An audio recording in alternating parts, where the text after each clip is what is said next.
Welcome to Fiction Audiobooks. If you enjoy the content, like and subscribing would be greatly appreciated. If you have any recommendations for novels, comment below. Please join my Patreon at https://www.patreon.com/fictionaudiobook. Chapter 545, The 3 Days of Coma, Part 2. Not sure if it was because the Magi deliberately ignored them to make the homunculus drop their guard, or some other unknown reason, Gords found that he wasn't met with any resistance. Quietly cursing, useless fools, not a hint of vigilance, Gords walked into one of the large rooms where the homunculus lived. The scene caught his eyes and made him feel extremely anxious. Although this wasn't a new occurrence, this time the anxiety felt even more abnormal to him. The room, originally meant for living, had been turned into a sick room. On the floor covered with white cloth, many wounded lay at specific intervals. Several medical homunculi moved among them, continuously performing various treatments. Their sweat showed how hard they were working. However, their effort and the results were not proportional, as most of the wounded's conditions continued to worsen. "I'm fine here, go treat the others," a badly injured homunculus said with a smile to another homunculus. But. It's okay, as long as the bleeding stops. I am also a medical model, I know how to handle it.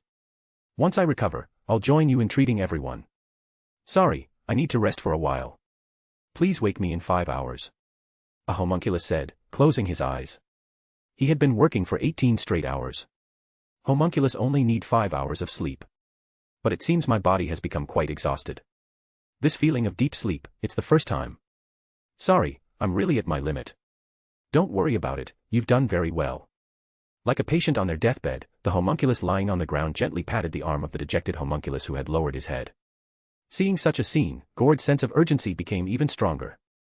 The homunculus lying on the ground was one of those confined to the magic supply tanks. Because of her congenital defects, she never had the chance to appear before anyone and could only die silently here. Fools, fools, fools. Every single one of you is a fool. Gord's teeth were grinding loudly, and he couldn't help but curse out loud. Immediately, the homunculus assumed a defensive posture. A tall, dark-skinned man materialized and stood between Gords and the homunculus. Saber, it's fine. He can't hurt me. Gords waved his hand, signaling Siegfried to step aside. Strangely, Siegfried, who always obeyed his master's commands, did not move this time. Instead, he turned to face his master. Saber. Master, please save them. Stop joking around, Saber. Treatment. Why should I? As if remembering something, Gords cut himself off mid-sentence, his face displaying an incredulous expression, as if he had witnessed a nuclear explosion right in front of him. Wait, how do you? From that long conversation onward, the understanding between master and servant deepened. On the night before the battle, Gords had even seen Siegfried's dreams, deeply experiencing his heavy and hollow life, and consequently fully recognizing what kind of person Siegfried was. He was a prince of the Netherlands, a great hero who slew dragons. Brave and noble, he earned countless honors. Men flocked to serve under his name, and women devoted their unwavering love to him. The hero responded to their expectations as well. He had almost no time to rest, continuously seeking battles. No, it was not that he sought battles, rather, battles never released him and his immense power. From the Nibelungen tribe, he received the mythical great sword and bathed in the blood of the evil dragon Fafnir, gaining a body of steel. An invincible sword and an invincible body, it was only natural that countless battles sought his participation. His career was spotless, his life dazzlingly brilliant. However, he was too much of a hero, overly heroic. Whenever someone requested his help, he would respond. Whenever anyone knelt and begged, he would surely grasp their hand. If someone asked him to slay a dragon, he would kill the dragon. If someone wished to win a beauty without violating anyone's will, he would rack his brain to find a way to fulfill that wish. In this process, there was no distinction between good and evil, it was simply a way of living like a wish-granting machine. He always believed that as long as he did this, it was enough. Good and evil were ultimately just matters of perspective. Therefore, even if a corrupt official cried to him about their family being killed, he would take revenge for them. However, if no one made a request, he would ignore even the desperate poor whose homes were destroyed. Because if he did not, it would never end. It was impossible to encompass the entire world within his arms. So, he just kept responding to requests, adhering to this decision. Actions were not based on his will, battles were not his preference. Amidst all this, the hero suddenly realized, he had no idea what he was hoping for. Neither hope nor dreams existed for him. He couldn't even envision his future. While others saw the hero as their ideal, the hero himself had lost his ideals. What a deception, like gears that couldn't mesh together. Responding to requests and losing sight of what he sought was, of course, an inevitable result. Even though he was lost and confused, he still believed that there would be something to gain at the end of this path, that there would be something to find at the finish line. The hero had no choice but to continue fighting. He had never faced defeat, and he couldn't do so. Since victory was what was sought after, no matter how much suffering and despair he had to overcome, he always firmly grasped victory in the end. Victory, victory, always victory. I hope you can help defeat that monster, please save our village, please defeat our enemies, I want that mountain, I want that beautiful woman, I want that country. There were as many wishes as there were people, and only those who made requests saw their wishes granted.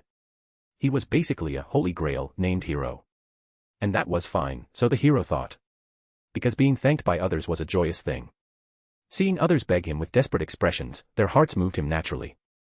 So he continued doing this, eventually even accomplishing the great feat of slaying a dragon. But somewhere in his heart, there was always a hole. A hollow space, vast and empty. Even though he deeply loved humanity. Even though he deeply loved the world. Yet, this emptiness could never be filled, no matter what. Even in death, becoming a heroic spirit, and being summoned back to the present world to participate in the Holy Grail War. He still carried this emptiness, persisting in his life as a wish machine and a hero. How sorrowful, incomprehensible, and yet how dazzling. Compared to him, Gords felt very small and couldn't agree. What's the point of living like a machine? Can such a life truly be called human? Siegfried didn't respond, because he didn't know how to answer, only stubbornly persisting. Gords scolded him, even kicked him a couple of times out of frustration, but the hero silently endured. In the end, Gords, helpless and in despair, said, "At least find one thing you want to do, unrelated to anyone else's requests." Siegfried agreed. "So, this is what you want to do?" "Yes, master. After you scolded me, I thought a lot. Although I still haven't found what I'm hoping for, I am certain that stubbornly adhering to my ideals, ignoring the weak who cower in front of me just because they haven't asked for help, and turning a deaf ear to their cries, abandoning them, such ugly and evil behavior is definitely not what I am aiming for." This was certainly the change Gords wanted to see, but Siegfried's request left him dissatisfied. Why? Why these useless idiots and fools? These short-lived, insignificant, foolish beings who can't even handle the simplest tasks have nothing in common with a renowned hero. Facing the irritable Gords, Siegfried calmly answered, "Because they are weak, master. A knight should help the weak." Ryder made me realize this again. That idiotic knight. Gords gritted his teeth again. What if I refuse? Then I'll do what I can for them. I have some knowledge about treating external wounds. Siegfried said as he picked up a roll of bandages. But before he could take more than 2 steps, Gord snatched the bandages from his hand. "Master." "Fools. They are fools, and you are a fool too. This won't work." Godesser knelt to check the pulse of a homunculus lying on the ground. He then tapped their arms, shoulders, and collarbone sequentially, as if understanding something. He nodded and then ordered the homunculus to open their mouth. Although it doesn't show on the surface, their respiratory organs are underdeveloped. The breathing aid is set inside the magic supply tank. Go get it. Huh. Seeing another homunculus' confused expression, Gords glared at them and shouted, "I won't say it again." The homunculus hurriedly said, "I'll get it right away," and ran into the hallway. What is it? Didn't you refuse? I said, and if I don't help, how would you, a fool who only knows how to fight, and this group of fools who only know how to treat external wounds and resist mental control, know how to treat underdeveloped respiratory organs? I never taught you that. Even if they're just tools, it would be a waste to use them so meaninglessly. More importantly, that way, your life wouldn't be spotless anymore, just a servant. Where's the life in that? I must be out of my mind. And so, while grumbling and complaining, Gords treated the homunculus injuries with incredible efficiency and astonishing skill. Siegfried quietly assisted him, and the two of them worked tirelessly until the next morning, adjusting all the homunculus. After that, Siegfried would periodically visit the homunculus, sometimes alone, sometimes asking Gords to come along. As Siegfried deepened his interactions with the homunculus, he made new requests, such as providing basic guarantees for the homunculus and extending their lifespans. Although Gords appeared annoyed, he ultimately, reluctantly, agreed and, under Fiori witness, established a new contract with the homunculus, a contract of employment. The work for the homunculus remained the same, assisting Magi with various tasks. In return, the Igmalenia family would provide living quarters and basic necessities, ensuring basic human rights, prohibiting casual beatings, and forbidding the use of homunculus for human experimentation. Gords, the creator of the homunculus, was required to name all surviving homunculus, starting with the current representatives. Additionally, there were clauses regarding the servants. The mana-supplying homunculus agreed to share the load, but unlike before, where a single homunculus bore the full burden of mana supply like a consumable, the load would now be distributed in segments among a group to prevent any homunculus from being drained to death. Correspondingly, the servants were obligated to protect the mana-supplying homunculus from harm. The contract was formalized with a legally binding document, signed or confirmed by blood from representatives of both sides. An interesting incident occurred during the signing process. Those familiar with Gourds knew that he wasn't inherently bad, just had a foul mouth that often got him in trouble. So, he got hit. The homunculus leader, Tool, hit him because he kept mocking everyone during the signing negotiations. He insulted everyone present, including Siegfried, with terms like idiot, fool, and moron. It got worse when he tried to use these terms for the homunculus names. The homunculus leader couldn't take it anymore and struck him in the stomach with an axe, threatening him. If you dare to give us lousy names on purpose, I'll use this to trim your belly fat. Gourds, unwilling to back down, wanted to retaliate but was too close and too obese. The homunculus leader, specially designed for combat with excellent physical abilities, easily overpowered him and even mocked him. In this aspect, she truly was Gourd's daughter, inheriting his demeanor. Although you are a decent alchemist, you should change your arrogant and conceited nature to avoid causing trouble for Lord Siegfried. Gourds was so angry his teeth hurt. This is a nightmare. If I had known, I would have added some restrictions to prevent your rebellion. Tool's response was also amusing. With your skills, you probably couldn't have done that anyway. In the end, Gourds had no choice but to name the humanoid homunculus Tool, a plain name, while secretly thinking he would mock them to his heart's content when they were close to death. Chapter 546, Chapter 546, Unusual Circumstances. After Siegfried finished his account, Shinji surprisingly refrained from making fun of Gourds. Acknowledging one's mistakes and correcting them is a great virtue. Although this was different from the storyline Shinji knew, Gourd's ability to make such a decision indicated his change, which was enough. Moreover, with Tool, the sharp-tongued girl around, Gourds now had a nemesis. Someone could finally curb his foul mouth, and hopefully, his other bad habits would also diminish. Given this, Toodle couldn't just be left to die, they needed to find a way to extend her life. Not sure if the bits and pieces heard from Fiori could help, but well, might as well go all out and tell Gourds everything. If he could develop some results, there might be hope for extending Tool's life, which would also help Siegfried. After all, they would need him and Astolfo's strength later.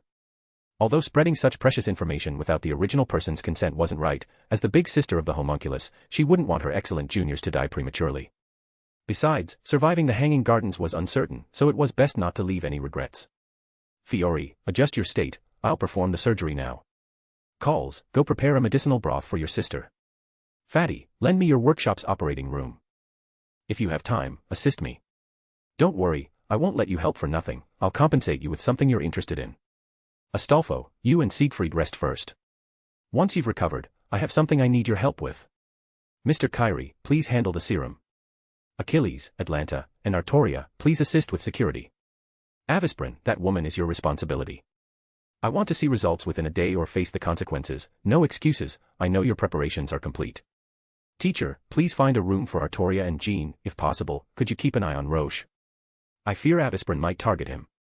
The latter part was communicated directly through whispered thoughts, causing a momentary change in Chiron's expression, who then nodded.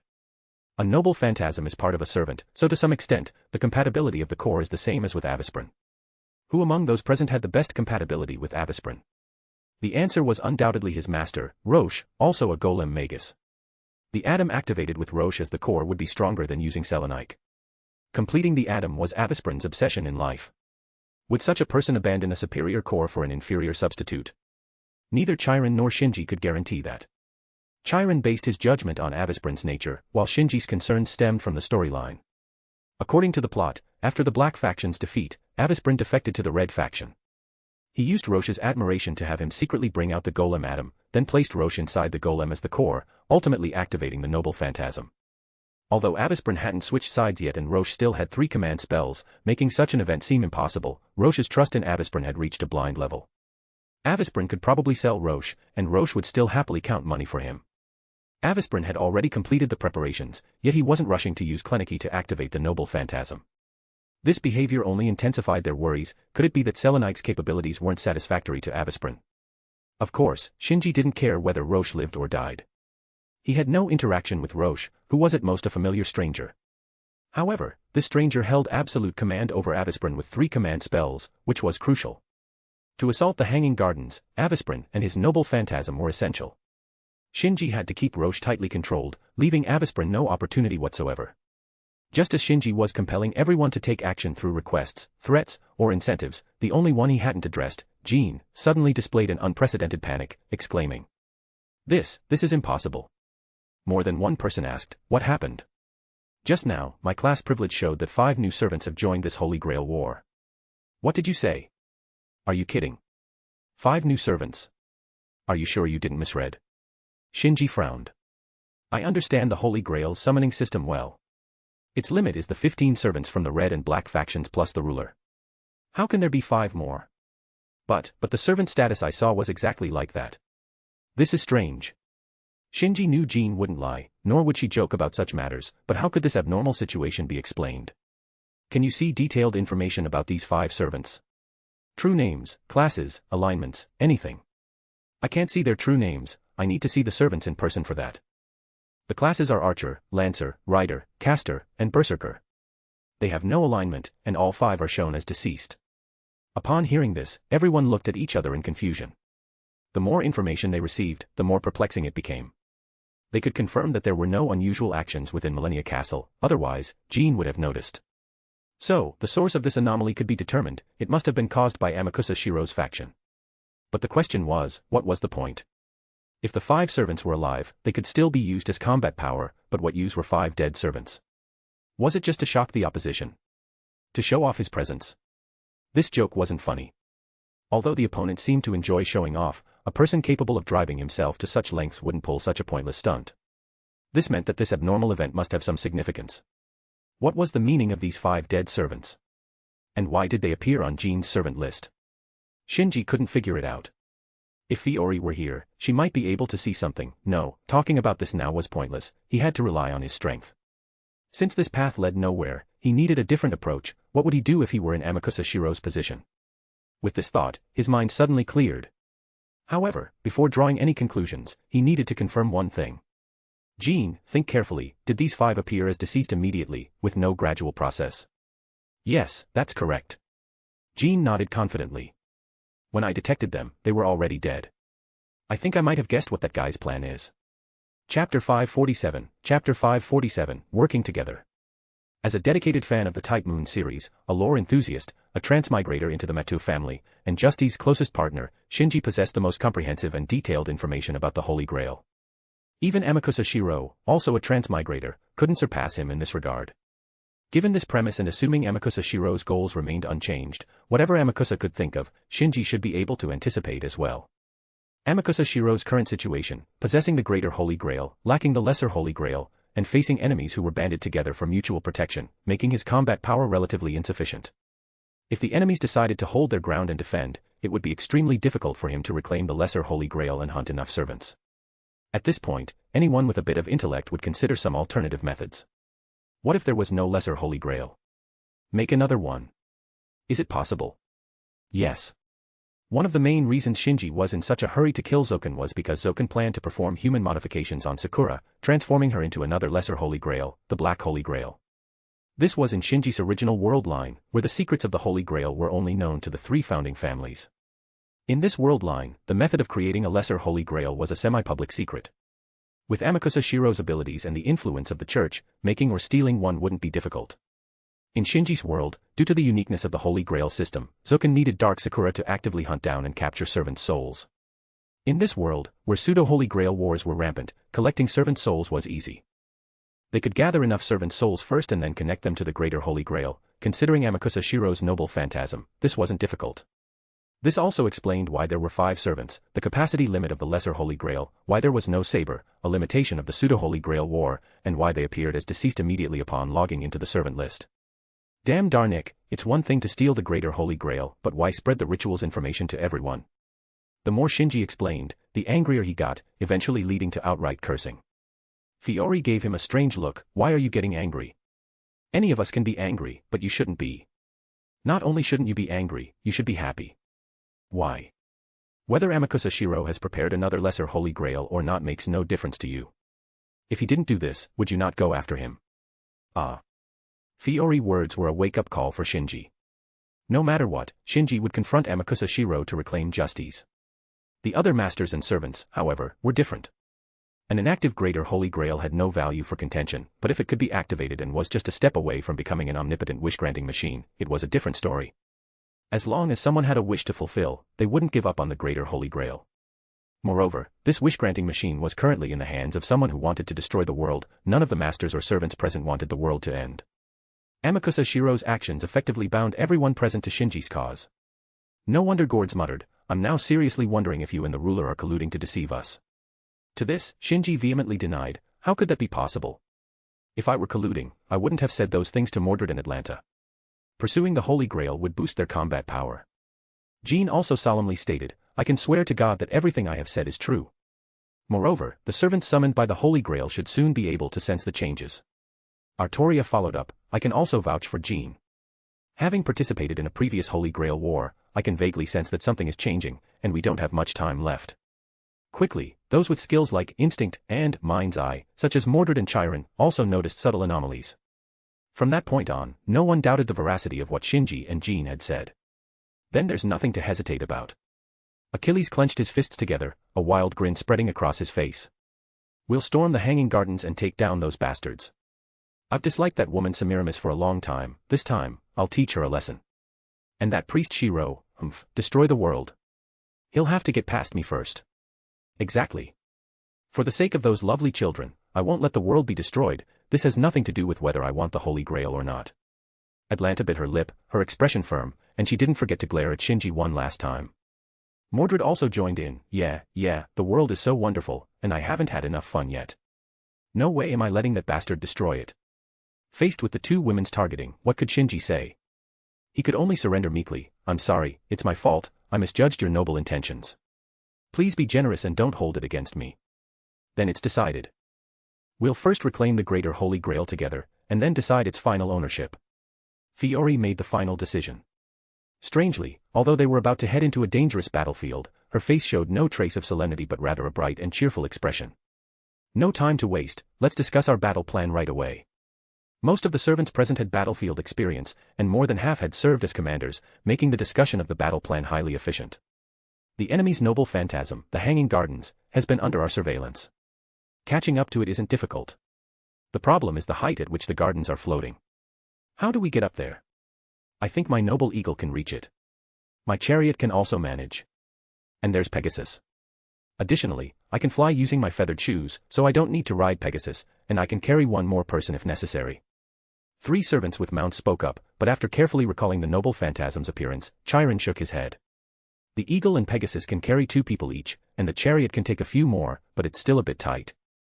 Avisprin suggested, "I can create a large flying golem, but it won't have the speed or protection of a phantasmal beast, making it hard to withstand the garden's defenses." "Ah, I have a solution for that. I don't worry about magical attacks at all because I have a book that can counter any magic." Astolfo pulled out a book from somewhere, but... Ugh, if only I could remember the book's true name. Because I've forgotten it, I can't use its full power. What? You can even forget the name of your noble phantasm. Achilles found it unbelievable. Because my rationality evaporation kicks in, Astolfo stuck out his tongue playfully. How embarrassing, and you're supposed to be a writer. Chapter 548, Fiori Heart. How embarrassing, and you're supposed to be a writer. Faced with Achilles' question, Astolfo showed no shame. But I am a writer. Forget it. It's pointless to argue about this. Let's talk about this book. Indeed, this book contains immense magical power, but I don't feel like trusting this guy. It's true. I'm telling the truth, just believe me. Alright, enough fooling around. Shinji casually knocked on Astolfo's head. What this guy says is true. This book indeed has the potential to break all magic. I initially planned to have him escort me to the gardens. As for the true name, I happen to know it, Casseur de Logistil. Remember it well, don't forget it again. Oh. When you said it, I remembered. You're amazing, assassin, to even know this. Could it be that you know all servants' noble phantasms? It's just a coincidence. Everyone, remember this. Whoever is closest to him at the time, remind him. No matter how well Shinji studied the settings, he couldn't remember all the noble phantasms of every servant. He remembered this particular noble phantasm purely because it had a temporary name, and the romanized version of the true name was extremely difficult to pronounce, so he had practiced it several times to get used to it, leaving a deep impression. Knowing Shinji's background, everyone was used to his peculiarities and quickly moved on to the next topic. How do we deal with the poison? This is very troublesome. Semiramis is the oldest poisoner, theoretically capable of concocting every poison that has ever existed in history. If we don't resolve this issue, we risk losing members at any time. The Greater Holy Grail has already accommodated 5 servants, and if we add one more, it will be too late. Jean's words resonated with all the servants except for Astolfo and Mordred. The feeling of being suppressed by poison and at the mercy of others was something no one wanted to experience again. For a moment, the entire underground altar fell into silence. Suddenly, Shinji exclaimed, "Ah! What? Did you think of a good solution?" Jean hurriedly asked. Shinji didn't answer but instead asked, "You just said there are already 5 servants, with one more remaining." "Yes, what's wrong? This is bad. Jean, Artoria, let's go quickly." As he spoke, Shinji grabbed their hands and rushed out. "What's happening? Where are we going?" "To where you used to stay. Jack is also a servant." Upon hearing Shinji's words, Artoria and Jean immediately understood. What does the Greater Holy Grail seek? It seeks the souls of servants, more precisely, the souls descended from heroic spirits, which are far superior in quality to ordinary human souls, regardless of their class. Servants like Shinji, who obtained their class by cheating, do not meet the criteria for the Greater Holy Grail even if they enter it. On the other hand, despite being pushed out of the assassin class by Shinji, Jack is undoubtedly burdened with the name of Jack the Ripper, possessing the faith-bestowed name of an anti-heroic spirit, a being opposite to heroes like demons or monsters. Her soul meets the criteria. Moreover, because she is a modern anti-heroic spirit without class enhancements, Jack is very weak and any proper servant could easily kill her. If Amakusa Shiro finds out about her existence, it would be disastrous. Jack would inevitably die, fulfilling the conditions for the Greater Holy Grail to activate, and then the world would be destroyed. Now, they could only hope that Jack hadn't been discovered yet or that their actions were swift enough. Hurry, hurry, hurry. Wait, this is too slow. As Artoria spoke, she materialized her holy lance and threw it overhead. Let's not forget, when the Greater Holy Grail was taken, Semiramis used magic to create a large hole directly above the underground altar. Although it was later patched up by homunculus for miscellaneous tasks, 3 days were not enough to fill in a thickness of over 10 meters. With a casual thrust, Artoria undid the homunculus 3 days of effort. Under the sunlight, the 3 servants leaped out one after another. Wait, where are you going? Fiori hurriedly asked. To pick up my daughter. We'll be back soon. You guys continue the meeting. After saying that, Shinji flew up to the surface with his feathered shoes, while Artoria summoned her beloved horse, Dun Stallion, and carried Jean as they galloped away into the distance. Leaving everyone else in bewilderment. Daughter. Wasn't that guy a servant before? How does he have a daughter? Could it be that his daughter is also a servant? But there are no more classes left. Maybe it's a noble phantasm. Haha, maybe it is. Didn't he say he'll be back soon? We'll know by then. You're right. Let's continue the meeting. Have you come up with any good solutions for the poison? Darnik seems to have some antidote and anti-poison mystic codes, said to be relics from the Age of Gods. Fiori, you should know where they are, right? Fiori, who was mentioned, did not respond and continued to stare blankly in the direction Shinji had left, muttering softly. Daughter. Sister, are you all right? Calls asked with concern. Ah, I'm fine. Fiori snapped out of it like waking from a dream and patted her cheeks. What's the matter, Calls? Uncle Gord said you know where Uncle Darnik's hidden mystic codes are. I do know. I'll go get them now. Please wait a moment. After saying that, Fiori moved her wheelchair towards the exit of the altar. As her servant, Atlanta naturally followed to guard her. She no longer wanted to see her master face the tragic fate of being killed. However, this goodwill did not move Fiori but instead brought a hint of disappointment. If it were him, he wouldn't just guard me but push my wheelchair, right? If we were in a hurry, he would even carry me. But having obtained a physical body and no longer relying on my magical energy supply, would he still treat me the same way? After fulfilling his promise and healing my legs, would I never see him again? And then there's the daughter he mentioned. If I'm not mistaken, it should be that little girl who appeared in Saigasora. He had her protect Kairi Shishigu, probably for Mordred. She is Artoria's daughter, and that rebellion seemed to have other hidden details. Perhaps our actions were also used by him. Mother and daughter fighting side by side, what deepens their bond more than that? He puts a lot of effort into his servants' welfare. It's so ridiculous, always worrying about such things, a failed magus indeed. Although I have no right to criticize him, perhaps people like us were never suited to be magus from the start. But it's not bad, this feeling. Compared to being with a true heroic spirit, being with him is more comfortable. Our compatibility is indeed very good. As she confirmed this once more, a certain thought took root and began to grow quietly in her heart. If you could stay by my side forever, how wonderful that would be. Chapter 549, Night Talk. Shinji now felt tired, very tired, extremely tired. He hadn't stopped for 36 hours straight, and both his body and spirit were at their limits. Picking up Jack and Reika Rikudu, helping them settle in. Checking Fiori leg and devising a detailed treatment plan. Adapting to the newly acquired third magic, repairing 2 damaged noble phantasms. Holding multiple meetings with Chiron and others to discuss various strategies for attacking the Hanging Garden. Currently, he is drawing the structure diagram of the Hanging Garden. With this, the success rate of attacking the garden would be much higher. One couldn't help but admire Type Moon's dedication to settings. In Semiramis's entry, there were detailed settings for her noble phantasms, including comprehensive textual descriptions and several large illustrations, including structural sketches and completed appearance diagrams. Shinji aimed to recreate these illustrations. Ordinarily, this would be an impossible task. Although the setting collection was detailed, recreating it years later would be feasible only if he had a legendary ability, photographic memory. Unfortunately, though he had done quite well in his past life, he was far from a genius and naturally did not have such an ability. Fortunately, under Justy's sincere guidance, he had grasped a part of the third magic. The third magic is related to souls, and reading information recorded in souls is fundamental. Using this ability, Shinji maximized the excavation of his memories. As long as it wasn't completely deleted from his brain, he could dig it out, then combine it with what he saw and finally recreate it with his pen. For someone experienced in engraving runes and drawing various magic formations, this wasn't difficult. Though what he drew might not be aesthetically pleasing, it would certainly be accurate. Of course, recreating such a large hanging garden from memory and reality naturally wouldn't be quick. From dusk till now, he had just barely completed the external view. At this rate, it will take at least 12 hours. There are less than 30 hours left until the scheduled total attack, and I still need to make time for Fiori surgery and prepare materials for gourds, which means I have to keep pushing myself.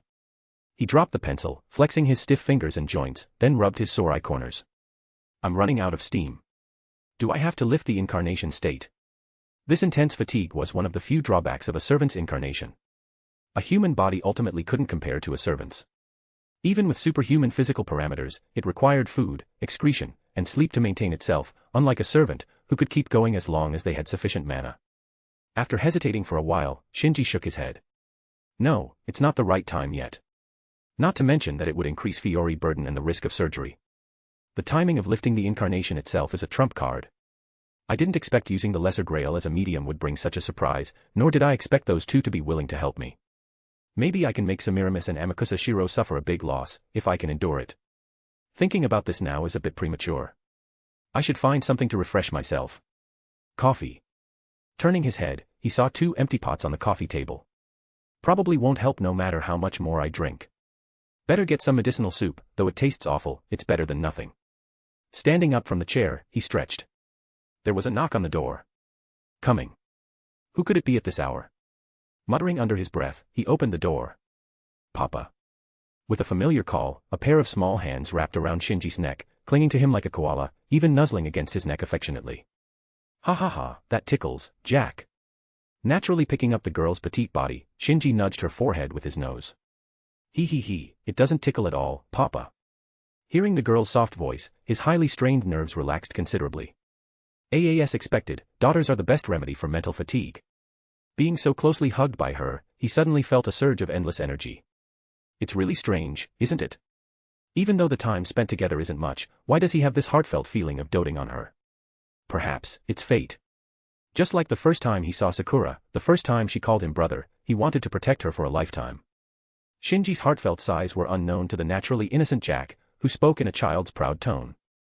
Papa, are you hungry? Mommy and we made some delicious food for you. Now that you mention it, I am a bit hungry. What delicious things did you make?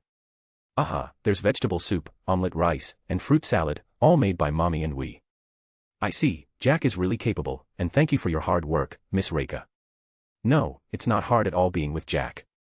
The woman, carrying a tray, walked into the room with the father and daughter, smiling at their affection. Her face had completely shed the weary look she had when they first met. Who would have thought that such a person was once a high-class prostitute? Besides, you're Jack's papa, and I'm Jack's mama. There's no need to be so formal between us. True, then I'll call you Reika, and you can call me Shinji, or even Papa. Shinji, who used to be somewhat reserved, now held a resolve to leave no regrets, so he wouldn't be bothered by such trivial matters. It's a pity that there are quite a few people who fit the role of the mom. Jack, why don't you tell us who your moms are? Ah, Mommy, you're the first, Toria Mama is the second, Jean Mama is the third, Fiori Mama is the fourth, and, that's all. When saying that's all, Jack had a very noticeable nose-wrinkling action. This made Reika reach out to pinch her nose, and Shinji wanted to pinch it too. Oh my, isn't there one more? No, there isn't. Mordred is Toria Mama's daughter, so she's our sister. Recalling the meeting between Mordred and Jack, Shinji couldn't help but laugh. At first, Mordred the father complex and Tsundere tendencies flared up, as she circled around Jack baring her teeth and saying all sorts of fierce things. Things like, it's not so easy to be father's daughter. Or, I'm the only legitimate heir of father. Or, if you want to call her mama, you have to get through me first. The scene was quite awkward for a while. But Jack only said one sentence, you're Toria Mama's daughter, so you're our sister. Hello, sister. This one word, sister, hit the mark perfectly. Mordred, who had never been called sister before, was instantly disarmed. All her denial, tsundere behavior, and jealousy vanished, leaving only a silly grin. Haha, sister, ahahaha, someone called me sister, say it again. Sister. Jack was very obedient. Very good. From now on, you're my little sister. If anyone dares to bully you, just say my name, and I'll chop them up.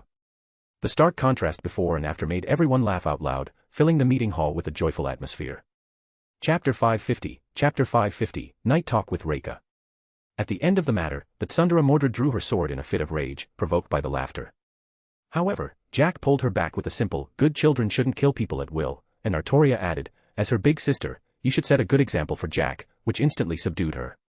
Just like that, Mordred gained a little sister, and she was utterly smitten by this sister, showing no reluctance whatsoever, demonstrating the powerful charm of Jack. However, I'm not talking about Miss Mordred, but someone else who likes you. Hearing Reika's words, Jack wrinkled her nose even more and pouted. Humph, we don't like that person. Lying is not good, you know. I remember you like her ears and tail, don't you? Don't you want to touch them? Jack's body trembled, and she murmured.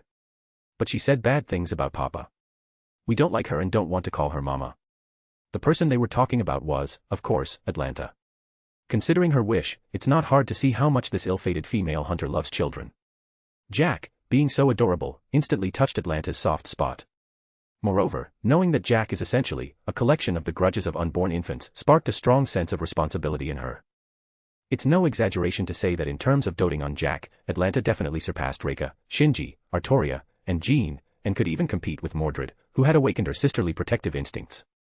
However, due to a series of events that had happened previously, Atlanta didn't have a good impression of Shinji. Although the misunderstanding of blasphemy was cleared up, and she was grateful for Shinji's suggestions regarding the orphanage and foundation, the deep-seated dislike couldn't be dispelled overnight. Shinji, being Jack's papa and her second favorite person after Reika, inadvertently expressed some dissatisfaction, which made Jack dislike her. She refused to be hugged and ignored this ma'am with beast ears and tail, whose cuteness was off the charts. Initially, Artoria, Jean, and Fiori all showed varying degrees of resistance to being called Mama, and even Reika was taken aback. Only Atlanta actively requested Jack to call her that. Achilles objected to this, but it didn't matter much since the goddess and protector dynamic was usually in favor of the former. So, when Jack rejected Mama Atlanta, Achilles was outwardly displeased but secretly happy, which was obvious to everyone. Atlanta was deeply affected, her ears and tail drooping for an entire day. During the operational meeting, she stared at Shinji with a resentful gaze. Shinji had been thinking about how to resolve this but got distracted by the design plans, only remembering now. Jack, do you trust Papa? Yes, we trust you. Papa has never lied to us. Jack looked at Shinji with admiration, just like any daughter looking up to her father. It's hard to tell if it was due to the absence of the assassin class's malice or the good teachings of Reika, Artoria, and Jean, but Jack was now just an ordinary girl with no signs of anything unusual. Then you don't need to worry about Papa. Papa can handle things with Atlanta. You shouldn't dislike someone you like just because of Papa. Putting Papa aside, don't you really like Atlanta? Jack tilted her head and thought for a moment, then said, not really like, just a little bit, like we like Fiori Mama, but not as much as Mama and Papa. Saying that will make Fiori sad. Hee, we won't tell Fiori Mama, we'll only tell Papa and Mama. Upon hearing Shinji sigh, Jack gave a mischievous smile, prompting both parents to lightly knock on her head. You little rascal. That's enough. You don't need to worry about Papa's matters. Just do what makes you happy, and if you do something wrong, Papa and the mamas will correct you. Okay, then should we go apologize to Atlanta Mama now? We just saw her walking in the garden. Walking in the garden this late. Oh, I almost forgot, that's Atlanta. Feline creatures love nighttime strolls. Muttering softly, Shinji ruffled his daughter's hair. Go ahead, but be careful not to catch a cold. Okay. Papa, don't forget to eat too. Shinji immediately took action, grabbing the omiris and devouring it. Seeing her father wolfing down the food, Jack's eyes formed little crescent moons. Then we off. Goodbye, Papa, Mama. As they watched their daughter leave, Reika moved to sit beside Shinji and handed him a bowl of vegetable soup. You always know what to do. I've tried to persuade Jack several times, but she never agreed. That's because the root of the issue is with me. That child has changed so much compared to when we first met, all thanks to you, Reika. It's not just me. Artoria, Jean, and the others have taught her a lot. They say I spoil her too much. There's nothing wrong with spoiling her a little. But in the future. Shinji hesitated, and Reika's expression shifted slightly as if sensing something from his demeanor. Are you going to do something dangerous? You figured it out, huh? Yes. Bringing us here, formally requesting Fiori assistance, and especially encouraging Jack to get close to Atlanta. You're worried that if something happens to you or Artoria and the others, there will be no one to take care of us. Exactly. You hit the nail on the head. Shinji was genuinely impressed. Reika's intelligence and emotional insight were indeed formidable. I wish I could rely on you more. It's not too late now. It is too late. We have no room for retreat now. It's not about outsmarting anyone anymore, but about strength. I messed up, holding a good hand and still ending up like this. It's disgraceful. What else can I do for you? Nothing. Just take good care of Jack. If we don't come back, make sure to comfort her. The bitterness on Shinji's face stirred an unprecedented impulse in Reika's heart. Why? She didn't know. She only knew that she didn't want to lose the men in front of her, who had saved her and done so much for her and Jack. Despite saying she would repay him for the rest of her life, she had done nothing but take care of Jack and go on an international trip. Other than her deceased parents, she had never met anyone like this. Having seen the ugliness of human nature over the years, she yearned even more for the good side of humanity. Jack, Artoria, Jean, they had changed her, and she had changed them as well. And it all started with the men in front of her. No, I think there's something else I can do. What is it? Relieve your stress. Huh. I know almost all the ways to relieve a man's stress. How about trying it? You know my profession, so there's no need to worry. Whatever you want me to do, I can do it. With seductive eyes and a teasing smile, she whispered in Shinji's ear, the charm of that moment making his heart skip a beat. Chapter 551, Night Talk with Artoria. From the slightly ajar door came the sound of rustling and intermittent moaning. Is it here? Yes, right here, ah. Push harder, a bit faster. Yes, right here, ah. Sugoi. You must think something R18 is happening, right? No need to deny it, that's what any normal person would think. Next, one might either blush and walk away or quietly hide by the door to peek. However, in this millennia city, there aren't many normal people, so upon hearing this sound, a certain valiant visitor directly pushed the door open. Master, I saw your door was open, what are you doing, in that position? What position? On the sofa, a man and a woman, with the woman on top and the men below, both turned their heads simultaneously. It's Artoria. Oh my, do you want to try it too? Oh, it looks kind of interesting. Artoria, with one arm, crossed over her chest and the other hand under her chin, carefully examined the two. Don't misunderstand, the chivalrous king, pure and saintly with little difference from a saintess, certainly doesn't harbor any lascivious attributes, nor would her demeanor break the norm. The reason behind this seemingly compromising position has nothing to do with anything illicit, obscene, or impure. Firstly, the two had not undressed.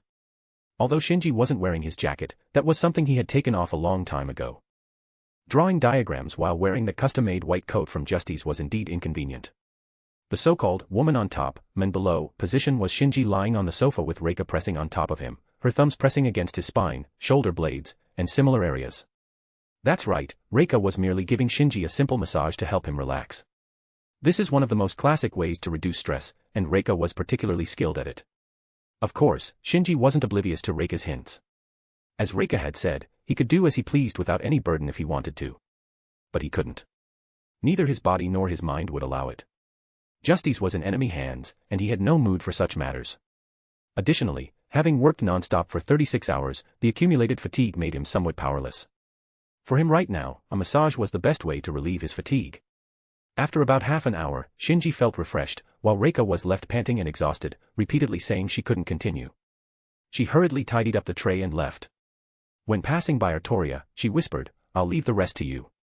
She wasn't truly out of strength, she just understood that, like herself, Artoria was also worried about this man connected to both of them. She had taken up enough of his time, it was time to leave. To be honest, she was a bit envious of Artoria. Natural, straightforward, and so radiant, spending time with her often made one feel a bit inferior. The only one who could probably match her was that saint, should she give the saint a little push. Just for a bit of harmless fun. Putting away her allure and charm, she returned to the increasingly familiar, unadorned state of a woman who had left the life of dust and walked towards the terrace at the top of the castle. There, a blonde girl was gazing at the silent night sky. At this moment, she didn't look like the savior of the nation, but simply an ordinary girl troubled by certain things. After Reika left, naturally, only Shinji and Artoria remained in the room. Still feeling the soreness and numbness from the massage, Shinji didn't get up, he just shifted from lying face down to lying on his back. Artoria didn't mind her master's laziness. She had seen how hard he had been working lately. Honestly, compared to herself, he seemed more like the one carrying the mission of the counter-force, which made her feel a bit uneasy. And this side of Artoria was something he had never seen before, not that he wasn't aware she had this side. As a seasoned king chef, he remembered every version and every demeanor of the Night King vividly. But seeing it in person was another matter, especially in her rare one-isan mode. Master. Artoria. Moved by each other's unusual states, they spoke almost simultaneously. Ah. You go first. This time, even their words were identical. The two exchanged slightly awkward glances and then laughed together. I'll go first then. As expected, they spoke in unison. Shinji couldn't help but sigh, indeed, we are in sync. I think so too. Now, I can proudly say like Mordred, I have the best master. Haha, you're making me a bit embarrassed. The best, I'm still far from it. He raised his hand first, not giving Artoria a chance to speak. Don't rush to refute. Just take you and Mordred as an example. As a master, Makiri would surely be right outside the room, concerned about Mordred at the first moment. And me? I've dragged it out until now without asking you, failing as a master. Because you have more important things to do. Saying this, I too have failed as a servant. You've been so busy, and I couldn't do anything. At this point, Artoria looked a bit dejected. How could that be? When everyone else gave up, you stood by my side and fought alongside me. That's the best support one could ask for. Master. By the way, how did your talk with Mordred go? She's just a child, likes to show off, and being not straightforward is normal for her. If she said anything to make you angry, just take it the opposite way, and you'll be fine. Also. It's okay, we've already cleared things up. Seeing her master, who worried about her and nagged, Artoria felt warmth in her heart, and the stern lines on her face unknowingly softened. Cleared things up. Yes, we did. Why she rebelled, why she harbored hatred, why she showed that expression, and her admiration for me. Honestly, I don't think I'm that amazing. If I had realized Mordred's feelings earlier, perhaps Britain wouldn't have. Looking back, Sir Tristan was right, not understanding people's hearts as a king, The more Artoria spoke, the lower her head sank, until she was almost burying it in her chest. Seeing this, Shinji reached out and tapped her on the head. Shinji. That melodramatic guy was just venting. Don't believe me. Let's find a way to summon him if we get a chance and see what he says. From what I know, Lancelot and the others have been wanting to beat him up for a while, to stop him from spouting nonsense. Really? Absolutely. If you don't believe me, ask Merlin when you get back. There's hardly anything that's happened that he doesn't know about. The Round Table Knights like to have you around and are loyal to you, but just like Mordred, they're not straightforward. If only a bit of your straightforwardness could rub off on them. Whatever, it's been so many years, no point in what-ifs. Yes, it's been so many years, no point in what-ifs. Artoria sighed softly. She had long accepted the present world and no longer obsessed over overturning history. Still, some things, when recalled, remained vivid. Despite the bitterness and pain, they were her precious memories. Master, there's something I've always wanted to ask you. What is it? Why are you so kind to me? Chapter 552, Night Talk, All Misunderstandings.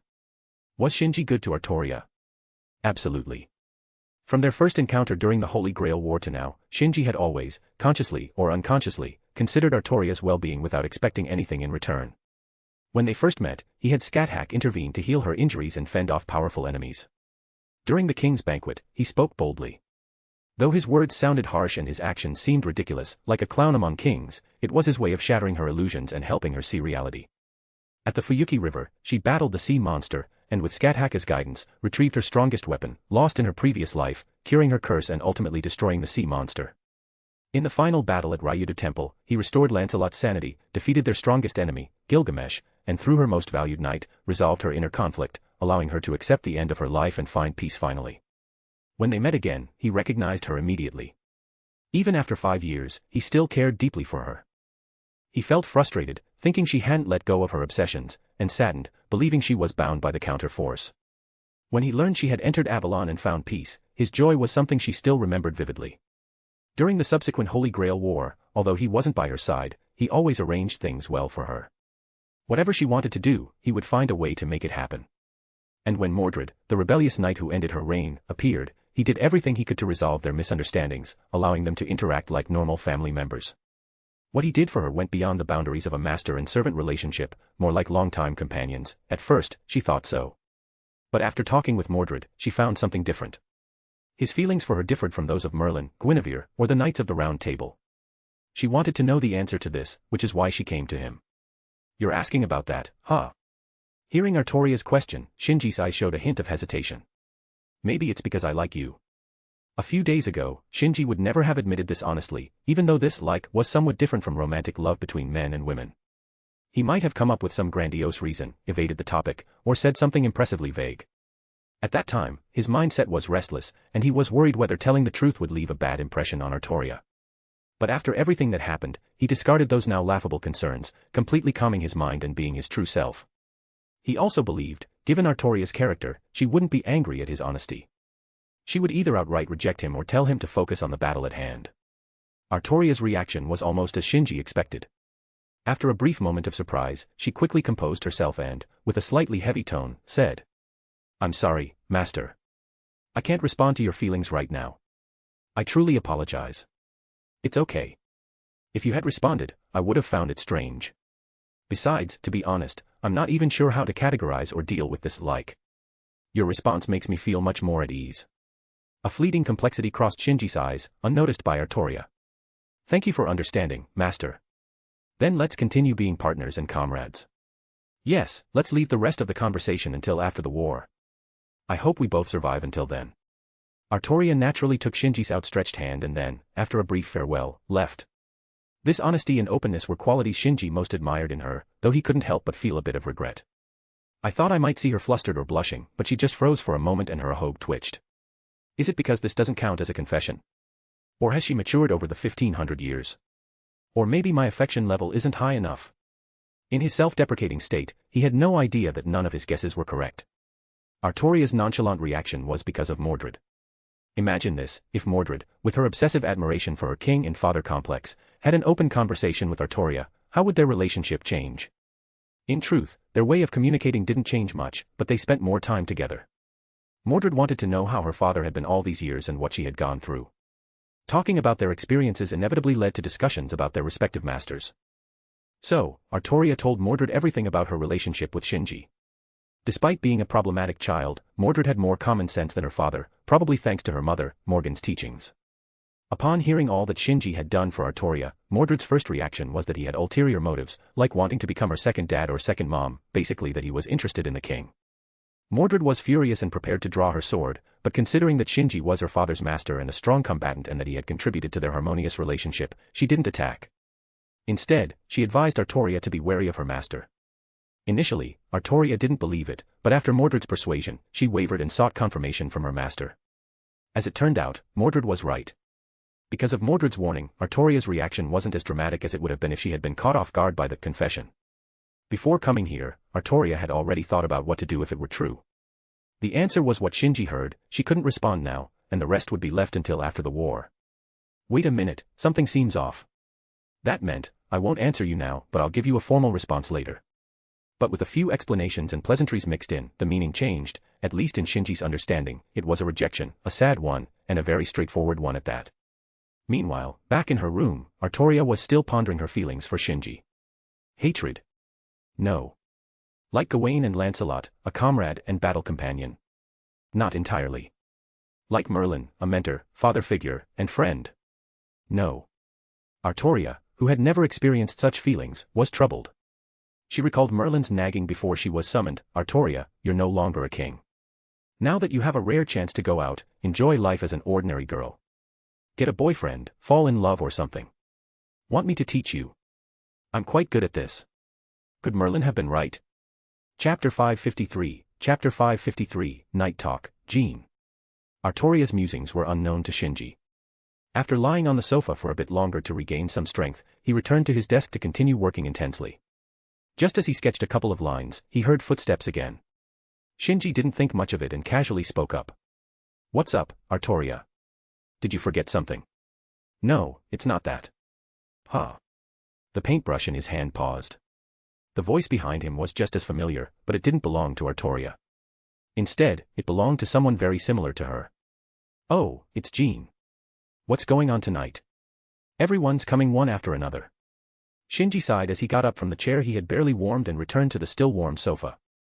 Jean curiously asked, has anyone else come by besides me? Yeah, first Jack and Reika came by to bring me a late-night snack, and then Artoria.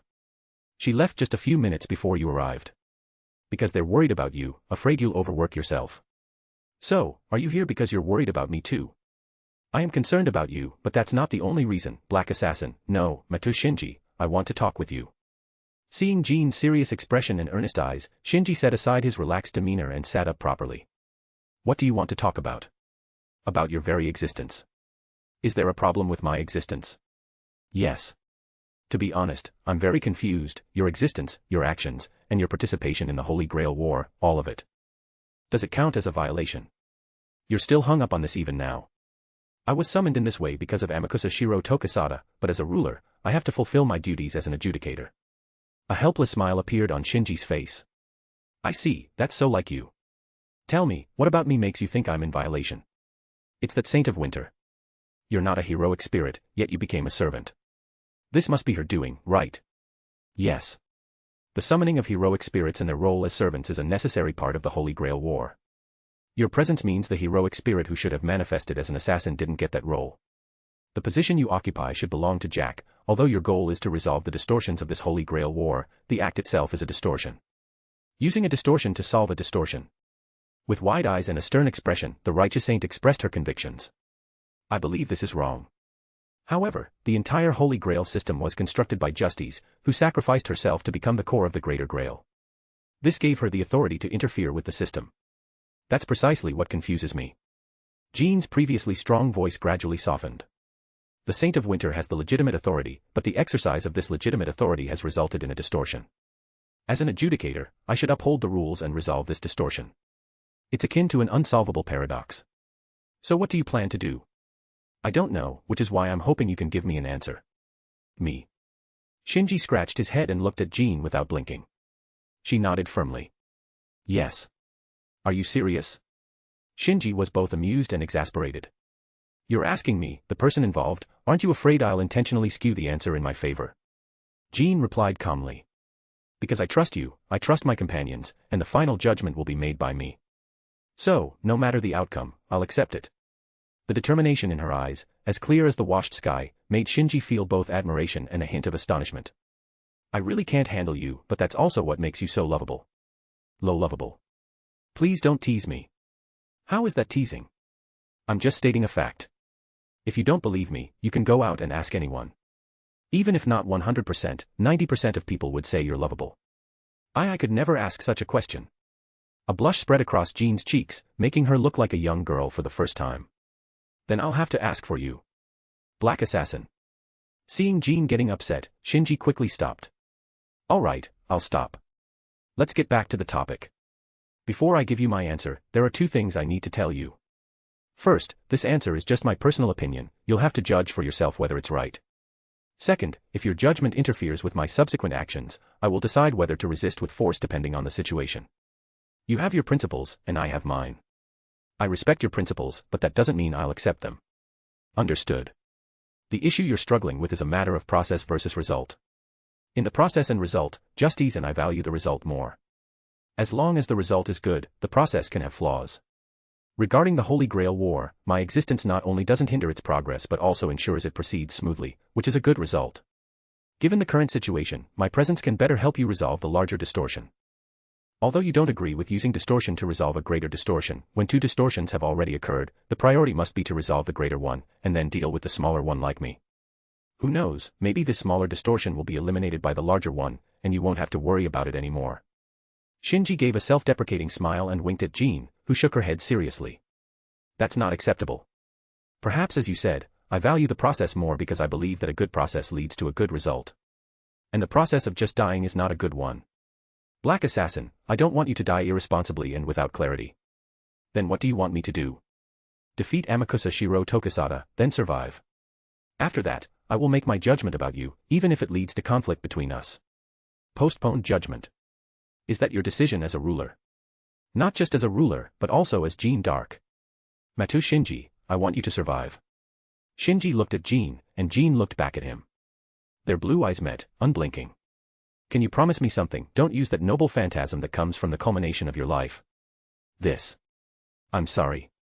Although Shinji didn't know how he learned about her hidden second noble phantasm, she couldn't promise this. So I can't guarantee anything either. I can only say we'll try our best. Everything we're doing now is for the best possible outcome. Let me help then. You. Can you draw? I can't, but Laetitia can. Wait, who did you say? Shinji found the name familiar but couldn't recall who it was. Laetitia, the owner of this body. Jean pressed her hand to her chest, awakening the girl deeply hidden in her consciousness. Chapter 554, Night Talk, Laetitia. When the topic of Laetitia came up, Jean's face lit up with joy. She's a very good girl. Even if you hadn't said so, I already knew. Although somewhat reckless and brash, for an ordinary girl to hand over her body to you without hesitation, that kind of courage is truly admirable. Shinji didn't hold back his words of praise for Jean's host. In a way, you two are very similar. You received a revelation from the Lord and threw yourself into the battlefield. She heard your voice and resolutely came here. Now that you mention it, that's true. And we were both attracted by different things. At this point, Jean couldn't help but laugh. What attracted Jean were undoubtedly the modern foods, means of transportation, and various pieces of knowledge she had never encountered before, especially mathematics. As for Laetitia, it wasn't hard to guess, the Holy Grail War, magic, and the fantastical existence of servants, none of which were things an ordinary person would ever encounter. Wait a moment, I'll call her out. Is that okay? With a stranger, at this time. Although he couldn't quite remember what kind of personality this girl had, being alone with a strange man near midnight didn't seem appropriate for a girl, especially one from a church school. Shinji considered Laetitia's standpoint. It's fine. The girl's voice responded. It was the same voice, but noticeably weaker. She looked the same, but there was a hint of timidity. I also want to help you and Lady Saint. Laetitia. Shinji blinked. Yes, that's right. You were correct, I am Laetitia. Being stared at by an unfamiliar man, the girl nervously clenched her fists. Nice to meet you, though it sounds strange to say so now. I'm glad to finally get to know you. Shinji tried to appear as friendly as possible, not wanting to scare the girl in front of him. I am also glad to be able to speak to you like this, Mr. Shinji, because before, I could only watch. Just being able to watch is already impressive. Those earth-shattering scenes could easily leave a psychological scar. A person living a normal life in the world, suddenly has a saint possess her body and getting caught up in a war over the Holy Grail. Although her consciousness was dormant inside and she didn't need to fight personally, there were times when she would inadvertently witness some unbearable scenes. Laetitia gave a slightly different gentle smile than Jean's. In the same appearance, the atmosphere was distinctly different. I'm fine now. Lady Saint has always been very caring. And everyone is very kind, Mr. Shinji, Miss Artoria, Miss Reika, and Jack-chan. I knew nothing about magic until now. I'm completely ignorant. The girl spoke while bringing her hands together in a prayer gesture. If Lady Saint hadn't descended, I would probably have lived my life in ignorance. But now, I know these things in this way, and I've met heroes who were only celebrated in myths and legends. I am not a hero, you know. Did I disappoint you? No, not at all. Laetitia shook her head repeatedly. Mr. Shinji is strong, handsome, and smart. You're not inferior to those heroes at all. Hey, thank you for such high praise. But I know I'm still far from their level, really far. Shinji squinted, looking a bit dejected. Seeing his expression, Laetitia became very anxious. No, that's not true. Mr. Shinji is really, really amazing because I've been watching you, always, always. For Laetitia, this was truly a fantastical time. Before that, her lifestyle was very simple and suffocatingly tight. Morning prayers, noon prayers, evening prayers, prayers before meals, prayers before sleeping. Her friends in the dormitory would often take a break appropriately. She didn't plan to blame them, she even thought it would be better to relax a bit herself. Even though she thought so, for some reason, she had no intention of doing so, perhaps because she feared things that would stir her heart. It was like spending every day in the deep sea. No particularly great joys or sorrows, just living life. The academy she lived in had no particularly distinctive features either. Her friends complained that it felt like a prison. On the other hand, since it wasn't completely cut off from the outside world, some easily fell into degradation, while others regretted it. In such an environment, people often said it was impressive how she could strictly discipline herself.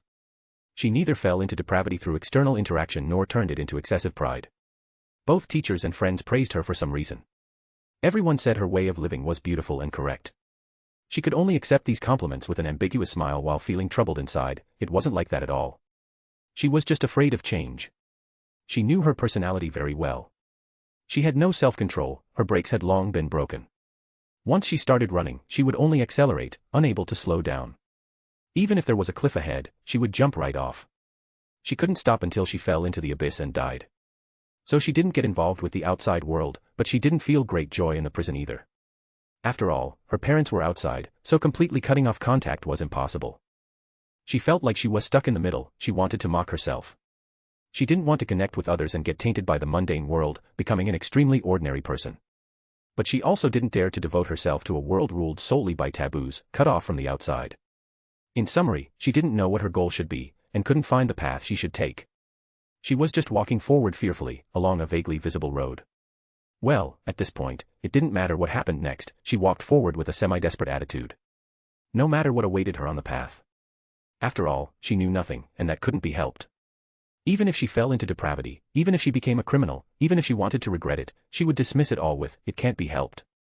Just at such a time, she had a dream and saw a road. Saint Jean d'Arc requested her assistance. With the knowledge implanted in her mind, she instantly understood everything and accepted it all. Of course, she experienced fear. The fierce battles between heroes centered around the Holy Grail were not something an ordinary person like her should be involved in. However, in the end, she agreed and solemnly declined the suggestion. "It's fine if I just stay asleep," witnessing everything through the saint's vision. She saw everything, from battles beyond imagination to horrific scenes that filled her with revulsion. Perhaps being within a safety zone served as a mental shield, allowing her to see things that no one else could see in their entire lifetime. She witnessed heroes charging across the battlefield, warriors shattering giant statues with mysterious weapons, mages using bizarre spells, and even indestructible monsters and floating fortresses. Amid these legendary scenes becoming reality, she felt her insignificance, stupidity, and ignorance. Indeed, it was like heaven and earth. She thought she should just treat it all as a dream, return to her world once it was over, bury all the secrets in her heart, and recall them occasionally. After all, it was a world she could not reach.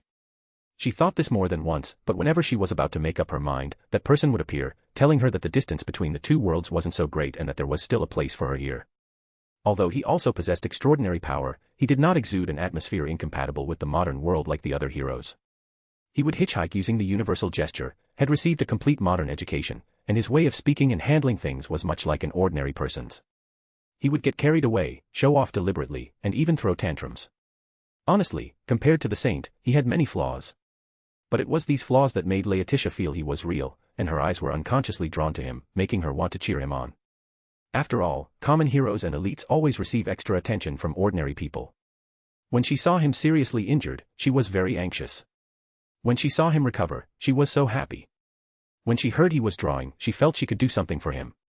For the first time, she urged the saint to come over and took the initiative to intervene in a world that didn't belong to her. Although she felt a bit sorry for the diligent saint, she hoped he could achieve the final victory.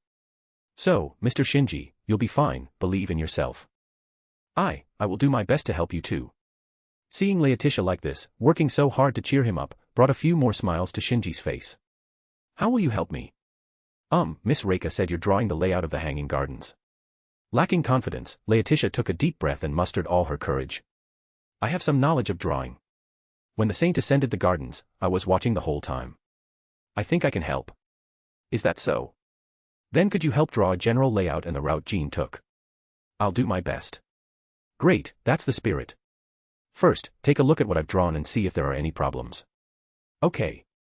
So the two of them moved the papers and pens from the desk to the coffee table, each taking a side, and started working through the night. Outside the slightly ajar door, Fiore watched quietly. Her expression changed several times, finally turning into a barely audible sigh as she silently left. Shinji wasn't the only one pulling all-nighters. His enemies, whom he needed to defeat, were doing the same. Due to 2 consecutive broken phantasm, the palace where the Great Holy Grail was originally stored could no longer be used. As the master of the gardens, Semiramis temporarily established a new altar. Though it was a temporary setup, the altar still maintained the grandeur and luxury characteristic of the gardens. The altar and the surrounding space were distorted and isolated by magic, creating a sense of vastness that stretched endlessly. Although it appeared bowl-shaped from an overall perspective, only the central part was flat. Descending the wide, brick-paved steps to the central area, one could see the greater Holy Grail of Fuyuki, forcibly taken, floating there. Its blue-white radiance made it appear like a moon summoned into this space. However, what was even more astonishing was the ceiling of the altar. The ceiling was made of transparent crystal, filled with water above it. It was like an inverted lake. Blue, red, yellow, and other brightly colored water lilies bloomed on the lake's surface, like a sky painted with rainbows. This was a miraculous sight that could only be achieved in the Hanging Gardens, a place with inverse concepts, where water flowed high and people walked low. Unfortunately, this fantastical and magnificent scene was utterly ruined by the altar's owner, a white-haired youth in priestly garb.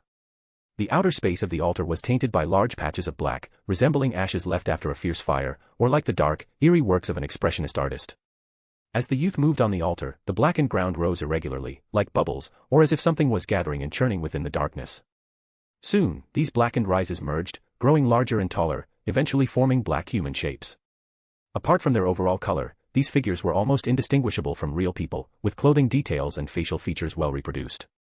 The only difference was that these figures remained just that, figures, with lifeless, expressionless faces. When the last figure was completed, the youth retracted the red and blue magic power from his arms, wiped the sweat from his forehead, and nodded in satisfaction. Very good, it's done. Using the souls of servants contained within the Lesser Grail as the foundation, I connected and summoned their spiritual cores with my noble phantasm, and finally used the garden's illusory properties to create shadow servants. Although the principles differ from the originals, their performance is no different, though they inevitably suffer from intelligence and noble phantasm limitations. However, even with restricted noble phantasms, these shadow servants are still powerful. After all, this is the largest Holy Grail war in the Middle East, with 5 top-tier servants participating. Now, it's up to you, Shadow Archer Arash, Shadow Lancer Romulus, Shadow Caster Paracelsus, Shadow Assassin Yen Qing, and Shadow Berserker Beowulf. Don't think that I've run out of cards just because I played them all. Using the existing deck is second-rate, creating your cards is the true path.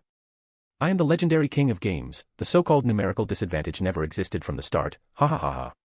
Chapter 555, Unable to Betray. It's truly hideous. In the shadow of the altar's entrance, Semiramis crossed her arms, her slender eyebrows tightly furrowed, seemingly expressing her dissatisfaction in this manner. Shadow servants. They are nothing but puppets with power, servant shadows would be a more fitting name. I see, indeed a more appropriate term. Golden spiritual particles dispersed, adding a bit of brightness to the dark space. Upon hearing this voice and seeing the shimmer, a clear look of mockery appeared on the Empress's face. It's quite rare to see you leave that room. The room Semiramis referred to was where the former 5 masters of the Red faction rested. Before the servants were summoned, they had been poisoned. While retaining normal thought, they were lured and manipulated into a world of madness by Shiro and Semiramis until Shiro seized the command spells from them. They were all top-tier modern magi with ample mental defenses. However, these defenses were like paper armor to the world's oldest poisoner. As a result, they were neither killed nor granted freedom, merely kept alive in a state no better than waste. Despite this, Karna continued to guard them. When not receiving orders, he stayed in the room, silently accompanying and protecting them, as he had promised earlier. From the beginning, he never regarded Shiro as his master. He followed Shiro's orders solely because it allowed him to better protect the master. While the outcome might not differ, this situation posed a hidden danger. Should his master awaken and issue orders, Karna would undoubtedly betray, regardless of the circumstances. Before the command spells and contracts were stripped, any direct harm was prohibited to avoid arousing the servant's suspicion. Even the poison's dosage was reduced repeatedly. Even Semiramis, the world's oldest poisoner, couldn't achieve satisfactory results under such harsh conditions. Thus, they never knew when the masters might awaken. If they awoke after everything settled, it would be fine. But if they awoke before then?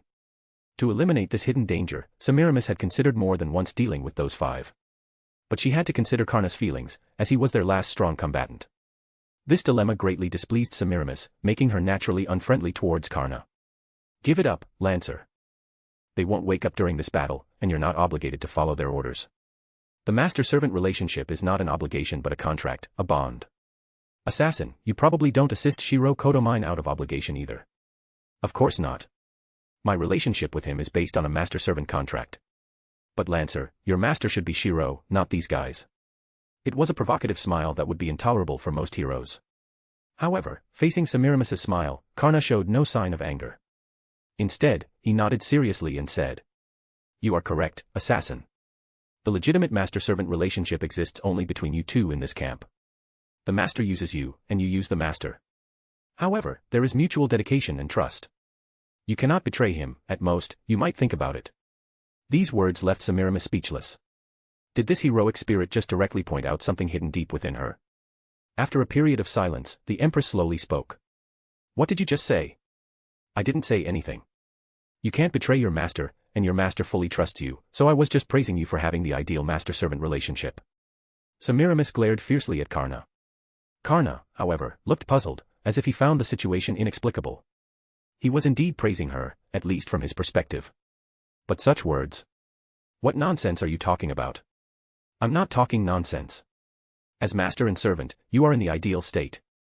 You won't betray him, and he won't betray you either. It's not because you would exact the greatest punishment on a betrayer, but because he understands that not betraying is the most important and proper method. He won't betray. These words sounded incredibly noble. Ignoring Semiramis's agitation, Karna continued. I won't ask you to understand me because of this, but at least you can accept my actions, right, assassin? The law of the jungle is the rule of the world, though we are not beasts. Beyond instinct, we should have a layer of human ethics, and that varies for everyone. Currently, it is this layer of ethics that prevents me from betraying my master, because that's how my existence is constituted. I will protect them here, that's all I can say. Is that so? Fine, suit yourself. Thank you, assassin. Karna bowed deeply. Semiramis snorted and activated her spatial transfer magic. Just before her body disappeared, she asked again. Do you think I won't betray? Of course not. Assassin, are you the kind of obsessive who would kill their beloved? Upon hearing this response, Semiramis showed unprecedented panic and disappeared as if fleeing. Karna stood alone, exhaling lightly. Well, this way, assassin won't have the urge to kill my master and the others. Unlike his relieved state, Semiramis, who had returned to her throne, looked bewildered. You cannot betray him, at most, you can only think about it. What an absurd statement. Up until now, some emotion akin to anger began to surge intensely in her heart. Her blood felt like it was boiling. He said I couldn't betray. I am Semiramis, the empress who controlled the Assyrian Empire through betrayal and poisoning. It was utterly ridiculous. The reason she hadn't betrayed Shiro was simply that being on the same side as him was interesting. If he became uninteresting, she could betray him at any time. That Lancer guy was truly laughable. Of course, I can betray, just that there's no need to for now. Should I betray him now to show him, take everything he's attached to and turn it into nothingness? Yes, I don't need to cater to that servant's whimsical thoughts. I can just take it all. Just like I've done more than once in the past, using words, fingertips, and sweet poison to make everything mine. I can imagine his expression when betrayed. Shocked, as if in a daze, and as he gradually realizes the truth before him, his face would surely twist in anger. Then, he would surely cry out in agony. No, that's not right. That guy wouldn't show such an expression, there's no way he'd let himself end up like that. Please, wait a moment. I am not your enemy. The voice in her mind grew more anxious. I won't take much of your time. Please, you must believe me. Semiramis felt a bit confused. As someone adept at weaving intrigues, she was used to assuming the worst intentions in others. However, this time, she truly sensed no malice, there were many ways to lower one's guard, and there was no need to humble oneself to such an extent. This didn't feel like someone trying to harm her, but rather someone pleading. Fine, let's see what you're up to. Thinking this, Semiramis dispelled the communication spell in her hand. Speak, what do you want to discuss with me? Let's talk about him. Him? Yes, Shiro Kotomine, your master. Shiro. Semiramis's heart skipped a beat. What about him? It's not about him, it's about you. Earlier, you said you wouldn't fall for him. Humph, so what if I did? That wasn't your true feelings, was it? What are you trying to say? That I like him. Semiramis's voice turned sharp. Don't joke with me. All people are just my playthings. I can turn them into heartless puppets anytime I wish. Including him. The Empress wanted to say yes, but she knew she couldn't.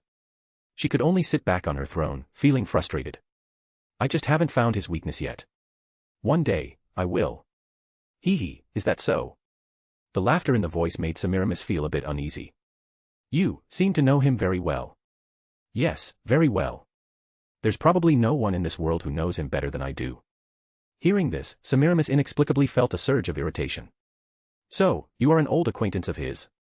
I'll call him right now to see if what you say is true. Please don't. Why? Are you deceiving me? I'm not deceiving you. If he finds out that I secretly projected my thoughts here, we might not have another chance to communicate like this. Huh. Even if you don't want to trust me, at least let me finish speaking. I don't want you to regret it in the future. Regret? Quite bold of you to say that. Do you think you know me well? I don't know if it counts as knowing, but I've been watching you all since this garden, which exists between illusion and reality, appeared. You. Semiramis felt both a chilling fear and an uncontrollable curiosity. Who exactly are you? I am his. What? Upon hearing that barely audible word, Semiramis's empress-like demeanor collapsed. Chapter 556, Chapter 556, Departure. In the evening, a spell preset at the head of the bed forcibly woke Shinji from his sleep, dispelling the remnants of his drowsiness within seconds. It's time. Uttering this phrase, laden with special significance, in a voice so calm it surprised even himself, the man who had been working tirelessly and then slept like a log began to stretch and move his limbs. At the same time, he materialized a pure white robe woven by the third magic. As expected, a knock on the door sounded, followed by Jack's voice. Papa, it's time. Wake up. Coming.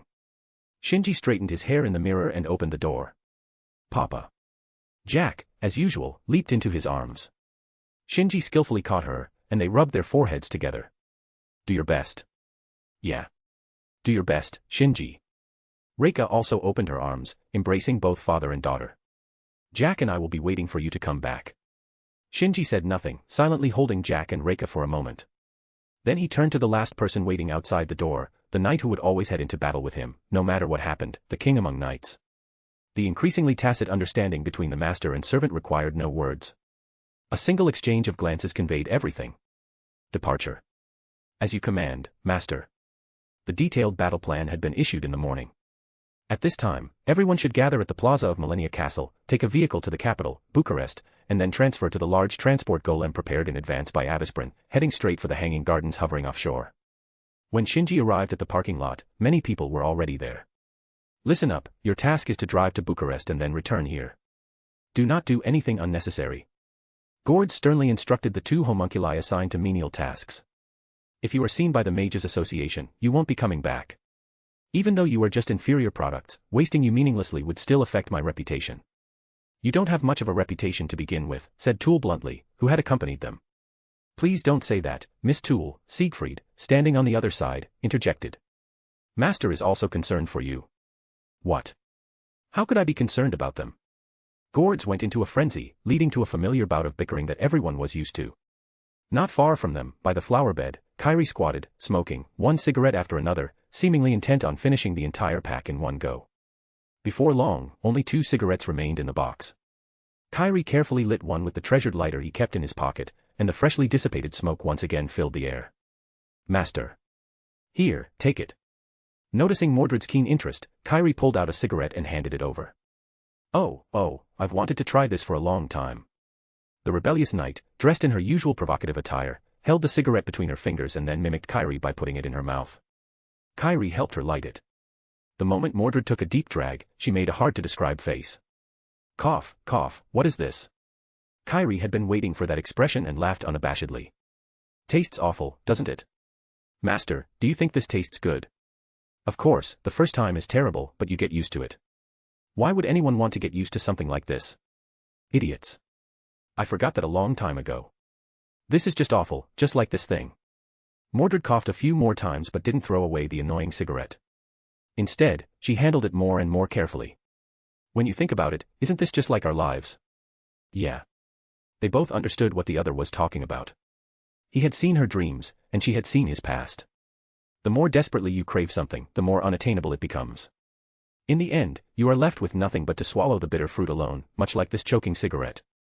Master, I no longer dream of the sword selection because my dream has already been fulfilled. But you? I'm fine because I've already found something I want to do. Something you want to do? What is it? That's a secret. Tell me, Master. Mordred habitually tried to pat Makiri on the shoulder. Makiri, anticipating this, dodged and ran off. I can't tell you means I can't tell you. Don't think you can escape. Mordred wasn't about to give up and chased after him with fierce determination. After a few steps, she saw Artoria, in full battle gear, standing quietly nearby. Immediately, she froze, like a mouse caught by a cat, standing there helplessly. Father. It's okay to relax a bit before battle, but don't go overboard. I got it. Wait, what? She had expected her stern father to scold her but was instead gently reminded. And the cigarette? I'll put it out immediately. Forget it. While it's not a good thing, there's no need to waste it. Just this one. Artoria's reaction once again exceeded Mordred's expectations, and she couldn't help but beam with joy, nodding repeatedly. Father is the best. He. Seeing Mordred's silly smile, like a child, Makiri took a deep drag on his cigarette. If that child were still here, she'd probably be as old as Mordred by now. Would she be playing around with me like this? Probably not. That child was quiet by nature and likely wouldn't be so lively. I wouldn't have let her become like this either. But no matter which one, they are both so dazzling, both people I cherish. That child is gone, and even wishing upon the Holy Grail can't bring her back. So at least, let Mordred. Behind his sunglasses, his gaze grew resolute. Although half of him had died with that child's passing, the remaining half could still do something. In the end, he could still recover something he had lost before. That is the most fundamental thing for a human, the emotion necessary for humans to dominate this world. This battle must be won, and it will be won. His free hand unconsciously reached into his pocket, gripping the newly completed syringe. It was his greatest contribution and an indispensable item for the Black Faction's assault on the Hanging Gardens. On the other side, Achilles and Chiron stood side by side, the former holding his spear aimed at the distant sky. Acting together with my teacher like this, it's been a long time. Chiron's lips curled into a nostalgic smile. Yes, back then, you were only this tall and always making mistakes. Atlanta glanced at Achilles with slight surprise, and he responded somewhat awkwardly. Back then, I didn't understand things, but now it's different. My wish is to exist as a hero. I must live up to the title of hero. How about a competition? Big sis, teacher, let's see who can defeat more enemies. I have no problem with that. I'm just not sure what tactics that wicked woman and the strange priest will use to counter us. A hint of worry appeared on Atlanta's face, but Achilles swung his spear confidently. No matter their tactics, we must not let their schemes succeed. You've truly grown into an outstanding hero, Achilles, Chiron sighed softly. Very well, I accept this challenge. Achilles was instantly filled with fighting spirit. Then watch closely. Big sis, I will surpass my father. Teacher, I will surpass you too. Don't get too cocky. I've never lost a competition to a student. I'll be your first loss. It's good to be determined, but don't rush too much and burden the master unnecessarily. Hearing Chiron's reminder, Calls quickly waved his hand. No need to worry about me. This is not just your battle, it's mine too. Even though I'm not an excellent magus, I'll do my best not to hold you back. Whether you run at full speed or use your noble phantasms, I won't limit you. The goal is singular, victory. Well said, master. Let's create some havoc. Don't push yourself too hard, master. Achilles laughed heartily, while Chiron shook his head slightly, a bit helpless. Witnessing this scene, Atlanta thought of her own master. She turned and quietly asked another man who shared the same affiliation. Master, is Fiore still locked in her room? Shinji sighed. Artoria went to see her, but she didn't respond at all. I guess she's still mad at me and calls. It's only natural for her to be angry. What you did was cruel to her. Yeah, but I don't regret it. Someone had to stay behind, and she, as the clan head, was the most suitable person.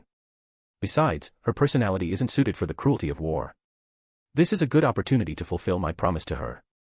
After all, who knows if I'll come back alive.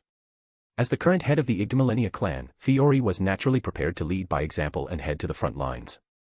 She had been actively preparing for this. However, this morning, when Chiron issued the battle plan, Fiore wasn't included.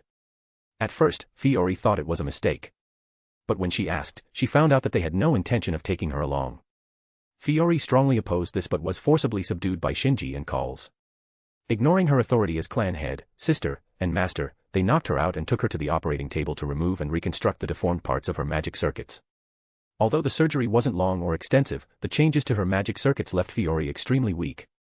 Not only was she unable to fight, but even moving became very difficult. In such a physical state, she couldn't go to the front lines. Because of this, Fiori hated the two instigators, not speaking a word to them or seeing them off. You don't need to worry about magic supply. During the surgery, I linked most of the magic circuits to myself, so you can draw freely from me. I know, I'm just a bit envious of them. Sorry. Catching the look of disappointment in Atlanta's eyes, Shinji apologized. It's okay. You didn't do anything wrong. As long as we survive, there will still be opportunities. Yeah, let's both do our best, for ourselves, for the world, and for Fiori. As they spoke, Roche and Avisbrun arrived at the gathering point, followed by a bronze golem. On the golem's shoulder was a dark object, resembling a huge lump of earth. One end of the lump had an opening, through which a pale face, filled with hateful eyes and a constantly moving mouth, could be seen. Judging by the mouth movements, she must be cursing continuously, but due to the magic seal, no one could hear her. Soon, her former servant Astolfo and her most hated homunculus Sieg arrived, as noisy as ever. Astolfo ran ahead, with Sieg chasing behind. Hurry up, master, we're going to be late. Don't run so fast, Ryder, I can't keep up. Ah, everyone is already here. Sorry for making everyone wait so long. It's all my fault. I accidentally overslept. As usual, an absurd reason. Fellow rider Achilles couldn't help but retort. A servant oversleeping. No, to be precise, servants shouldn't need to sleep. But sleeping feels so good, especially when I'm cuddling with master. I'm an idiot for even talking to you about this. Achilles showed an exasperated expression, and the others weren't any different. I say, Ryder's master, can't you control him a bit as his master? I really can't. Sieg scratched his cheek with some distress. Although he had only been born recently, he wasn't lacking in common sense. He intended to do as other masters did, allowing his servant to either stay in spirit form or freely roam the castle. But when he mentioned this, Astolfo cried out, "Are you saying you'd be happier if I wasn't around, and only when I sleep with master do I feel fully energized?"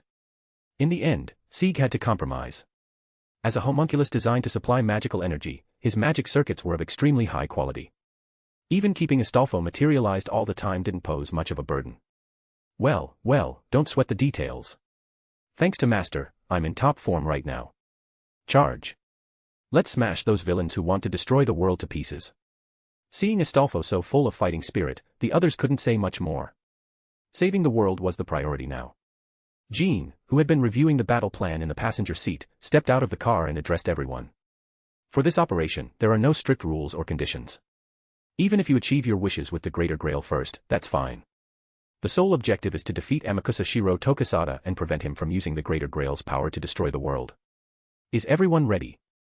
Some responded loudly, some nodded quietly, and some hefted their weapons. Though their responses varied, they all conveyed the same resolve. Let's move out. The roar of engines echoed throughout the Millennia Castle, causing a nearby curtain to lift slightly. A pair of beautiful eyes hid in the darkness, filled with shimmering moisture, unclear whether it was the natural color of the pupils or the mist spreading from the corners. You traitors. I will get my revenge on you, definitely. So, you must come back. Otherwise, I will never forgive you. Shinji calls. Chapter 557, ready.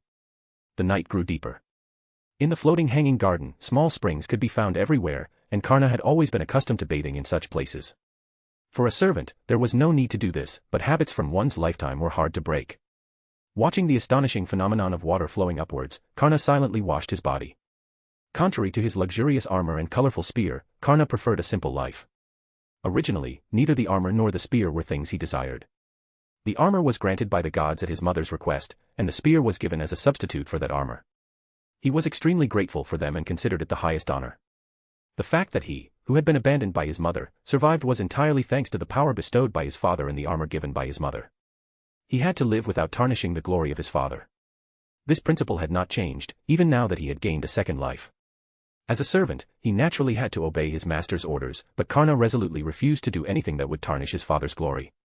However, if the master had been controlled from the start of the summoning, then it was no longer a matter of his actions. The master was dreaming with empty eyes. Communication was impossible, and establishing any kind of meaningful connection was out of the question. From the continuous mutterings in his sleep, it was clear that he mistakenly believed he had obtained the Holy Grail. Knowing this was enough. He needed to obtain the Holy Grail and fulfill his master's wish. Of course, he was well aware that this was an exceedingly difficult task. He might not even reach that point. The Holy Grail, though close, was not something easily seized, and more importantly, his master had already been transformed by Amakusa Shiro Tokisada, who currently possessed the Holy Grail. Although he had no ill intentions, this was an undeniable fact. He was truly at a loss. However, such situations were familiar to Karna. He neither resented his previous master nor hated his current one. He did what he could within his abilities. He offered what was asked of him as much as possible. And he solemnly accepted all the consequences that came with it. No, perhaps not all of them. Karna recalled what he had been pursuing all along. In this world, there was only one hero who continuously disturbed Karna's heart. His name was Arjuna. He was the man who took everything from Karna as the price for his armor and spear. One could say Arjuna was a man who gained everything without any cost. Was the feeling Karna held towards Arjuna jealousy? Or was it something other than jealousy? Karna never figured this out until his death. He had never been jealous of anyone, and he couldn't name the emotion that had always disturbed his heart.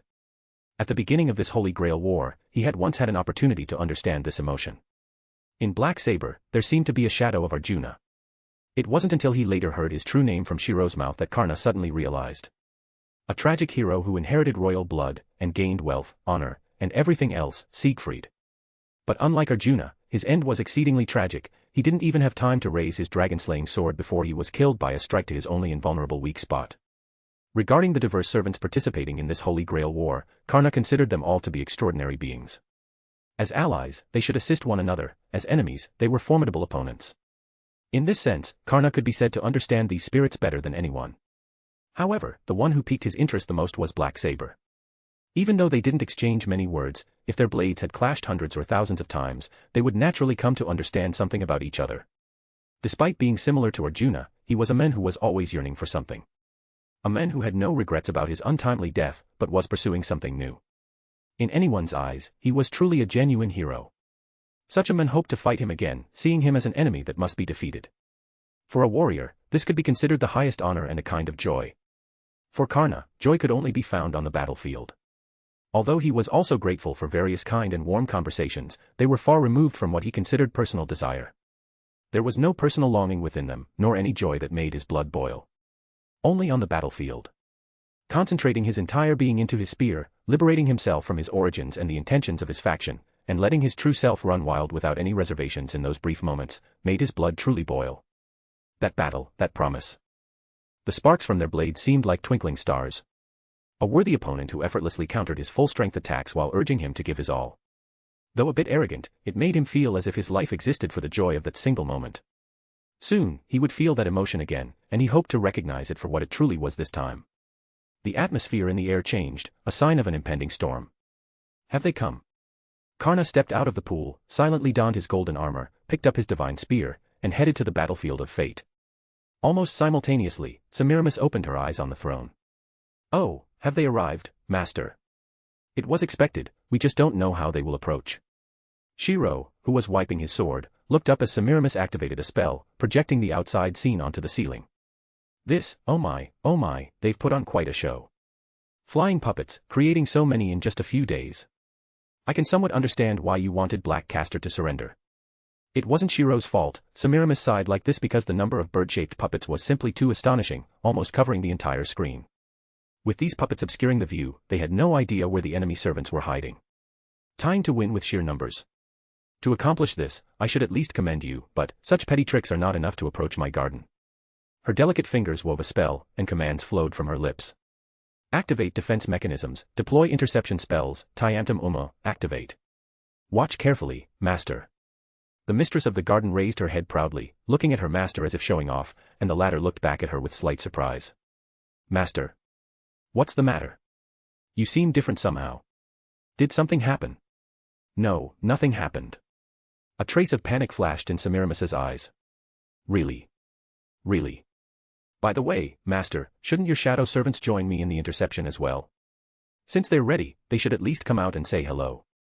They can serve as a backup for my Tyamtum Uma. Didn't you say they can destroy the Tyamtum Uma? I want to see how they plan to do that. You're right. Let the Shadow Archer and Shadow Caster join the battle.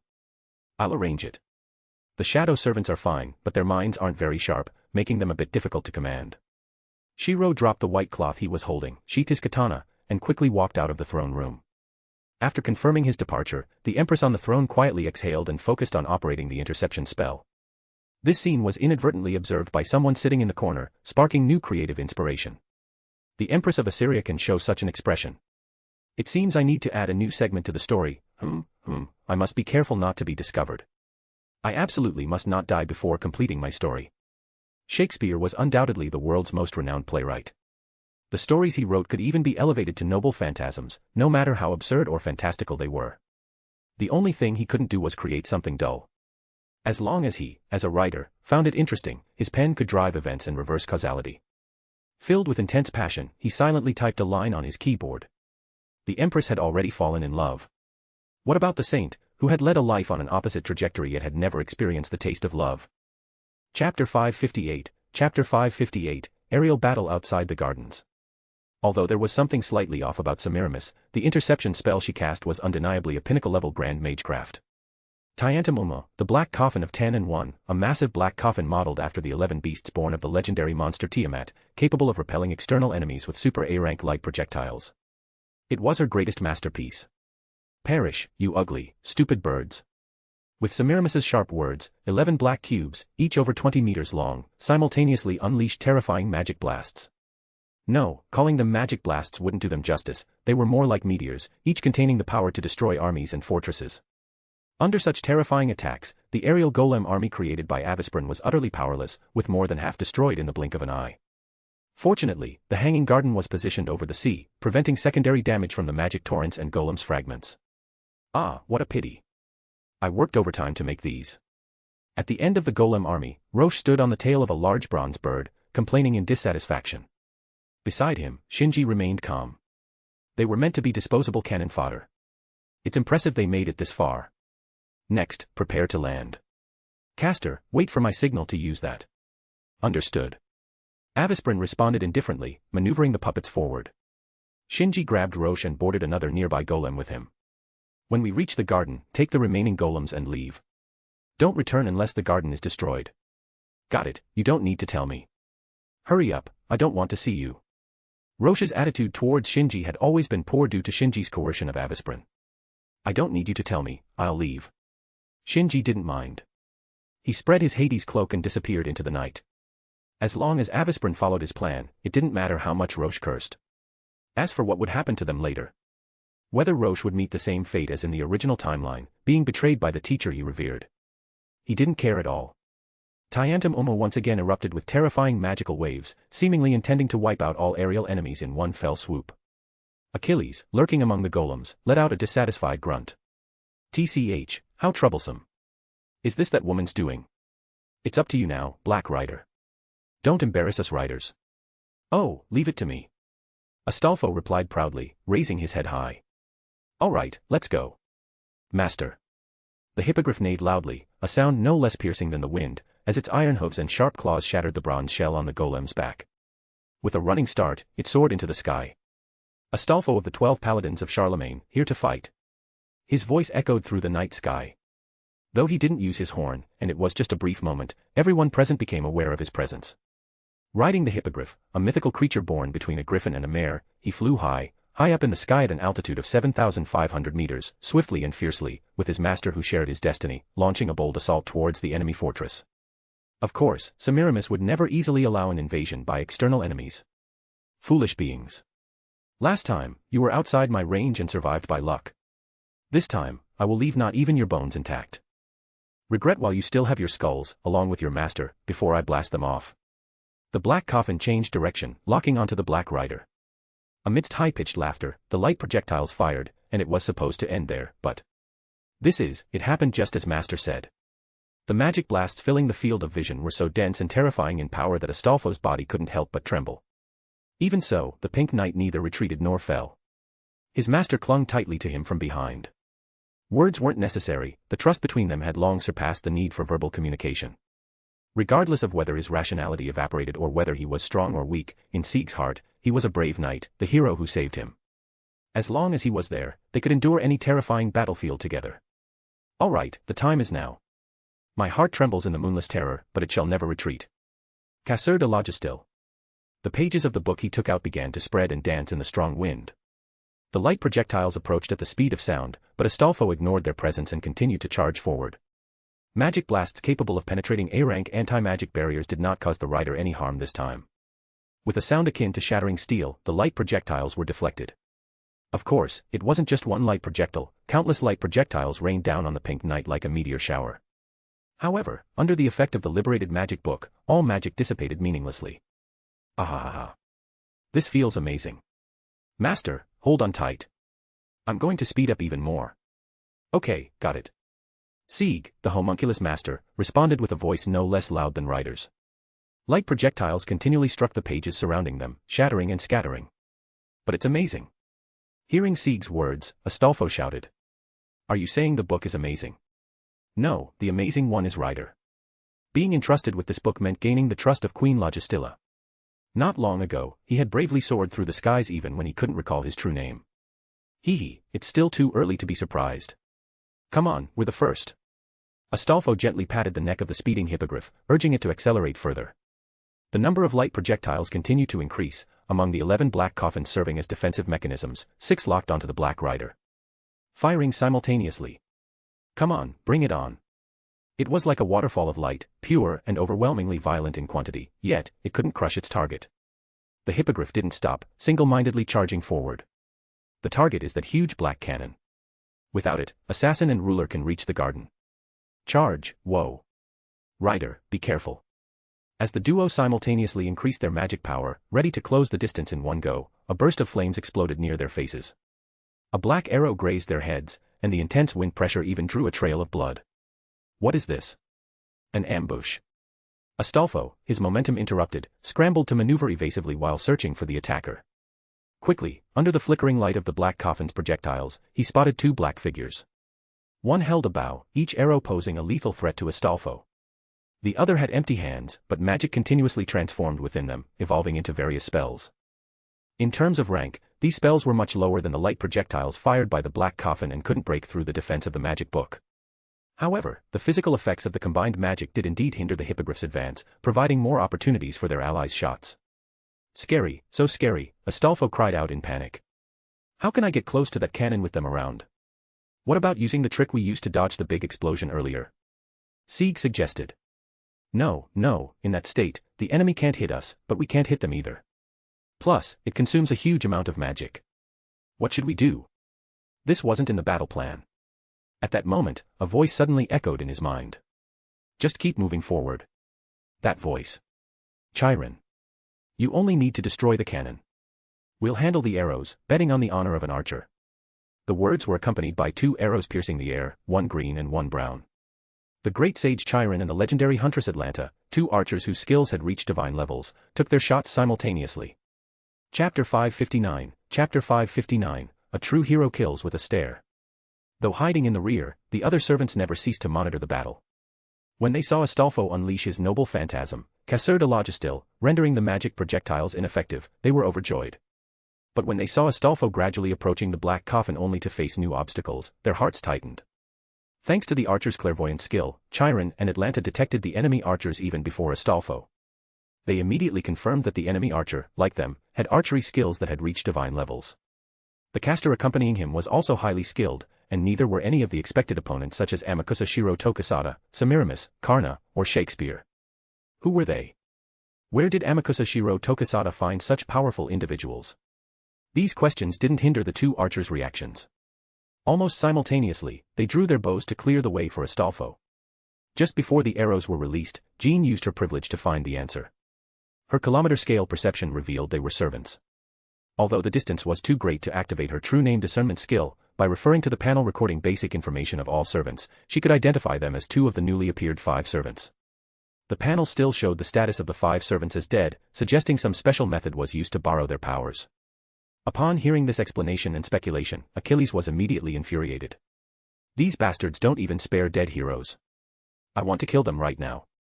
Hey, ruler, it's our time to fight yet. Wait a bit longer, it's not time yet.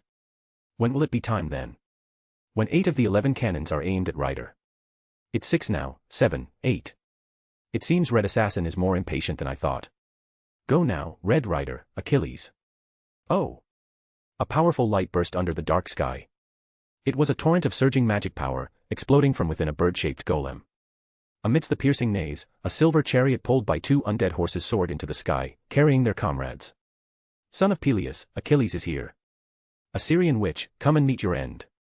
Don't shout, how rude. Did your sea goddess mother and your teacher never teach you manners? Semiramis wasn't someone to take insults quietly, and she retorted through magic.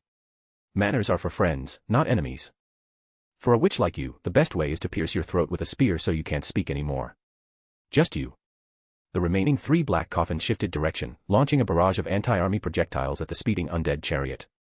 I'm not the only one who wants to kill you. As Achilles laughed heartily, holy light flashed above his head.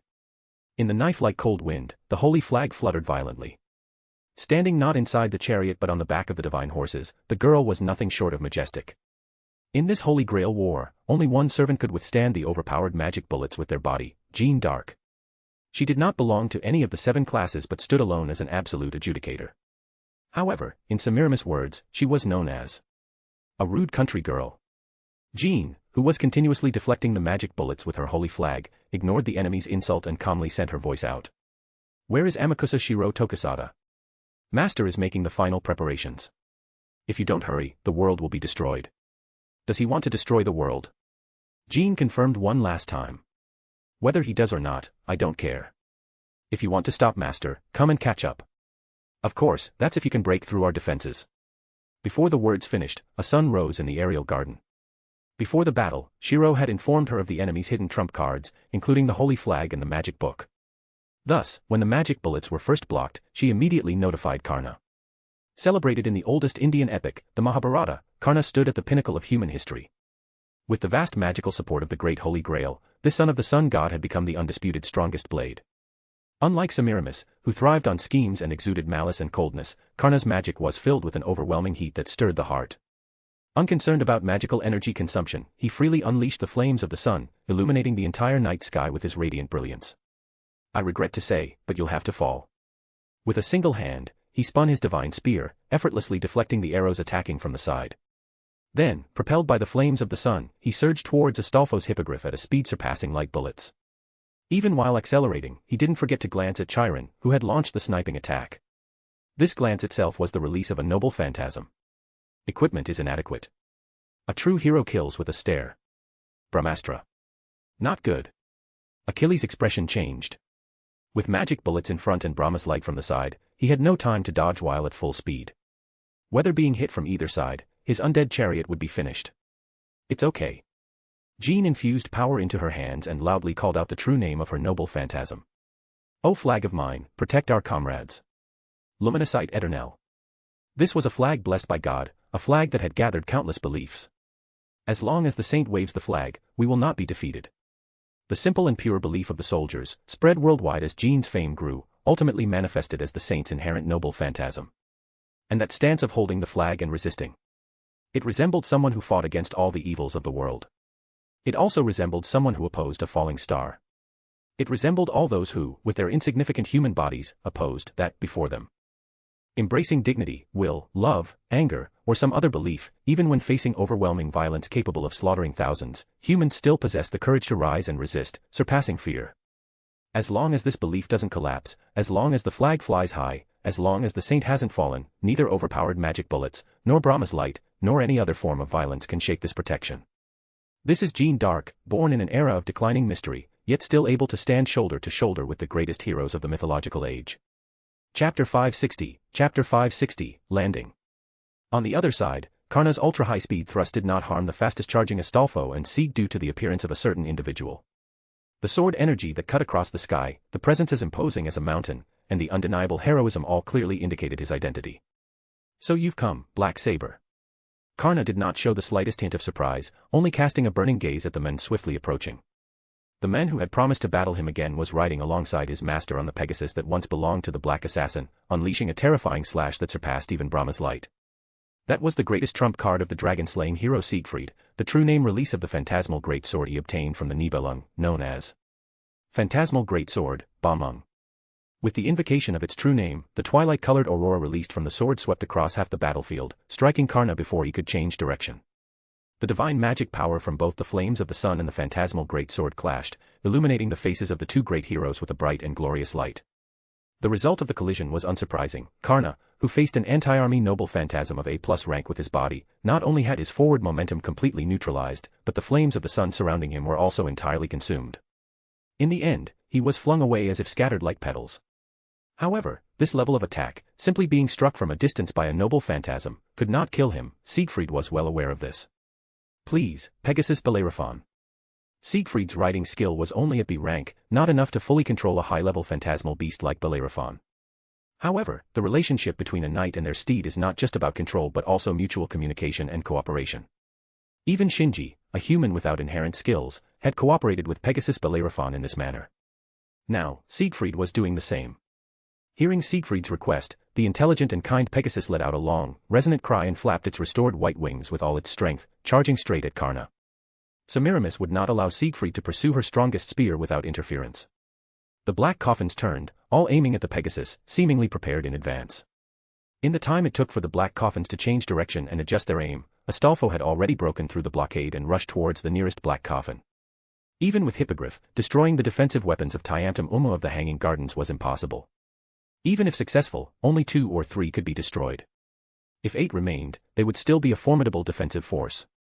This was Semiramis's evaluation of Astolfo's power. Her assessment was very accurate, but the proud empress forgot one thing: turning the impossible into possible is what makes a heroic spirit, granting them the right to be summoned as a servant seeking the Holy Grail. Even if Hippogriff alone couldn't do it, Astolfo still had a magic book and a spear in hand. All right, let's go. No problem, just trust in her book. Yes. Wrapped in swirling, flying pages, Astolfo and Sieg charged forward on the phantasmal beast, holding a golden assault spear in his right hand. He knew very well that such a charge had a high chance of ending in failing, and the intelligent Hippogriff and the magic book told him so. But, if he combined the power of the book and the Hippogriff, it might be possible. Whether we can break into the aerial gardens and stop Amakusa Shiro Tokisada largely depends on whether you can break Semiramis's defensive barrier. If you fail, we'll have to risk our lives. These were Shinji's words to him before the action, and he remembered them well. The hopes of his comrades were all pinned on him. How could he give up now? Even a weak knight had his pride. Master, lend me all your magical power. Charge. Though they looked cuter than most girls, at this moment, the aura they exuded was more manly than any man. The swirling pages scattered more chaotically, deflecting all the surrounding magical energy. Sensing its owner's resolve, the phantasmal beast let out a high-pitched whinny and accelerated further. The two, transformed into an arrow of light, successfully shattered Semiramis's proud defensive device. However, the cost was high. As expected, they only managed to destroy one. Ugh, arg. Feeling a pain so intense it seemed like all his bones were about to break, tears welled up at the corners of Astolfo's eyes. But it was just pain, nothing more. Hippogriff, can you still go on? The Hippogriff responded with a confirming whinny. What about Master? No problem. With trust in his partner, Astolfo continued the assault. Their efforts were not in vain. The destruction of one black coffin created a gap in the magical barrage blocking Siegfried, allowing Bellerophon to transform into a comet, breaking through the barrage with dragon-like defense, and delivering Siegfried right to Karna. Karna had already recovered from the direct hit of the noble phantasm in a short time, dodging Siegfried's charge with a mid-air maneuver. Siegfried did not give up. He pushed off Bellerophon's back and leaped high, continuing his pursuit of Karna. This was 7,500 meters above the ground, with the vast, boundless ocean below. A single misstep by a swordsman without flight capabilities would result in a tragic end. However, Siegfried did not waver in the slightest, and his master Gords placed all his trust in him. Go, Siegfried. With Gords' shout, the phantasmal great sword turned into a stream of light and hit Karna's body for the second time. The force of an avalanche poured out, pushing both their bodies unreservedly toward the direction of the Hanging Gardens. Though the method was a bit unconventional, Black Saber Siegfried indeed became the first to land in the Hanging Gardens. This greatly boosted the morale of the attacking side. Ha ha ha, well done, Black Saber, Black Rider. We can't lose either. Teacher, Big Sister, Ruler, and Master, hold on tight. I'm going to accelerate. Xanthos. Balios. Pegasus. Let's go. Run as if your life depends on it. My life is a shooting star. Troia's Tragoidia. Achilles laughed heartily and swung the reins with all his might. The silver chariot drew a serpent-like trajectory in the sky, biting towards the throat of the hanging gardens. Chapter 561, Rome. The declaration of the Red Rider Achilles echoed through the heavens and the earth. The Black Rider Astolfo was not outdone, although not as grandiose. There was a resolute determination that would never turn back. Charge! With a teeth-grinding sound of metal twisting, another black coffin shattered in response. The second one, bring it on. The phantasm beast, inheriting the wings of the griffin, summoned a blue tornado. Pages fluttering like snow intertwined with the assault spear, fiercely crashing into the third black coffin. Subsequently, this black coffin also shattered in response. However, the golden assault spear that had helped its master pierce through 3 consecutive black coffins had reached its limit. The tip of the spear showed spiderweb-like cracks and shattered along with the black coffin. Oh, Argalia. Astolfo pouted in dissatisfaction and threw the spear aside. Although the noble phantasm wasn't completely damaged, the assault spear without its tip was useless for charging. No choice, from now on, we'll have to rely on ourselves, right, Hippogriff? The phantasmal beast's response was still loud and clear. Master, the impact will be greater next. Hold on tight. Yes, we will succeed because the rider is a hero. Right, I'm a hero. Charge, Astolfo assault. Without the lance, it was now purely a contest between flesh and blood versus the turret. Although the hippogriff was a phantasmal beast, it ranked lower compared to the griffin, which was akin to its father. In terms of mystery, it naturally couldn't compare to Semiramis. However, this hanging gardens was ultimately just vainglorious. It was a noble phantasm constructed from materials existing in the present world. In the end, these two kinds of mysteries were almost evenly matched. Though they could be damaged, it was impossible to do so without any harm. One hard feather began to break, and the foreheads were already bloodied in the third one. In the fourth one, the once majestic face gradually twisted. Soon, another black coffin was broken. 3 more to go. Hippogriff, can you still manage? The hippogriff let out 3 cries, though not as loud as before, still full of determination. So what if the beak was broken and the hooves cracked? Since the master was fighting so hard, how could Hippogriff retreat as a companion? Sieg pounded his thigh forcefully, forcing himself not to look away, trying to squeeze out the magic power in his body. Although it was a noble phantasm, the hippogriff and the servant were also summoned as living beings. They felt pain and fear.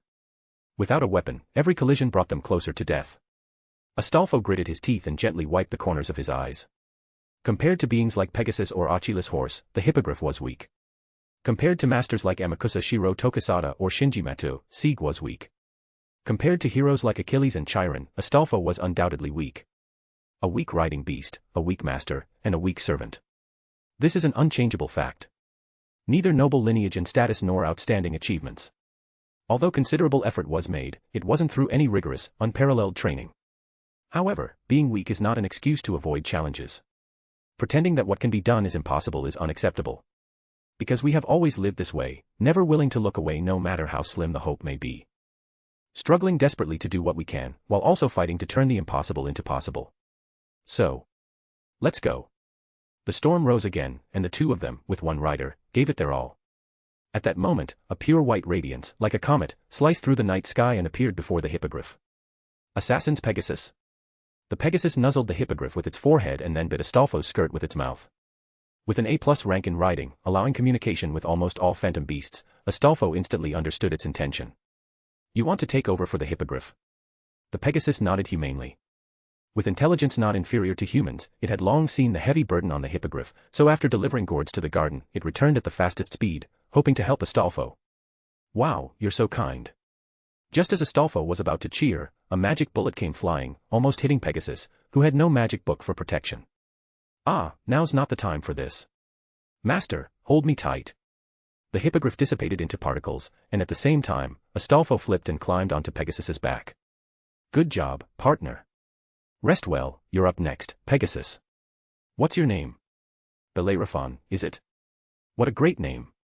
Let's go, Bellerophon, smash the remaining iron blocks to pieces. Nay. Although the Pegasus's cry was different from the hippogriff's, the will it contained was no different. With a brave roar, the pure white comet shattered the remaining black objects. Infuriating. Although Master had mentioned it, I didn't expect someone of this caliber could smash the Tiamtum Umo. The Book of the Witch, the Hippogriff, and the Pegasus, very well, very well. Semiramis gazed coldly at the celebrating pink knight hovering outside the garden. No choice, the repair of the black coffins will have to wait until later. Now, what needs to be done is... The Empress, seated on the throne, raised her right hand and cast her gaze upon the invaders who had begun to land in the garden, activating the traps prepared in advance, previously thinking Shiro was being overly cautious, now realizing it was her underestimation. At the moment her fingers moved, the spatial structure within the garden underwent a drastic change. The first to suffer was Achilles' chariot. He intended to use speed and numerical advantage, as instructed by Jean, to first take down the two shadow servants engaged in a shooting battle with Chiron and Atlanta. Unexpectedly, as soon as the chariot entered the garden's range, the surrounding space distorted. When Achilles burst out of the distortion, all the passengers in the immortal chariot had vanished, and Achilles himself found himself in a strange forest. Before Achilles could make sense of the situation, the surrounding trees began to grow wildly, in the blink of an eye trapping the immortal chariot. Enough with these petty tricks, come out and face me. Achilles scoffed, put away the chariot, and swung his spear with incredible speed, cutting through the wildly growing vegetation as he advanced toward the source of the magic. There stood a man formed from black shadows, taller than Achilles, holding a massive war spear, raising both hands high, and issuing a deafening cry. Rome. Chapter 562, Chapter 562, Servants vs. Shadow Servants. Not only did Achilles encounter obstruction from a shadow servant, but the others riding the chariot faced similar challenges. When Chiron encountered spatial turbulence, he quickly pulled his master, calls, preventing them from being separated. As soon as the spatial distortion stabilized, a dense rain of arrows fell from the sky, leaving no time to react. Only an all-around archer like Chiron, who could wield his bow as a staff to create an impenetrable defense, could protect calls. In contrast, Atlanta might already have been injured in such an ambush, let alone being able to shield calls amidst the arrow rain. After the volley of arrows, Chiron counterattacked with a set of 5 arrow burst, returning fire. Although he didn't see the enemy, his skill allowed him to calculate their precise location through the angle and force of the arrows. The enemy's identity had long been confirmed, the Shadow Archer, an archer with unparalleled archery skills, who had been obstructed by Chiron and Atlanta since the aerial battle began. Master, stay behind me and protect yourself. Understood, Primal Spirit, Raptor. Calls swiftly released the prepared beast spirit. Atlanta found herself in a confined room with solid walls all around, seemingly meant to restrict her swift movements. In the center of the room stood a burly man, naked from the waist up. Though his body was composed of shadows, Atlanta could see the bulging muscles on the man's body. The man's weapons were 2 unusually shaped large swords. While most servants would need both hands to wield such weapons, he held them effortlessly with one hand each. Just looking at him made Atlanta feel as if her chest was being compressed, making it hard to breathe. But that wasn't the most troublesome part. The most troublesome was the aura emanating from the man, an aura similar to her own. It wasn't a human aura but that of a beast. If Atlanta were a cat, then this man was a wolf that would tear its prey to pieces. And now, this wolf had set its sights on the cat that had intruded into its territory, ready to attack at any moment. They've chosen a good prey for me. The celestial bow was drawn silently.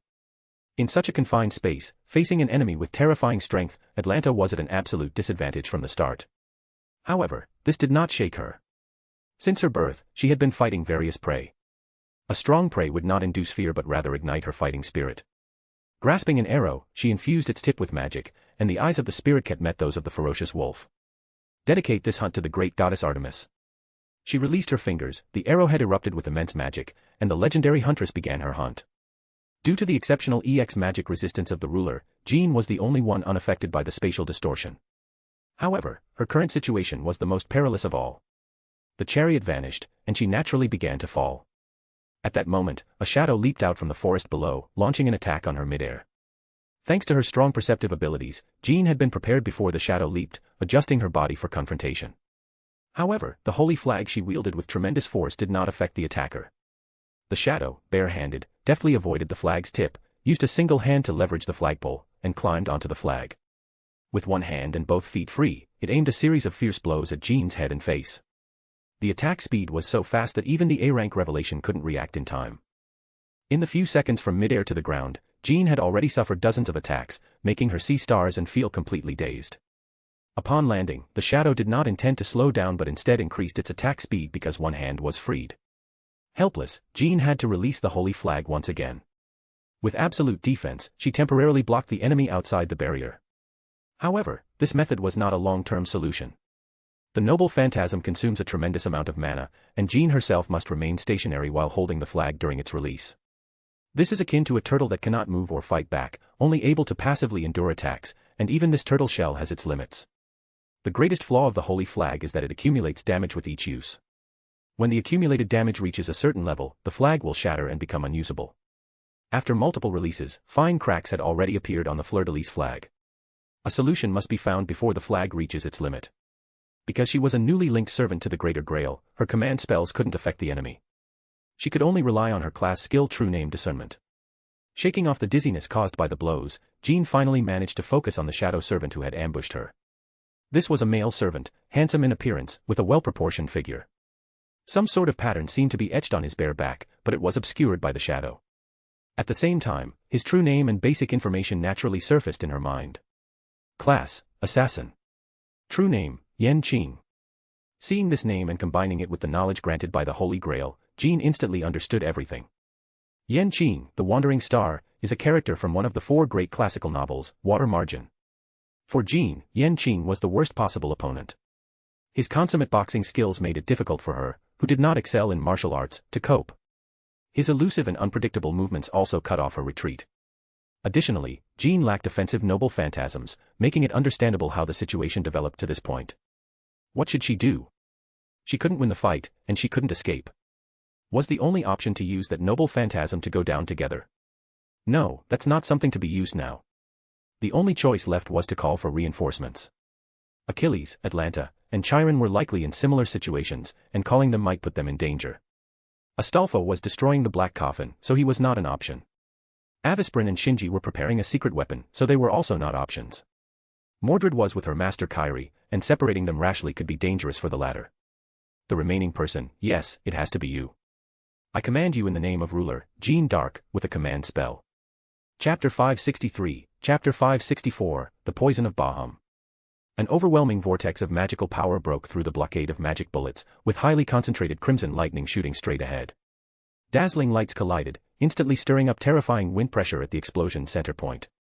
This was Mordred's ultimate trump card, her all-out attack. Unfortunately, since Semiramis was deemed by Mordred to be akin to her mother Morgan, a woman like a venomous snake, it was evident that reaching her wouldn't be an easy task. The moment Mordred unleashed her noble phantasm, Semiramis knew she had lost this round of the clash. So she abandoned the idea of defeating Mordred and initiated a spatial transfer one step ahead. TCH, as expected, not so easy to deal with.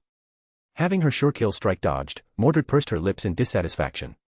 Be careful, Saber, that woman hasn't left yet. Her master, Kairi Shishigu, reminded her from somewhere hidden. I know. Let's deal with these black guys in front of us first.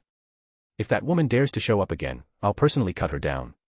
As she mentioned cut down, Mordred indeed started slashing, targeting the nearest shadow caster. Though this guy wasn't highly threatening, his magic was annoying. Once he was dealt with, the other wouldn't last long either. But before she could swing her sword twice, Mordred suddenly felt dizzy, almost losing grip of her sword. Shadow caster seized the opportunity and hit Mordred's body with several spells in succession, blasting her away. Artoria and Jean weren't faring much better, being successively knocked to the ground. Poison. Indeed. Semiramis appeared on the battlefield behind the 2 shadow servants. Didn't you say you'd cut me down personally? I'm waiting for you, provided you can make it to me. But can you still stand now? Damn it. Her vision is distorted. As a minimal resistance, Mordred reflexively took out and donned her helmet. Although it only had the power to conceal her true name, it was still a noble phantasm bestowed by her mother. Even if not completely, it could barely block Semiramis's poison. Oh, that might let you hold on for a while, if you weren't facing me. Semiramis let out a delighted laugh, which contrasted with Mordred's screams. Guh, hey ha ha ha. A sharp, piercing pain assaulted her entire body simultaneously, making her feel as if she were being cut by 1,000 blades, driving her nearly insane. Hearing Mordred's screams, Semiramis laughed even more joyously. You managed to escape last time, but this time I won't give you that chance again. Feel honored to be the first to taste this legendary poison, the poison of Basmu. Basmu is one of the 11 monsters created by Tiamat in Babylonian mythology. A divine beast at the pinnacle of phantasmal species, a legendary giant serpent. Initially, I wanted to use the poison of the Hydra. According to legend, Chiron couldn't bear this poison and gave up his immortality, and it also led to the downfall of the great hero Heracles. Unfortunately, my master said someone among you could create an antidote for that poison, so I had to switch to another poison. I hope you find it satisfactory.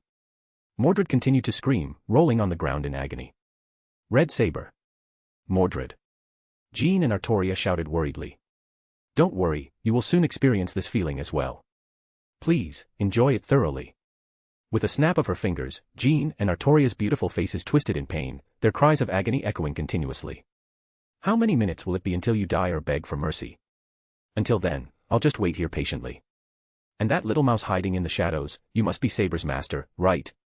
Considering you can make an antidote for Hydra's poison, if you turn and run away now, I can be merciful and spare you. Be grateful for my generosity. By now, everyone could see that Semiramis hadn't ordered her 2 shadow servants to kill the poisoned enemies immediately, purely to satisfy her sadistic pleasure of toying with them. Who would surrender to a venomous woman like you? Kairi Shishigu let out a sharp laugh and stepped out from his hiding place in the forest.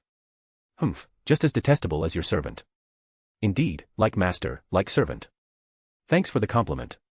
Kairi continued forward and came to Mordred's side. You can be stubborn now, but I'll soon make you just like her. No, you can't. Kairi pulled out a sawed-off double-barreled shotgun and pointed it at Semiramis's head. She responded with a heavy look of derision. What gives you the courage to fight me, an incompetent modern magecraft? Is it this toy? You'll find out soon. He pulled the trigger, and the double-barreled shotgun spat out bullets. The next second, the bullets hovered in front of the Empress's eyes. Such a boring trick, enough, I'm tired of this. Now die. With a flick of her slender fingers, the bullets turned to dust, mingling with the poisonous gas of basma that engulfed Kairi's body.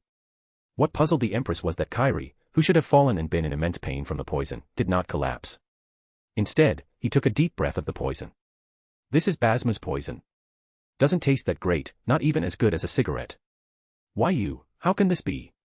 Maybe you used a fake poison. Kairi shrugged nonchalantly. Semiramis, unwilling to believe it, released the poison gas again, but Kairi remained standing, unharmed. See, I told you it was fake. Otherwise, how could it fail to poison even a single person? Semiramis suddenly felt something was wrong. The sound, the screams were gone. Although basma's poison is incredibly potent and capable of killing instantly, this poison mist had been specially diluted, so servants should at least last a few minutes. Could it be? By the time she realized, it was too late. The Crimson King's sword, the radiant holy spear, and the fluttering holy flag were almost simultaneously grasped by their respective masters and aimed at the overconfident Empress. The 2 shadow servants rushed out immediately, fulfilling their duty to protect her, but there were only 2 of them. Artoria's holy spear flickered, creating multiple spear shadows that enveloped Yanqing.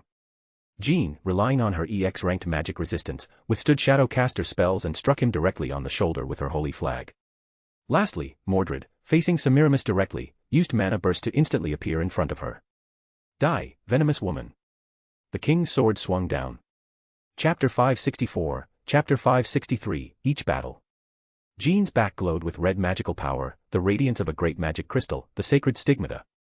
In the name of ruler, Jean, I issue a command with my command spell. Don't even think about it. Semiramis, who had been observing from the shadows, shouted angrily. Dark-toned magical energy seeped from the ground.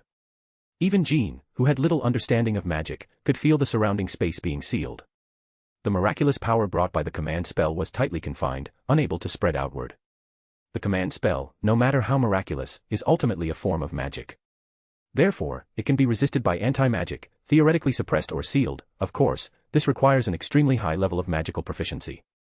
However, even for a servant skilled in magic, it is tough to fully analyze the command spell within the short duration of the Holy Grail War.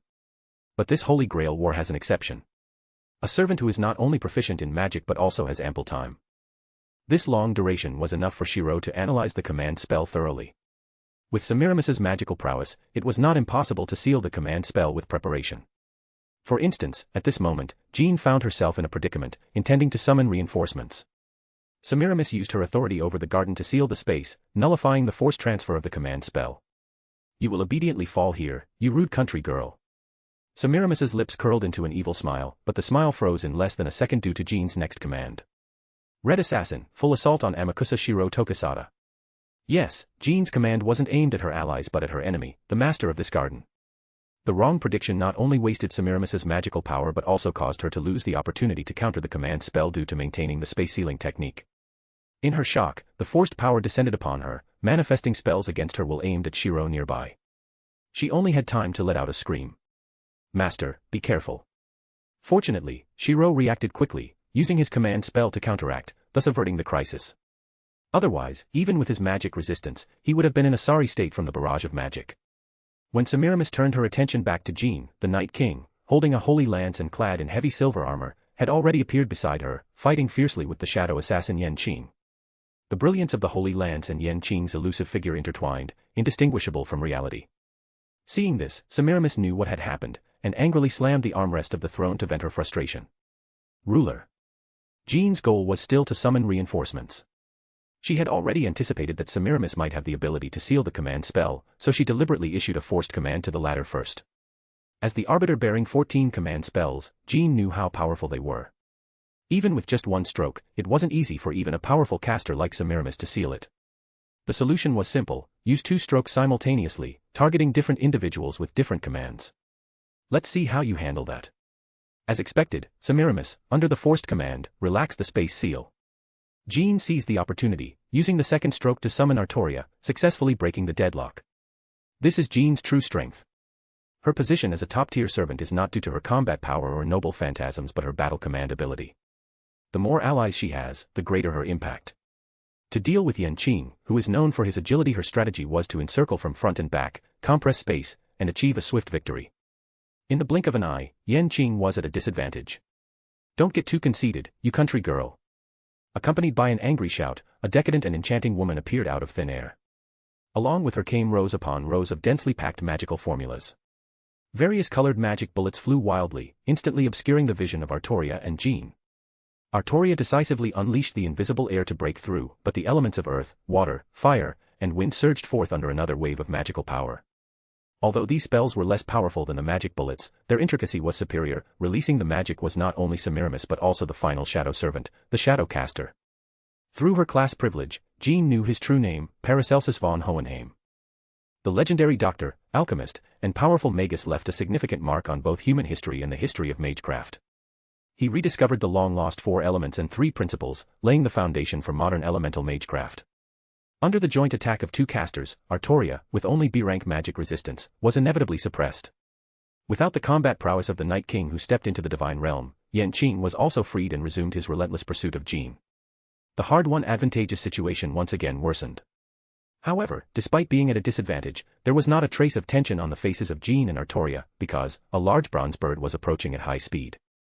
More than 10 magic bullets changed direction, all of them attributeless, specially designed to crush and pulverize opponents. It was precisely because of their simplicity that they became the purest form of violence. The bronze bird didn't last even a second under the barrage of magic bullets before shattering into pieces. The Empress, who orchestrated this scene, watched the sky with an unchanged expression. From it burst forth a comet, a humanoid bullet that denied and shattered all pretense without regard for anything. After the Tiantum Umo was destroyed and the Shadow Archer and Shadow Caster left the front line due to Achilles' team's intrusion, the final servant squad also launched their assault. The fastest one charging ahead was a female knight wielding a sinister sword, surrounded by crimson lightning. "So it's you. I'm here to take you down, assassin." Mordred, the rebellious knight who ended the Arthurian era, once again targeted another king. This king had zero tolerance for rebels from beginning to end. "Saber. You're the one who's going down." Dozens, even hundreds of magic bullets targeted Mordred. In midair, Mordred also swung her sinister sword, dyed crimson, unleashing the noble phantasm that sublimated her most famous deed. "I am no king, but I follow in the king's path. I will destroy all that I must to bring the king peace." Clarent Blood Arthur. This time, her sword was not aimed at her beautiful father but at the enemy shared by both her and her father. Coincidentally, this enemy had a temperament similar to that of her wicked mother. Chapter 565, Chapter 565, The Bitter Strategy. Die, venomous woman. Mordred mercilessly swung her king's sword at Semiramis. She put all her strength into this swing, a strike truly beyond human capability. However, Semiramis, the Empress of Poison skilled in magic, fights in ways that defy human logic. Though shocked, she instinctively activated the innate ability inherited from her mother, Dercito. The divine fish-scale armor, the same color as her evening gown, unfolded in the path of the king's sword. Faced with the overwhelming power of the king's sword, even the divine fish scales couldn't withstand it and were split in 2. But this bought Semiramis extremely valuable time. In the end, the blood-stained king's sword did not cleave the Empress in 2. Thanks to a timely spatial shift, the sword only managed to slightly slash her shoulder. "Just like mother, you're excellent at running away." Mordred regretfully shook her king's sword, once again confirming the similarity between Semiramis and Morgan. Neither possessed a hero's pride. When faced with unfavorable situations, they would shamelessly turn and flee, valuing their own lives above all else. "Ah, I'm sorry, I messed up. Both father and ruler rarely cooperated with my bitter strategy. We may never get such a good opportunity again." Indeed, this was all part of a bitter strategy. From the moment the three were poisoned to the final surprise attack, everything was planned to kill the garden's owner, their detestable archenemy. The Hanging Gardens of Babylon was the foundation of Shiro's side. Without it, victory would be within reach. Semiramis was the type who enjoyed toying with her enemies and taking pleasure in their misery. As long as the bait was tempting enough, the likelihood of her appearing personally was very high. Thus, when Semiramis intercepted Jean was already considering implementing this plan. Jean dared to do this because she was confident. They had nearly been wiped out by poison in the last attack. How could they not be prepared this time? Remember the antidote serum Makiri had requested. Makiri's reward for participating in this Holy Grail war was a specimen of a hydra larva. Using the residual toxins in the larva, he could make an antidote serum. Of course, this serum could only neutralize Hydra's poison and was ineffective against Basma's poison, which was the limit of what Makiri could do. After all, he was a necromancer, not a specialist in poisons and antidotes. However, if Makiri couldn't do it, Chiron could. As the teacher of the god of medicine, Chiron's medical skills had long surpassed the mortal realm. In 3 days, he thoroughly analyzed the Hydra larva provided by Makiri and created an evolved version of the super serum, based on the highly potent poison of the Hydra, one of the highest-ranking poisons in human history. The super serum not only neutralized Hydra's poison but could also neutralize and resist all poisons not surpassing Hydra's toxicity for a certain period. While Basma's poison was strong, it was conceptually on par with the Hydra, falling within the super serum's resistance range. However, this super serum was not perfect. Its raw material was the Hydra larva specimen, specifically the poison sac located in the Hydra's throat, utilizing the principle of fighting poison with poison. The super serum itself was a potent poison. Direct ingestion would be akin to bidding farewell to the world. Thus, one had to be poisoned first and then inject the serum to neutralize it. So, Jean, Artoria, and Mordred were indeed poisoned initially. But the moment they were poisoned, they ingested the pre-prepared super serum. Since detoxification took time, they indeed endured immense pain, which was exactly what Semiramis wanted to see. To ensure safety, during the process of the serum neutralizing Basma's poison, Makiri appeared to distract Semiramis, creating an opportunity for the three servants. Unfortunately, Semiramis's instinct to flee became second nature, ultimately foiling their plan. There's no point in talking about it now. Let's quickly deal with the enemy in front of us.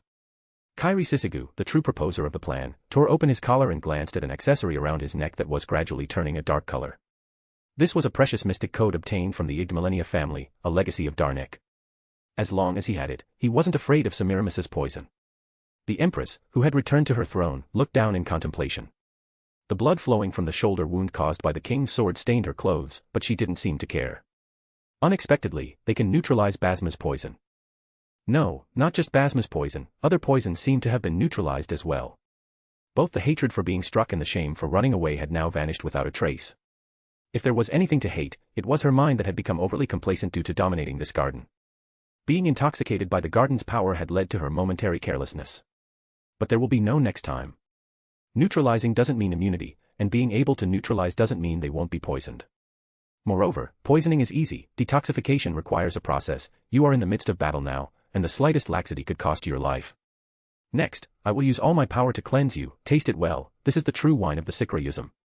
The space trembled, and a multicolored poisonous mist filled the entire throne room, rapidly spreading under the influence of magic. Soon, the entire garden was enveloped in the poisonous mist. Atlanta, who was skillfully maneuvering around the swift-footed and shadowy berserker, suddenly paused and quickly injected the super serum into her body by pressing a certain spot on herself. But this brief pause allowed the relentless evil wolf to catch up, delivering a punch to her back that sent her crashing into the wall. Ugh.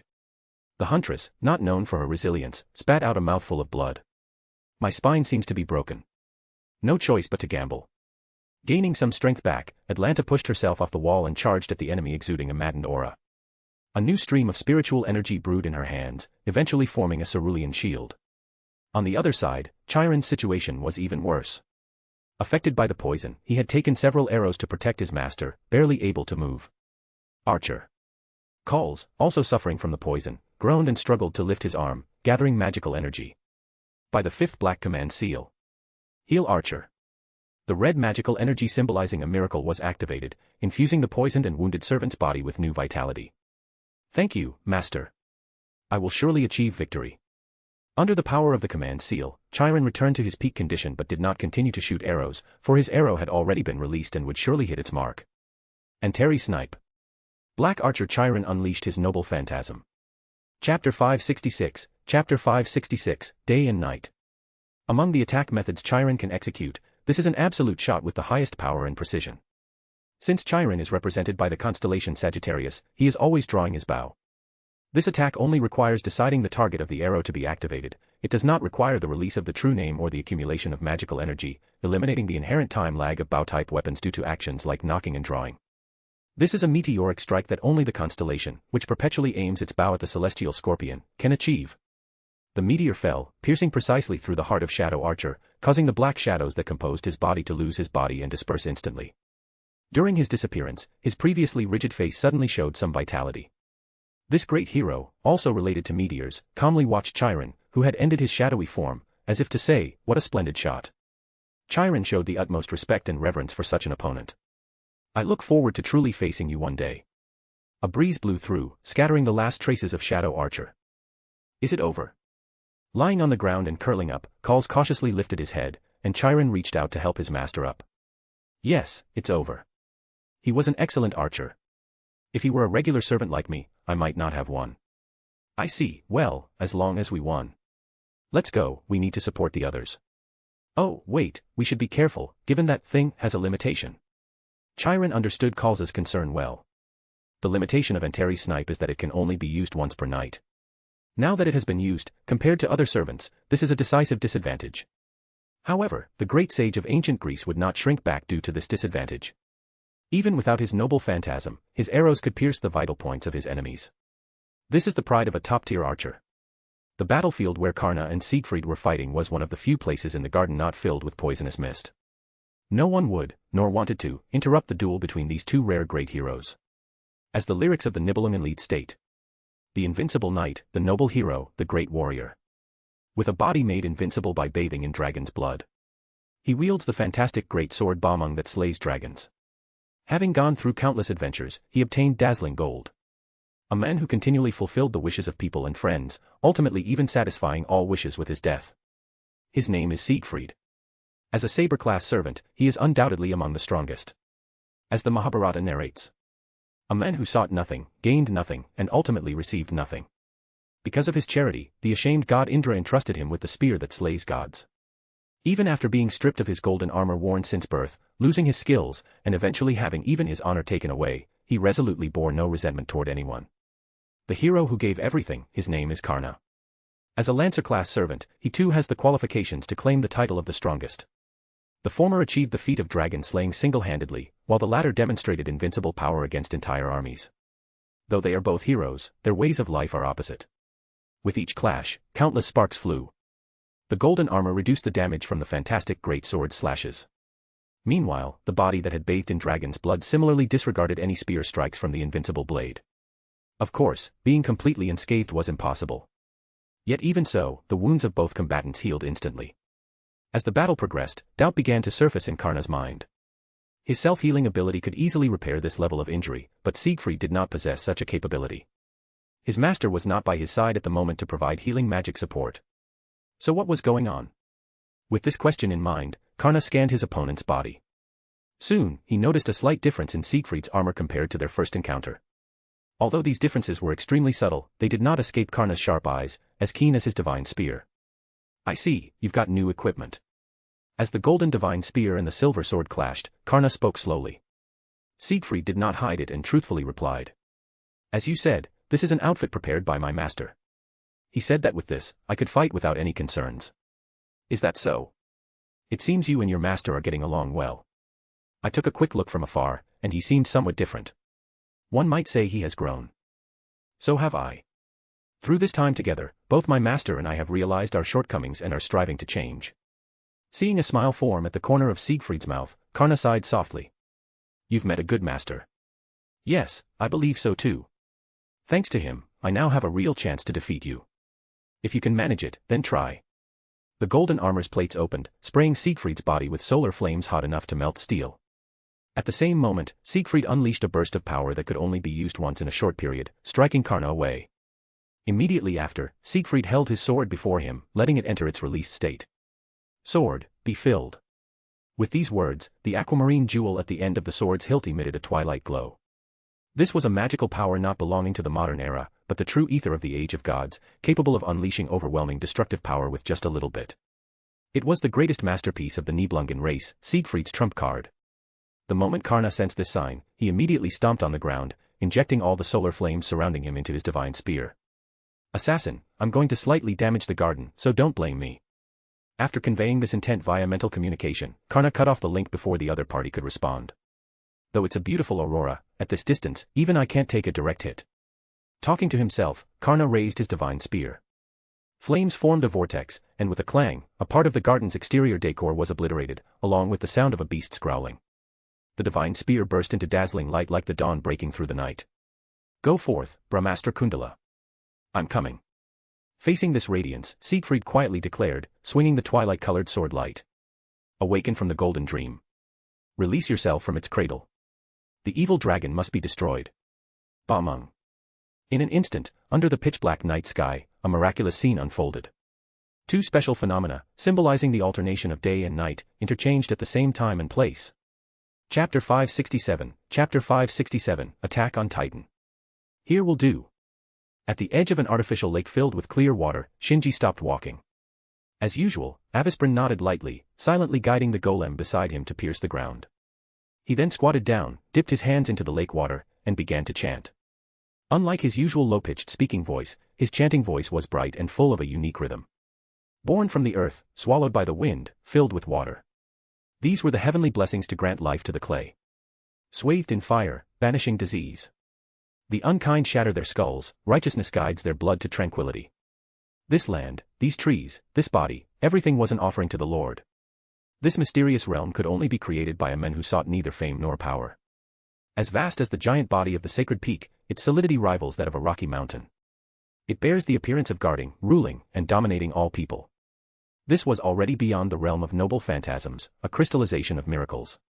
Though you are clay, you are not clay. Though you are human, you are not human. You are the one who stands in Eden, the one who rules Eden. You are our dream, our hope, our love. This was the embodiment of the suffering people's faith. This was the miracle of the Lord's reappearance, a golem bearing the burden of rewriting the world. Thy name, embracing Ruach, is Adam. Suddenly, a bubble surfaced on the previously calm, mirror-like lake. This was a secret creation by Avisprin and Roche, made in their spare time from crafting soldier golems, an entity most faithful to the original form. The term golem originally meant fetus or unformed object. In other words, it was the secret art used by the Lord to create humans. Shaping clay into a human form and breathing life into it. However, most magi would stop at this point.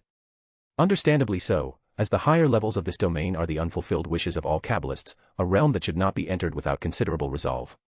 Moreover, the deeper one delves into the domain of golems, the more the golems would deviate from the Magi's expectations. Ultimately, the supreme golem is essentially a reenactment of Adam. He is the king who guides the people who endured the era of suffering to paradise, and also their guardian. A massive arm emerged from the lake. Made of stone, clay, and wood, all materials with long histories, untouched by human construction or timber use. Darnik had spent around 30% of his assets to gather these materials. Before long, the upper body, styled like an ancient city, emerged completely from the water. At this point, the movement paused. Yes, its range of activity was limited to this. Without its body soaking in this lake, the golem couldn't even move, until now. Next comes the crucial core. The golem enveloping selenite began to move again, slowly, step by step, walking into the muddy center of the lake, towards the chest of the golem, Adam. At the moment of fusion, the magecraft cast on selenite was lifted, and the wicked woman realized what was about to happen, letting out a series of wails. No, no, I don't want this. I don't want it. Stop. Stop. Stop. Help me, someone, anyone, save me. Avisprin remained indifferent, continuing the fusion process. Realizing that her cries for help were futile, Seelnike began to shout. Someone, come quickly, come. Red Assassin, stop them now. If they succeed, you'll be in danger too. Her shouting finally elicited a response, and numerous magical creatures rushed out from the surrounding forest. However, before they could get close, these creatures all turned into stone statues. Gaze of the Medusa. Above Selenike, Shinji stood in midair, holding the harp in one hand and Athena's shield in the other. It's useless. No matter who comes, I won't let them interrupt the ritual.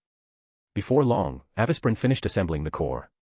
The clay enveloping Selenike began to gradually erode and assimilate her body. The sensation of melting at a cellular level instilled immense fear in the Black Magus. I curse you all, with my life, my soul, my everything, I curse you. Curse you to die horrible deaths, curse your wishes to never come true, curse you. Avisprin remained unmoved. He was the type of person who would stop at nothing to achieve his goals. Be it absurd or foolish, he didn't care. Shinji was similar. Though he couldn't be as cold-hearted as Avisprin, he was even more resolute. He glanced indifferently at Selenik, who was gradually losing her human form. Go ahead, curse all you want, if you have a despair deeper than mine. But Selenik could no longer hear him. Her mind had been wiped blank. All her magic circuits, magical engravings, and command spells had become the energy source driving the primordial human atom, and her brain and body had become indispensable parts of Atom. The golem, having obtained its core, had its eyes light up instantly. Its gigantic foot, raised from the lake, stepped firmly onto the ground. How marvelous! For once, Shinji and Avisprin shared the same thought. Though it was merely an artificial creation made of wood, stone, clay, and human flesh, its appearance, which seemed to embody the grandeur of nature itself, was truly awe-inspiring. Then, the first miracle occurred. The ground beneath their feet seemed to sing praises to the giant, and the surrounding flora grew lushly. Trees that touched the giant instantly blossomed and bore fruit, which ripened and fell to the ground, giving rise to even more trees. Not only that, various rare birds and beasts in the garden began to converge towards the giant, like moths drawn to a flame. Upon contact, even the last drop of blood was completely decomposed, the birds and beasts were transformed into pure energy, absorbed by the giant. This was all voluntary. The birds and beasts, lacking intelligence, couldn't resist their primal urge to attach themselves to it. Following this, the surrounding scenery, including the earth itself, began to revitalize. A sweet, honey-like fragrance permeated the air, filling anyone who inhaled it with immense happiness. Ah, so this is Eden. Indeed, this was a self-sustaining reality marble. It was the true nature of the golem Keter Mokath, royal crown, the light of wisdom. It was the ultimate form of the supreme golem that countless Kabbalists sought, the powerful entity whose mere existence could rewrite the world into Eden. As long as this giant existed, the world would be continuously rewritten. It would transform into the land bestowed by the gods of old, the world where the primordial humans lived, known as Eden, unless someone intervened. How dare you commit such blasphemy? Just as the primordial giant was expanding its reality marble, Semiramis's voice suddenly echoed through the air, filled with an emotion beyond anger, as if it could freeze one's soul. This was the Hanging Gardens, Semiramis's domain, her temple. The act of the primordial giant altering the environment was tantamount to an invasion. No, it was a direct usurpation of her territory. This had violated the Empress's greatest taboo. From the moment the giant appeared, Semiramis had no time to care about the other servants scattered throughout the garden. She focused all her attention on the giant. The magical energy of the entire garden continuously gathered at this point, launching the fiercest counterattack under the command of its true master. The immeasurable magic even formed terrifying tides, wave after wave, crashing against the giant. The tides of magic indeed harmed the giant's body, but within seconds, the wounds healed as if they had never existed. It was truly a super noble phantasm that Shinji had placed high hopes on. However, the fact that magic couldn't harm the giant didn't mean it couldn't harm Avisprin. This master, renowned in the history of magecraft, specialized only in the field of Kabbalah golems and had little expertise in other types of magecraft. His protective barriers were easily shattered by Semiramis's magical bullets, and he was on the verge of turning into ashes. At the critical moment, a milky white light descended from the sky, forming a spherical shield that protected Avisprin. Black Assassin. Why are you saving me? Adam is an autonomous noble phantasm, meaning that once activated, it can exist independently without its master. Shinji's goal was to use it to destroy the garden. Now that the goal had been achieved, there was no need to concern himself with Avisprin's life or death, especially given their hostile relationship. Under Avisprin's puzzled gaze, Shinji also descended from the sky, using Athena's shield and the goddess's staff for double protection. Nothing much, I just felt that seeing this giant and the world under his feet made you seem less annoying. Besides, with you alive, I can better achieve my goals. What do you want me to do? Launch a mass attack in that direction, then run away quickly. The upcoming battle is not something you can intervene in. After all, your goal has been achieved, and there's no need to stay here and die. I won't say thank you. I didn't intend for you to. As they spoke, Avisprin moved his fingers, commanding his greatest masterpiece, which he had not completed in life, to hurl a massive stone. Instantly, with a sound like mountains collapsing and the earth cracking, a large area of the magnificent palace collapsed. I have fulfilled your request. Thank you. Now I need to find the person I must defeat. As he spoke, Shinji walked on air, heading towards the gap the giant had created. Do not get too complacent, you invaders who deserve to die. Since you are so eager to die, I will grant your wish, manifest. Accompanying Semiramis's chant, a huge summoning circle appeared on the ruins of the collapsed palace. From the center of the circle, a gigantic monster that surpassed divine fish was born. This beast appeared in various mythologies to varying degrees, most frequently in Greek mythology. It was said to have 9 heads and was the child of the most formidable monster father, the 100-headed dragon Typhon, and the snake-bodied monster Echidna. It lived in the swamp of Lerna in the Argolic Gulf and was known as the Lernaean Hydra. It devoured fields, ravaged livestock, and humans, and committed all sorts of evils. The poison gas it emitted turned the area into a so-called plague swamp. It possessed terrifying regenerative abilities, and even if a head was cut off, it would quickly grow back. This was the Hydra, whose venom directly or indirectly killed many powerful warriors and heroes. Even Semiramis would not use such a dangerous existence unless necessary. As the oldest poisoner, Semiramis could recreate any poison-related legend in her garden, even those involving fantastical creatures. Its appearance signified that Semiramis was using her full strength. She would kill her enemies without reservation. Hydra, tear that giant to pieces. The giant serpent let out a deafening roar, its enormous body, no less imposing than Adam, twisted and writhed as it charged toward Adam. From its constantly opening and closing mouths, waves of poisonous gas were released, causing all plants along the way to wither and die in the blink of an eye. Even the areas around the giant, which had been transformed by the reality marble, were no exception. Occasionally, venom dripped from its fearsome fangs, and the ground itself could not withstand the intense toxicity, dissolving upon contact. If the primordial golem Adam was a god of creation, then the 9-headed Hydra was undoubtedly a demon king of destruction. Sensing the world's crisis, Adam also became agitated. Avisprin, witnessing this scene, sighed. "I see, so that's why you wanted me to run. But, Black Assassin, you got one thing wrong. Indeed, my wish is to fulfill the sorrowful wish of the Kabbalist, to replicate the primordial human Adam, and for that, I would spare no effort. Yet, what I truly seek is not Adam itself, but the salvation of the entire world brought by Adam. Although I am disgusted with the noisy human world and don a mask to avoid interaction, I have always hoped for its betterment. The world's destruction, even I would feel angered by that. So, I agreed to your request, gave up the optimal core, and came here with you all, because I alone cannot save the world." The Hydra drew closer, its central head nearly biting the giant's arm, while the omnipresent poisonous mist began to gradually corrode Avisprin's body. Yet, he showed no intention of retreating, instead taking out a portable syringe and aiming it at his neck. "I will not hide, nor will I flee. Right here, right now, let's start saving the world, my golem. Through battle, slaughter, and destruction, establish a paradise. Then, these boring battles will end, and this dreary society will meet its end." The giant, carrying all his hopes, swung its fist, smashing one of Hydra's heads.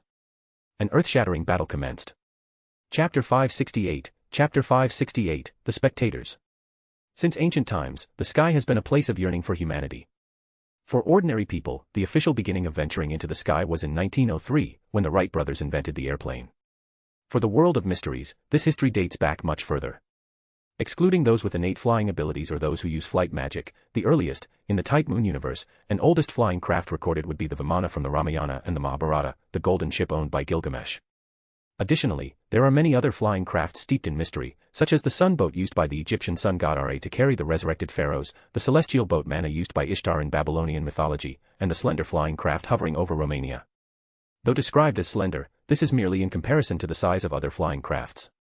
By modern standards, it is a broad wooden flying platform.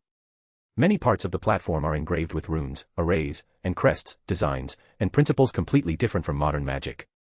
Undoubtedly, this is a very ancient flying craft, with a history tracing back to the Age of Gods. In the center of the flying platform, dozens of magi are neatly lined up in teams, each emanating a powerful aura that only top-tier magi can perceive. The magi all wear a special emblem on their chests. Although the emblem is merely a common metal item without any inherent mystery, what it represents is something few in the mystical world would dare to underestimate. This is one of the most elite armed forces of the Clock Tower, the headquarters of the Mages Association. The oldest classroom, the Secret Judgment Division, Carillon Observatory, the Executors. Their routine task is to carry out sealing designation on targets specified by the Carillon Observatory. In major events involving many parties, they also perform top-secret missions, such as skirmishing with their old enemies, the Holy Church, or executing the current mission of recovering the Greater Grail. The crystallized culmination of the third magic, the doorway to the root, either one is something the Clock Tower, which sees itself as the orthodox authority of the magical world, is determined to obtain at any cost. Especially now that the two are combined. Through a special technique built into the flying craft, even from 10 kilometers away, the Executors can observe the general situation in the garden and witness the epic battle between the giant golem and the Hydra. Ordinary modern magi would have been terrified to the point of trembling at such a cataclysmic scene. But not the executors. They are the ace unit of the clock tower, with every member being at least a top-tier battle magus, including some capable of fighting servants. Especially the lady in men's clothing standing at the front of the group, leading the team. She was already rubbing her hands together, eager to jump into action. Her companions, accustomed to her behavior, calmly said, "Calm down. The order is to recover the Greater Grail after the war ends. It's not our time to act yet. There are a dozen or so servants gathered there now, along with those monsters. If we fought, we wouldn't stand a chance. Our target is only the magi of the Igdmalenia clan." Exactly, servants are just too game-breaking. Letting these ancient heroes appear in the modern era where mystery has declined is simply unfair. I wonder how the Einsburns managed to create such a terrifying system. Thanks to them, the influence of the clock tower is weakening, and we are busier than ever. We still have it relatively easy. The church is even worse off, with saints appearing now and then. This time, the overseer they sent went rogue, giving the clock tower leverage and forcing them to abandon the competition for the Greater Grail. Without that, we'd have to face the executors again, making our task even harder. Hee.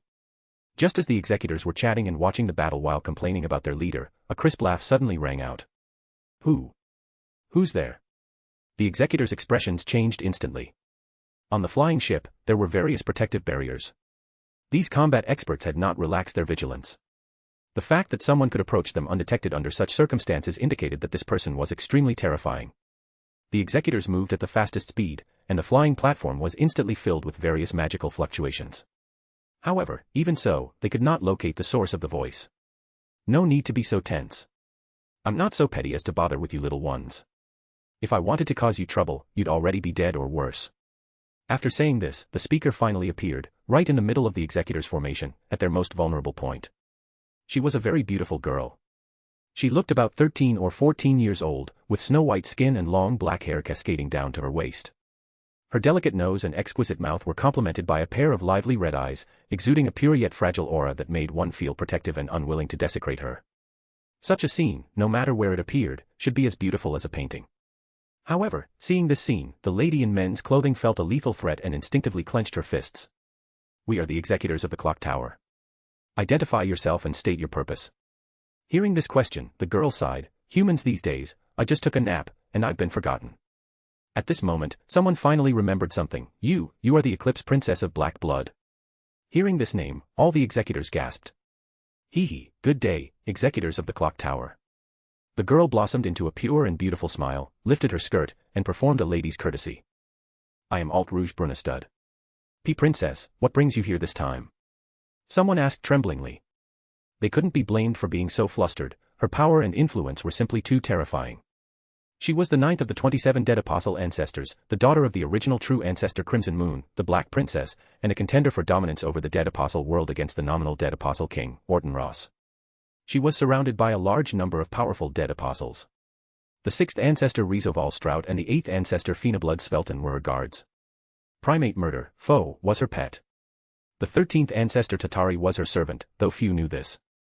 Including herself, each one of them was capable of single-handedly defeating a servant, even top-tier ones. While the executors were formidable, they were nothing compared to her. Why you are here is why I am here.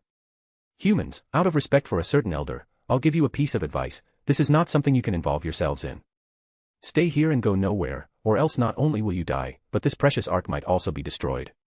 This is probably one of the last remaining flying crafts from the Age of Myths. Rather than destroying it due to your rash actions, it would be better to add it to my collection. But. Enough. I didn't ask for your opinion, and you have no right to refuse. Her crimson eyes suddenly turned golden, and her aura changed as well. The previous frail purity vanished, replaced by an overwhelming pressure, like that of a deity high above. In an instant, all the executors felt an invisible pressure, making it hard to breathe. They wanted to resist but found they couldn't even move a finger. Mystic eyes. You can still speak. Not bad. The lady in men's clothing said with difficulty. The girl glanced at her with slight surprise. Her black hair gradually turned golden, and the pressure she emitted grew heavier. With a thud, one of the executors couldn't withstand the pressure, foamed at the mouth, and fainted. Soon, the second, the third, more and more fell, increasingly densely. In the end, only the lady in men's clothing was still struggling to hold on. Not bad, not bad. I'm becoming more and more interested in you. You must come from a very ancient family. Who is your ancestor? Oh, no need to answer, I'll find out myself. As the girl spoke, she extended a finger to the neck of the lady in men's clothing. She was an ancient dead apostle who could easily extract information from human blood. However, before her finger could reach the lady's blood, the girl suddenly stopped, frowning and looking to the side. Another person had appeared on the ark at some point, a short-haired woman who bore some resemblance to the girl but looked more mature. Upon seeing this woman, the girl showed clear disgust. You've come too, my unlovable sister. From their appearances, it was obvious that the short-haired woman was the elder sister, while the girl, currently with golden hair, was the younger sister. But considering the girl was a dead apostle, the usual logic didn't apply. The short-haired woman said nothing, staring expressionlessly at her sister's outstretched hand. The girl maintained her posture, her hand still on the lady's neck, and turned her head to look at her sister, unmoving. The two sisters were at an impasse. After a while, the elder sister seemed to concede, withdrawing her hand and sighing helplessly. All right, I get it. I won't drink her blood. It's been so many years, and you're still sticking to that ridiculous duty. The old guys who instilled that duty in you are either dead or in eternal slumber. Is it really necessary? The younger sister still did not speak. Without any visible action, the invisible pressure binding the lady in men's clothing disappeared. The lady moved her body and hesitated for a moment before saying, "Thank you." The short-haired woman remained indifferent, standing in her original position like a statue. You don't need to say anything to her. Although she understands, she won't respond. Apart from completing her tasks, she has almost no extra emotions. She saved you only because her task was to hunt dead apostles. If not for the fact that we have the same target this time, she would probably have started hunting me by now. My current immature state is directly caused by her. In any case, just observe from here and don't interfere. Report everything you see to those stubborn old men when you get back. I guarantee in the name of Crimson Moon that no one will blame you. If you're still worried, then wait until this is over and come with me directly. You have great potential, and if you become my direct dead apostle, you could quickly become one of the new 27 ancestors. Think it over carefully. The girl hurriedly changed her tone halfway through, as her sister's eyes glanced over again. Mother is something, making me do this task with her when I could have just come with Big White. You know the reason, don't you? Black Princess, imaginary number is similar to the third magic. If the situation deteriorates to the worst, White Princess power will be indispensable. A man's voice echoed on the platform. Apart from the lady in men's clothing, whose brain was nearing shutdown, neither of the princesses showed any surprise, clearly aware of his presence. Eavesdropping on ladies' conversations is hardly gentlemanly behavior. This is indeed quite rude, though I'm not a gentleman, just a counter-guardian without even a name. Shifting light and shadows outlined the figure of a man in a red tight suit, over 185 centimeters tall, with dark skin and white hair, bearing a slight resemblance to Amakusa Shiro Tokasada in the deepest part of the garden. The man didn't appear alone, with him was another figure, cloaked in red, obscuring their appearance. Judging by the exposed bullets and firearms, this seemed to be a counter-guardian that came from modern times. The Black Princess glanced at the two, a clear look of displeasure on her face. Red Archer and Assassin, why is it you two again? Are there no other counter-guardians? The tall man, the Red Archer, shrugged helplessly. I don't know how many counter-guardians there are. All we can do is follow orders and complete the mission. That sounds so pathetic. Why not come to my mother's side? The treatment is better than where you are. The Red Archer shook his head. It's all the same, there's no fundamental difference, and besides, we are still humans. But you live on this planet. Saying this, the Black Princess also shook her head. Forget it, arguing about this is endless. By the way, is it just you two? Although it's a cooperation should be based on equality. The two of you together barely match me, but what about my pathetic sister? How do you plan to balance that? You don't need to worry about that. He should be arriving soon. Just as the Red Archer finished speaking, a ripple, like that caused by a stone thrown into a still pond, appeared in front of him. From the ripple emerged a man in a white robe, with dark skin and long white hair. Sorry, I'm late. Seeing this man, the Black Princess showed a surprised expression for the first time. This feeling. I see, so it's you, King of Magecraft. Indeed, for handling the aftermath, besides imaginary number, you, the greatest of Magus, one of the Grand Seven Servant, Grand Caster, are the most suitable. Don't be so quick to conclude, Black Vampire Princess. We are just the final insurance. What will happen still depends on the choices of the Watcher favored by the two great counter forces. The man titled King of Magecraft smiled gently, devoid of the aura expected of a king. Chapter 569, Chapter 569, I will kill you. A moonless night, before the altar. Shinji approached, and Shiro appeared.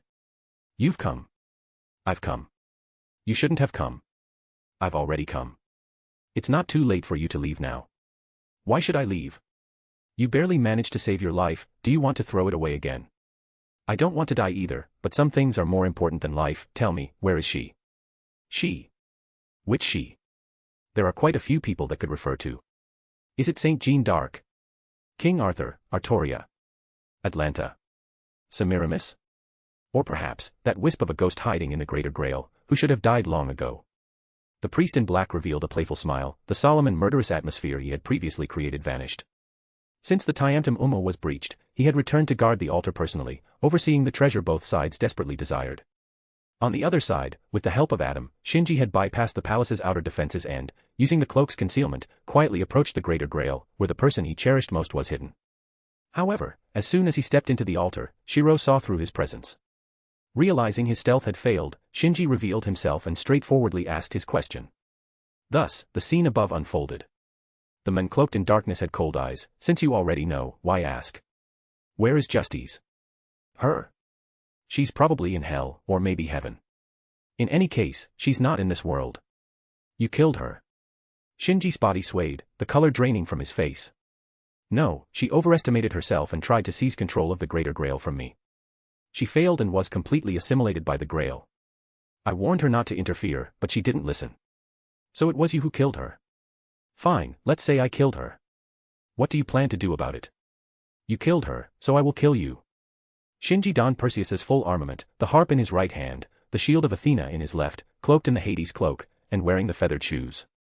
At this moment, his soul felt split in two, half filled with immense sorrow for Justice's death, the other half seething with boundless rage. If his anger could materialize, it would reduce the entire aerial garden to ashes. With just you? Impossible. Shiro glanced at Shinji. Maybe if you brought Achilles, Chiron, Siegfried, and Artoria, there might be some hope. Just me is enough. Shiro seemed disappointed by this response. It looks like you've lost your mind to anger, unable to see the disparity in our strengths, so be it. Throughout history, there have been many who crossed over from another world, and some were bound to be foolish. Having high expectations for you was my mistake. I should just kill you quickly and activate the Greater Grail. Oh, wait, a soul of your quality probably doesn't meet the Greater Grail's requirements. Ah, what a nuisance, Before he could finish complaining, Shinji had already launched an attack, starting with the release of a control-type noble phantasm. Gaze of the Medusa. The serpent-haired Gorgon, who had slain countless heroes, opened her eyes. Anything caught by those golden snake-like pupils was instantly tinged with a layer of gray-white, except for the enemy Shinji desperately wanted to kill. The mystic eyes of petrification are indeed terrifying, but unfortunately, my magic resistance is I won't be petrified. Of course, I know that. As he spoke, Shinji quickly closed the distance, slashing the scythe directly at Shiro's throat. While magic resistance A could prevent petrification, it didn't completely nullify the effect of the mystic eyes, it merely weakened the petrification to a heavy pressure effect, hindering movement. Shinji used this noble phantasm to seal Shiro's ground shrink. Turning you into a statue is too lenient, I want to behead you with my own hands. The blade's gleam illuminated Shiro's face, which remained calm as if the incoming blade was nothing more than a gentle breeze. Just as the blade was about to touch his skin, Shiro stepped forward, his body tracing a bizarre arc, appearing at Shinji's side in a manner that defied physics. He then unsheathed his sword. The sword slashed 6 times in an instant, each cut heavier and faster than the last. Though Shinji timely adjusted his shield to block the continuous strikes, the relentless impact transmitted through the katana made him extremely uncomfortable, forcing him to retreat. Taking advantage of this, Shiro repeated his elusive footwork, reappearing beside Shinji to strike again, this time with 7 consecutive slashes. Shinji had no choice but to retreat further. Shiro pressed on, delivering 8 consecutive slashes. Shinji continued to retreat as Shiro advanced relentlessly. This time, instead of a side attack, Shiro appeared directly behind Shinji, thrusting his sword at the unguarded back. Still recovering from the previous onslaught, Shinji couldn't use his shield or weapon to block in time. He could only tilt his body, letting the katana pierce through his chest. With his lung punctured, Shinji involuntarily coughed up a mouthful of blood, his eyes dazed, ground shrink. That's right. Shiro maintained his backstab stance, leisurely explaining, for a master who has elevated footwork to the level of ground shrink, conventional restraints are ineffective. Once again, you made an assumption. No, having suffered such a setback, how could I underestimate you? Shinji suddenly released his shield, gripping the katana piercing his chest with his left hand, ignoring the blade cutting into his palm. I just needed to catch you like this. Now.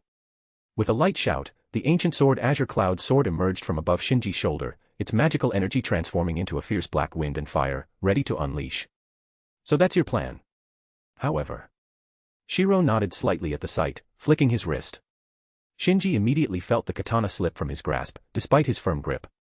Shiro, having withdrawn his katana, flicked his wrist again, creating a whirlwind of fire that clashed with the black wind and fire amidst the splattering of blood. As a result, Shiro remained unscathed, continuing to taunt. And you said you weren't making assumptions. Why would you think you could take my sword this way? Do you believe techniques like disarming and empty-handed blade taking are easy to master? Even if I couldn't draw my sword, I could simply fight without it. How do you know I don't have a second sword or another weapon? Even if I had no other weapons, how do you know I'm not equally skilled in unarmed combat? Well, your determination to kill me, even at the cost of self-harm, is commendable, but without the necessary skills, it's just an empty castle in the air, a mere illusion. With your current battered body, what else can you do? What can I do? Shinji lowered his head, seemingly resigned and motionless. Just as Shiro awaited his next move, Shinji's mouth twisted into a sinister grin. The harp in his hand traced a similarly shocking path, slashing straight at Shiro's forehead. Of course, kill you. Chapter 570, A New Noble Phantasm. Shinji's sudden assault was swift, sharp, and unexpected, executed with a speed and angle that even the most professional assassins would highly praise. However, for Shiro, who had mastered both the sword and body movement to the highest level, this attack was still just a bit lacking. Shiro, though startled, did not panic. He instinctively took a step back, moving out of the scythe's range while still having time to comment. Impressive, impressive. I didn't expect you could launch such an attack. Maybe if you try a few more times, you could hurt me, but how many more times can your body endure this? Until you die. As Shiro spoke, Shinji did not pause for a moment, relentlessly pursuing using his scythe, while the azure cloud soared above his head continued to emit black wind and flames. Just as he had said at the beginning, he wanted to kill this bastard in front of him to avenge justice. Oh. Then I must see how your battered body will, Halfway through his sentence, Shiro fell silent because he noticed that the wounds on Shinji's exposed skin had somehow stopped bleeding, and the skin around the wounds had turned purplish red, with a tendency to darken further. The cut that had pierced from his back to his chest also diminished as the purple color deepened, eventually vanishing. Is this self-healing? A deep curiosity flashed in Shiro's eyes. In the world of mysticism, nothing is impossible. Many special magecraft and talents can achieve such effects, the most famous being vampires. However, even among vampires, those who could heal this quickly were few and far between. Interesting. How exactly are you doing this? Was some ability added during your incarnation? Is it a special relic? Or some secret technique that requires a great price? Whether he was asking Shinji or just talking to himself, Shiro's chatter did not slow his actions. Without the suppression of the gaze of the Medusa, his sword swings and movements returned to their original level.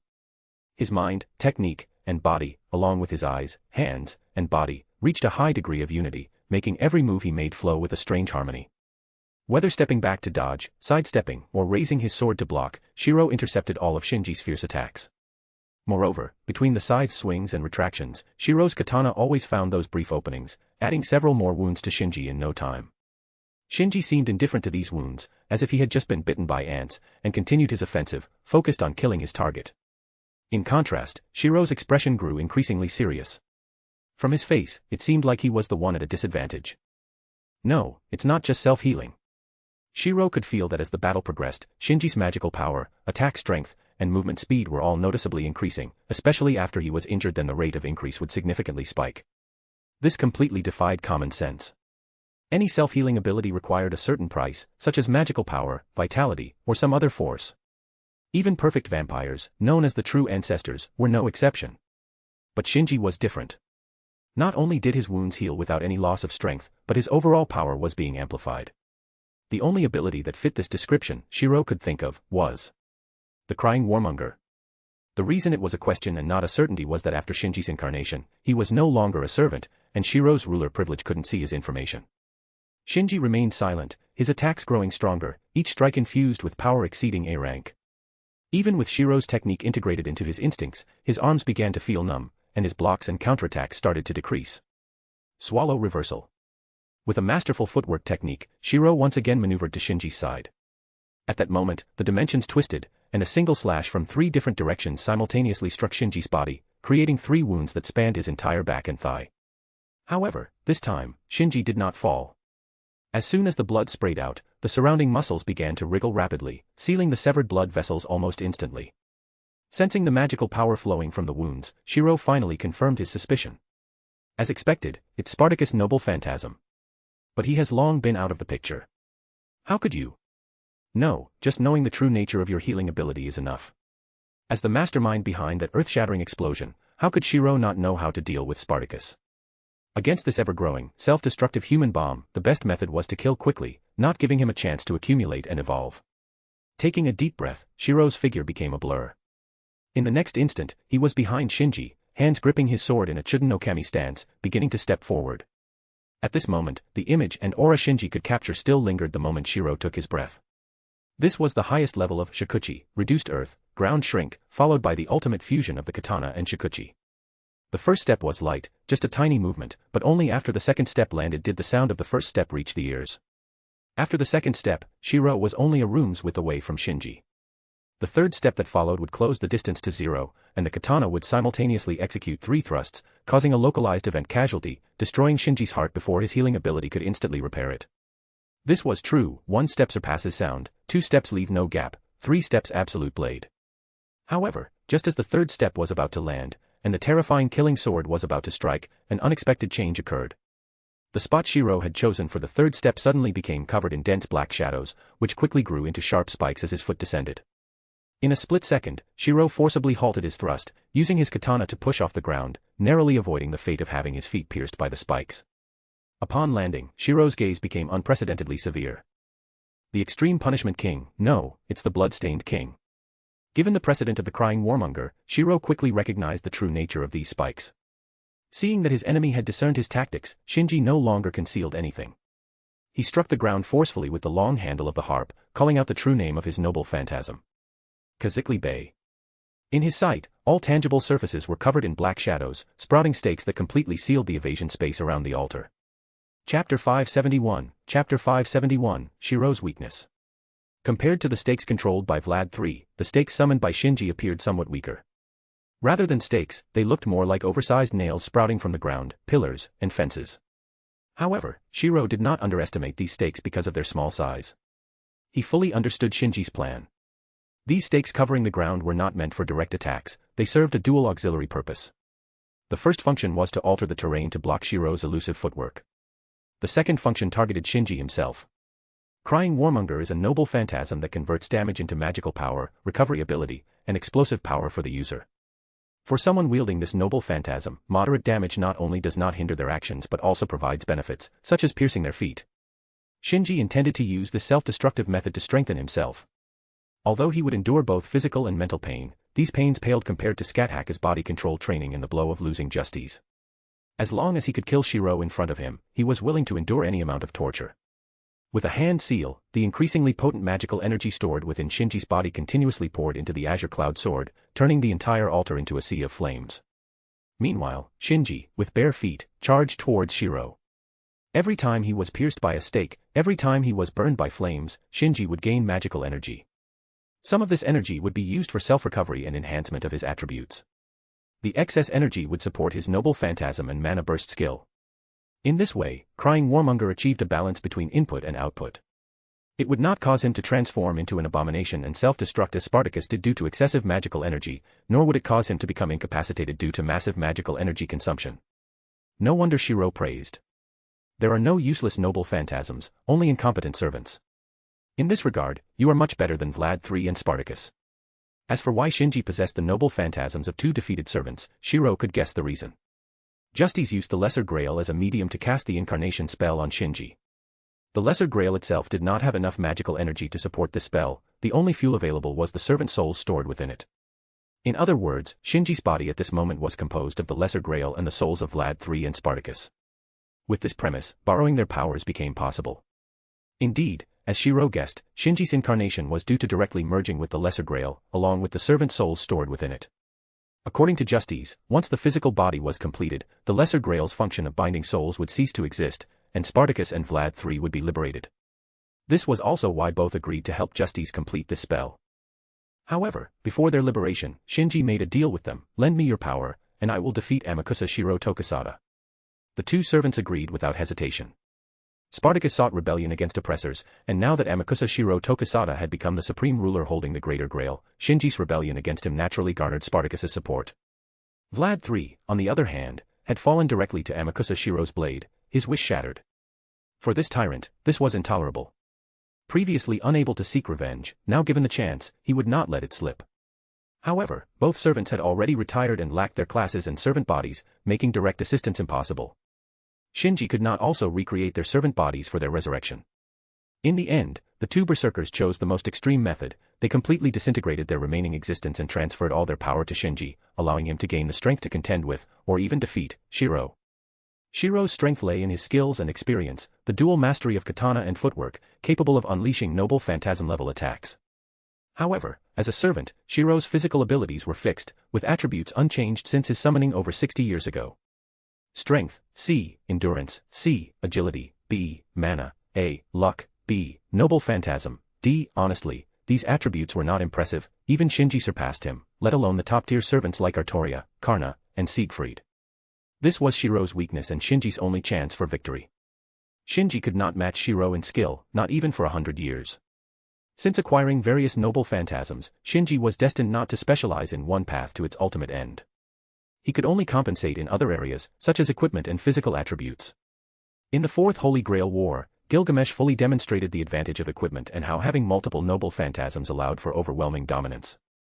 In this Holy Grail War, Spartacus fully showcased what overwhelming strength meant and how, in the face of absolute power, skills were rendered insignificant. Now, Shinji aimed to become both Gilgamesh and Spartacus. Perhaps he could not reach their heights, but if he could combine their strengths to a level capable of killing Shiro, it would be enough. With the azure cloud sword, flames filled the sky. Blood-stained stakes covered the ground. The harp, like a bone-attached maggot, relentlessly pursues. Although he endures pain at all times, this pain is the necessary path to victory and revenge. With each step, each time he is scorched by flames, he feels himself growing stronger. Strength, endurance, agility, magic, all attributes, his entire body. Starting from an already peak B, he soared to A and continued to rise, eventually breaking through the limits defined by the panel and reaching an immeasurable EX. It was truly an extraordinary, superhuman body, where every move caused the ground to shake. If Semiramis had not reinforced the entire space with magic, it would have long been torn apart by Shinji. Even so, the altar used to house the Greater Grail had already been half dismantled by Shinji's sheer power, and Shiro's situation was becoming increasingly perilous under the growing ferocity. Honestly, having fought to this extent, Shinji genuinely admired Shiro. Yes, admiration, unrelated to grudges or preferences, just pure respect for a strong opponent. Relying only on relatively low basic attributes, compared to a servant, and a single katana, he managed to hold on until now. His incredible techniques repeatedly opened everyone's eyes. No place to land due to stakes everywhere. No problem, as long as he doesn't step on the tips, he can still move and use his body techniques. Fiery wind everywhere. No problem, the katana enchanted by Shakespeare can also release wind and fire, countering each other. Moreover, Shiro's control over wind and fire when wielding the sword was superior. Lack of strength. No problem. No matter how strong, it's impossible to be uniformly strong. Attack the weaker points. If one strike isn't enough, then layer multiple strikes. If that doesn't work, he can deflect and redirect the force. Shinji had been forced to channel his strength into the ground more than once this way, destroying the stakes he had set up. Each time, Shiro would use the firm ground to adjust his stance. At this moment, Shinji truly understood what extremity meant. It wasn't just about noble phantasms, but also the accumulation of everyday details. However, since he killed Justies, there was no room for reconciliation between the two. As Shinji truly attained a superhuman body and absolute strength, Shiro's absolute technique was finally breached. You have unpredictable, elusive movements, I have EX-level agility. No matter where you appear, I can catch up. You can strike the weak points of strength, even my weakest point can overwhelm you. You can use minimal force to deflect great strength, what about enormous force? Tens of thousands of pounds. No matter how you change, I will crush you like a mountain. I, Matou Shinji, today will rely on attributes and equipment to crush you. It's that unreasonable, that brutally simple, yet the simpler and more brutal the method, the more unsolvable it is. And that's why he chose not to bring any companions. The fiery wind stakes don't distinguish between friend and foe, and the stronger the force, the harder it is to control his body. The more his movements become distorted, the easier it is to harm his companions. Only a solo battle can avoid this situation. As for the flaws brought by distorted movements, Shinji didn't care. The stronger the force, the greater the body's recovery ability. If you have the skill, come and strike. As long as his head is not severed or his heart pierced, Shinji doesn't care about other injuries. To prevent this, he specifically retrieved Athena's shield. With this, Shiro's situation became even worse. Previously, the gap was too large, and one heavy pressure could be ignored. But now, the gap has been closed, and even a slight weakening could lead to fatal consequences. Finally, the now humanoid dragon Shinji caught Shiro during a reduced earth. His entire body's magic power erupted like a landslide and tsunami, pressing down together with the scythe. Die. This strike contained all the magic power Shinji could muster, its unprecedented power unstoppable by Shiro alone. And Shiro didn't intend to block it. Before the scythe blade hit, he made a very simple move. He raised his left hand. Immediately, a powerful magic force suddenly attacked from the side, sending the unprepared Shinji flying. Shinji rolled on the ground, the anger and hatred in his eyes growing fiercer. He didn't need to see to know where that magic power came from. It was the most familiar magic power of the Greater Grail, the colorless magic power of the same origin as Justice. Since their encounter, this magic power had always been by his side, supporting and protecting him.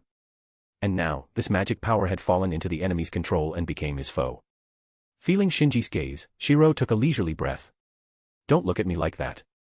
You have a lot of noble phantasm, a sword, a shield, and a scythe. What's wrong with me borrowing some external power? Didn't I just say? There are no useless noble phantasms, only incompetent servants. Noble phantasms are not about ranks but about their use. You use your noble phantasms better than Vlad III and Spartacus, and of course, I use these hands better than Amakusa Shiro Tokasada, left hand, Xanadu Matrix, activate, connect to the Greater Grail, magic power cluster continuous projection. With Shiro's chant, specks of light appeared around the Greater Grail, each containing high concentrations of colorless magic power. The magic itself had no properties, but the impact of the projection was comparable to laser weapons. In an instant, Shinji's increasingly powerful yet uncontrollable body was riddled with over a dozen holes. Although these wounds were immediately repaired, Shiro completed another round of chanting at this moment. Right hand, safety shutdown, right arm, space isolation. In a flash, the previous layout of wind, fire, earth, and stakes was broken, replaced by a vast space filling the vision and continually expanding. Compared to this space, the two anti-army noble phantasms seemed insignificant. This bizarre scene was beyond Shinji's comprehension. He had no idea how Shiro achieved this. For the first time since the start of the battle, he didn't take the initiative to attack but switched to defense. With this, there's much more room to maneuver. Don't look at me like that. This space was structured by Semiramis, not me. I just used my right hand to extend the folded space. Consider it a little understanding of space manipulation. A little understanding. You can already perform dimensional leaps and dimensional distortions, and you call that a little understanding. Semiramis has a little understanding of magic, and you have a little understanding of space manipulation. You are a family, aren't you? If it were normal times, Shinji would have retorted like this, but now he had no mood for it. He just withdrew his mental power controlling the Azure Cloud Sword and Kazikli Bay. With the space extended, the attack range of the two noble phantasms was insufficient to complete the task of blocking and restraining. Instead of wasting his already strained mental power, it was better to focus solely on controlling his body. At this moment, Shiro finally displayed the aura that a saint should have. After being suppressed by you for so long, it's my turn to attack. Let's start the second round. I enhance my body with a command spell. With a flash of red light, Shiro's basic attributes rose comprehensively. He had long been prepared to make up for his shortcomings. It's just that no one had forced him to this point until now. Taking a step forward, the posture of stepping was one Shinji had seen before, the prelude to Lightless, 3-stage thrust, a step beyond sound. Chapter 572, Chapter 572, I reject my humanity, Jojo. A step beyond sound. However, what followed wasn't the anticipated second step of seamlessness, but a direct strike aimed at Shinji's face. Shinji horizontally positioned his scythe to block, but just before the blade and scythe clashed, Shiro suddenly retracted his sword and took another step, once again executing the step beyond sound. This time, the blade slashed toward Shinji's side neck, which he defended with his shield. Yet once again, the blade was withdrawn just before impact, and Shiro continued stepping, landing behind Shinji. What followed was a repetitive cycle of high-speed movement and retracting the blade at the last moment. This wasn't mere play, it was the most suitable tactic at the moment. Shinji wasn't afraid of getting injured, and his strength increased with his injuries, so accumulating wounds like with normal opponents wouldn't work. Only when he was sure of a one-hit kill did Shiro strike. Shinji noticed this and focused on protecting his vital points instead of following Shiro's blade. However, Shiro's body movements, enhanced by the command spell, were now even faster, more elusive, and harder to predict. After several cycles, Shinji's defense couldn't keep up with the attacks, and a clear flaw appeared between the connection of his scythe and shield. Shiro, having increased his speed to a terrifying level, didn't miss this opportunity. The blade came down like a guillotine from medieval times, poised to execute. A cold flash. But instead of the dull thud of a blade cutting into flesh, there was a crisp clang, the sound of metal striking metal. The sound came from Shiro's katana. The gold was a spear, black with gold edges, exuding an unmistakable divine aura, one of Shinji's noble phantasms, the Spear of Ishtar. After some preparation, Shinji finally used the third magic left by Justice to repair the two damaged noble phantasms. It was this divine spear that blocked Shiro's lethal strike. The black gold light traced a lively arc, directly stabbing towards Shiro's chest. Shiro twisted his blade to meet the spear's tip, using the force to retreat and voluntarily break off the attack. It wasn't because he was exhausted or the command spell's boost had expired, but because Shinji's current state was too abnormal. His left hand still firmly gripped the shield, and his right held the scythe. His movements still involved the shield protecting his head and face, and the scythe was held before his chest. All his actions were in front of his body. Yet, the spear that blocked the decapitation strike and could counterattack was held by a third hand. Yes, a third hand, growing from the left side of his back, near the ribs. It was this hand that made Shiro's eyes show a hint of complexity. Matou Shinji, you. I told you, I will kill you, no matter the cost. Shinji turned around, his cold, fierce gaze locking onto his enemy. Simultaneously, his right rib area bulged, tearing through the white spiritual garment in a few seconds, and a new hand, the fourth one, grew out. This hand held another previously damaged noble phantasm, Indra's thunder. When Shinji retracted the two noble phantasms, the magic within him lost its outlet and began accumulating. Such an excess of magic could only lead to two outcomes: either he would explode, or his body would be revitalized by the magic, starting abnormal growth and gradually losing human form, transforming into a monstrous being. Earlier, Shinji still had a sliver of hope that he could reach Shiro through a magic circulation strategy. But after Shiro used the command spell to strengthen himself, Shinji completely abandoned that hope. If strength wasn't enough, then he would enhance it further. Human strength wasn't enough, so I reject my humanity, Amakusa Shiro Tokisada. Instantly, thunder broke through the air, the spear shook the ground, Medusa opened her eyes to stare, and the harp swung out. 4 arms, 4 noble phantasms, all striking simultaneously. No madness, no life. As Shinji abandoned his humanity, another non-human entity, known as the primordial human, began to fall behind. It wasn't that he, the culmination of all Kabbalah techniques and the dreams of all Kabbalah magus, couldn't defeat the Hydra. Instead, fighting in the Hanging Gardens was too disadvantageous. As previously mentioned, Golem Keter Moketh is a growth-type noble phantasm. Initially, it was 15 meters in length, but this was just its newly born state. As the paradise expanded, the giant would grow larger, eventually exceeding 1,000 meters. At such a size, multiple top-tier servants would be required to contend with it. Shinji, Avispren himself, and other knowledgeable individuals hoped that the giant, at its final stage, would unleash its pure power to either crush the entire Hanging Gardens or bring it under the giant's control. Without the support of the gardens, Shiro's side would be doomed to fail. As for what would happen to Avispren or the grand laws of mystery afterward, that could be dealt with later. If necessary, blame could be shifted to those superpowers. After all, 1,000 meters is impossible to hide, and the Mages Association and the Holy Church would likely be in a dilemma.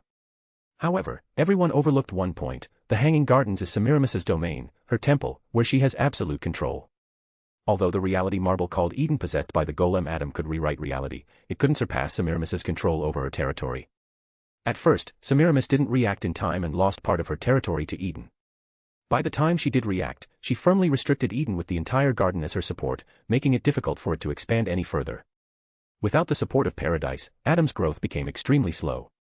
Despite Avispren trying every possible method, draining almost all his mana, and sacrificing all the rare birds and beasts around, he could only grow the giant to 30 meters.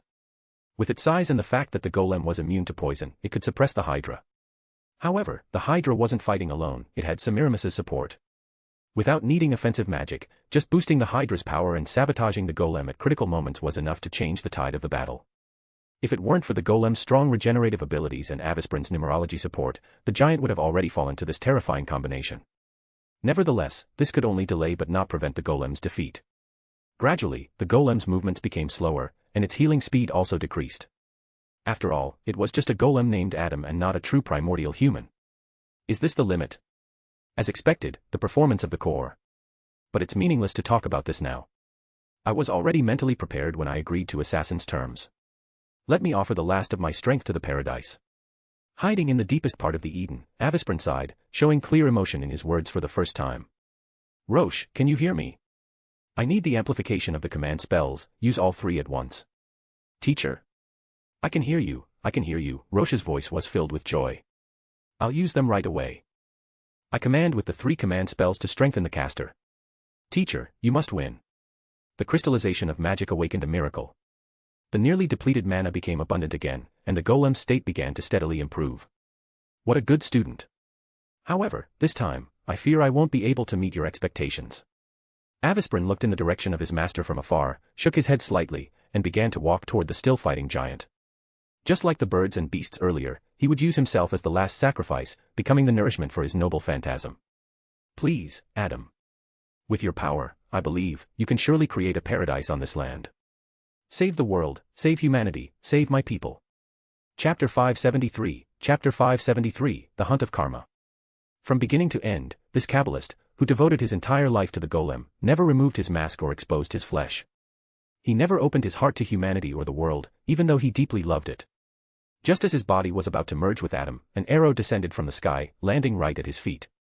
Avisprin turned his head and saw more arrows streaking through the sky, 9 in total, each hitting one of Hydra's heads. 9 arrows for 9 heads. His gaze fell upon a man with brown hair tied into a ponytail, holding a longbow and exuding an aura as solid as the earth. The great sage Chiron. After shooting through all 9 heads, Chiron projected his voice into Avisprin's mind. No matter how you see it, that is your child. As a parent, you must witness its growth, not irresponsibly abandon it. But no need to worry. Just have the giant focus on defending up front, and leave the rest to me. Chiron manifested another 9 arrows. Meanwhile, Hydra, known for its regenerative powers, had already recovered, with all 18 eyes focusing on the small yet dangerous archer. Though you were killed by Heracles, I died from your poison. From that moment, our fates were intertwined. Today, let me sever this karmic bond myself. Witnessing the battle from a distance, Calls unhesitatingly issued a command spell. With the command spell, I order you, Chiron, to kill the Hydra. Your command, I have received. Enhanced by the command spell, Chiron shed his usual composed demeanor and became completely unleashed. At this moment, he was not the revered great sage but the centaur warrior, known for their violent prowess. Chiron, son of the great god Cronus, begins the hunt. His fingers rapidly plucked the bowstring, releasing 9 arrows in an instant. The Hydra, barely healed, sustained new injuries. Seeing this, even the eccentric Avisprin couldn't help but express genuine admiration. A truly remarkable skill, indeed a reinforcement capable of defeating the Hydra. In that case, I shall hold on a bit longer, go, Adam. The giant let out a high-pitched roar, and with a body over 30 meters tall, lunged at the Hydra once more, gripping it tightly to prevent it from interfering with Chiron. The battle once again tilted in favor of the black faction.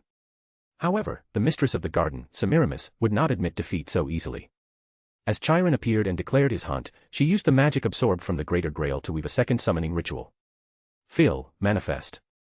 At the moment of her chance completion, a massive sigil appeared once more, birthing a creature even older and stronger than the Hydra. Mentioned in Mesopotamian mythology, the primordial mother of gods, the Earth Mother Tiamat, also birthed the monstrous beings opposing the gods, 11 in total. Now, Semiramis summoned one of them. It was a giant serpent created in the sea, with brightly colored horns and forelimbs, a terrifying monster on par with dragon gods, the Basmu. Its head emerged from the depths of darkness. Its fangs were infused with venom more potent than Hydra's, capable of causing fatal injuries with a mere touch, something even the Empress dared not use lightly. The giant venomous serpent, or rather, the venomous dragon, let out a deafening roar, eager to descend into this world. However, no matter how hard it tried, it could only reveal half its body. This was expected, for it was a terrifying beast comparable to gods. Even with the garden's enhancement and near-infinite mana supply from the Greater Grail, summoning this monster completely was extremely difficult. After all, even the Greater Grail could only summon heroic spirits, not higher-level deities. Could Semiramis surpass the Greater Grail and break the limits? The answer was affirmative, for to heroic spirits, conventions were meant to be broken, and Semiramis knew how to break these limits. Master, use a command spell to strengthen my summoning ritual. I must not let the intruders have their way. Understood, I command with a command spell. Brilliant red mana traversed space, directly merging into the summoning circle at the peak of the royal palace, fully opening the passage between the present world and the inner world. The progenitor, Earth Mother, Tiamat's son, the crimson poison dragon, finally descended into the present world. The overwhelming pressure of its unrestrained, top-of-the-life hierarchy presence instantly swept through the entire garden, brazenly mocking the insignificance of humans. Kill them. Upon hearing Semiramis's command, Basma casually flicked its tail. With just that single flick, it sent both Hydra and the golem flying. Truly, it was a terrifying monster capable of rivaling the gods. Next, Basma twisted its enormous body and soared into the air, heading straight for Chiron, an existence it must eliminate, an enemy bearing the detested blood of the gods. Chiron drew his longbow to its fullest and shot an arrow with maximum power. The arrow, infused with magic, indeed pierced through the poison dragon's scales, creating a bloody hole. However, compared to Basma's massive body, this wound was insignificant and only served to further enrage the beast. This is troublesome. Avisprin's pupils contracted, but Chiron remained unperturbed. It's only a bother. What do you say, Achilles? You're right. A thunderous, iconic voice echoed from afar, accompanied by a loud rumble. The second servant belonging to Calls had finally defeated his shadowy opponent and arrived with his chariot to provide support. Come on, try to stop me. My chariot will run you down like a shooting star. Too late now. Troia's Tragoidia. 2 divine horses, also bearing the lineage of gods, galloped at full speed, pushing the chariot's speed to its peak. Whether in strength, skill, or speed, if a force in battle far surpasses common sense, it transcends numerical parameters, it becomes a pure weapon. In this regard, the speed of Achilles' chariot was such a weapon. Because of its high speed, it was difficult to avoid.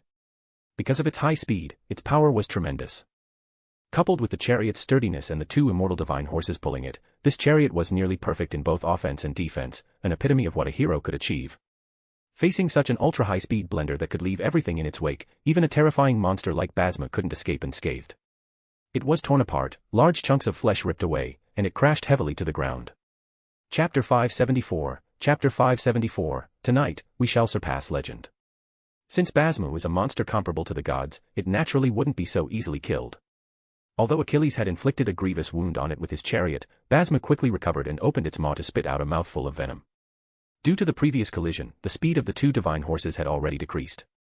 At this moment, the immortal chariot no longer possessed absolute speed and destructive power. It could neither deliver another fierce blow to Basma nor avoid the venom capable of instantly killing a servant or a phantasmal beast. Seeing this, Achilles had no choice but to release the reins, commanding the chariot to disperse into spirit particles. Simultaneously, he activated his comet form to dodge the range of the venom. The enraged poison dragon was not about to let the little insect that made it bleed so much escape. It pursued Achilles relentlessly. Achilles' title as the fastest was only valid among humans, but compared to a monster several tens of meters long, his so-called speed advantage disappeared. Running dozens of steps laboriously while the opponent only needed to twist its body slightly was no match. This was even after Achilles had ingested a super serum, granting him strong resistance to poison. Otherwise, the venomous mist spreading from the liquid would have been enough to kill him on the spot. However, the relentlessly pursued Achilles showed no fear. On the contrary, his face was full of ease, as if he were being chased by an ordinary beast rather than a poison dragon. While running, Achilles suddenly stopped and raised one hand high. Now, big sis. As if in response to his call, countless emerald green lights appeared in the sky, a rain of arrows, a divine punishment from Apollo and Artemis, the noble phantasm of Atlanta. This wide-area anti-army noble phantasm was not very effective against a single servant, but it was perfect for dealing with a massive monster like Basma. In the blink of an eye, Basma turned into a porcupine, covered with green arrows. Along with the divine punishment, a sapphire shield fell from the sky, landing accurately in Achilles' hand. The strongest human sprinter raised the shield and launched into a 100-meter dash. This shield was crafted by the god of blacksmiths, Hephaestus, at the request of Thetis, Achilles' mother, out of pity for her son who had lost his armor. It is the legendary shield described in over 100 lines in the famous Iliad. Engraved on the shield are the sky, earth, and heavens, the sun, moon, and stars, gods, nations, and men, soldiers, thieves, and sacrifices, song, birth, and death. And surrounding it all, the endless ocean, Oceanus. This was a noble phantasm symbolizing the world in which Achilles lived. This was the world of the hero's eulogy to life, representing the world itself. Well done, sister, perfect timing, the miniature world enclosed by the azure sky. With the release of its true name, the small world engraved on the shield replaced the spatial rules and, driven by Achilles, slammed into Basma's head. This artifact, crafted by Hephaestus, was originally Achilles' treasure. He had lent the shield to Atlanta for protection out of concern for her weak defense. Atlanta initially refused but accepted after Achilles persuaded her with reasons like for the children's sake and even without the shield, I still have other noble phantasms.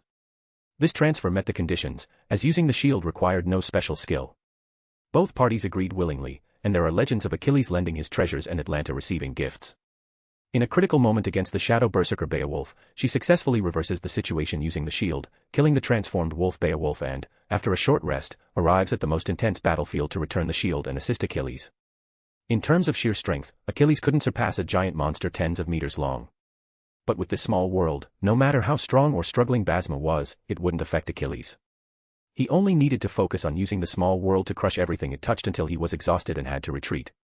The pained Basma went completely berserk. Its throat moved as it prepared to unleash some terrifying thing.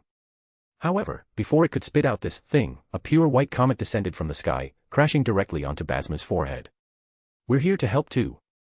Bellerophon, Astolfo, and Master Sieg had officially arrived. Just in time. Achilles waved and ran to his teacher's side. Still not dead. Such tenacity. Chiron fired a few arrows to delay the Hydra on the other side. That's Tiamat's son, Basmo, a monster comparable to the gods. How could it be so easily killed? So that one over there is the famous Hydra. Perfect for a hero's opponent. Not just a suitable opponent, but the best prey. Almost blending into the surroundings, Atalanta emerged from a thicket. I dedicate this hunt to the great goddess Artemis. Then I'll dedicate it to my father Peleus, my mother Thetis, and my dear friend Patroclus. Achilles materialized his spear and pointed it towards the sky. That previous lancer was strong too, but he seemed a bit off in the head, and the fight wasn't satisfying. This time, I should be able to fight to my heart's content. Master, do you still have command seals? Give me some more mana. All right, by my command seal. Calls had also made up his mind, revealing his last command seal and was about to declare it. Chiron extended his hand to stop him. Master only has one last command seal left, keep it as a contingency. I have a way to provide support. Ruler, can you hear me? This is Chiron. It's time, could you please use your last command seal to boost us? A few seconds later, a distinctive red glow appeared on every servant of the Black faction, accompanied by the most sincere wishes and expectations of the legendary saint, make sure to secure victory. Feeling the overwhelming mana within him, Achilles laughed heartily. This is the feeling, this powerful sensation. Now I can finally let loose and give it my all. I'm going in. Tonight, we will surpass legend. In the most glorious era of Achilles, he was known as the man closest to the gods, and he had always been proud of it. But today, he harbored a new ambition. How could merely being the closest to the gods be enough? He wanted to reach even greater heights, starting with defeating the Basmo in front of him. Activating comet form, Achilles turned into a streak of light, thrusting his spear directly at Basma's nose, followed closely by Astolfo charging in with Pegasus. Chiron and Atalanta exchanged glances, and the two legendary archers simultaneously drew their bows, unleashing volley after volley of arrows. Avisprin leaped onto Adam's shoulder, fighting alongside his creation, together gripping Hydra's throat. Not only Achilles, but everyone participating in this battle was surpassing legend. Avisprin achieved what no Kabbalist had ever accomplished, the creation of the primordial giant, making history. Astolfo rode the Pegasus that had long since vanished from his era. Atalanta was hunting a beast far stronger than the Caledonian boar. Chiron sought to wash away the shame of losing his immortality with Hydra's blood. This would be a battle worthy of being recorded in the annals of history. Chapter 575, opening the door to welcome guests. By the artificial lake in the garden, an epic battle raged on. Inside the throne room, Semiramis was sulking. She wasn't angry at Shinji, who was fiercely battling Shiro.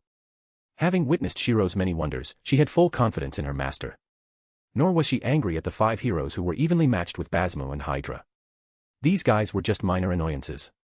Even if they managed to kill the 2 beasts, she could summon 2 more. As long as she was within the throne room and the mana from the Greater Grail hadn't been cut off, she could continuously summon poison-related monsters. When Achilles appeared to provide support, she was already considering what to summon next. Should it be Basilisk, a mythical creature born from ancient European lore? Or the venomous scorpion, the servant beast of the Egyptian goddess Serket? However, before she could decide, an alarm sounded in the throne room. It signaled that enemies had invaded the core palace complex of the garden, meaning she could no longer focus on the external battlefield and had to concentrate on the increasingly close invaders. Relying on her absolute control over the garden, Her Majesty the Empress quickly identified the intruders. They were 3 women, 1 tall and 2 short, with almost identical faces, the ruler Jeanne d'Arc, the king of knights Artoria, and the rebellious knight Mordred. After nearly falling into Semiramis' trap with a stratagem of self-injury, the 3 formidable women swiftly killed Assassin of the Shadows Yanqing and Caster of the Shadows Paracelsus, then headed directly toward the garden's core. This strategy was both Chiron's suggestion and Jeanne's judgment. When Chiron proposed using the command seal to Jeanne, they had already planned for one group to hold off the enemy outside while the other struck at the heart. Letting Semiramis continue was too dangerous. No one knew if she would summon a third or fourth such terrifying beast. They needed to eliminate the source, and Jean's group, with their strong magic resistance abilities, was the best choice for this task. Semiramis saw through their plan, which made her so angry. She bit her thumb tightly, looking as if she intended to bite through her nail. Damn ruler, damn Black Lancer, and that damned rebel. But this combination is indeed very troublesome, especially the ruler's noble phantasm. If it truly embodies the concept of protection, it would undoubtedly be the nemesis of my poison. There's no choice, even though I'm reluctant, I have to rely on that guy. I hope he wasn't boasting, otherwise, I'll rip out his tongue even if it means abandoning the garden. Using the garden's privileges, the Empress projected herself directly into Shakespeare's study. At this moment, Shakespeare was wholeheartedly engrossed in his writing, his sparkling eye seeing nothing but the words before him. Helplessly, the Empress first coughed to announce her presence. Shakespeare glanced up at her, then buried his head back in his writing. Semiramis resigned, and had to speak up. Castor. Only then did the great playwright awaken from his trance, removing his hands from the keyboard, and performing an exaggerated courtly bow as usual. Ah, Your Majesty the Empress, what a rare guest indeed. Coming to find me at such a critical moment, it seems the situation isn't looking good. You have such wisdom in warfare. The Empress looked at the man she usually treated as a clown with slight surprise, and he shook his head. You're too kind. War wisdom and such, I have none. I've just created many works and know a bit about human nature. Oh, then you must know why I'm here. You want me to use my noble phantasm against that lovely yet pitiable saint, right? Has she already broken into the palace? Shakespeare crossed his arms and rubbed his chin, his expression peculiarly odd. Sometimes I wonder if you truly understand magic. I am a writer, completely ignorant of magic. The reason I understand the saint so well is due to some past connections. Connections? More like a troublesome relationship. Semiramis' lips curled. Because of Shiro's particularly indulgent attitude toward Shakespeare, she had taken the time to thoroughly research Shakespeare's background and learned about the dark history between him and Jeanne d'Arc, a history that was truly dark, as in maliciously defamatory. In his play Henry VI, Shakespeare depicted Jeanne d'Arc as a wanton woman, openly flirting with the heartless Charles VII. After being captured by the English, actually the Burgundians, and sentenced to be burned at the stake, Jeanne supposedly claimed she was pregnant and named several possible fathers, turning the pure maiden into a tarnished figure. Although this was a product of the hostile English-French relations at the time, where the hero of the enemy is the villain to us, it was excessively harsh. Jeanne, with her good temper, didn't hold it against him, but if it had been Semiramis, she would have long turned this blabbering fool into a breeding ground for poisons. Shakespeare could only shrug helplessly at this, I don't deny it. Honestly, after meeting the ruler in person, I do feel somewhat apologetic. I warn you, if you dare slack off because of this, I will kill you and destroy all your works. This threat hit Shakespeare's soft spot. He didn't care about his life, but he couldn't disregard his nearly completed work. Rest assured, I will do my utmost. Very well, wait in the corridor. Within 5 minutes, I will deliver the ruler to you. Semiramis indeed had this capability. As the core area of the garden, the palace's defenses were even more stringent, filled with countless traps and an innumerable number of passages, all of which led wherever Semiramis desired. With a casual snap of her fingers, a temporary trap enveloped the 4 fast-advancing figures, teleporting 3 of them away and leaving Jeanne alone to face a corridor leading into endless darkness. Skillfully altering the spatial structure, Semiramis locked the corridor's end to Shakespeare's study. The mistress of the garden no longer focused her attention outward. She glanced at the wound she considered a disgrace, and lightly wiped her bitten finger across her lips, painting a crimson hue. The troublesome ones have disappeared. Now, let me entertain you. To welcome the guest arriving in a few minutes, the Empress personally began preparing the feast. Then, the doors of the throne room slowly opened, welcoming the guest. Chapter 576, Chapter 576, Shakespeare's Stage. The stone-paved passage seemed to stretch infinitely forward, undoubtedly a result of Semiramis' magic. However, Jeanne d'Arc was convinced that she was progressing toward her goal, as the aura of the Holy Grail was becoming increasingly distinct. The passageway was quite narrow, only wide enough for 2 people to walk side by side. In contrast, the ceiling was so high it was almost invisible. The air was filled with a cold, earthy scent, a nostalgic sensation. Apart from being separated by that sudden trap, she had encountered no further obstacles up to this point. Was it because her adversaries were already prepared for her? Or perhaps... No, it didn't matter anymore, she had already sensed the person welcoming her. Come out, Red Castor, Shakespeare. Oh. Even if you hadn't called out, I would have appeared on my own. My manuscript, melding passion, spirit, sincerity, and various other elements, is finally complete. Shakespeare, who had been in spirit form, finally revealed himself. He was dressed in a dashing medieval noble style, holding a pen in one hand and clutching a thick book under his arm. The distance between them was considerable. Speaking as if on a stage, Shakespeare bowed deeply and said, "It's our second meeting, although the first time we've spoken, country maiden. From now on, I shall be your opponent." Jean merely frowned at his theatrical tone. "You." According to the knowledge bestowed by the Holy Grail and the information displayed on the servant status screen, Shakespeare had no abilities to counter her except his notoriety. Jean had thought so, but before the battle, Shinji had warned her to be wary of Shakespeare. If she encountered him, she must kill him as quickly as possible. Recalling Shinji's extremely serious expression, Jean bit her lip and charged at the supposedly weak writer. Shakespeare sighed, somewhat troubled, oh dear, such a madwoman, not even giving me time to recite my lines. Sorry, but I have no interest in listening to your nonsense." She sped toward him like a bullet. Having decided to trust her companion, she would never doubt Shinji's words. Unfortunately, the distance between them was enough to give Shakespeare time to activate his noble phantasm. What a pity, I wanted to explain my noble phantasm a bit. Here it comes. The curtain open. Return to your seats. No smoking, photography, or recording. The whole world is my stage.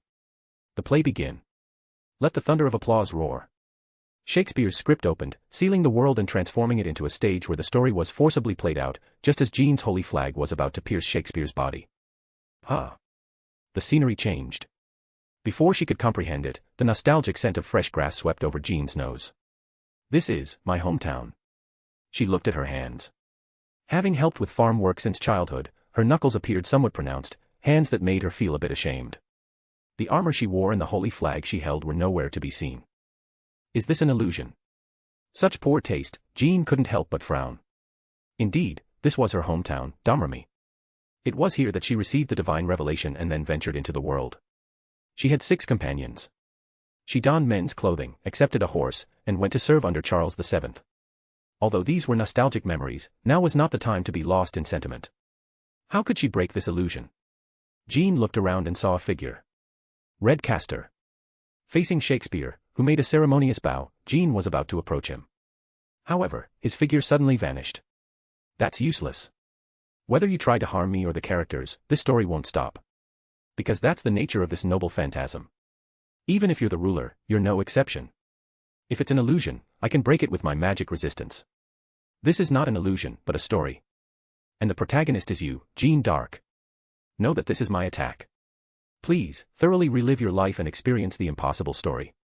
This was Shakespeare's theatrical noble phantasm. Against Jean, who could block all attacks with her holy flag, magical attacks were completely ineffective. However, his noble phantasm belonged to a domain beyond such magic. Essentially, it had the same level of coercive power as a reality marble. Once sent to the stage, one could only play their role until the story concluded. It wasn't an attack on the body but on the spirit. Whether hero or saint, it didn't matter, this was a poison that could bring those living with sin to their death. Are you prepared? My life, compared to many heroes, is not even worth mentioning. Even if I were to reenact such a thing, it wouldn't be interesting. To her response, Shakespeare merely shook his head silently and then disappeared. Making someone relive their own life, as a noble phantasm, could only be considered third-rate at best. Of course, the coercive power that could even ensnare the ruler with the highest magic resistance was indeed formidable. But even so, she could not succumb to such a noble phantasm. Jeanette.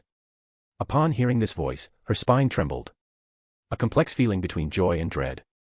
It was a very terrifying yet very nostalgic voice. She turned around and found it hard to believe. This was merely a dream, a product of Shakespeare's noble phantasm. However, the person before her was so consistent with her memories that she almost forgot this fact. The person who called her by her childhood nickname was a gentle and kind woman. Mother. They had parted when she was 17, and she hadn't been able to see her again until her death. Though she had long been prepared for this, recalling it now, her heart was filled with guilt and nostalgia. Do you have to go? Yes, I must go. The words came out naturally as if it were a matter of course. Yes, it was just like in the past. The conversation she had with her mother when she was about to leave Domremy. I cannot ignore the Lord's call. Perhaps this farewell means we won't see each other again in this life, but please watch over me. As long as you and the Holy Mother are watching over me, I will never be defeated. I will pray that the light always illuminates your path. Yes, after engraving these words in her heart, she left the village and set out. At least, it should have been like that. However, her mother continued to speak. But, you didn't come back. Mother. Jean's mother shook her head as if in distress. Her expression bore no malice, only sorrow. Why did you have to suffer the stake and be mocked by people for 18 years after that? This. Your will is forged from fire and steel. No matter what kind of hardships or despair you face, your faith will never waver. But I just feel very sad. If only she could accuse her of being an imposter, it would have been easier. But this was indeed her mother Isabel's true feelings. Jean knew this, she could feel it. So, don't go. You should understand what will happen if you do, right? A moment of hesitation. Nevertheless, Jean firmly held her mother's hand and said, Mother, even so, I must go. To save this village and this country. I must stand up no matter what. Such a response, of course, offered no comfort. Her mother merely wept in sorrow, her heart felt as if it were being torn apart. But you still picked up the holy flag. You are indeed Jean d'Arc, such resolve is not something ordinary heroes can compare to. Hearing the whisper come from nowhere, Jean responded straightforwardly. Even if you take my mother's form, it won't work, Castor. If you're satisfied, then release me immediately. No, your story has just begun. Now, let's move on. The second act begins. A snapping sound echoed in her ears. The girl merely blinked, and the stage had shifted. The scent of earth, the stench of blood, and the smell of gunpowder. Jean d'Arc now stood in the middle of a battlefield. Holding the holy flag, she faced the rain of arrows without fear, charging forward on a white horse. It's fine.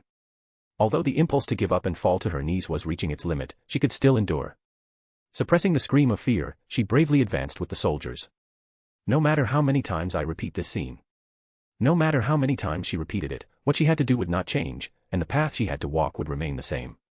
Her past would not change, nor would she regret it. Even when facing the moment of death, her heart would not yield. I see, just as your mother said. Your heart is forged of fire and iron. No matter the situation, as long as you know what you must do, you charge straight towards the end.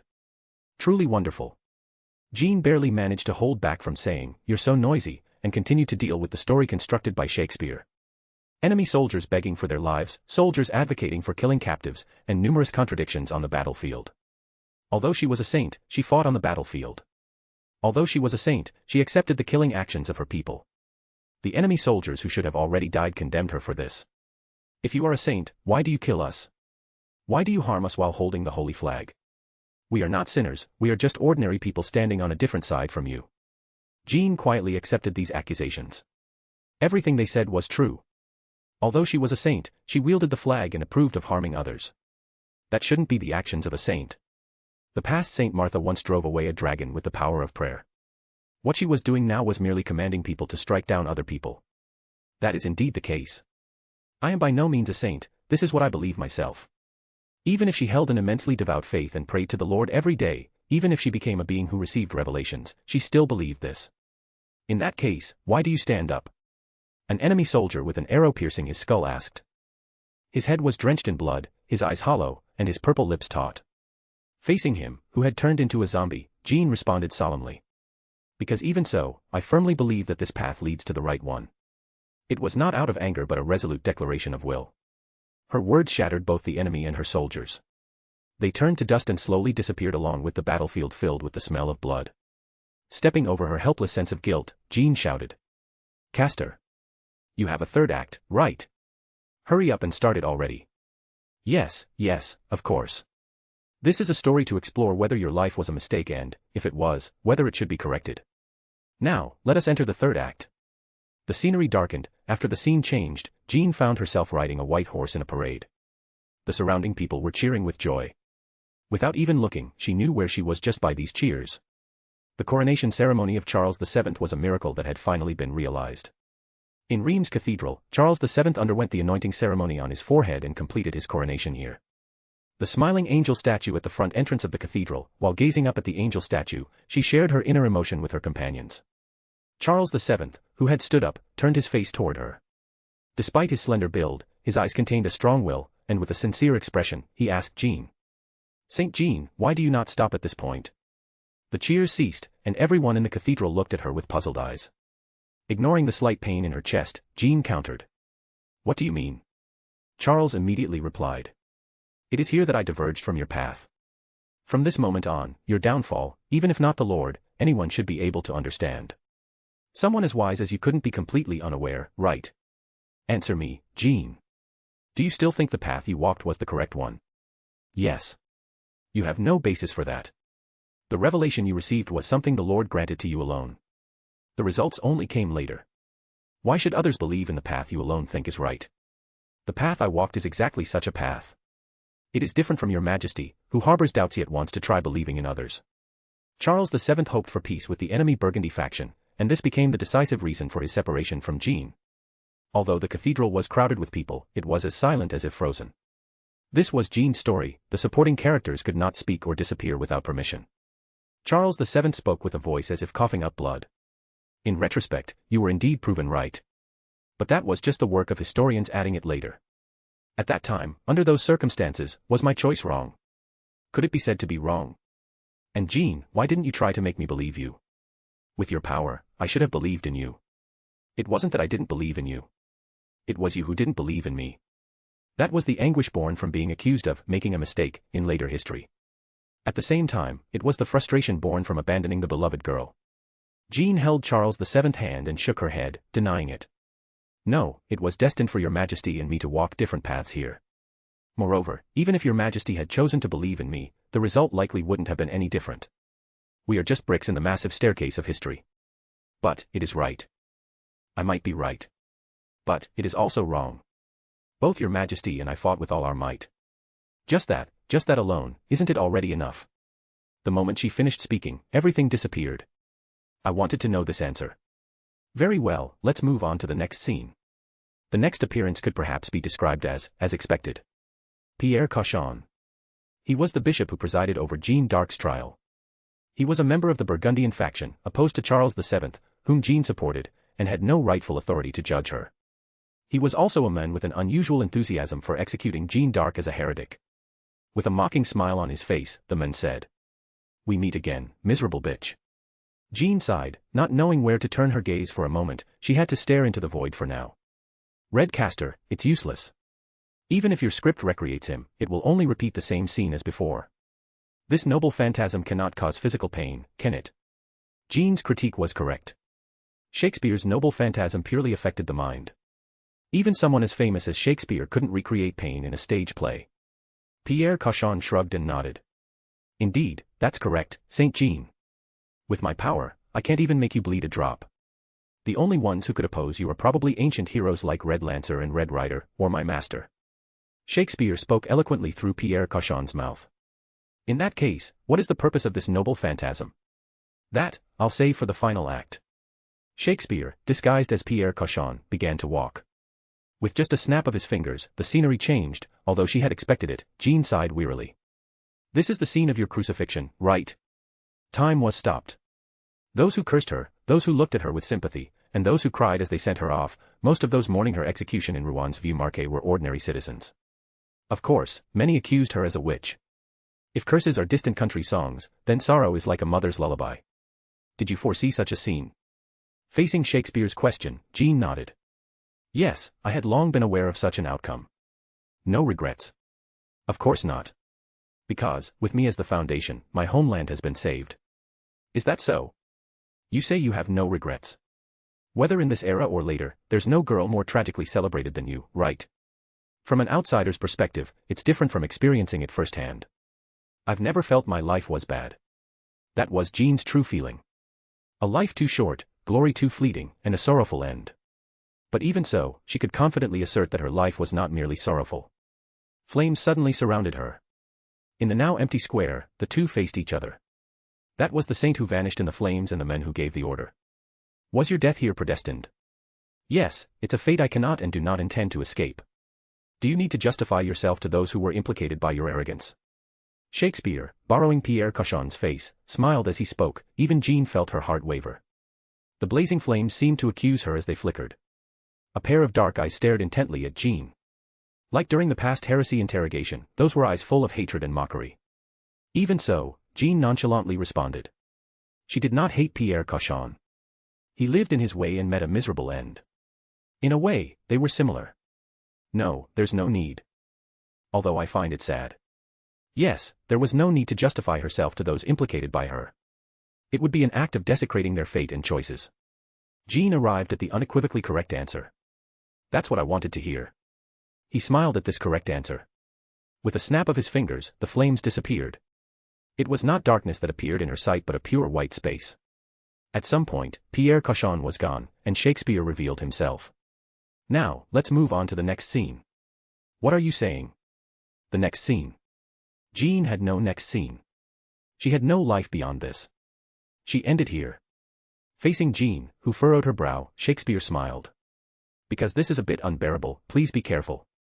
Chapter 577, Reunion with Gilles de Rice. Thud. The scene that unfolded was a materialized hell. The dimly lit stone room reeked of a foul stench. In the center was a luxurious bed, and on the table beside it were numerous severed heads of children. The floor was littered with countless bodies that once belonged to them. Half of them were fresh, while the other half had already begun to rot. However, they all shared the same fate of having died with expressions of despair and bleeding wounds. Jean clenched her fists. She was not familiar with such a hell, but she had some knowledge of it. This was an unavoidable part of her history. This place, it's Tifage's castle, isn't it? You are correct. This is the castle of the Hell Baron, Gilles de Rice. Gilles de Rice. He was Jean's comrade who stood up to save their homeland and one of the heroes who liberated Orleans. He had achieved numerous feats during the 100 Years' War, eventually becoming a Marshal of France, a great hero. And yet, at the same time, he was a serial killer who indulged in pederasty and black magic on his estate, torturing and murdering hundreds of children. Jean did not know. Aside from the Gilles who fought alongside her on the battlefield as her protector, she knew nothing. Of course, as a servant, she was aware of Gilles de Rice's cruel and violent deeds in terms of knowledge. But knowledge and reality are two different things, aren't they? Jean gazed at the pile of children's corpses with a stiff expression. It was a horrifying sight. While seeing corpses on the battlefield was common, the bodies before her were small, with limbs as thin as withered branches, corpses rarely seen on the battlefield where adults fought and killed each other. Although it was a blasphemous and dizzying scene, it only shook Jean's heart slightly. The past was the past, an irrefutable fact. Their deaths, even if they were like stage props, must be remembered. At the same time, Jean rejected the notion of defining her entire life as a regret based on this alone. Jean's resolve was strong, and her righteous heart would not be swayed. Even so, I will not waver. Perhaps seeing the corpses of unknown children might evoke sympathy, but it won't reveal any weakness that would make your heart falter. Accompanied by the creaking sound of wood, the door slowly opened. Jean reflexively turned her head and was shocked. The man had a gaunt face and eyes gleaming with manic brilliance, his former valor replaced by despair and hatred. This was not the Gilles de Rice Jean knew, but the legendary monster known as Bluebeard. Ah, Jean. What brings you to such a place? Gilles greeted Jean casually, holding something wrapped in a blood-stained cloth with great care. Stay calm, this is just an illusion, Jean tried to convince herself. The feeling was like biting down on rusty iron, a discomfort that chilled her to the bone.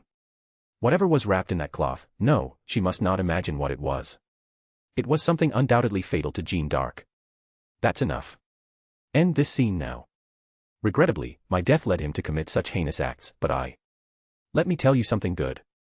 This Gilles is not a mere puppet spouting lines I dictated. Gilles de Rice is a hero who can think with his own will and corrupt this world with his intent. He is a servant summoned by me, the Red Caster. Ruler exclaimed in surprise. A servant? That's absurd. How can you, being a servant yourself, summon another servant? It's entirely possible as the master of this garden. However, he's not a being endowed with a class. As a ruler, you should understand, right? He's just the soul of Gilles de Rice manifested, with the outer shell being nothing more than a frail old man. Jean glared fiercely at Shakespeare. Such a summoning was an insult to the hero Gilles de Rice. Red Caster, what is your true purpose in doing this? You can ask him yourself. Baron, surely you have something to say. Upon hearing Shakespeare's words, Gilles revealed a maniacal smile. Yes. Jean, I have something I want to show you. Up until now, I've beheaded countless children, and every time it brought me unparalleled excitement. The cloth was slowly peeled back. Jean opened her mouth and, with a hoarse voice, whispered. Stop it, Gilles. Gilles did not stop. Jean knew intellectually that Gilles always beheaded children he fancied and cherished their heads. Stop it, Gilles. He would kill the children, cut open their bodies, and enjoy the sensation of their entrails. Look, Jean. This head. The cloth was removed, revealing a head. A head with features she recognized, Shinji Matou. And this one, and these as well. The heads kept changing, sometimes taking the form of Artoria, sometimes Jack the Ripper, and sometimes Reika Rakudu. Each one was someone Jean felt close to. You know my other name, don't you? The infamous Bluebeard. To blaspheme and betray the saint, I've committed every conceivable atrocity. Do you want to hear it? The children's screams. The laments of despair from the gods. No. That is not right. The saint finally let out a cry. She did not want to see this tragic scene, did not want to witness the fall of her once trusted comrade and partner. Instinctively, she wanted to cover her eyes, but another force was stopping her hand, the other half of the words spoken by the owner of the first head before the battle began. If you fail to kill him and he activates his noble phantasm, you will face a trial of your life. It will manifest the weakest part of your subconscious and tear it apart. There is only one way to counter it: believe in yourself, believe in us, your comrades, and do not waver no matter what you see. Because of your faith, your comrades will never betray you. Though saying this, if it were me, I might not make it through.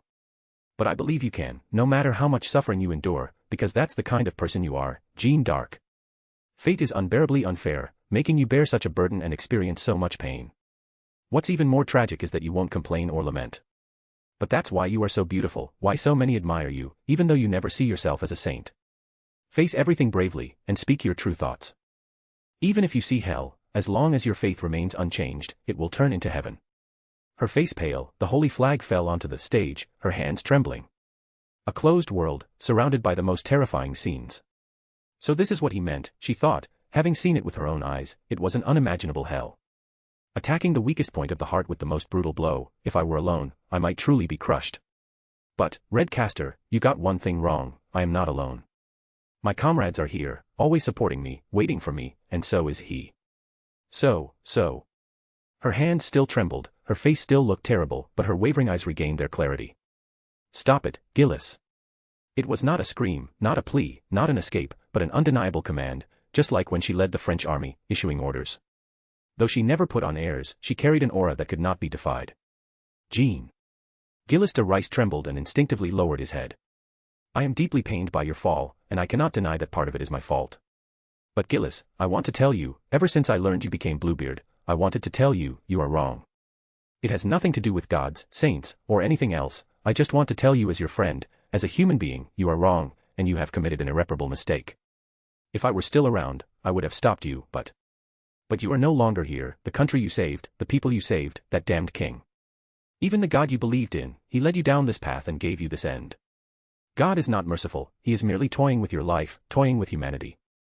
Gillis de Rice's eyes seemed to burn, but his face showed no emotion. This was a stark contrast to his previous passionate displays. Look around, at these corpses, these heads.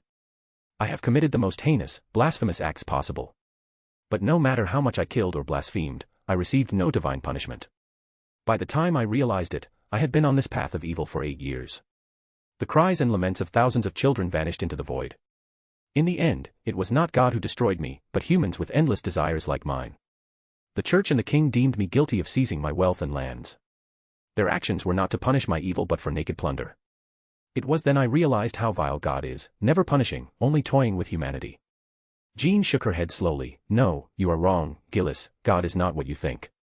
Then how do you explain your fate? Branded as a heretic and witch, burned at the stake. Face reality, Jean. The one who needs to face reality is you, Gillis. I have never been a saint, I am a sinner who took countless lives, a sinner like you. From the first battlefield, from the first kill, Jean knew she was a sinner, so she never lamented fate. That is my sin, mine alone. Gillis, you are the same. Your sins are yours alone. Even if we can't atone, this despair belongs only to us. Jean grabbed his chest and leaned in close. Gillis froze. She is so beautiful, he thought.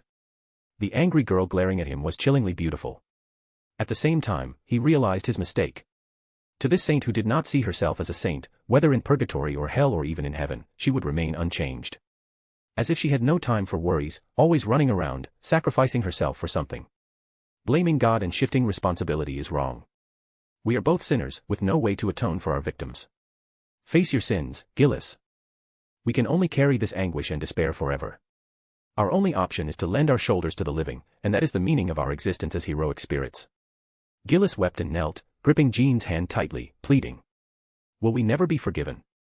God will forgive everything, but the children you killed and the soldiers I killed will never forgive us. This guilt, this sense of sin, is our eternal punishment. It's okay, I will lend you my shoulder. Sin will never be erased. Though hating herself as a sinner, she still saves the world as a heroic spirit, that is their punishment and redemption. I understand, Jean. Though brief, being able to talk with you again makes me immensely happy. Evil deeds will never be forgiven. Atonement will never end. Despite the saint's declaration, Gillis's voice was calm. In truth, it was a very simple fact. He deeply loved this girl. Not as a saint or savior, but as Jeanne d'Arc.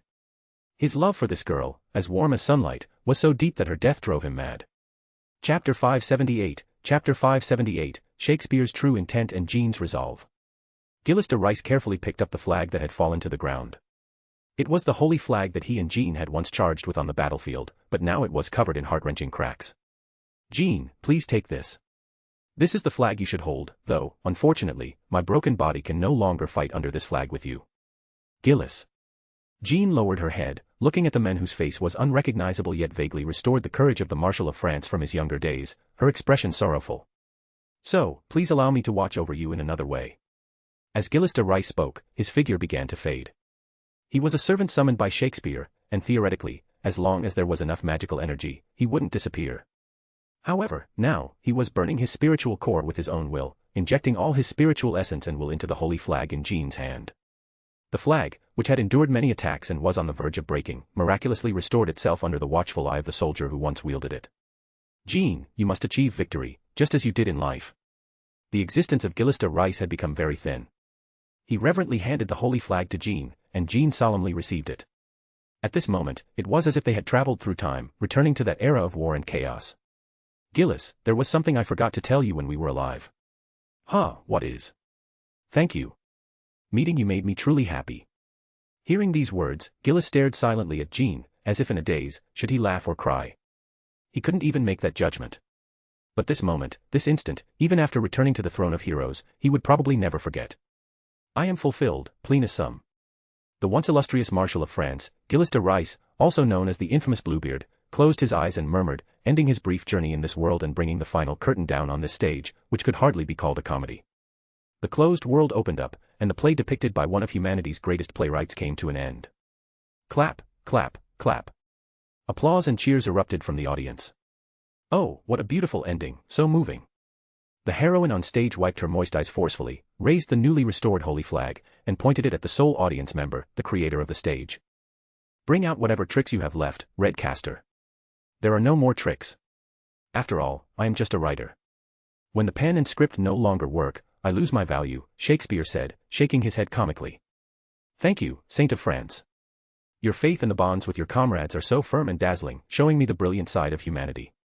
Also, please allow me to offer a belated apology for the inaccuracies in my writings during my life and for my recent actions. I'm sorry. It's all right. If it weren't for you, I wouldn't have been able to see Gillis again and say what I wanted to say. Jeanne also shook her head, forgiving the great playwright who would do anything for the sake of an interesting story. You won't stop me anymore. Of course not, of course not. You can proceed anytime. Following this path will lead you to the altar where the Greater Grail is located. Passing through my study, you can also quickly reach Her Majesty's throne room, although, wherever you go, it will be too late. You should be able to feel it, through the privileges of the ruler. Shakespeare's clownish expression finally faded, replaced by an exceedingly joyful smile. This was his true intent. From the beginning, he never thought his noble phantasm could significantly affect Jeanne. His task was merely to delay her, preventing her from reaching the two most critical battlefields. At this moment, his mission was already complete. Jeanne's list monitoring the status of all servants showed that just now, the status of Night King Artoria had changed from alive to dead. Almost simultaneously, an unimaginably violent magical energy surged from the depths of the ground, like a volcanic eruption. In an instant, the ground shook, and the entire garden trembled. At this moment, both servants and various magical beasts and phantasmal creatures were affected by this surge of magic, staggering and unable to stand firm. This is such a development. How interesting, how wonderful. This Holy Grail war has given me so many surprises. I'm so glad to be part of this battle, so glad to witness such a scene. Unlike Shakespeare's excited and frenzied dancing, Jeanne's beautiful face darkened to an expression that could drip water. The death of Artoria marked the first casualty in this final decisive battle, and it also meant that the last piece needed to activate the Greater Grail had been gathered. The subsequent eruption of extraordinary magical energy from the depths of the underground altar was undoubtedly an attempt to prevent the activation of the Greater Grail. There was only one other person, besides her, who could immediately sense the death of Artoria, and that was Artoria's master, Shinji Matou. During the previous strategy meeting, he mentioned that he needed to settle things with Amakusa Shiro Tokisada. Because they had been overwhelmed once before, Jean and the others were strongly opposed, believing that they should prepare thoroughly and use their numerical advantage to launch a group attack. However, Shinji stated that he had a secret weapon for the decisive battle, and because its power was too great and indiscriminate, he had to go alone. Shinji did not reveal what the secret weapon specifically was, but he repeatedly pleaded to let him take the lead. If he failed, then they could proceed with the group attack plan. I'm not a servant. Even if I fail, my spiritual status is not enough to activate the Greater Grail. If I succeed, that would be best. If I fail, it won't have much impact. This realistic and harsh reasoning, presented alongside the plan, became the last straw that broke the camel's back. Although Jean, Artoria, and the others were emotionally unwilling, personal feelings had to give way in the face of the world's survival. And now, Jean finally understood the true nature of Shinji's secret weapon. The nature of this destructive and rebellious magical energy, the explosive manner that one would never forget after seeing once. A secret weapon, this is your secret weapon. You never told me your secret weapon was this. That's why you didn't promise me you would come back alive. If that's the case, I need to be prepared. Jean's gaze extended along the dark passage, her white teeth biting her pale lips, and a sword appeared in her hand. The sword's name was St. Catherine. Chapter 579, Chapter 579, The Oldest Poisoner. Let's rewind time a bit, back to when Jean first encountered Shakespeare. I found you, poisoner. Mordred swaggered into the throne room with her sword slung over her shoulder. It wasn't you who found me, but I who deliberately led you here. Well, that said, you've gone through quite a struggle to get here, so let me first extend some hospitality. Semiramis sat elegantly on the throne, a beautiful smile on her face. Her smile was incredibly enchanting, with a captivating allure even without any added magic, resembling a magnificent work of art. If a man's resolve wasn't steadfast, he might have already fallen for her charms. However, Mordred paid no attention to this beauty. You call this hospitality? There's not even a dish served. Because the guests haven't all arrived yet. Your father Arthur and your master, that man called Kairi Shishigu, haven't made it here. Since Semiramis could manipulate space to lead Jean to Shakespeare, she could also separate Artoria from Mordred. Moreover, out of some twisted amusement, she had specifically placed Mordred's master, Kairi Shishigu, alongside Artoria. Mordred scoffed, a petty schemer who only resorts to such despicable tricks. Semiramis's smile remained unchanged. But it was through such means that I controlled the Assyrian Empire, much like how your mother used similar methods to overturn the Arthurian dynasty. Quite bold of you to say that. Doesn't it hurt where you were wounded? Mordred's eyes glinted harshly as she glanced at the Empress's shoulder. Though the wound was not visible, her swordsman's intuition told her that the injury there had yet to heal. Semiramis gently ran her fingers over the wounded area, her eyes narrowing to slits. While it doesn't hurt, my heart is wounded. Of course, I know how to heal it. Oh, I may not know that method, but how about I help you out? I would be most grateful. Then. Semiramis raised her hand, and Mordred raised her sword, both uttering the same words simultaneously. As long as you die, the wound won't hurt anymore. The king's sword, more beautiful than any silver, was soaked in crimson magical energy, emitting a persistent hum. From the darkness behind Semiramis emerged deep green chains, their hooked ends gleaming with a chilling light. Mordred roared, her crimson slash cutting through most of the throne room. Yet, Semiramis remained unfazed by the fierce killing intent, effortlessly nullifying the powerful strike with a mere wave of her hand, a strike that even the most elite warrior servants would not underestimate. One slash proved ineffective, the next followed, stronger and faster than the previous. However, the outcome did not change. The Empress remained firmly seated on her throne. Neither side suffered injury, they were merely wasting time. Your killing intent is like a gentle breeze. Come at me with true hatred. Otherwise, you'll only be tortured to death, serving as an appetizer for entertaining your master and father. The lofty Empress was like a snake preying on a mouse. Yet, the rebellious knight was no mere mouse. Even if she were, she'd be a mouse with fangs sharp enough to kill a tiger. So that is your plan. Disgusting poisoner. Mordred launched a fierce charge. Her movement, propelled by the recoil from kicking off the wall, was like a bullet in flight. She closed in on the throne at supersonic speed, leaving no room for delay, aiming directly for the Empress's head. However, the Empress, appearing uninterested, moved only a single finger. The attack ended there. Deep green chains flew from the darkness, wrapping around Mordred like venomous snakes or the talons of a hawk. The valiant rebellious knight instantly severed the first chain that approached her, continuing her charge while cutting down each chain with astonishing reflexes. But for every chain Mordred destroyed, 2 more took its place. Initially, there were only 4 chains, but within seconds, the number had increased to 100. Mordred tirelessly cut down 99 chains, yet one managed to wrap around her leg. Ugh. Her eyebrow furrowed. Mordred gathered her magical energy, instinctively intending to use mana burst to break free from the chain and accelerate once more to decapitate the Empress. However, before she could release her magical energy, Mordred felt a numbness in her leg, and the gathered energy instantly crumbled. Before she could grasp the situation, the Empress moved her finger again. In an instant, the chains surged forward once more. The chains wrapped around Mordred and violently flung her backward, slamming her onto the stone floor. Mordred immediately sprang up from the ground but didn't attack again. Instead, she moved her leg, which had been wrapped by the chains, slightly. As expected, the strength in her leg was gradually weakening compared to usual. Are you puzzled? What new deceit are you playing at, you poisoner? Mordred's frown deepened, a reaction that pleased Semiramis greatly. Since you call me a poisoner, it's naturally poison. But my... Mordred ultimately did not voice her confusion because the super serum created by Chiron was top secret, something that must not be revealed to the enemy. However, whether she spoke or not made no difference to Semiramis. You want to know why your defenses didn't work, right? Hey, and you want to ask how I knew. Everything you want to say is written all over your face. Out of mercy for that foolish look of yours, I'll tell you. My name is Semiramis, the ancient poisoner. I can create any poison in the world at will. Within this throne room, everything is imbued with the concept of poison. Though I don't know what methods you used to resist my poison earlier, as long as it's not a concept-level protection like that of ruler or a skill that conceptually detoxifies or resists poison, it will be assimilated by my poison. Do you understand? The moment you stepped into this place, you fell under my control, with no escape, like an insect swallowed by a fish. What's the matter? Can't even muster the strength to speak. As a clown meant to amuse me, if you don't spout some ridiculous lines, you won't even qualify as entertainment. Semiramis propped her chin on the back of her hand, her gaze full of malice as she blatantly scrutinized Mordred's body. Chapter 580, Jebated. The numbness in her leg was spreading throughout her body, and Mordred felt her steps becoming unsteady. However, this level of discomfort was not enough to bring down the rebellious knight. You're so annoyingly loud, you pompous woman. Keep standing there and putting on airs.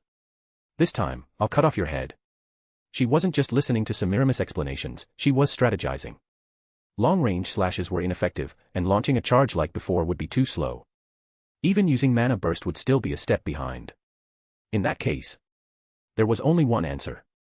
I'll slice you in half with this royal sword. She was still 10 meters away from the necessary distance. She needed to unleash all her strength while charging to that position.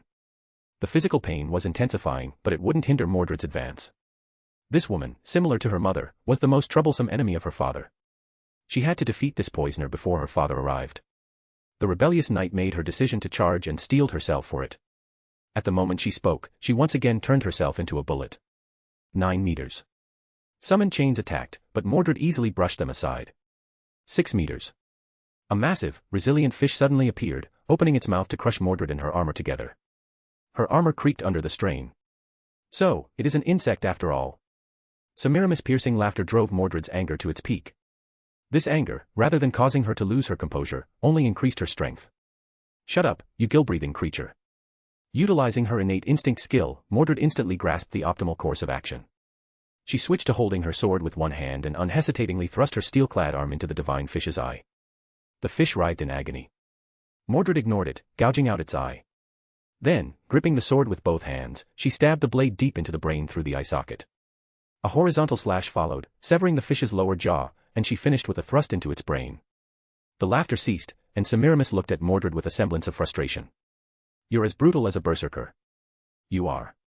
Mordred, expressionless, stepped on the fish's spine and continued her advance. Unfortunately, this brief delay cost her the opportunity to charge. Endless chains wrapped around her again, and her body, further poisoned by the fish's bites, grew increasingly sluggish. First her feet, then her waist, followed by her hands. More chains coiled around her.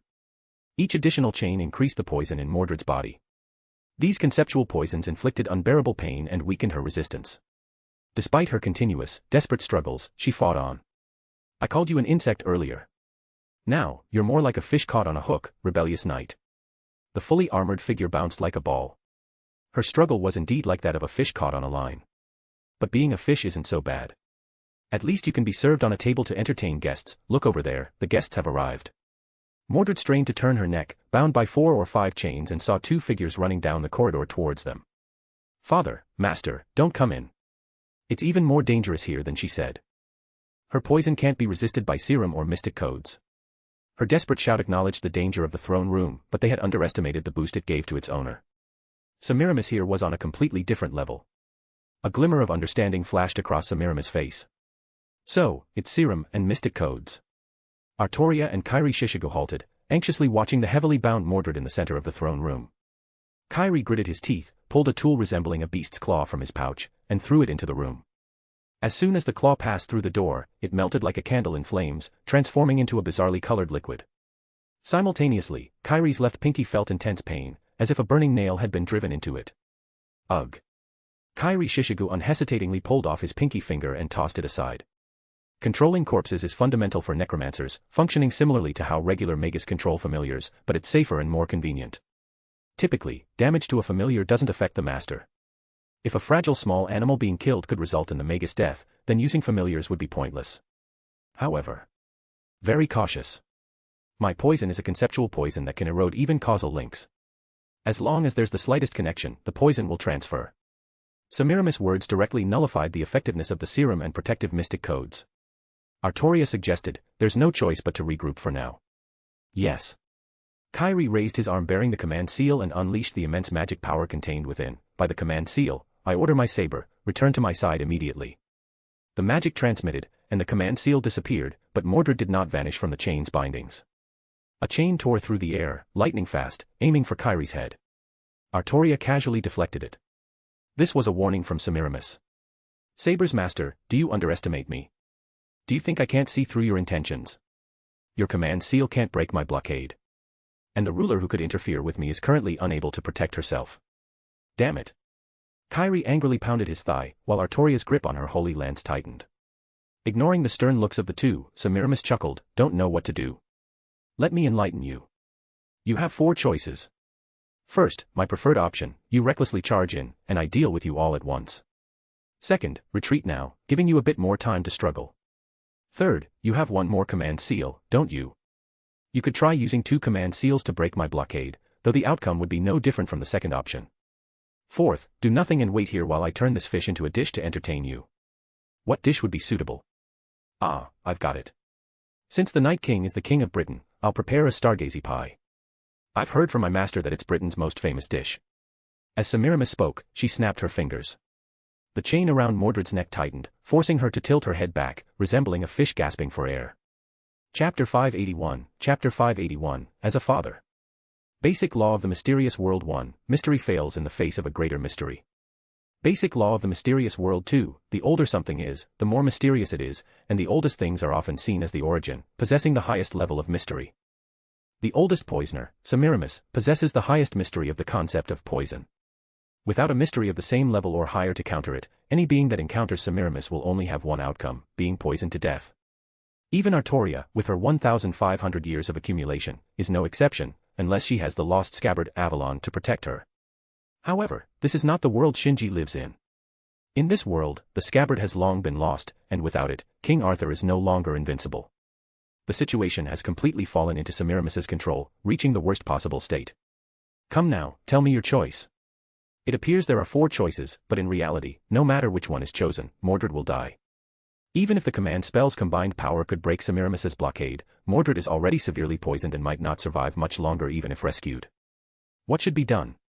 What should be done? What should be done? Every second feels unbearably slow, this slowness only accelerates the inner anxiety. Should they escape? I've already abandoned that child, how can I leave her again? Just as Kairi Shishigo was tormented by his inner anxiety, Mordred's weak and indifferent voice echoed in his mind. Master, I might be finished here. What nonsense are you talking about? I'm trying to find a way out, aren't we supposed to win? Yes, I know, so I'm going to tell you the way to victory. What way? Have Father release the Holy Lance. Even a throne room can be easily destroyed by Father's Holy Lance without fully unleashing it. But what about you? Perhaps the Holy Lance can flatten the throne room and kill Semiramis, but what about you? Now is not the time for buts, Master. We agreed to win, so we must win. Don't worry, it's not my first time dying under the Holy Lance. This time, it's enough to drag that poisonous woman down with me. Mordred died under the Holy Lance in her lifetime. Now as a servant with a second life, will she repeat the same fate?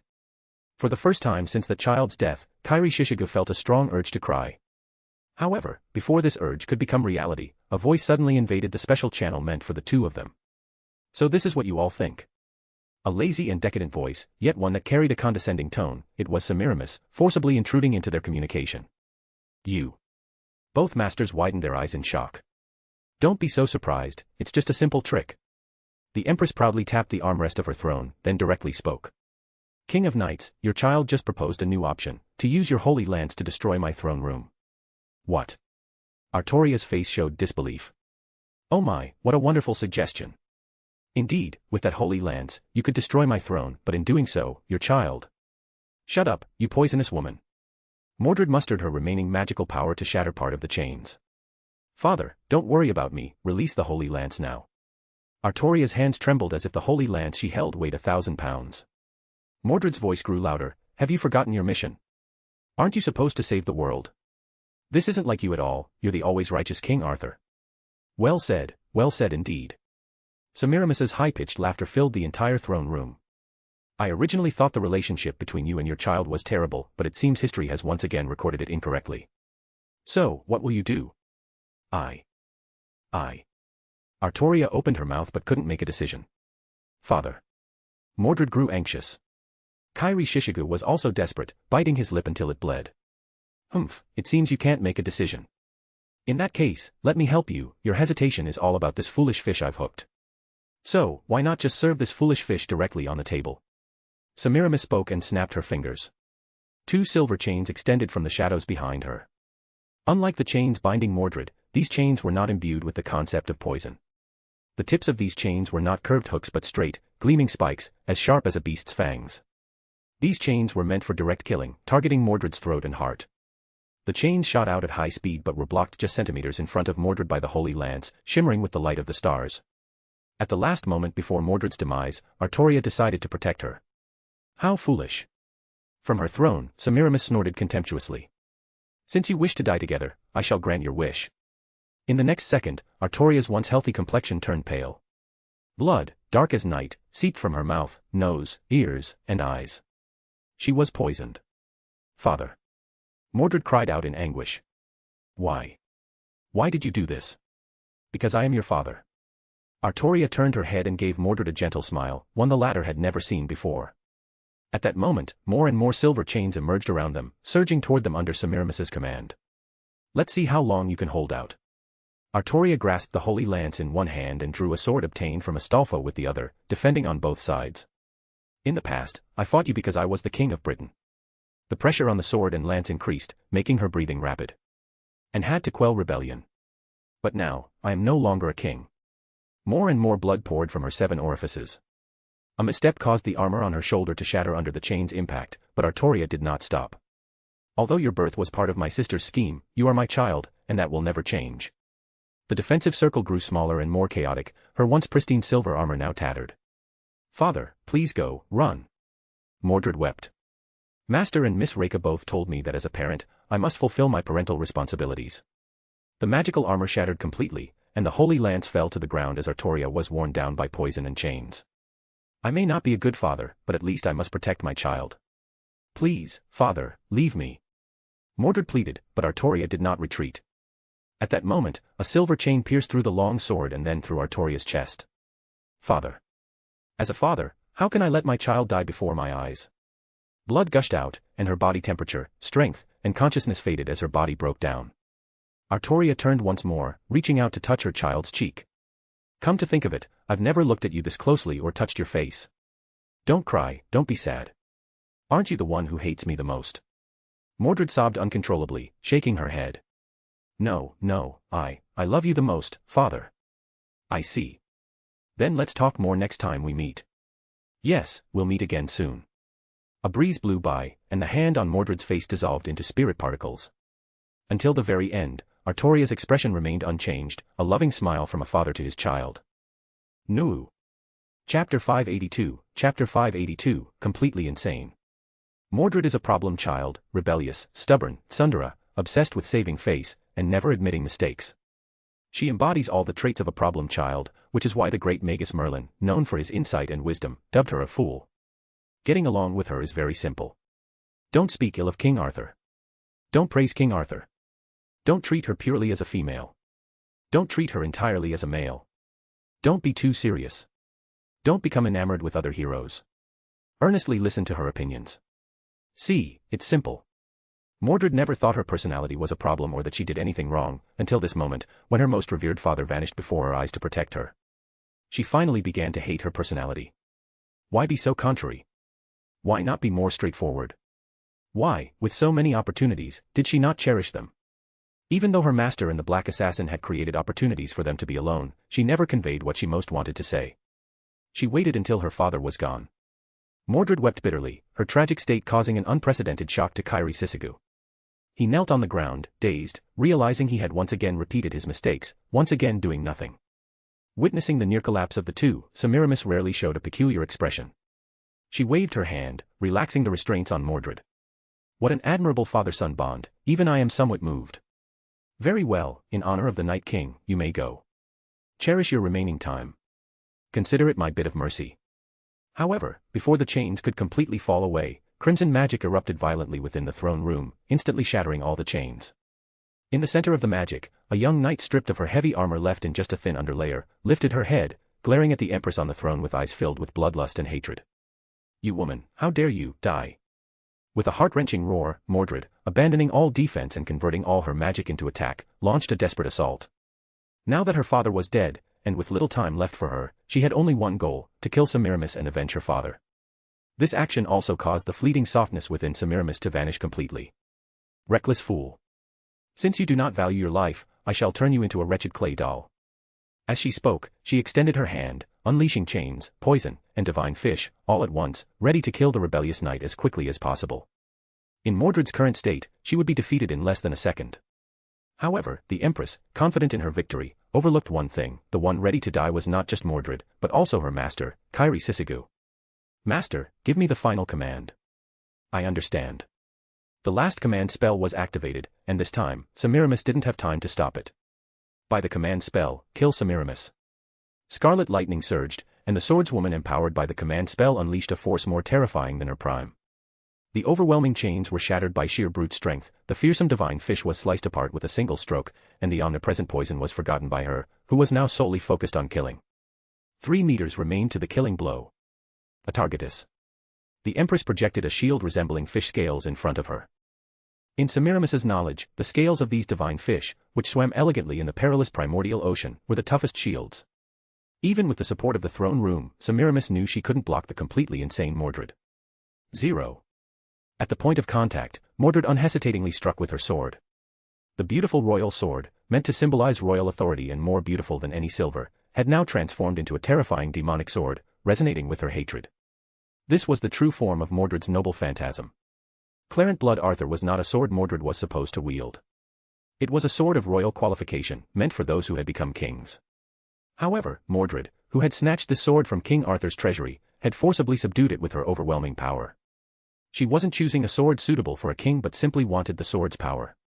Thus, she turned this king's sword, which served as an exceptional catalyst for amplifying a king's power, into a cursed sword. The hatred that was amplified was Mordred's hatred for her father, King Arthur. Later, on the battlefield of Camlan, Mordred wielded this sword to amplify her hatred to its utmost, inflicting a fatal wound on King Arthur at the cost of her own life. However, after a long conversation with Artoria that resolved their misunderstandings, Mordred no longer harbored hatred for her father. Although the amplification power of the king's sword remained, its destructive power had significantly diminished. During the battle outside the palace, Mordred's inability to defeat Semiramis was partly due to this. But now, things were different. With Artoria's death, Mordred's hatred had reached an unprecedented height, even stronger than when she was alive and driven by love turned hate. The power of this strike was, needless to say, immense. Clarent Blood Arthur. Space twisted, and a thunderous roar echoed within the king's room. Summoned by this hatred, the Crimson Lightning, with its despairing destructive power, surged towards the throne. The Crimson Lightning struck against the multi-layered scale shield. The supposedly hardest fish scales were now torn apart like paper scraps. Die, die, die. Mordred frantically squeezed out her magic and hatred, and the raging Crimson Lightning tore through the scales, rushing unrestrainedly towards the hateful Empress still seated on the throne. Die. Mordred was certain that no great magic could undo the outcome of being torn apart by the Crimson Lightning. Even spatial transfers couldn't be faster than the speed of the lightning. Father, I.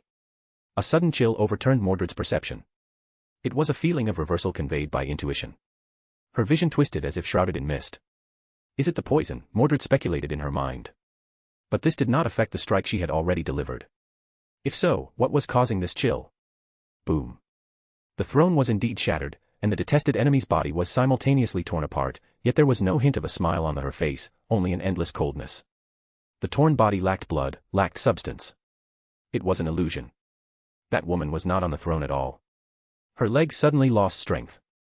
Knees that had never knelt even before King Arthur now trembled as if insulting her. You seem to have made a fatal mistake. A pair of hands reached from behind, touching Mordred's hair as if toying with her. You. Mordred immediately swung her sword backward, but there was no sensation of hitting anything, the sword merely sliced through the air. At this moment, she finally understood that this scheming woman was far more cautious than she had imagined. After suffering a loss once, she had protected herself meticulously. Even if her father had unleashed the Holy Lance earlier and destroyed the throne room, it might not have harmed this cunning woman. Rebellious knight, why would you think I would fight you fairly? Is it because all the enemies you've encountered so far have been foolish like that? I am the oldest poisoner. Fair fighting is for watchdogs.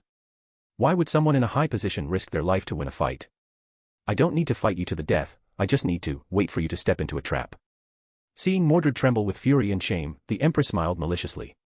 The game is over, Red Saber. The King of Knights is dead, and the Holy Grail is about to be activated.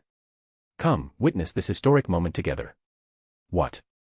Before she could finish her sentence, a surge of magic power, 10 or even 100 times stronger than Mordred's noble phantasm, erupted. Semiramis's smug expression suddenly froze on her face.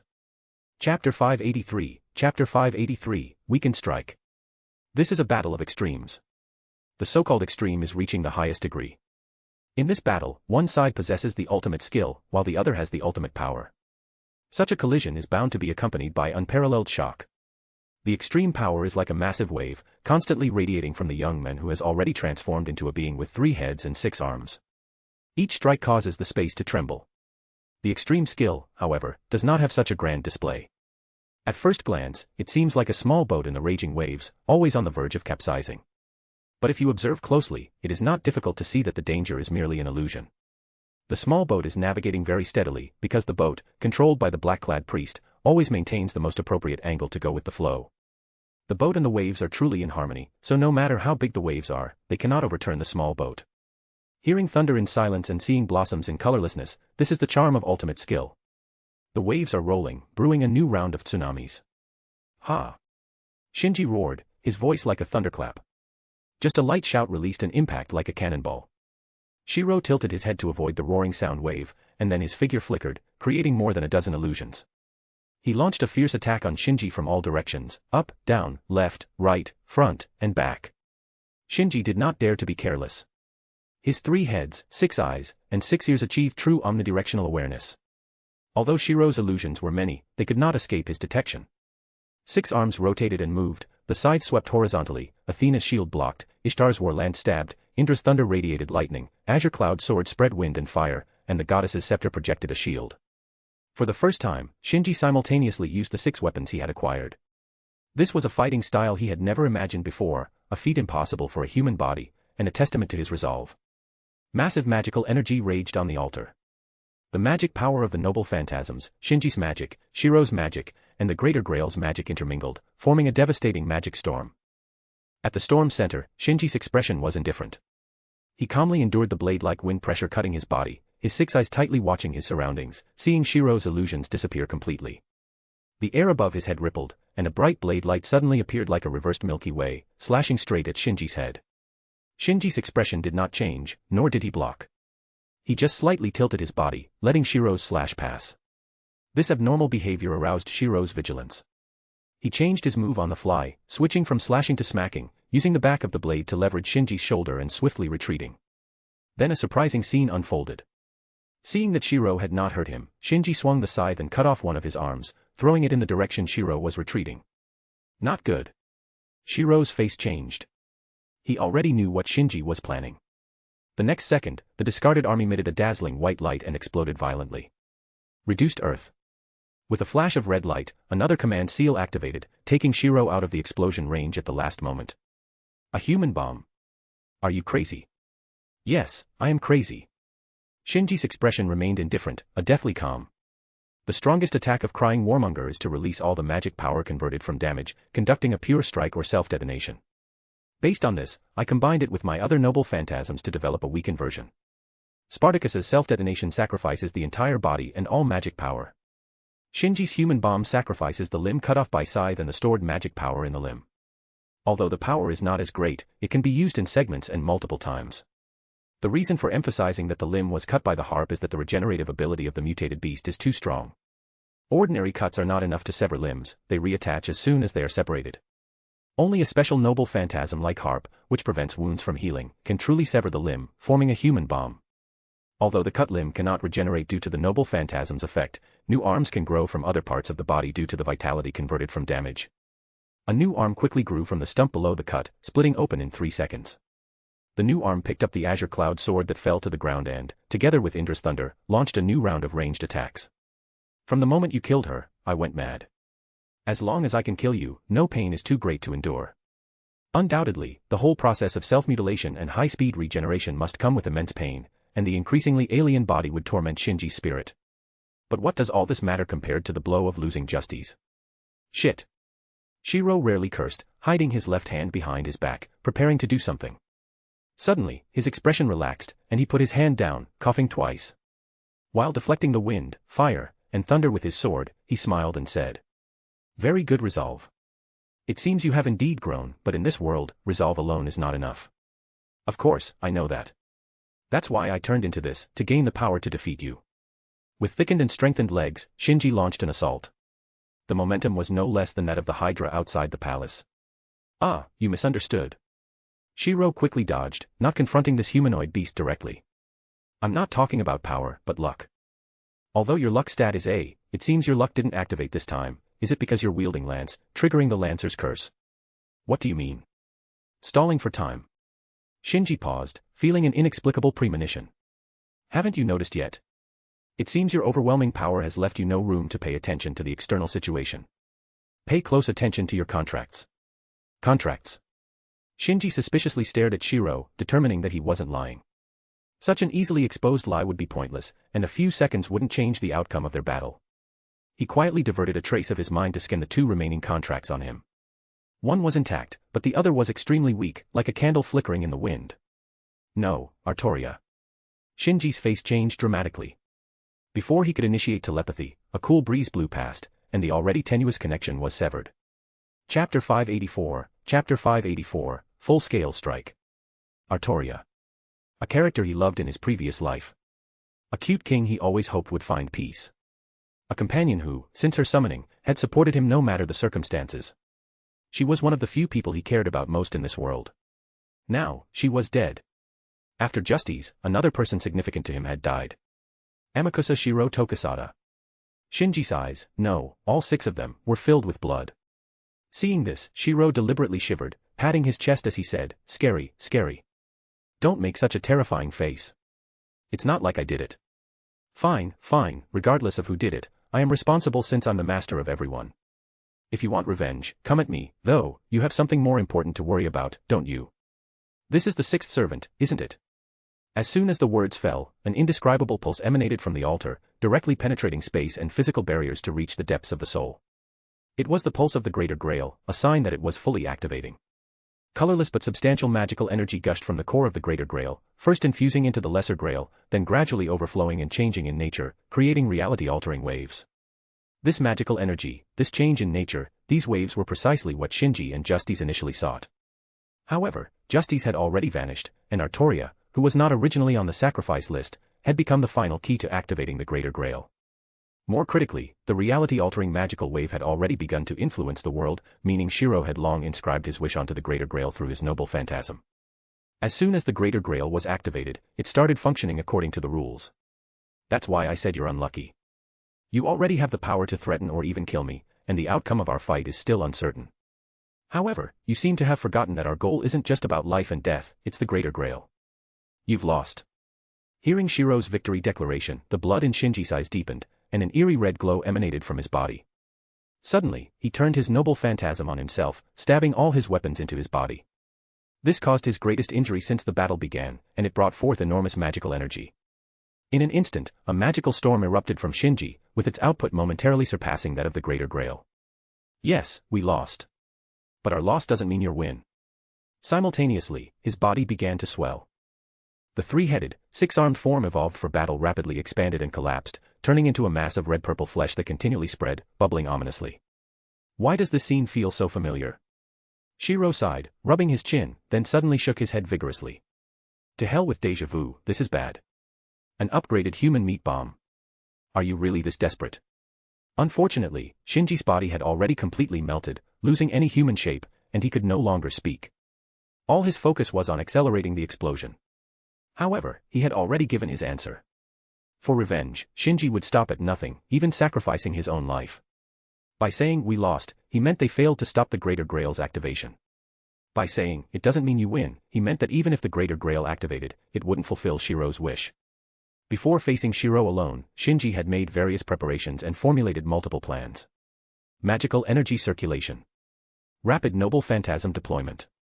Abandoning his humanity. Human bomb. Purification strike. Each plan complemented the others, with the latter plan serving as backups for the former. If one plan failed, the subsequent one would activate. Even if Artoria hadn't died, Shinji would have used the purification strike if the human bomb failed against Shiro. But now, external changes forced Shinji to initiate this plan early. Due to insufficient accumulated magical energy, he resorted to self-harm to gather the final needed energy, pushing his magic beyond its limits, beyond control, into total berserk mode. As for whether Shiro would escape, Shinji wasn't worried.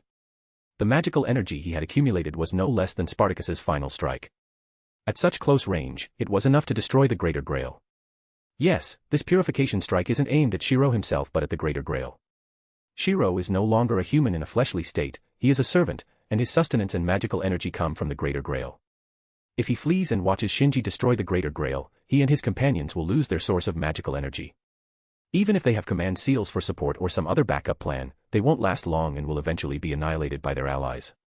Shiro clearly understood what Shinji was thinking. He silently glanced at the Greater Grail, which was beginning to rise slowly due to the release of magical energy. His lips moved as if to say something, but no sound came out. Then, he quickly tore off the holy shroud draped over his shoulders and wrapped it around his hands. I figured you would use this move when I saw you wield Spartacus's noble phantasm. You didn't think I wouldn't be prepared, did you? I can also extinguish the Holy Maiden's flames, and I can do it better. Are you confident you can surpass the Holy Maiden's end, or do you have a method that can break through my technique? The bubbles on the flesh mass increased, resembling a pot of overcooked meat soup. The fuel for this boiling was the magical energy accumulated, a force whose sheer destructive power was even more terrifying than the Greater Grail's. The power finally erupted, shining with a light of annihilation, transforming instantly into a blade of explosive force.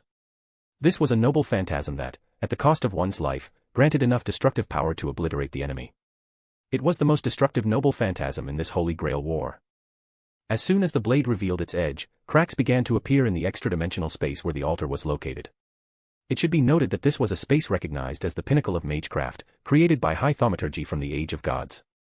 Though not as solid as the real world, it was comparable to a reality marble, and this was just the prelude to the strike. Looking at the blade starting to unleash its power, Shiro sighed. To think you'd go this far.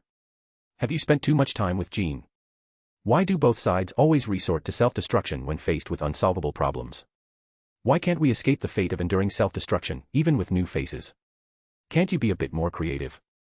With a sigh, Shiro knew there was only one thing he could do now if he didn't want to die or see the Greater Grail destroyed. Right hand, safety shutdown, left arm, degenerative drive. As if in response to the boiling human bomb, the colorless magical energy also began to boil. Chapter 585, The Ultimate Strike. Whether it was due to the special effects of being connected to the Greater Grail or Shiro's abilities, his body slowly floated up and, in an instant, crossed over the human bomb below, suspending in front of the Greater Grail. Heaven's Feel activate, bring an end to all things. Shiro's magic circuits had long surpassed the level of ordinary magi. However, even if they were 10 or 100 times greater than those of ordinary magi, they still couldn't fully contain the magical energy accumulated by the Greater Grail over 60 years. Thus, continuous control and precise adjustments were necessary while absorbing this magical energy. If even a tiny fraction of this power went out of control, his body would be pulverized. Even a decimal point deviation in the adjustment of magical energy could cause his brain to explode. By concentrating the Greater Grail's magical energy in his right hand, Shiro replicated the functions of his right arm with his left hand, reducing the overall capability indices while performing functions that originally required both hands. The moment the magical energy was injected, his magic circuits went into overdrive, pain surged through his entire body, and his physical form was on the brink of collapse. However, just before this rampage could destroy his spiritual foundation, Shiro forcibly suppressed it and issued a command. Shinji had staked his life and resolve on his strike. Shiro responded with equal determination. Twin arm, big crunch.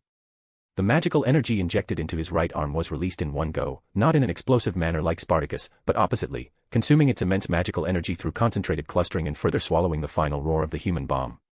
It was akin to a black hole. It was like the moment of fierce conflict between the creation of heaven and earth and the collapse of the universe. 1 second after the command was issued, Shiro severed his right arm. The terrifying energy that could annihilate everything was blocked and gradually consumed by the black vortex that devoured all. Two powerful forces clashed, and the sound of their struggle echoed through the space. The world roared. The atmosphere howled, gradually being overturned. It seemed as though this space itself might collapse at any moment. A shadow silently appeared behind the flesh mass. The snow-white spiritual garment was replaced by dark attire, deep blue hair returned to curls, and deep blue eyes locked firmly on the center of the explosion as if the intense white light and deep blackness did not affect him. No, not only light and darkness but even the physical laws generated by the explosion did not affect him. This was not surprising, as Shinji was in a spiritual state without a physical body. Yes, at the moment of the magical energy's eruption, Shinji had made a decision similar to Shiro's, abandoning his body on the brink of destruction. The difference was that Shiro abandoned his right arm, while he abandoned his entire body, which Justice had crafted using the Lesser Grail, combining the third magic and the power of deceased heroic spirits. This was precisely the appropriate release from embodiment that Shinji had mentioned. From the beginning, this was his plan. The reason was certainly not cowardice but his deep respect for Shiro. He would never underestimate or let his guard down against such a formidable enemy. The black hole before him had once blocked the purgatory flames Jeanne d'Arc had released at the cost of her life in the original, so it might also block the crying warmonger's final roar.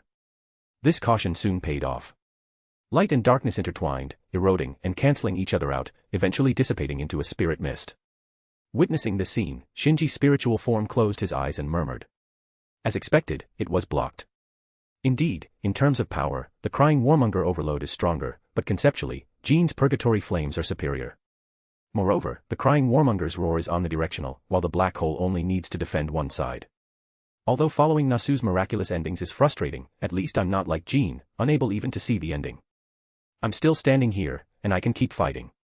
His spiritual form converted back to a physical form, manifesting the body of a servant, along with the 9 noble phantasms Shinji had acquired after his transmigration. Long-handled scythe, harp. Gorgon shield, shield of Athena. Winged sandals, feathered shoes. Invisibility cloak, Hades cloak. Sack that once held Medusa's head, Kibesis. Ancient rune sword, azure cloud sword. Black and gold spear, Ishtar's war spear. Scepter used by Egyptian pharaohs, scepter of the goddess. Iconic weapon of the Indian thunder god, Indra's thunder. Strangely, these noble phantasms were not worn by Shinji as usual but were lined up in a row, quietly floating in front of their master. I'm sorry, everyone. If I survive, I'll find a way to repair you, but for now, fight for me one more time. The next second, the noble phantasms that had accompanied Shinji for many years, protecting him and helping him overcome various hurdles, began to tremble in unison. Without any prior agreement, they all flew toward the black vortex that devoured everything. At the same time, Shinji raised his left hand, which bore the final stroke of a miraculous crystallization. Seeing the command spell glowing with a red light, Shiro, at the center of the black vortex, couldn't help but curse. Damn it. Blowing yourself up once wasn't enough, now you're making your noble phantasms go for multiple self-destruction. Shinji didn't stop his actions despite his opponent's frustration. He silently issued a command. In the name of the command spell, let all noble phantasms activate the broken phantasm and kill Amakusa Shiro Tokusada. In the world of black and white, a touch of crimson began to spread outward, as if introducing a new color to the monotonous world. 9 different hues appeared, corresponding to Shinji's 9 noble phantasms. It was as if 9 major planets, along with a white sun, launched a fierce attack on the black hole. The black vortex instantly began to waver. You're ruthless, but do you think an upgraded version of a clean hit can defeat me? Watch closely, this is Amakusa Shiro Tokusada's true noble phantasm. Shiro bit down on his katana and slashed off his remaining left arm. Grail of Heaven's feel, focus on the owner. Left arm, degenerate mobility. Right arm, obliterate space. Twin arm, big crunch. Swallow the flames, star of destruction. From the destroyed left arm, another black vortex was born. It merged with the previous black vortex, forming a larger, more solid dark canopy, jointly resisting the white sun and the 9 major planets. In an instant, light and darkness both went berserk, eroding each other even more fiercely. The density of the spirit mist in the alternate space increased geometrically, and the already unstable alternate space emitted sounds of strain. Even the 2 servants, who were supposed to be in a safe zone, began to sway unsteadily under the impact of the clashing forces. With a sound like a bursting bubble, the alternate space around the altar finally collapsed. The terrifying magical energy bound within the space began to spread wildly in all directions. For a moment, everyone in and around the courtyard, regardless of friend or foe, halted their actions, looking towards the center of the courtyard in shock and uncertainty. There, various colors intertwined, resembling a massive firework, or perhaps the pinnacle of abstract art. Chapter 586, Chapter 586, EX Strike. What's going on? What happened? The sudden shaking almost made Achilles fall while he was riding in the chariot. He looked around, trying to find the source of the tremor. It's coming from over there. Chiron reacted faster than Achilles. While carrying Calls on his back, he gazed into the distance. That's the palace area. That's the altar where the Greater Grail is placed. Standing on the giant's shoulder, Avisprin spoke. This explosion should be related to the Black Assassin. That guy is going all out. But it looks like the Greater Grail is still intact. I wonder how that guy is holding up. After carefully sensing, Achilles confirmed the fact. Although he was a top-tier warrior, Achilles also had high magical skills. Otherwise, he wouldn't have been able to create a variant of the reality marble, a dual space that isolates divine interference. Just as Achilles was about to leap to a high place to further confirm, Astolfo's anxious voice came from above. Hey, don't just stand there in a daze. I can't hold on much longer. Help, I'm going to die. Looking up, he saw that the 10 heads of Hydra and Basma were frantically chasing the Pegasus, trying to bite it. The shaking of the ground had attracted the attention of the servants but had little effect on the 2 magical beasts. After all, they could cause massive tremors themselves, so they were used to it. They just shook their bodies and continued their attack. The ones bearing the brunt were the weak Astolfo and Bellerophon, who were both scared stiff. As for Sieg, well, he had already fainted, dizzy from all the high-speed maneuvers. Upon receiving their companion's plea for help, Avisprin immediately ordered the giant to rush forward. Chiron followed closely, his rapid-fire arrows once again blinding the Hydra. Achilles found his balance after a few steps and was about to charge when he noticed Atlanta still standing there in a daze, muttering to herself. Did it happen? What happened, big sister? Atlanta didn't answer. She just drew her bow and shot an arrow towards the direction of the Greater Grail. What are you doing? Achilles asked. Atlanta had a complicated expression. Nothing, just fulfilling a promise to someone. Someone. Yes, someone who would do anything for revenge. Although that guy is very annoying, never mind. Ryder, let's finish this quickly. There might be another monster to hunt over there later. Another one. All right, no problem. I'm going in, you cover me. In a flash, Achilles turned into a streak of light. Atlanta immediately drew her bowstring, and her first shot was the Phoebus catastrophe. After a rain of arrows, she glanced again at the source of the tremor and silently thought to herself. Don't die. Maybe I don't care, and you don't care about yourself, but Jack cares, Chan, Master Fiore cares, and many others are waiting for you. No matter how intense an explosion is, it can't last forever. Soon, the storm caused by the 2 massive energies subsided. Perhaps Atlanta's wish had come true, as the space collapse did not kill Shinji. It only left him with a head wound and some minor injuries. Unfortunately, his opponent, Shiro, also did not die in the explosion and space collapse. Although he lost both arms and was in tatters, looking much worse than Shinji, he managed to survive. More importantly, the Greater Grail he protected behind him was also preserved. Although its outer shell was destroyed by the explosion and it lost half its volume, the Greater Grail still retained its brilliance and continued to function. At this rate, the Greater Grail would soon regain its functionality. Kneeling on one knee, Shiro exhaled deeply. Very good. Using the crying warmonger to store magical energy in a materialized state to cause a self-detonation, then reverting to a servant at the critical moment to use Broken Phantasm for a follow-up attack. Your use of Noble Phantasms is quite impressive, but unfortunately, my twin arm is a bit better. Yes, you are better, but the battle isn't over yet. Shinji calmly admitted, his expression very serene, unlike his previous twisted, hate-filled look. The wounds from the explosion were healing at a visible rate, thanks to the Noble Phantasm by Spartacus. No, you no longer have a chance. Shiro stood up. From his broken robe, 2 rows of bright red marks were visible, a third of which had already dimmed, and 3 more dimmed right after. I command my body to be restored with a command seal. Miraculous magical energy gathered, forcibly recombining the spiritrons. Shiro's arms regenerated at a speed even faster than the crying warmonger effect. Not bad. Although the destroyed noble phantasm hasn't recovered, wielding a sword isn't affected. As expected, having more command seals is beneficial. Shiro clenched his newly formed hands, patted the tattered remains of his upper garment with one hand, picked up the katana that had fallen at his feet with the other, and swung it twice. Finally, he pointed it at Shinji, who stood empty-handed. Do you still want to continue fighting without a weapon? Let me be clear, the same trick won't work on me. I won't give you another chance to accumulate magical energy for a self-detonation. The self-detonation required accumulating enough damage to have a chance of destroying the Greater Grail. Therefore, the correct approach was to kill swiftly, giving no time for charging, and Shiro could do so. Yes, I know. Shinji's expression remained calm as if he were not facing a sword saint who had mastered the ultimate in swordsmanship. He looked up, his gaze passing through the palace roof destroyed by the explosion. So I'll create my opportunity. Before his words fell, a dark shadow smoothly sliced through the air and landed at Shinji's feet, making no sound throughout the process. What is this? It was a black-coated arrow, seemingly inconspicuous, an arrow used by night hunters to ambush their prey. The arrow itself was not particularly remarkable, the key was the spiritron-wrapped object around it. The moment Shinji's hand touched the arrow, the spiritrons transformed into a tangible form, a similarly pitch-black piece of cloth, resembling some kind of animal hide, exuding a spine-chilling malevolence. This is my chance. You should know the name and usage conditions of this hide. The boar hide, Caledonian boar, haven't you had enough? Shiro was too exhausted to curse anymore. The Caledonian boar, Atlanta's second noble phantasm, grants the user the power of the fearsome beast that had summoned warriors from all over Greece, resulting in numerous casualties. As a cost, the user's mind would be overtaken by the boar's spirit, losing rationality and becoming a creature driven only by destruction and slaughter. For the user, this was another form of self-destruction. Following the weakened version, the full version, and the ultimate version of the attack, this was the fourth consecutive strike. 3EX Self-Destruction Combo. Chapter 587, Chapter 587, Let me lie down first. The only condition for using the Caledonian boar was to be filled with hatred, as the hide was essentially a manifestation of hatred and desire, the essence of the Caledonian beast. For a pure saint like Jeanne d'Arc, wearing the boar hide would have no effect, but Shinji was different. The sacrifices of Justice and Artoria had already filled his heart with hatred.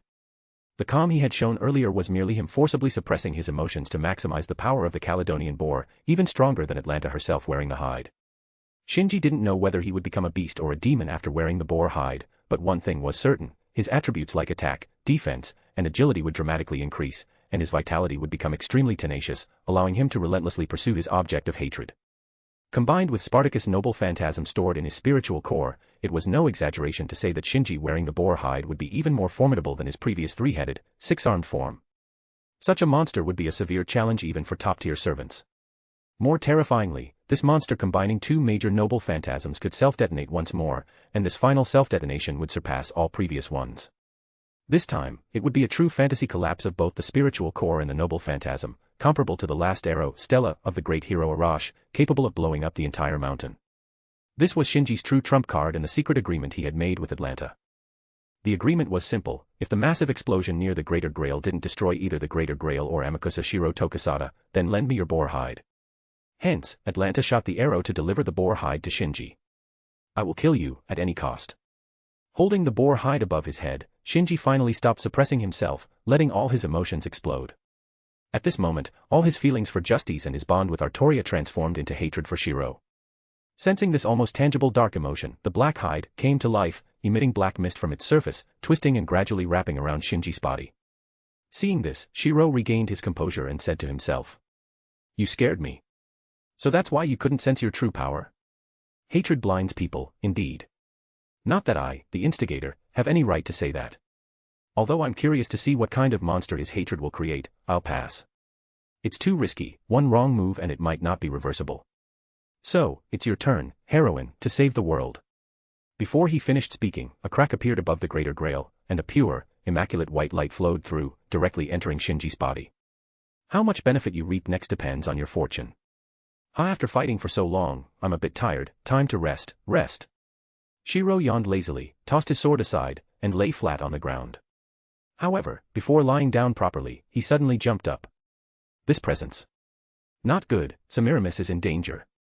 Command seal, wait, this feeling is. No way, this is Earth, when did she follow us here? Hey, old jewel, quickly isolate the throne room, or we'll be facing a planetary-level enforcer. It's you who will face her, not us, the old man's calm voice came from the crack. I'm just an observer. Are you sure? Shiro raised an eyebrow. Let me remind you, if either she or I have any problems, the other side will be more insane than this guy. The old man remained calm. What problems could you have? You are merely a consciousness projection through that device, and she should be using a similar method. Even if I have problems, you won't. What you say makes so much sense I have no retort. Shiro's mouth twitched. So I've decided to stir things up. Don't you think you've caused enough trouble? Such small matters don't befit your status or that of the big shots outside. Let me see how to make it more interesting. Got it, that sword was forged to deal with a certain cute girl back then. Now that the sword's true form has appeared, how about inviting that girl to show up as well? Let me see, my permissions are just enough to recreate that mythological battle, which also matches your status and grandeur. This threat finally broke the old man's usual calm. Do you want to destroy Earth civilization again? Not that extreme. To destroy civilization, that girl would need to reach the 7th stage. She's only at the 1st stage when just released, which is relatively manageable. Plus, with that holy sword around, at most, it would be a localized anomaly, unless I place her where that big spider is sleeping. Wait, if I remember correctly, the 3 counter force back then caused trouble for the entire solar system. The concept of U.O might have been created later to deal with those 3 counter force. So, letting her find the big spider seems quite fitting. Can I curse? Hearing the old man's loss of composure, Shiro smiled. Go ahead. Fine, you win. The old man was silent for a moment, ultimately refraining from cursing. With a sigh, an unknown, secret ripple expanded outward, instantly shrouding the throne room in a phase sense. Thanks, old jewel. Now I don't have to worry about things getting out of hand, Shiro said as he lay back down. Sorry for the trouble again. It's nothing, you've caused me trouble more than once or twice. Just because I can handle it doesn't mean Matou Shinji can. If he has the guts, he can come beat me up. Honestly, it's been many years since anyone's tried. If he really can, it looks like he actually might. No, I need to hurry up and recover, getting beaten up shouldn't be too embarrassing. With that, Shiro closed his eyes, and the spatial crack above the greater grail also closed. Not long after, 2 beams of light, one red and one blue, shot straight into the sky. Chapter 588, let me tell you a story of a king. If anyone could feel the impact of the collision between Shinji and Shiro's final strike most vividly, it would undoubtedly be Semiramis. Although she knew her master had a mysterious and profound background, she couldn't help but worry in the face of this torrent of magical power beyond the level of a servant. So even you, the venomous woman, can show such an expression. Mordred taunted. Completely incapacitated and on the brink of death, her voice was very weak, yet it couldn't hide the madness and satisfaction of revenge. Looks like that guy did a good job. I wonder if your master died in the explosion. Shut up. Semiramis's face turned grim, her eyes flashing with a bone-chilling murderous intent. So agitated, could it be that he is dead? Mordred wouldn't let her have her way and continued speaking. I told you to shut up. I wonder if you can still, MMPH. Unable to bear it any longer, Semiramis flicked her finger, directly sealing Mordred's mouth with a poisonous chain. With no one buzzing in her ear, Semiramis could finally sort out the situation. The contract still exists, so Shiro should be fine, but the space where the altar is located has been destroyed, and my surveillance spells are. No, I must go check. The creaking sound interrupted Semiramis's thoughts. Looking back, she saw Mordred biting the chain with her teeth, making intermittent sounds. Come, not in time, you will die, your master, too, will be the same. You. Semiramis was extremely furious. She had planned to spare Mordred's life as a witness to the activation of the Greater Grail, but now. Since you want to join your father so soon, I will grant you that wish. Die, along with your equally foolish master. 2 fingers pointed out, weaving 2 highly concentrated beams of magical energy, aiming at Mordred and Kairi Sisegu, who had both resolved to face death. Even in their final moments, they continued their conversation with calm and openness. Master, why didn't you run away? Where could I run to? Would that venomous woman let me go? Maybe if you run fast enough, you'll escape. Even if I escape, only my body would survive. Here is already dead. Since my heart has completely died, my future life would be worse than an old man's remaining years. Master, you can occasionally say such beautiful words, not bad. I think so too. Then let's face the end together, master. Ah, yes. Too bad I don't have a cigarette. I wanted to smoke one more. As a final statement, that's lame. You said such beautiful words before, and now you're ruining it. Haha, that's just me. You should know that well. True, that's the master I know. Sorry, I couldn't fulfill my promise to you. I should be the one apologizing. As the master, it's my main responsibility. Though saying this now is meaningless. What a good servant, Makiri thought. She was too excellent for him. Her way of living was incredibly dazzling, but he couldn't protect her light. Yes, so goodbye, Makiri Sisegu, my best partner. Ah, goodbye, Saber, no, Mordred. The spiritual connection ended in an instant, and both master and servant closed their eyes, welcoming their end. Then, the roaring magical power illuminated the throne room. On the arc 1,000 meters away from the courtyard, the red-clad archer crossed his arms and clicked his tongue in admiration. Quite a spectacle. Looks like that other guy did a good job. Praising him is the same as praising yourself. That's also your favorite tactic. The black-clad vampire standing on the other side said with a half-smile. No, no. The red archer waved his hand repeatedly, I'm not as wasteful as that guy. My broken phantasms are projections and can be recreated anytime. That guy uses the original noble phantasms, well, it suits his extravagant style. Are you very familiar with him? The red assassin, who had been silent, suddenly spoke. Archer was taken aback, looking at the assassin in surprise before shaking his head after a while. I know someone somewhat like him, but it's not him. But you give me a familiar feeling. Have we met before? The assassin remained silent for a while and then answered in a dull voice, no, I have no memory of you. Even if I did, it wouldn't matter. We are just tools. Is that so? You're right, Archer sighed, casting one last glance at the assassin before turning his attention back to the garden. The Watcher has left the stage, the Greater Grail has appeared and is operating. Should we intervene now? It's time. It won't be long before the Greater Grail starts affecting the real world, Solomon, known as the King of Magecraft, nodded. With just a wave of his hand, he induced a small tide of magical energy, proving himself worthy of the title of King of Magecraft. The Greater Grail is to be handled by the King of Magecraft and Princess White.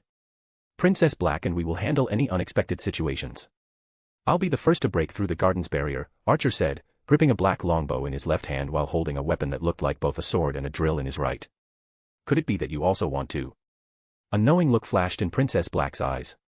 Yes, since that guy used such a move, I can't be left behind. As Archer's right hand drew the bowstring, the drill sword gradually transformed into a drill arrow knocked on the string. I am the bone of my sword. Khaled. Just as the drill arrow was about to be released, Archer's eyes narrowed, and he halted his movement. Hey, look at that. What is it? That is. Princess Black squinted into the distance, starlight. How could the light from the sea of stars appear here? Could it be? Exactly, that could it be. The gateway to the utopia has opened. It looks like Miss Watcher intends to resolve this matter herself.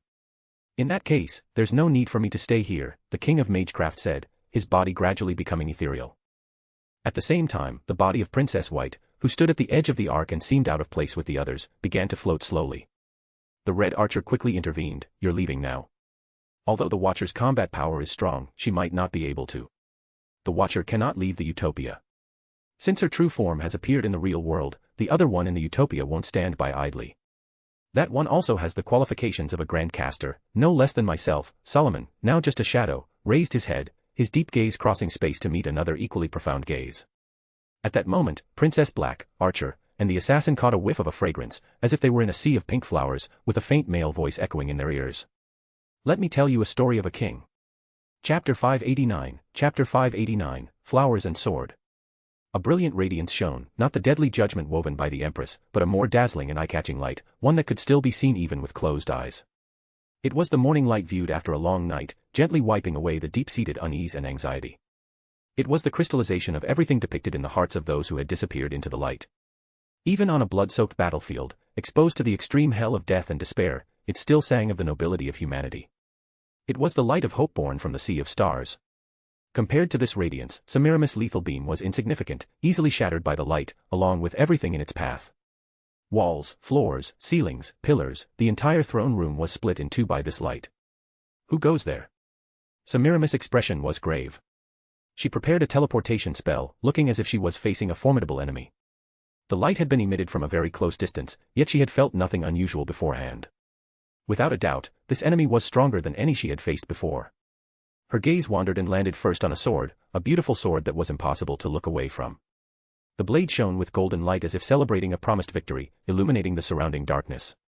With just one glance, one could feel the immense power and deep mystery contained within the sword. Clearly, the light that split the throne room was emitted from this sword.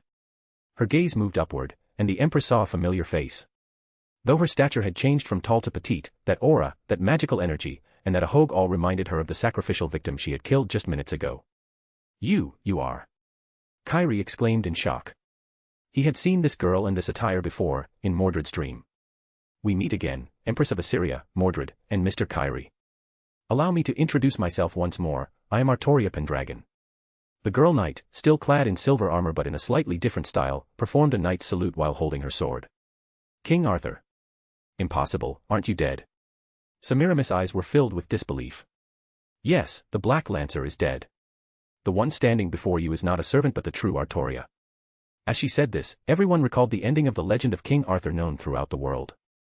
The Battle of Camlan, where the rebel knight Mordred died, and the severely wounded King Arthur was taken by a ferry of the lake to Avalon, the isolated utopia, for eternal peace. People believed that King Arthur had not died and that he would return to save humanity when an insurmountable crisis arose. Now, this legend had come true. In the face of impending disaster, King Arthur left the utopia, returned to the world, and wielded the most famous weapon from the Arthurian legend, the holy sword Excalibur. With a light swing of the holy sword, powerful magical energy surged from the blade, transforming into a visible sword pressure that cut through all the chains binding Mordred with a single stroke. Mordred, exhausted by the torment of poison, collapsed without the chains supporting her. However, she did not fall onto the cold ground but into the embrace she had longed for. Though the armor made it as hard as the ground, the warmth brought tears to Mordred's eyes. Father, is it you? Ha ha ha. Am I not dreaming? It's not a dream. Didn't I say we would meet again soon? Rest for a while, it will all be over soon. Mordred closed her eyes, hoping the dream would last as long as possible. Artoria, having reverted to her maiden form, gently laid the child down. Her gentle expression instantly turned stern as she faced the garden's mistress. By this time, Semiramis had regained her composure. Even after dying once, you step in here again. Should I call it fatherly affection or foolishness? Do you not know that my poison is unbearable even for the immortal? I have experienced the deadliest poison. Even now, without the scabbard, it would be hard to resist your poison. However, someone told me they had a way to neutralize your poison. I'd like to see who has such ability. The atmosphere of the throne room changed. The once dark, decadent hall was suddenly tinged with a strange hue, sometimes colorful, sometimes pitch black. This was the manifestation of the world's concept of poison given to the most ancient poisoner, nearly impossible to resist. Note, nearly impossible, which means there were exceptions. The bizarre colors rapidly radiated from the Empress and surged towards Artoria and Mordred. However, just before the poison concept could touch Artoria, a gentle breeze blew through, alleviating the pressure in the throne room and bringing with it a few petals from an unknown source. The petals were pink, somewhat resembling cherry blossoms, plum blossoms, and peach blossoms, giving a pleasing and comfortable feeling. Petals drifted with the wind, brushing past Artoria's hair and Mordred's ear before finally settling on the ground tainted by the concept of poison, where they vanished without a trace. Immediately, the scenery around the two girls began to change. Where the petals had disappeared, a touch of green quickly sprouted. At first, there were tiny buds, which swiftly grew and then blossomed into radiant flowers. These flowers were unlike any known to the present world, more beautiful than any flower ever seen, as if they embodied the pinnacle of floral beauty, concentrating the essence of all flowers. The petals that had just fallen were from these very blooms. Starting from this flower, more and more flowers began to sprout and bloom around Artoria and Mordred, transforming the throne room that belonged to Semiramis into a sea of flowers. No, it wasn't just the throne room, the palace outside the throne room and even the entire hanging gardens were filled with such flowers, turning the whole garden into a world of blossoms. This is... Semiramis was stunned. She could feel her concept of poison being eroded by the sea of flowers. The stronger the poison, the faster the flowers grew, as if her poison had become nourishment for the flowers. Isn't this a bit over the top? Artoria glanced up at the night sky she had blasted open. No, it's rare for the world to loosen its restrictions. It would be a waste not to put on a good show. A melodious male voice came with the wind, raising a swirl of petals that gathered into a stunningly handsome figure with white hair and white robes. Nice to meet you, Empress of Assyria. Your beauty is as legendary as described, so I prepared this scene specially to match you. I hope this sea of flowers from Avalon pleases you. Avalon, you are. At that moment, Semiramis recalled a certain legend, one closely connected to King Arthur. Chapter 590, Magic is too troublesome, direct punches are faster. He is a half-blood of incubus and human, a wanderer of paradise. He is a court magician bearing the dual roles of mentor and seer. He is one of history's foremost sages, who guided, troubled, and sometimes helped King Arthur, who had overcome countless enemies and hardships. It is said his mother was a princess of Wales, and his father was an otherworldly incubus born between the moon and the earth. In his youth, he made many prophecies, the most famous being the slumbering red and white dragons beneath Snowdon and their subsequent battle upon awakening. The red dragon symbolized Britain, and the white dragon symbolized the Saxons. Under the leadership of a great king, Britain would unite and ultimately rule over Gaul and Rome. He also left many other prophecies, including those concerning wars and the death of kings. He facilitated the marriage of Arthur's father, Uther Pendragon, to his queen and took a keen interest in Arthur even before his birth. Legend has it that he taught the young Arthur many skills, playing a foster father role and thus earning the title Kingmaker. He possesses the highest level of clairvoyance, having foreseen the fall of the Round Table and the crises of Britain. Yet, he left Britain without revealing these visions to King Arthur. In the end, he went to Avalon and secluded himself in a tower to avoid a certain woman, according to the legend. He cannot die until the world ends, witnessing the rise and fall of mankind as an observer. He is. Yes, I am Grand Caster Merlin, the Magus among Magus, the chosen caster. Other Magus, especially those in the caster class, can only envy me, and in the end, they have to admit defeat and retire. This inevitable scenario has already unfolded. The man with white hair and white robes spread his arms wide, delivering an extremely narcissistic self-introduction, leaving Semiramis speechless. Artoria, expressionless, swung her holy sword, sending a brilliant sword light through Merlin's body without causing any harm. Ha ha ha, it's useless, Artoria. My true body is still in the tower, this is just an illusion I created. I know. I'm just used to shutting you up this way. Artoria glanced at Merlin, her eyes as if looking at a pile of garbage. Oh dear, what a rough habit. Where has the cute Artoria gone? Merlin shrugged nonchalantly, his handsome features transcending gender. Ah, I know. It must be that bad boy named Shinji Matou who corrupted you. Listen up, that guy is no good. He even called me an old rogue. How could a handsome and elegant big brother like me be an old rogue? But I think he's right, Artoria said seriously. I trust my master more than an untrustworthy magician like you. Ugh, the blow. Artoria has turned bad. As her mentor, I am heartbroken. Merlin trembled as if struck by lightning, and the grand image of the top Magus painstakingly created by the Sea of Flowers was utterly shattered. Enough. If you want to perform comedy, do it outside. Don't waste my time, Semiramis ordered. Oh dear, don't be like that, beautiful Empress. Would you destroy such lovely flowers? Semiramis's face darkened as she summoned crimson flames, burning the flowers to ashes. But soon, new flowers bloomed from the scorched floor, even denser than before. So, this is your magic. Indeed, I am famed as the Magus of Flowers, Merlin said proudly. How about it, beautiful Empress? Would you like to have a cup of tea and chat with me? Sharing magical insights wouldn't be bad either. Though you are a bit behind a Grand Caster like me, you are still an excellent Magus. I want to see just how strong a Grand Caster. Provoked multiple times, the once dominant female Magus of an era could no longer hold back. With a series of intricate incantations, countless magical arrays unfolded behind the Empress, each one surpassing A-rank grand magic. Simultaneously, Merlin began weaving his spells. He used the same language as Semiramis, a divine language from the age of gods that modern humans could not produce. His chanting was rhythmic and swift. The increasing magical energy in the atmosphere indicated that he was creating magic as powerful as the Empress's. However, just as the two top Magus were about to unleash their spells, Merlin's chanting abruptly stopped. It wasn't that he had finished, he stopped midway. Even someone with no magical knowledge could tell the incantation was incomplete. Visibly, the rapidly forming magical arrays behind Merlin dissipated into nothingness. Semiramis was momentarily stunned, almost interrupting her incantation.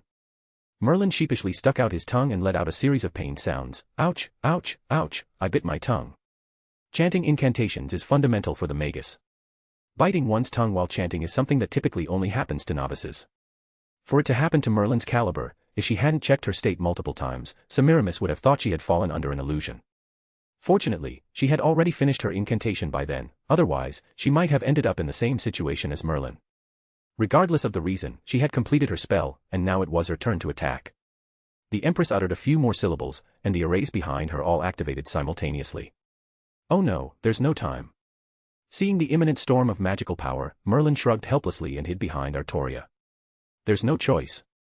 Let me show you my ultimate move, Artoria, go ahead, Artoria. Artoria glared at Merlin in annoyance but said nothing due to the urgent situation. Once again, the radiant magical power of the holy sword, originating from the inner sea of the stars, fanned out and obliterated the incoming magic. Is this your ultimate move? Semiramis's expression could be summarized in one phrase, "Are you kidding me?" Merlin earnestly replied that he was not. That's right, this is my ultimate move. Honestly, I'm not very good at chanting because it's easy to bite my tongue and it's quite troublesome. In comparison, it's faster to just punch through. I forgot to mention, besides being the Magus of Flowers, I also hold the title of Sword Saint of Britain. Artoria's swordsmanship was taught by me. Chapter 591, The Light in the Heart, Part 1. It was nothing short of a soul of abomination that sent chills down one's spine. This existence, a blend of self-loathing and hatred for others, carried an extremely bitter taste. Grief had vanished. Joy had vanished. Anger had vanished too. All that was left was boundless hatred, hatred.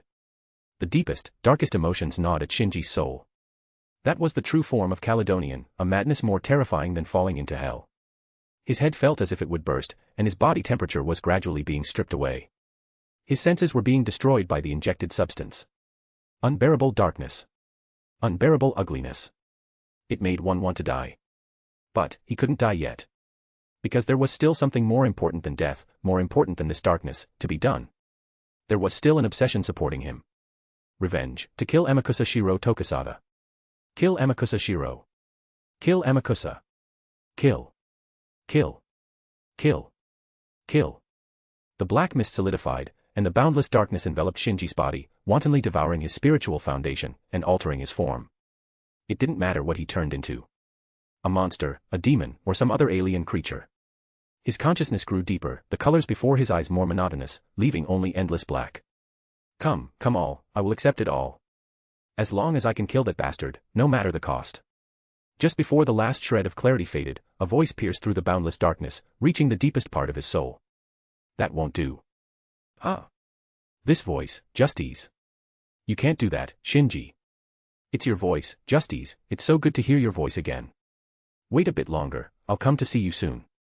I will kill that bastard soon, avenge you. No. Ah, I know you're worried about me, wholeheartedly thinking of me. But you're no longer here, I can do whatever I want, right? Shinji, wake up. Look at me. Listen to my voice. Feel with your heart. Look, listen, feel. His eyelids opened slightly, and before him was still the detestable darkness, but at the end of that darkness was a light. A pure light. A white light. A warm light. This light was incredibly familiar to Shinji. Ever since he arrived in this world, it had always been by his side, rarely leaving him for even a moment. Justice. He called out this name once more. Yes, it's me. With this response, the connection that had been silent for many days and seemed to have been severed suddenly became active. The bonds of magic, spirit, and soul were miraculously restored. Justice, is it you? Yes, it's me, Shinji. The same voice as always, the same gentleness, the same response, made Shinji feel as if he were in a dream. But weren't you? I'm no longer here, right? She calmly stated the cruel reality, a fact that even he, who cared little about life and death, was unwilling to face. Silence. He dared not answer, fearing that if he did, this dream would end. It's okay, don't be afraid. This is not a dream. I am still here. The bond between us is the best proof. Then why couldn't I sense you before? Why didn't you come to find me? Because I was locked up by Zelrich, trapped in a closed alternate space, and I was just released. Locked up. The old jewelman. As expected, he and that bastard are in cahoots. Bringing us here was all part of their plan. With the restoration of their bond, new vitality was injected into Shinji's withered and desolate heart, even clearing his thoughts significantly. What exactly are those two bastards plotting? Do they want to destroy the world? Of course not. Through my interactions over the past few days, I can tell that these two are not world-destroying lunatics. They love this world more than 99% of people. Wait, you say love? Then how do you explain the bastard's wish? The information you gave me was not wrong. Amakusa Shiro's wish has always been the immortality of all humanity. From the Einsburn perspective, this is salvation. From another perspective, it's a form of destruction. Without death, can humans still be considered human? This reasoning was so sound it left him speechless. Then what are they after? Why torment you and me like this? Thinking about the past few days, a nameless fire surged in Shinji's heart. Zelrich's goal has always been clear to us, to collect data on the unpolluted Holy Grail and to make me reconsider if the Einsburn's millennia-old obsession is truly what I want. And that bastard? Erstasha hesitated for a moment before replying. It seems to be related to you. Related to me? What did I do to provoke him? I just wanted to train, gather some data, and go back. Did he have to go to such lengths to break me? Couldn't he have just talked to me? I would have cooperated if necessary. How do you explain that bastard? Neither Amakusa Shiro nor Zelrich told me the specific reason. They only said this is a trial, and they will tell you the reason once the trial is over. A trial, huh? A trial? Is this how you conduct a trial? Hearing this explanation, Shinji let out a series of laughs, filled with coldness and misery, sounding broken, which made Justice's heart ache. Do you know, in these few short days, I died and lived and died again. I don't even know how I endured it. I know, because I went through the same thing. I was always watching you but couldn't reach your side. Your pain was my pain. Justice. So, do what you want to do. Whatever decision you make, I will support you.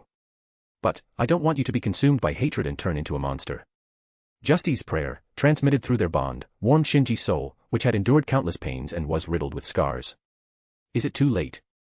I have already used the Agrius metamorphosis, and I don't know how long this remaining consciousness can hold on. It's not too late. As long as you remain steadfast and believe in yourself, you won't be influenced by hatred. This is your ability and the reason Zelrich chose you. My ability. Close your eyes, relax your mind, and feel carefully. You are surrounded by more than just hatred, there are many more thoughts. Pure white light flowed into Shinji's consciousness, guiding it deeper and deeper. Many care about you, not just me. This is the true source of your power, your unique magic. Then, Shinji saw it, the light hidden in the deepest part of his heart, which was his origin. Chapter 592, Bonds. In another world line, Fuyuki City, in Shinji's room, Sakura is cleaning the desk. Even though her brother is not at home, Sakura comes to clean every few days. Her thought is simple, no matter when her brother returns, he can see a clean and bright room. Sakura cleans very meticulously. First, she uses magecraft to remove the surface dust, then she carefully wipes it with a damp cloth, and finally, she cleans it with a dry cloth to ensure no speck of dirt is left. Because she has cleaned many times, her movements are very skilled, and it doesn't take long for her to finish the cleaning work. After placing the cloth in the water basin, Sakura energetically clenches her fist and speaks to the desk. Brother's room is very clean today too. On one side of the desk is a row of uniformly styled standing photo frames, each containing a photo. These are the annual family photos taken since Sakura entered the family. At first, there were only Shinji, Sakura, Byakuya, and Kariya who had returned home.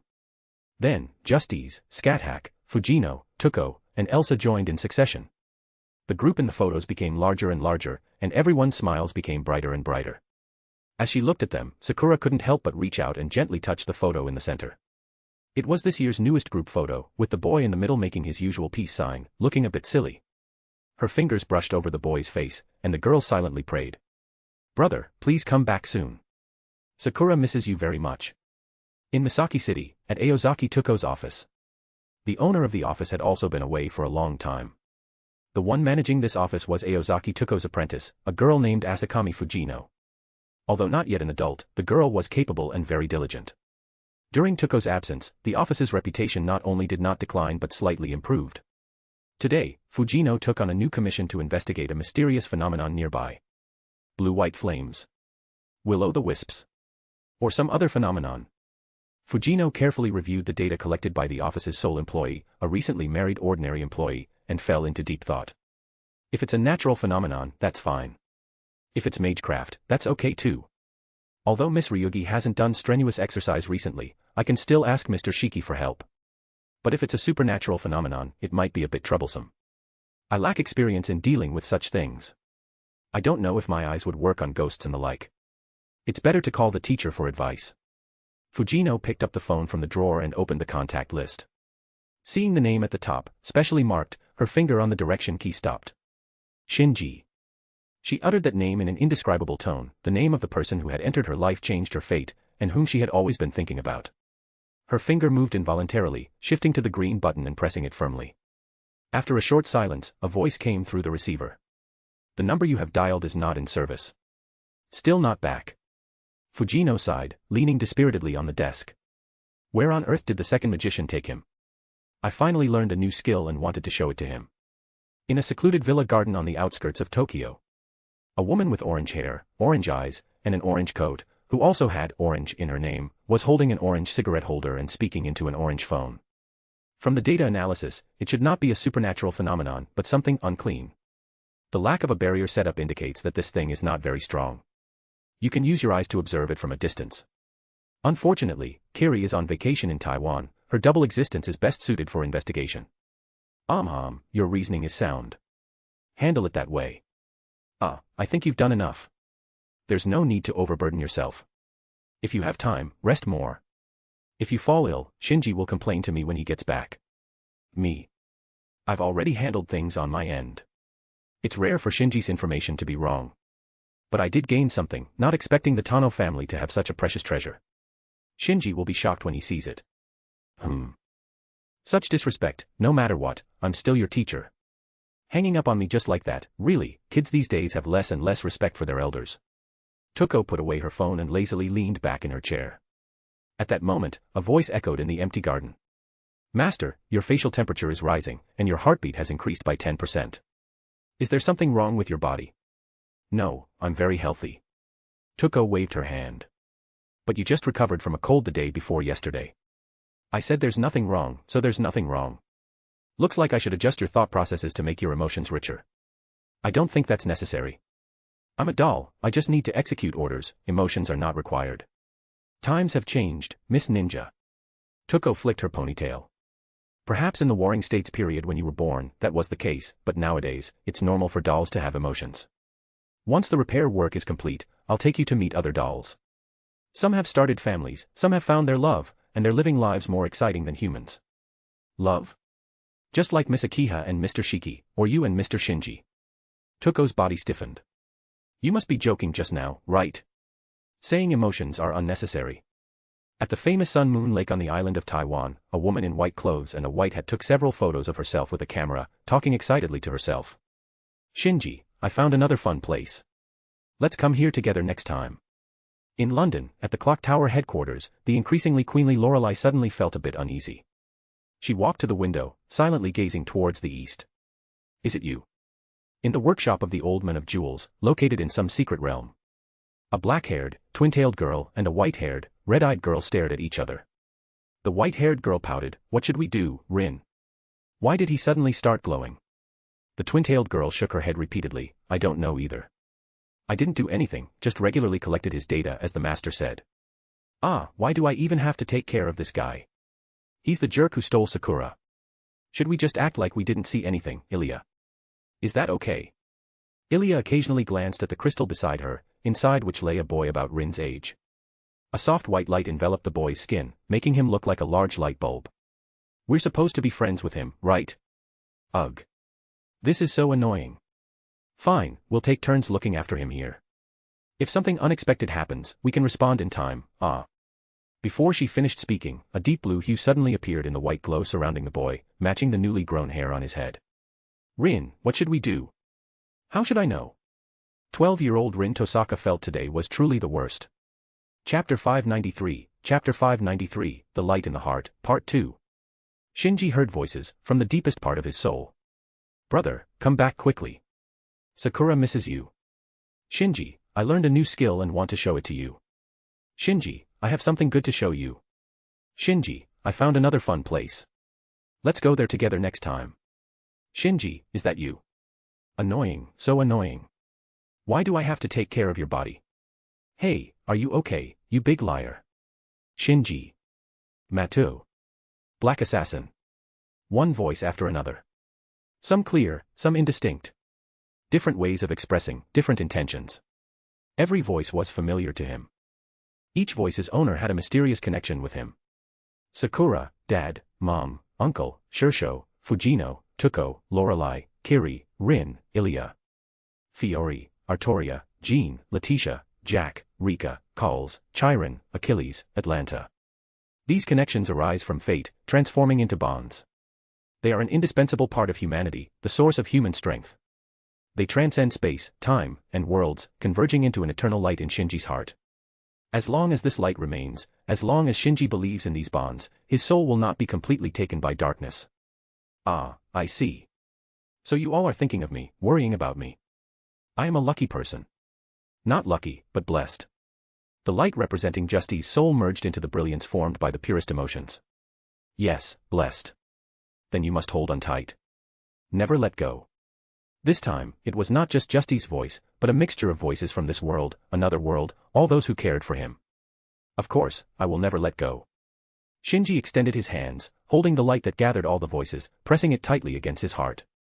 In an instant, the world before him completely changed. Darkness was completely driven away by light, and the shadow of hatred melted in the warmth of human emotions. Even the divine punishment of the moon goddess, even the embodiment of hatred and desire, could not taint this pure bond. I see, this is my third magic. An epiphany arose in Shinji's heart, and the fog that clouded his mind cleared. He clenched his hands, letting the light of bonds envelop his entire being. The third magic, the materialization of the soul, is an immense concept. The Holy Grail's creation of vessels for servants, Justy's bestowing of physical form to souls, and Tuko's indestructible soul all belong to the realm of the third magic. Now, having continuously come into contact with the third magic and experienced incarnation once, Shinji also comprehended his third magic, emotion, thought, and will. The will can create miracles was no longer an empty phrase, but something truly achievable. The brilliance dispelled the black mist emitted by the boar hide, forcibly halting the transformation of the spiritual foundation. Next, even the source of the divine punishment's power, the noble phantasm, Agrius metamorphosis, itself, was eroded by the brilliance and gradually assimilated by the most beautiful human emotions. At this moment, the boar hide could no longer be called divine punishment but a blessing, not one bestowed by a lofty god, but one born from human thoughts themselves. When hatred was completely eradicated by bonds, Shinji's spiritual foundation underwent a new transformation once again. He was no longer a monster, not a demon, not a servant, and not even a reincarnated being, but a pure entity materialized from a soul. Not a vessel bestowed by the Greater Grail, but a completely independent individual. His chaotic eyes regained clarity, and his consciousness returned to lucidity. Shinji moved his new body and spoke to Shiro, who had also returned to his original state. Sorry to keep you waiting. First, let me thank you for giving me enough time. Seeing how different Shinji was from before, the smile on Shiro's lips deepened. No need to thank me, although I don't want to say this, you probably wouldn't agree to stop if I asked you to, right? Of course, what you did to me and Justy's before isn't something I'd let go with just this. So, we still have to fight. I won't be satisfied until I give you a good beating. Then let's continue. I also want to see your new power. But, let me remind you, it's not going to be easy to beat me. Don't end up embarrassing yourself. Words are useless, the bigger fist wins. As they spoke, Shinji took a step forward, but Shiro quickly raised his hand. Wait. What now? No matter what you say, I won't change my mind. I'm not asking you to change your mind. Then what do you want? I want to change my appearance, it will only take a few seconds. Shiro closed his eyes. With a slight magical shift, his brown skin rapidly turned white, and his white hair swiftly turned black, finally settling into the typical appearance of an East Asian with black hair and yellow skin. This was the true appearance of Amakusa Shiro Tokisada. The white hair and brown skin were a result of his reincarnation and his need to blend in while hiding in the Middle East. Alright, that's better. What's the point of this? Shinji, despite all the changes, still couldn't keep up with Shiro's thinking. It has a point. This look matches your new appearance, giving it a sense of a final showdown. Me. New appearance. Shinji was taken aback. He quickly drew an ice rune, using its surface to reflect his image. Indeed, he had a new appearance. How to describe it? 1 word, white. 2 words, very white. 3 words, extremely white. In his incarnation state, only his clothes had turned white. Now, even the fur exposed on his body had turned white. Yes, fur. Shinji was still draped in the boar hide. Though he hadn't turned into a demon, the fusion of the boar skin and his body hadn't been undone. Half of his body was covered in white fur, making him look like an Eskimo living in the extreme northern ice fields. You in all white, me in all black, this creates a strong sense of opposition, like light and darkness, justice and evil. Come on, master representing light and justice, come defeat me, the evil dark priest. I'm on it. Shinji felt he couldn't let Shiro continue talking. Although Shiro made sense, if he kept talking, Shinji feared his fighting spirit would weaken. So, Shinji moved. Without any warning, yes, that's right, without any warning, not even the declaration before striking. His movement was not just fast, but exaggeratedly so, with no initial movement visible.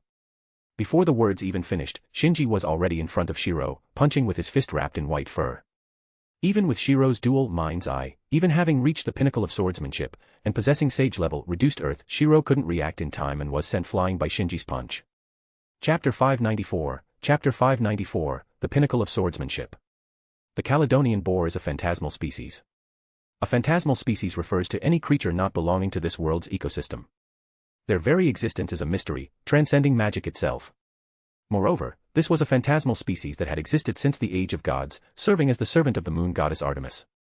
Its spiritual rank, while not matching that of a divine beast, was enough to rival a phantom beast. Of course, if it were only this powerful, it wouldn't have caused such great difficulty for the Greek warriors. The most distinctive feature of the Caledonian boar was its unique mode of existence. Although it appeared to be a living creature, it lacked the skeletal, nervous system, and flesh structures typical of living beings, as its essence was a conglomeration of hatred and desire, merely coincidentally manifesting through the boar. As a result, conventional methods of assessment did not apply to it. This remained true even when it possessed Shinji, even after its hatred and desire were purified. With layers of white halos entwined around his body, Shinji's abilities as a living being experienced a significant leap, simultaneously altering his spiritual foundation. Thus, Shinji was able to perform such abrupt attacks without any starting motions. So, the moment Shiro was struck by the fist and sent flying, Shinji ignored the usual pause and pursued with ghost-like speed. His pursuit speed surpassed even the full sprint of Atlanta, approaching the level of Achilles, who was known as the fastest human. However, while Shinji was fast, Shiro was not slow either. His reduced earth technique could rival the swiftness of Achilles' divine feat. He had only been caught off guard by Shinji's bizarre actions. Now, having regained his composure, his body movements and katana flowed seamlessly as he directly moved behind Shinji.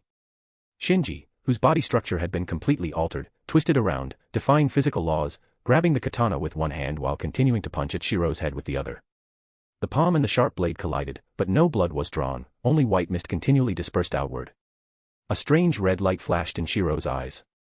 The moment the fist struck his cheek, his figure blurred and then reappeared behind Shinji in the next instant, a dimensional leap. Shiro held his katana horizontally across his shoulder, his demeanor changing instantly. Shouldn't no kami? An instinctive thought flashed in Shinji's mind as he hastily turned around, only to immediately dismiss it. No, it's not Shouldn't no kami. Shouldn't no kami is single-handed, but he's using both hands. Could it be? Realizing the danger, Shinji tried to retreat, but it was already too late. Although his movements required no preliminary motion, the process of moving still adhered to physical laws. The moment Shinji leaped back, Shiro's blade was already upon him. In that instant, the dimension twisted, and 3 blades appeared simultaneously. Space fractured at that moment, and 3 slashes overlapped on the 3 blades. 3 streaks of crimson shot outward, quickly staining the surrounding pure white. An overlay of Tsubame Geishi and lightless, 3-stage thrust. Shinji pressed his hand against the wound on his neck, his face still showing lingering fear. Tsubame Geishi is an unavoidable magical sword technique within its range, and 3-stage thrust is an undefendable magical sword technique. Overlaying them meant a true, inescapable kill. If not for the blessed boar significantly weakening the concept of vital points, Shinji might have been severely injured or even killed by that strike. Can it be done? It can. But if I remember correctly, Okita Tsuji and Sasaki Kojiru's swordsmanship are not the same. How did you?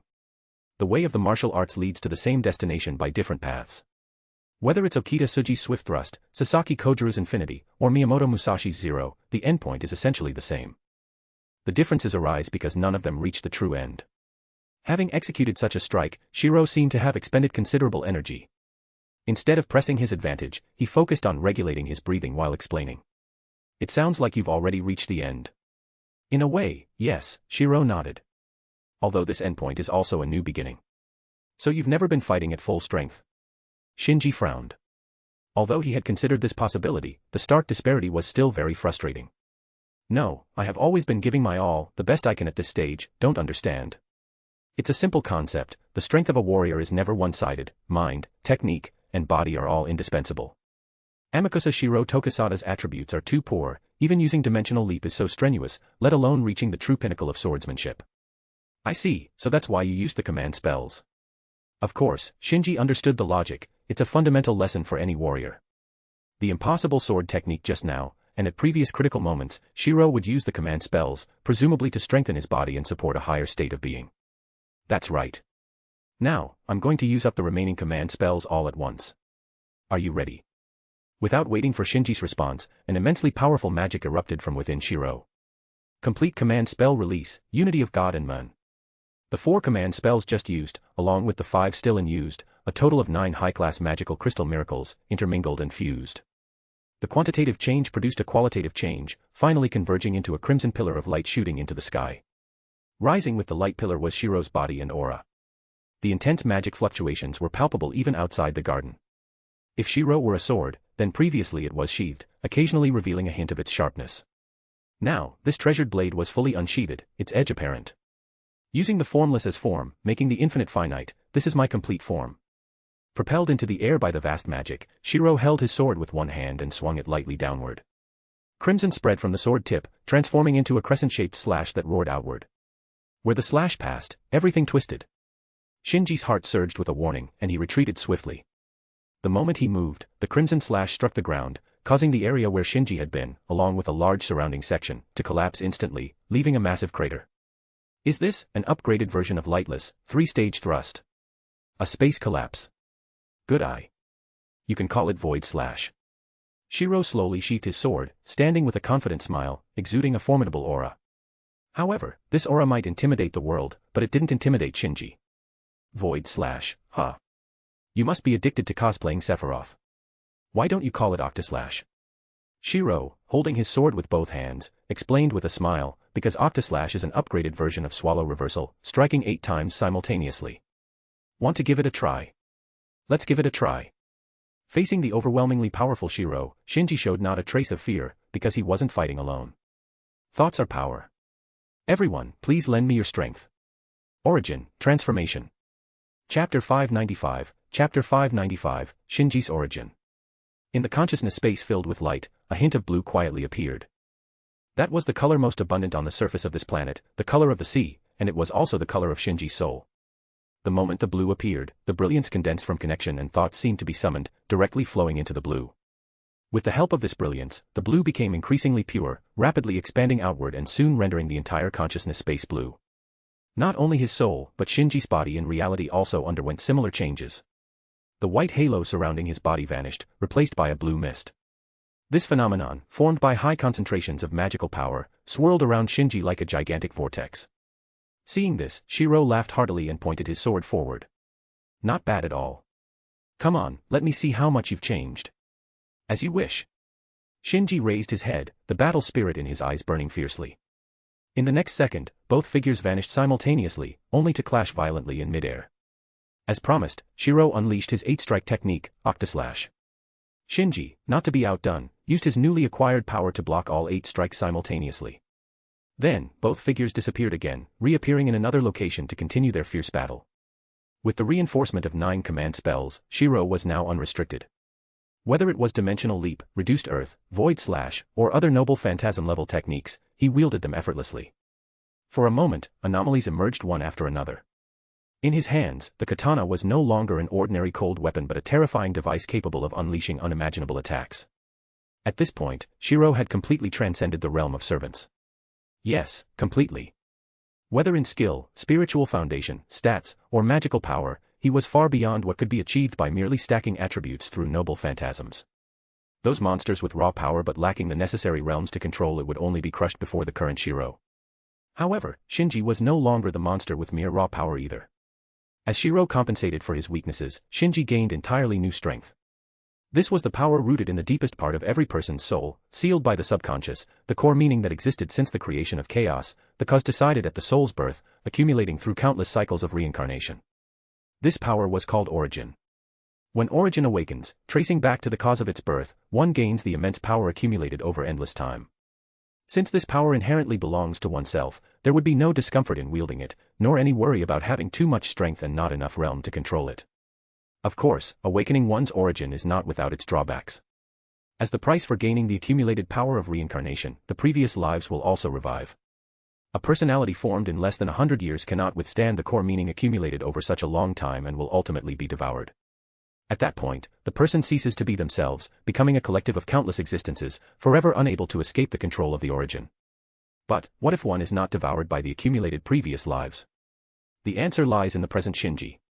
Indeed, a personality formed in a few decades is insufficient to resist the long history of countless lives, but as Shinji said, he is not fighting alone. Behind him stand many people who care for him. Their thoughts gather around him, accompanying him. A single soul's accumulated previous lives are powerful, but the gathered thoughts are even more formidable. With their support, Shinji successfully suppressed his own previous lives and fully controlled his origin rather than being controlled by it. Faith is magic, and willpower can create miracles. In his confrontation with the origin, Shinji truly created a miracle. Next, he will create more miracles, together with those who care for him, and with the origin they jointly control. Thoughts gathered, infusing Shinji's soul, and with the assistance of the awakened origin, transformation, further sublimating the newly born third magic. And this is precisely Shinji's capital in his confrontation with Shiro. Thoughts transformed into magical power, allowing Shinji to not worry about depletion. Bonds solidified into substance, capable of being the hardest shield, the sharpest spear, and transforming into any shape according to Shinji's will. With everyone's support, I can do this. Even if you have reached the pinnacle of martial arts, you cannot defeat me.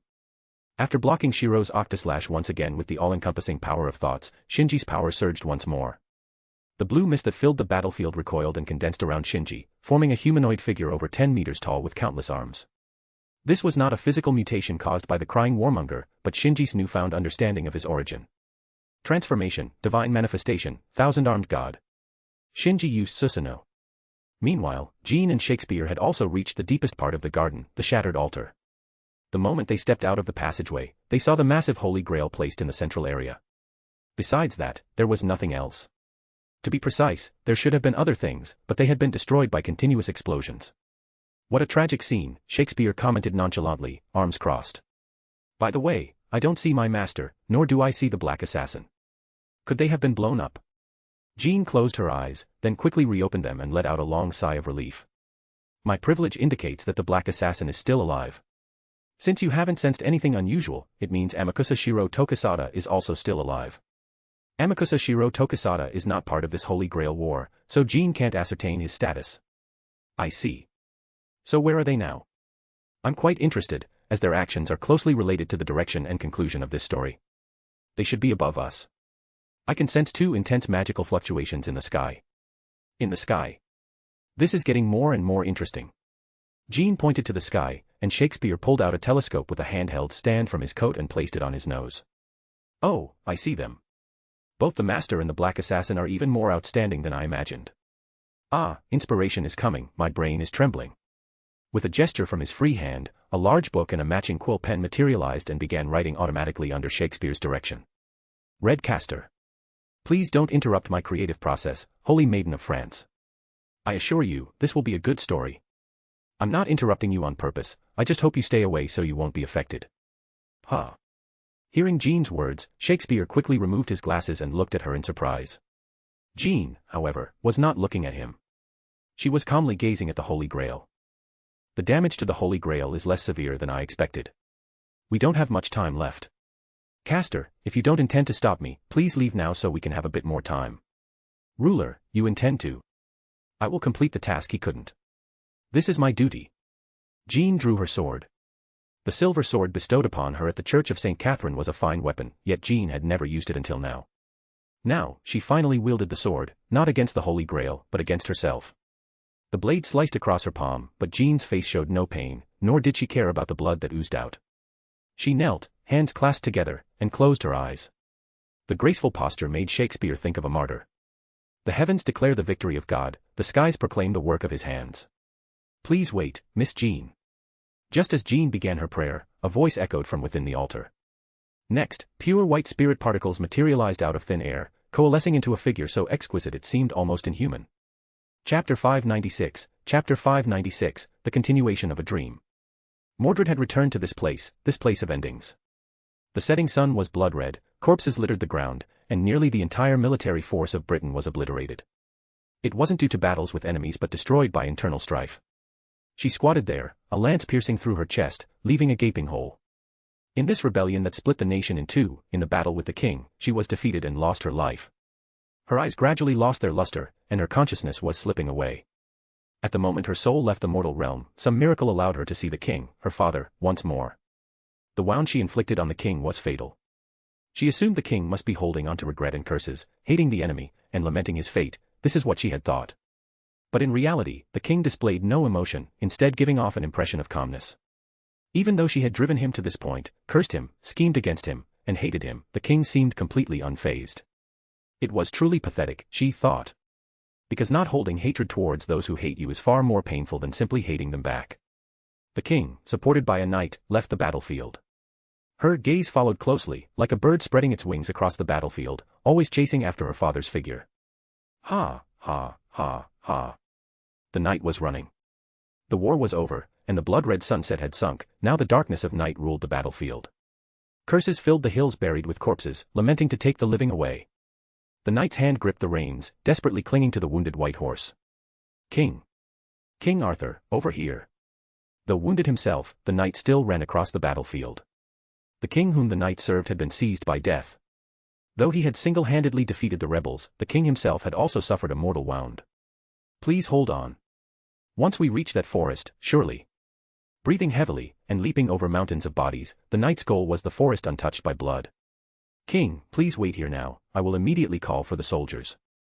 The knight leaned the king's body against a large tree. Not a second could be wasted. Please hold on until then. I will bring the soldiers over. Bowing to the unconscious king, the knight ran to the white horse. Bedivere. Before he could mount, the king, who should have been unconscious, called out the knight's name. King. Are you awake? Yes. I had a dream. A hazy voice. But that voice felt extremely warm to her ears. A dream. A questioning tone. The king's consciousness was still unclear. Without asking back, he might fall into darkness again. Yes. A rare experience I had never seen before. Is that so? Please rest carefully. During this time, I will bring the soldiers. A deep breath. The knight's words seemed strange for some reason. King? Did I say something inappropriate? No. I was just surprised by what you said. Can dreams be seen even after waking up? Isn't it true that as long as you close your eyes, you will see the same thing? This time it was the knight's turn to be surprised. After organizing his thoughts, he responded. Yes. If the feelings are strong enough, you'll see the same dream. I've had a similar experience. There was no such thing. Dreams are originally meant to be unique. Both the knight and she knew this well, yet the knight lied. This was likely the first and last time the knight would be dishonest and apologize to the king. Is that so? You are quite knowledgeable, Bedivere. The king spoke with emotion. Lowering his head, not looking at the knight. The king was already uncertain of his actions, breathing quietly. Bedivere. Take my sword. With a voice that seemed to be slipping away, he issued his final command. Listen carefully. Pass through this forest, cross the blood-soaked hill. Beyond it, there's a deep lake. Throw my sword into it. My king, that. The knight knew what this meant. The sword in the lake. To abandon the sword that had protected the king until now, the symbol of the king he served, signified the end of the king he served. Go. After you complete this, return to me. I want to hear what you see. The king's words did not change. The knight took up the holy sword, hesitated, and crossed the hill. Then. The knight hesitated 3 times to return the sword. There was indeed a lake. But he couldn't bring himself to throw the sword into it. The king was eternal. As long as the holy sword guided him, the king would not perish. But throwing the sword into the lake meant the king would no longer be the king. The knight couldn't throw the sword because of the king, so he returned to the king's side. The king repeatedly commanded the knight. The knight, who falsely claimed to have discarded the sword, answered that he would follow the command. Disobeying the king's command was a grave sin for the knight. But he risked his life twice more. Each time he stood before the lake, he remembered the king's life. But this would eventually end. The knight, realizing the king's will would not change, threw the sword into the lake on the 3rd attempt.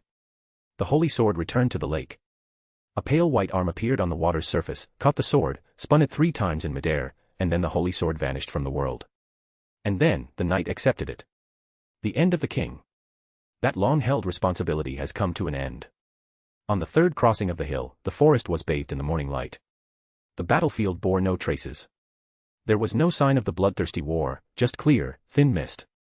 The sword has been thrown into the lake. The hand of the lake spirit indeed received the sword. The king opened his eyes at the knight's words. Then, lift your head. You have obeyed your king's command. With a voice welcoming death, the knight quietly nodded. It was all over. Afterwards, their country would continue in turmoil. The war would not end, and the day of destruction would come soon. But, the king's war ended here. She, in the end, completed that task. The light gradually faded. Because the task was completed, the last strength protecting her disappeared. I apologize, Bedivere. This time, my sleep will be longer. As if quietly falling asleep. The king closed her eyes. Only the morning sunlight fell. Silence stood in the forest, accompanying the king's eternal sleep. Seeing that face without a trace of regret, tears involuntarily fell. At this moment, she could no longer distinguish between dream and illusion. She only knew that the side profile was exactly what she had hoped for. A peaceful sleep. Father, at last, could find rest. The sky was vast, the clear blue sky. The war had truly ended here. Are you watching, King Arthur? The whispered voice carried on the wind. The king, fallen into sleep, seemed to sink into the endless blue. The continuation of a dream. Looking at a distant dream. A bird spread its wings and flew in the air, taking her to another place. A scene she had dreamed of countless times. She stood before a solid rock, next to her stood a magician, whose age was indeterminate.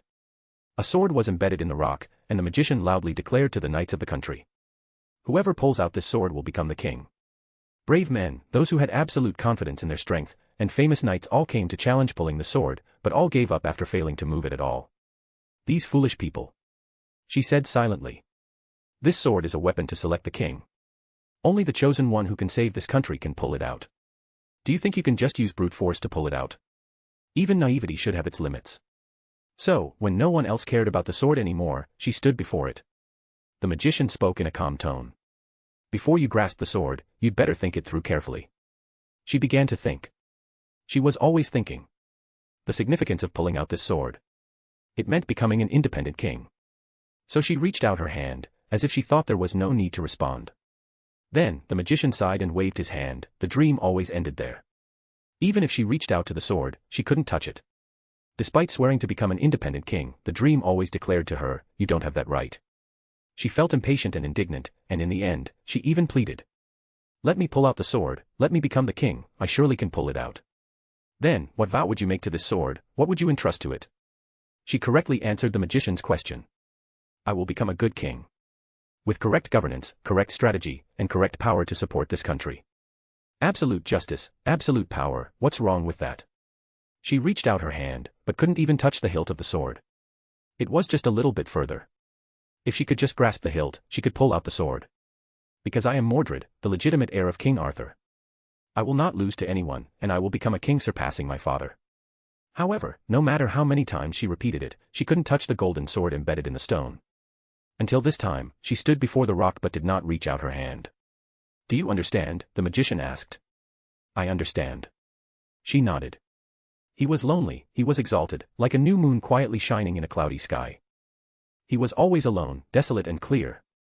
Because everyone was looking up at him, he couldn't even cry or scream. If someone else became the king, you wouldn't need to do this. You could relax and show a peaceful smile. I wanted to tell him this. Of course, the king would never allow such extraneous elements to exist. But, even if he didn't allow it, it didn't matter. Just thinking this way and then acting to become the king was enough. Throwing away all feelings of regret, I discarded this dream. It wasn't needed from the start. But I won't regret it. Even though I made mistake after mistake, I now realize that in my mistake-filled life, there was still this noble and humane wish. What will you do? It's simple. She grinned and extended both hands. Instead of trying to pull the sword as before, she directly embraced the rock below the sword and lifted the rock and the sword together, throwing them far away. Screw that, I don't need such a thing. Yes, that's right, that's like you. Stupid, but adorably stupid. The magician laughed heartily, throwing back his hood to reveal a frivolous yet handsome face. Seeing this face, she instantly understood everything. It was you all along, Merlin. Don't say it like that, I just wanted you to understand your own heart. I've understood long ago, I don't need your unnecessary intervention. Is that so? Then go, pull out the sword that truly belongs to you. The magician pointed, and another rock appeared before them, with a sword more beautiful than any silver embedded in it. I told you, I don't need it. She didn't even look and turned to leave. She always hated this trickster. The moment she turned, the silver sword emitted a dazzling light, directly leaving its base and falling into Mordred's hand. You. Turning to look, the magician's figure had vanished, and the surroundings were becoming increasingly blurry. Only the sword in her hand still shone. Chapter 597, The Mysterious Semiramis. The dream shattered. Mordred opened her eyes, her hand still tightly gripping the sword. The clarent, taken from King Arthur's treasury, was forcibly imbued with her color. However, now the forced red hue on the sword had faded, returning to its original state, pure and beautiful. Noticing the change in the king's sword, Mordred turned to look at Merlin behind her. What is this? What trick are you playing now? I am merely the guide. The one who triggered all this is you. The great magus who silently wove the dream smiled slightly. Only when playing the role of a guide did he shed his frivolous demeanor and reveal the wisdom of a sage. Me.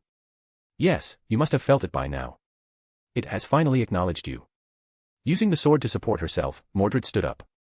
She was in excellent condition. The poison in her body had been completely purified, and her injuries healed by Merlin. No, more than that, a brand new power emanated from the king's sword, making her even stronger. This was the true ability of the king's sword, manifesting the dignity of the king, amplifying the king's presence, specifically enhancing physical attributes. Clarent is a symbol of royal authority, meant to be wielded only by a true king. Mordred, being a rebel, could use it because she forcibly subdued the sword with her strength. But forced usage was still forced usage. While Mordred could use it as a catalyst to amplify her magic and release it, she could not fully utilize the true powers of the king's sword. But now, she was doing just that. How strange, why now, when I have already given up? Who knows? Merlin's smile grew brighter. Perhaps because there are many forms of a king's qualifications. The previous you didn't qualify, but after understanding, you do. Is that so? The clear blade reflected Mordred's emerald eyes, illuminating her confusion. Of course not. Do you believe that? You are a fool.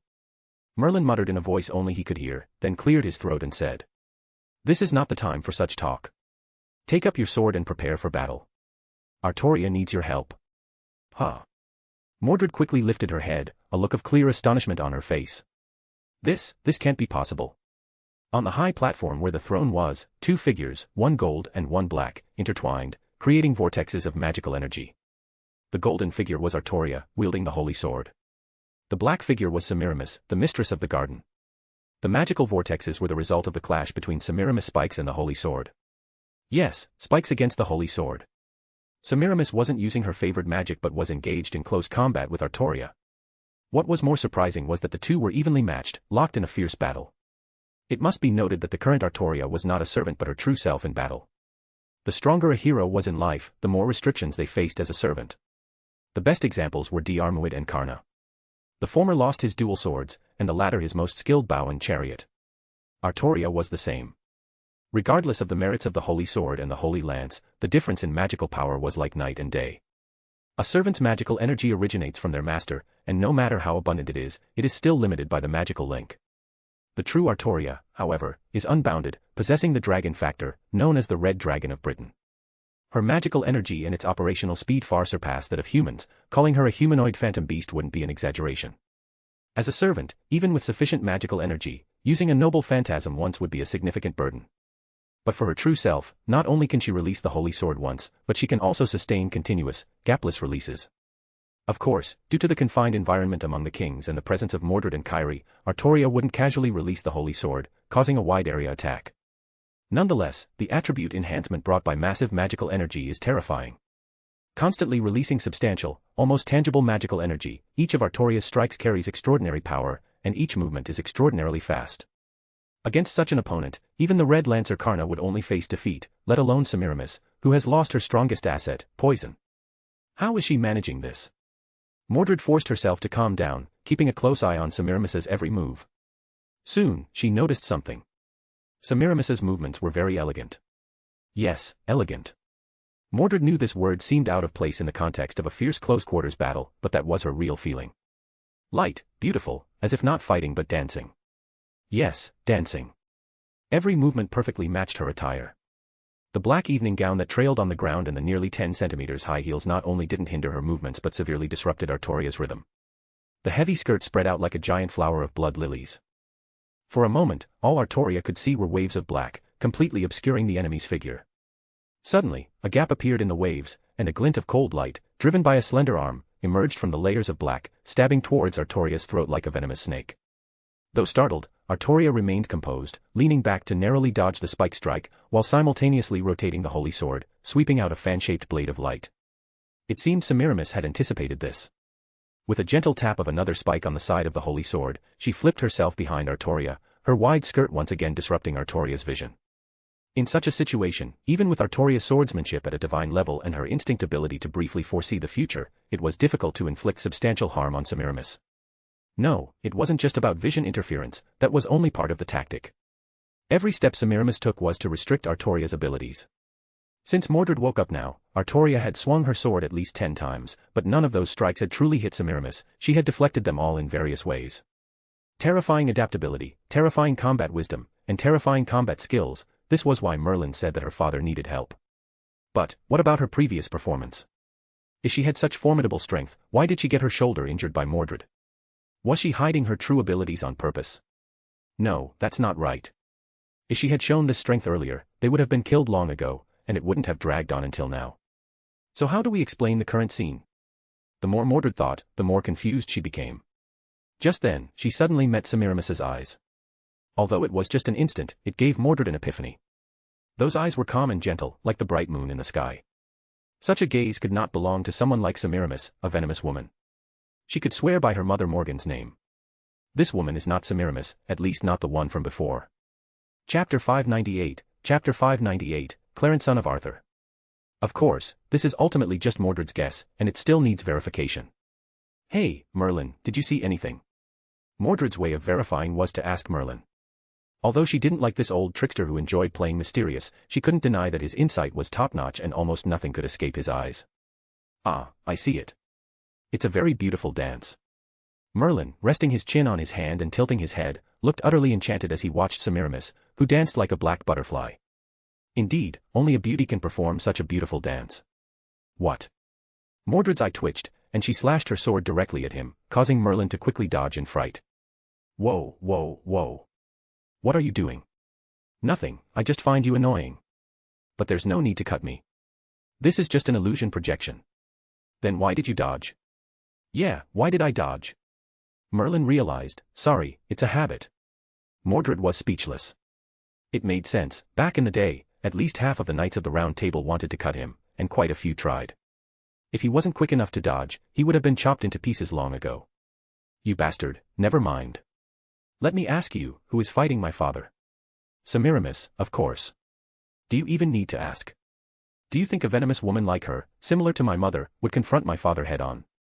Moreover, she's a magus. What about magus? Can't magus engage in close combat? Hearing Mordred's words, Merlin immediately became unhappy. He stretched out his hand, grabbed a sword that appeared out of nowhere, and swung it, creating a flash of blade light. If I weren't stuck in the Tower of Avalon, I would have joined the fight myself. Mordred was speechless again. She almost forgot that, aside from his magic, this guy's combat prowess was top tier among the Knights of the Round Table. After showing off his sword skills for a while and demonstrating his combat ability, Merlin put away his playful expression and spoke seriously. But you are right about one thing. Someone similar to Morgan wouldn't confront directly like this. You mean? It's undoubtedly Semiramis. Her spiritual foundation, class, and noble phantasm all indicate that. But the other aspects, well, that's another story. What do you mean? With your intelligence, it's hard to explain, don't point your sword at me. Your sword should be aimed over there. Whether you understand or not, what you need to do remains unchanged, right? Mordred snorted. This bastard was right. No matter who it was, she had only one task, to defeat the enemy. Reforming her armor, the girl raised her royal sword. With the infusion of magical energy, the royal sword's appearance changed once again. However, it was no longer tainted by the red and black blood, filled with hatred and negative emotions. Instead, it was vibrant and beautiful, symbolizing passion and straightforwardness, red. It was no longer the twisted and ugly sword of evil, but a righteous knight's sword. At this moment, Mordred was no longer the rebellious knight she once was. She was the genuine, recognized heir of the Night King, the son of Artoria. I am Knight Mordred, the son of King Arthur. With the sword in my hand, I shall slay my father's enemy, Clarence, son of Arthur. The passion red that had never bloomed before, the unprecedented crimson lightning, was released from the new royal sword, adding a new color to the battlefield. When she called out Clarence, son of Arthur, Makiri was astonished to find that her servant's status panel had changed. The noble phantasm entry in the basic attributes changed from A+ to A++. The noble phantasm panel below also changed accordingly. The old, Clarence Blood Arthur, disappeared, replaced by a new noble phantasm. Clarence son of Arthur. Rank, A+. Type, Anti-Army Noble Phantasm. Range, 1. Maximum target, 999 people. Mordred, having let go of her obsession and fully recognized herself, obtained a new noble phantasm after breaking the legend. This was another elevation of her short life. The knight, acknowledged by Clarent, could finally unleash her full strength, injecting all her emotions and thoughts into the king's sword. The passionate red and straightforward crimson lightning released in one go would sweep away all enemies.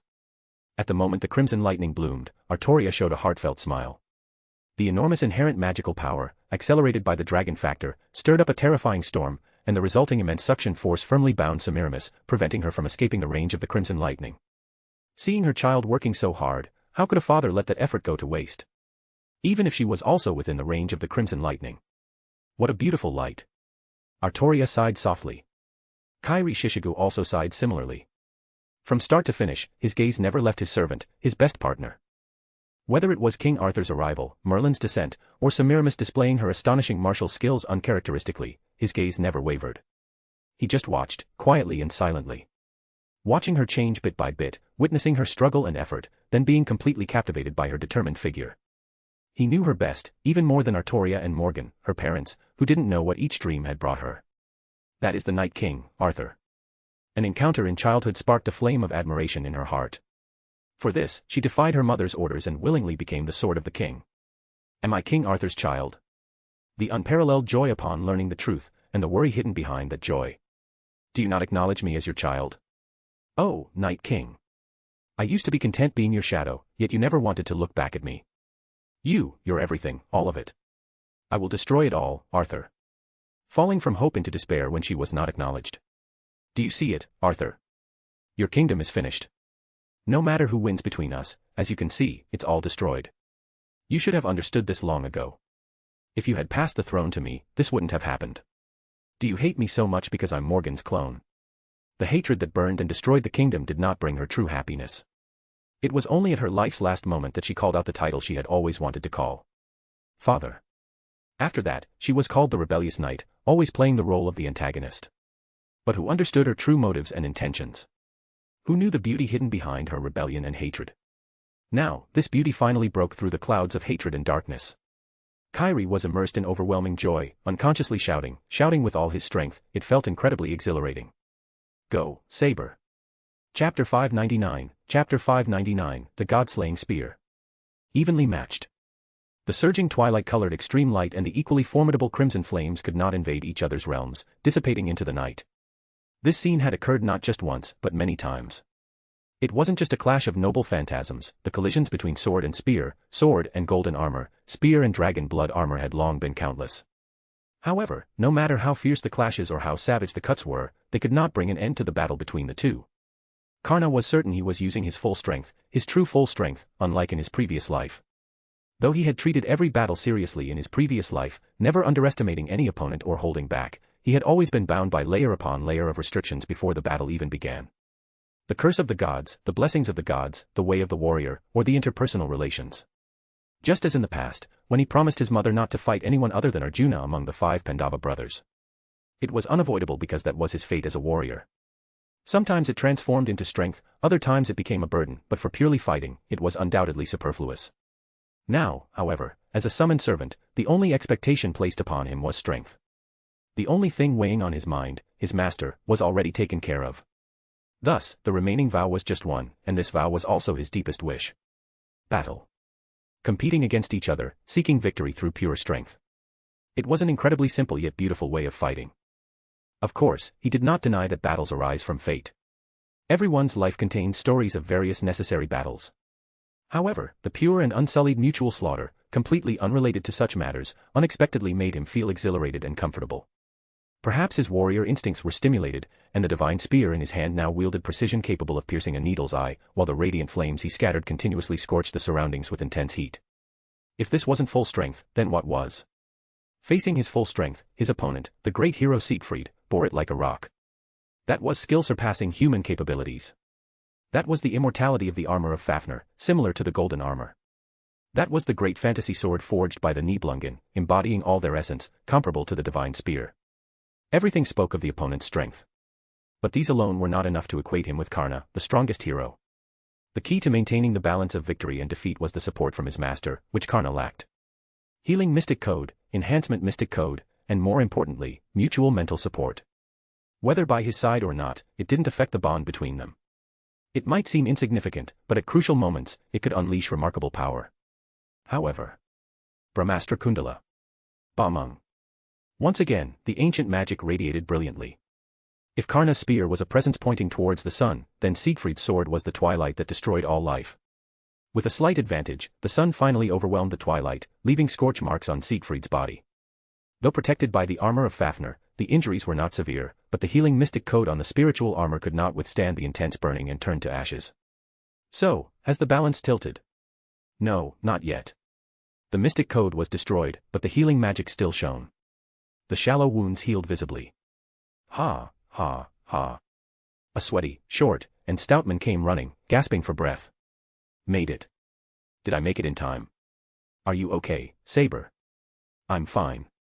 Siegfried gave his master a faint smile. Perfect timing, master. Haha, I thought so too. The protagonist always appears at a critical moment. Red Lancer, I've taken care of what you asked. Your master and the others have been moved outside.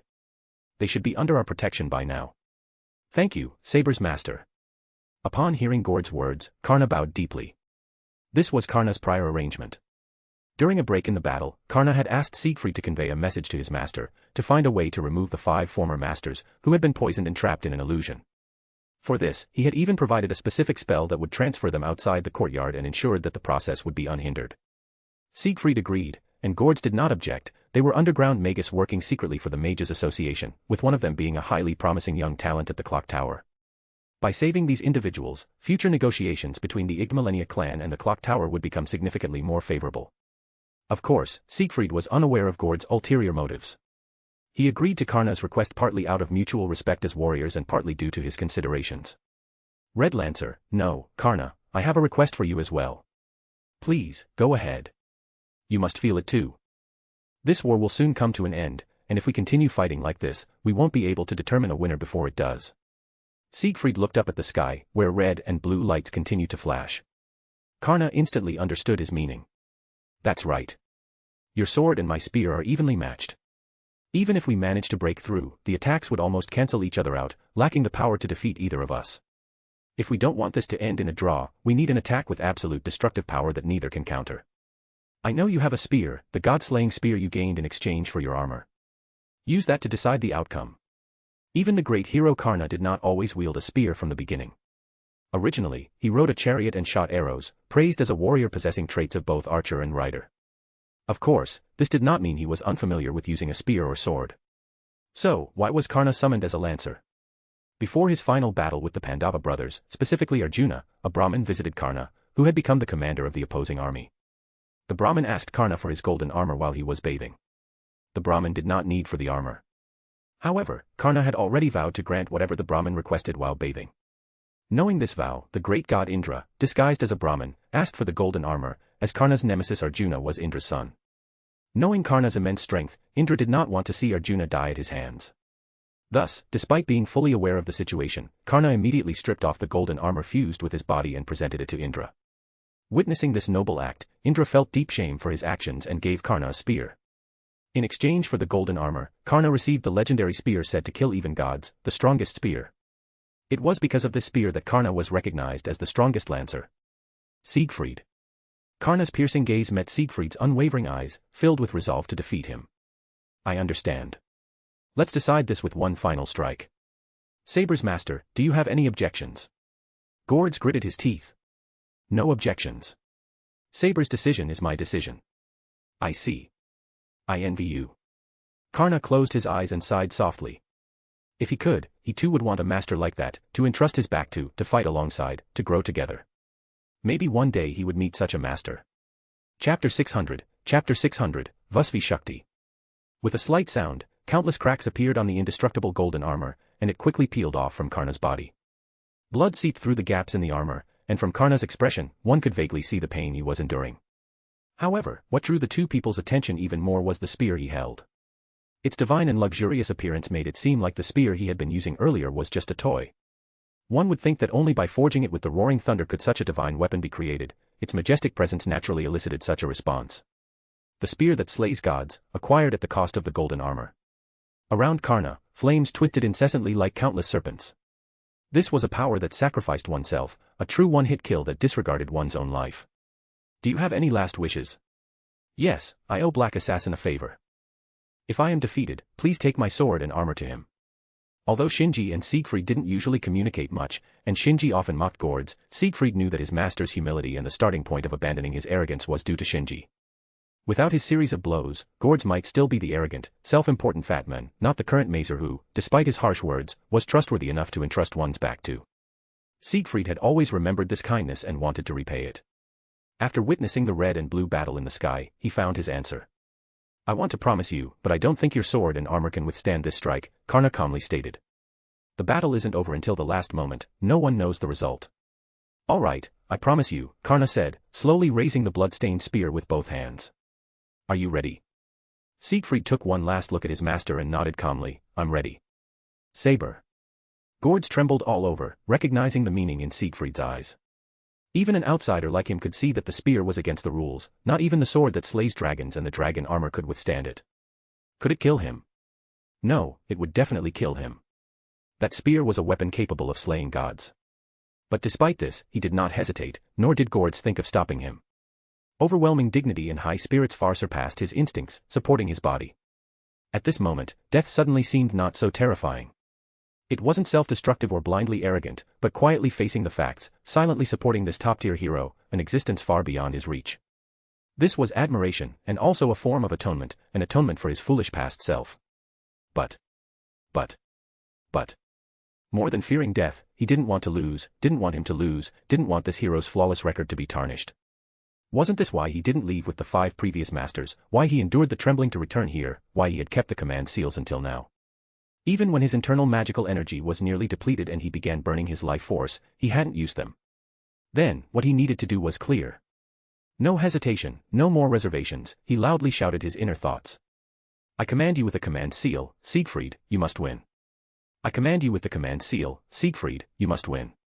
As the second black, with the command seal, no, I, Gord's Music Millennia, as your master, command you, Black Saber, my servant Siegfried, you must achieve victory.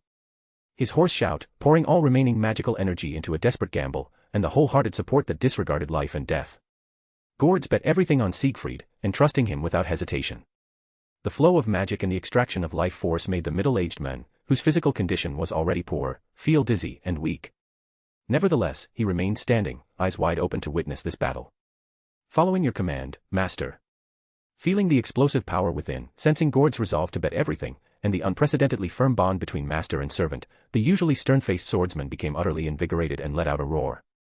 This bond between master and servant made Karna again sigh, you truly have a great master. Yes, my master is the best, let's go. With a roar, Siegfried gathered all his strength and shouted. With this as the signal, both began to move. Siegfried, the Knight of the Netherlands. Strengthened by the 3 command seals, Siegfried swung his phantasmal greatsword. The immense magical power was as vast as the ocean and highly condensed like a diamond. Karna, the son of the sun god Surya. Karna, his entire body dyed crimson, also swung his divine spear. The spear's power could no longer be measured by its sheer force, it directly acted upon the concept. Anything that existed in this world, no matter how immense or even spiritual entities that rejected physical contact, would meet the same end. That spear could burn the very concept of existence to ashes, with no mercy. 2 heroic figures from their respective myths, standing at the apex, took a step towards each other, beginning their charge. The evil dragon shall fall. And the world will reach its sunset. Their movements were like a tempest. Feel the mercy of the King of Gods. You will be destroyed with this one strike. Watch, Indra. The supreme noble phantasms, surpassing all limits, were about to bloom in radiant splendor. I will bring you down, Bamung. I will burn it all. Vasvi Shakti. Boom. The collision of these immense energies caused the space to erupt into a storm. The violent shock waves, which even disrupted spatial expansion spells, made it impossible for Gords to stand. He could only lie flat on the ground, even prepared for death. Even from such a distance, one could feel that in the fierce clash of the 2 servants, Karna had the upper hand. Although Siegfried was enhanced by 3 command seals, his most powerful phantasmal greatsword was no match for the spear of annihilation that could slay gods. The thunder around the divine spear pierced the dust-colored laser like sharp needles. 1 second. 2 seconds. 3 seconds. 4 seconds. 5 seconds. Although the speed wasn't fast, the air was being torn apart. Soon, Siegfried's body would be pierced by the divine spear. Is it still not enough? Lying on the ground, Gordz unconsciously shed tears. He wanted to help Siegfried, but he had exhausted all his strength. He couldn't even move, he could only pray. You must win. You must win. You must win. You are the strongest. However, the spear that Karna had exchanged his life for did not waver due to this small prayer. The dusk light, riddled with holes, was finally torn apart, crushed, and completely devoured by the rampaging thunder. Siegfried. Don't worry, master. I won't lose. Please believe in me. Amidst the thunder of annihilation, Siegfried's voice remained firm. Chapter 601, The Conclusion of Karna and Siegfried. The dust-colored light of the phantasmal greatsword was torn apart by thunder carrying an aura of absolute destruction, pierced the dragon's blood armor in an instant, followed by Siegfried's body in the next moment. Nevertheless, Siegfried continued to express his unwavering determination and his resolve to achieve victory. In this critical moment, where his spiritual foundation was shaken by the thunder and even the master-servant contract was on the verge of collapse, how could he transform his resolve into reality? With this doubt in mind, Gordz, disregarding the impact of the thunder on his eyes, stared fixedly at the most intense part of the thunder. Since Siegfried had said he would not lose, he definitely would not lose. He wanted to witness Siegfried's victory.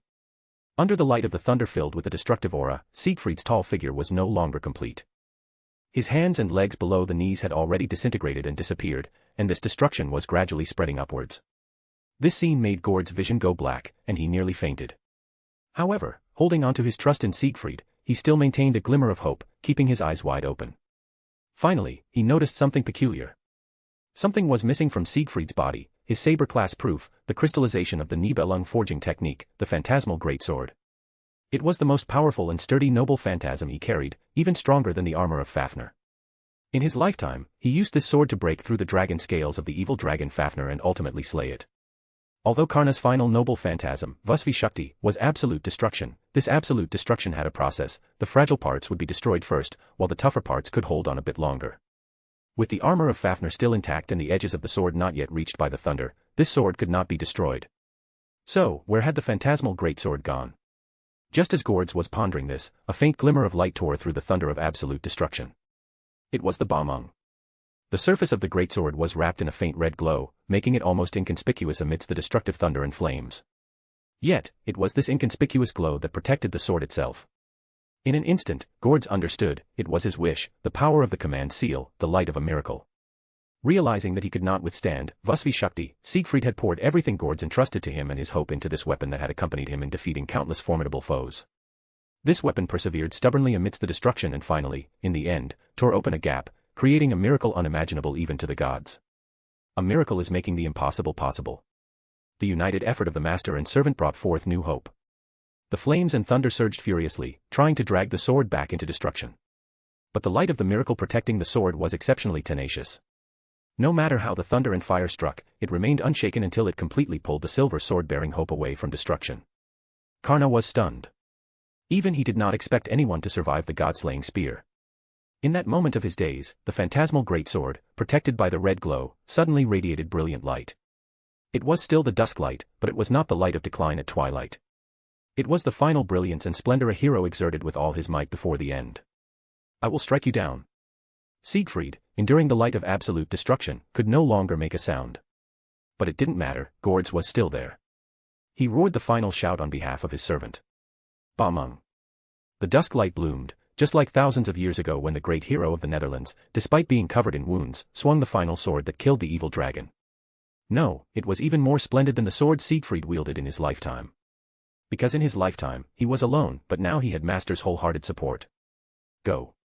The sword energy surged, the sword light crisscrossed, and by the time Karna reacted, the phantasmal greatsword had already pierced his chest, destroying his heart and spiritual core. He did not evade. Was it because of that moment of daze? No, even without that moment of hesitation, he couldn't have avoided that sword. He was too confident in the absolute destruction of his spear, but he forgot that the spear's absolute destruction was aimed at a singular one, while two people were facing him. I see, it seems I misjudged. I have lost. Karna quickly accepted his defeat, his voice entirely devoid of astonishment or regret over his loss. For someone who always accepted reality calmly, this outcome was by no means unimaginable. This battle was truly exhilarating. He did not bear any burdens. There were no grudges, no sins, and no inevitability, it was merely a pure promise. Because of this, he cherished it greatly. The dignity of a warrior, and the resolve to burn everything without hesitation after this battle, were met with the same resolve from Siegfried and his master. For him, this was an invaluable experience. With the destruction of the spiritual core, the thunder and flames lost their support and dissipated, revealing Siegfried's body, mostly destroyed, with only his head remaining. Undoubtedly, his spiritual core was also destroyed and he would soon disappear. No, you didn't lose, and I didn't win. It can only be considered a draw. Sorry, master, although I didn't lose, I didn't fulfill your command. No need to apologize. Gords, using both hands and feet, stumbled and ran towards Siegfried, who was gradually turning into spirit particles. You did great, you did very well. It's my fault. If I had been stronger, perhaps the result would have been different. Don't say that, master. If I hadn't won even with your support, that would be truly useless. However, it was a great battle. As far as endings go, it was not lacking. Farewell, Karna. Farewell, master. I leave the rest to you. Gords finally reached Siegfried, who gave him a bright smile before dispersing in the wind, leaving no trace. I'll handle it. Gords nodded firmly, then turned his gaze to Karna. The latter's body also began to dissipate, but the phantasmal greatsword lodged in his chest remained solid. He was fulfilling his promise to Siegfried with his last bit of mana. Karna pulled out the phantasmal greatsword with one hand and tightly gripped the immortal blade in the other, using his final strength to throw it into the sky. Let my spear substitute for Siegfried's armor. I hope you don't mind, Black Assassin. Under the radiance of gold and silver, Karna closed his eyes, ending his journey in the Holy Grail War. The disappearance of the two servants finally brought peace to the battlefield.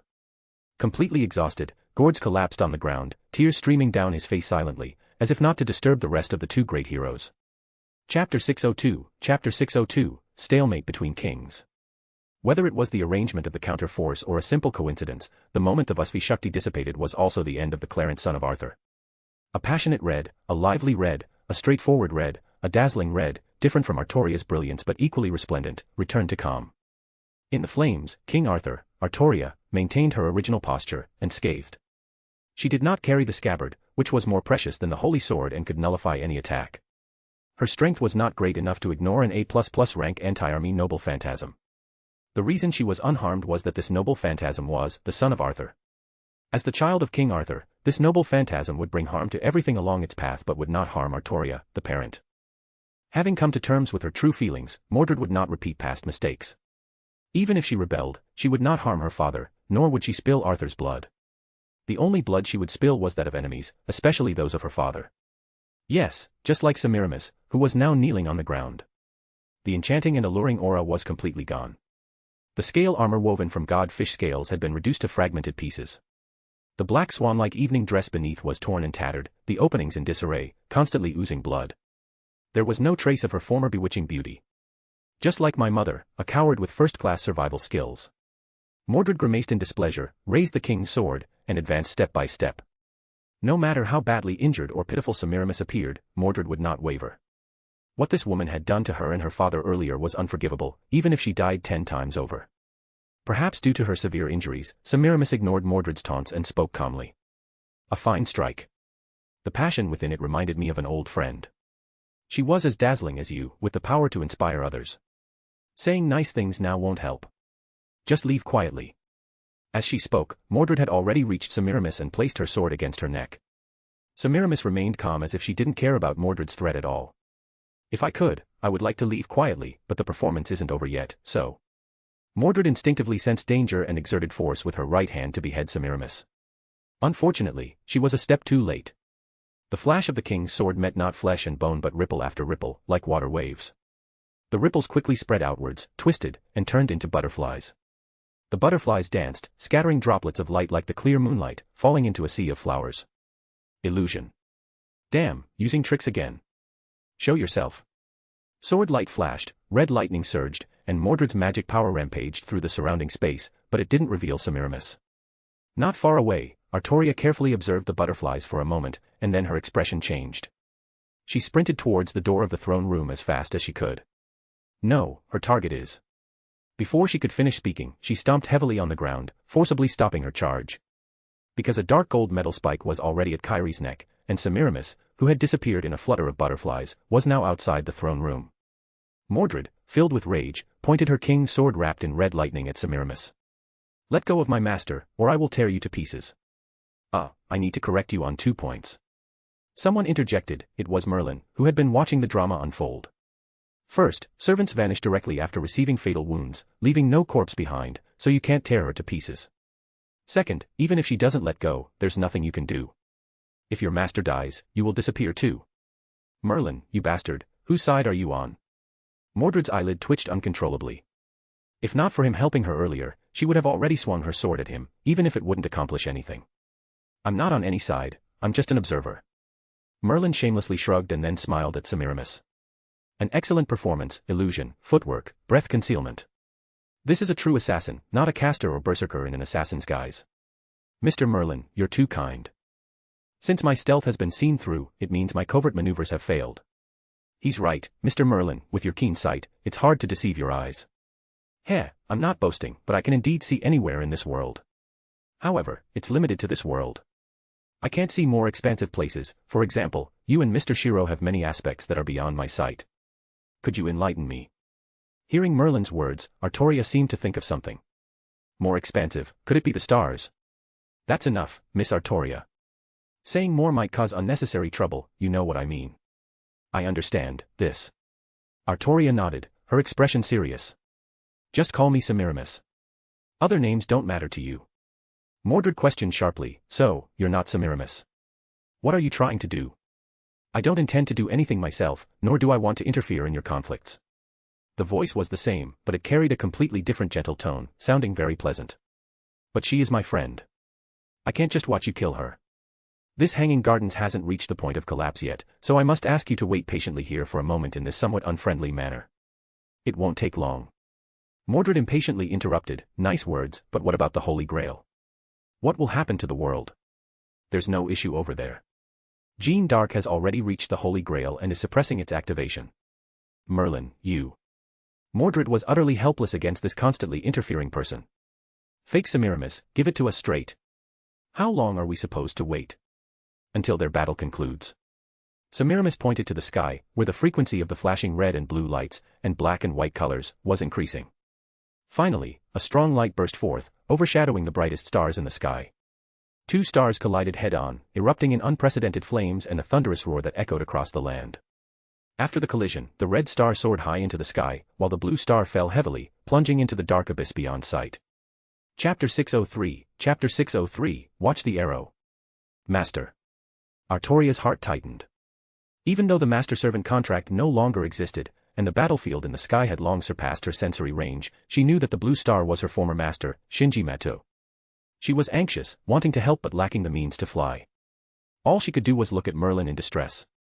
Think of something quickly. The solution has always been within you. Me. Recall the connection between you. Connection. But the contract has already. It's not the superficial contract I'm talking about. A magical contract can be severed, but the connection between hearts cannot.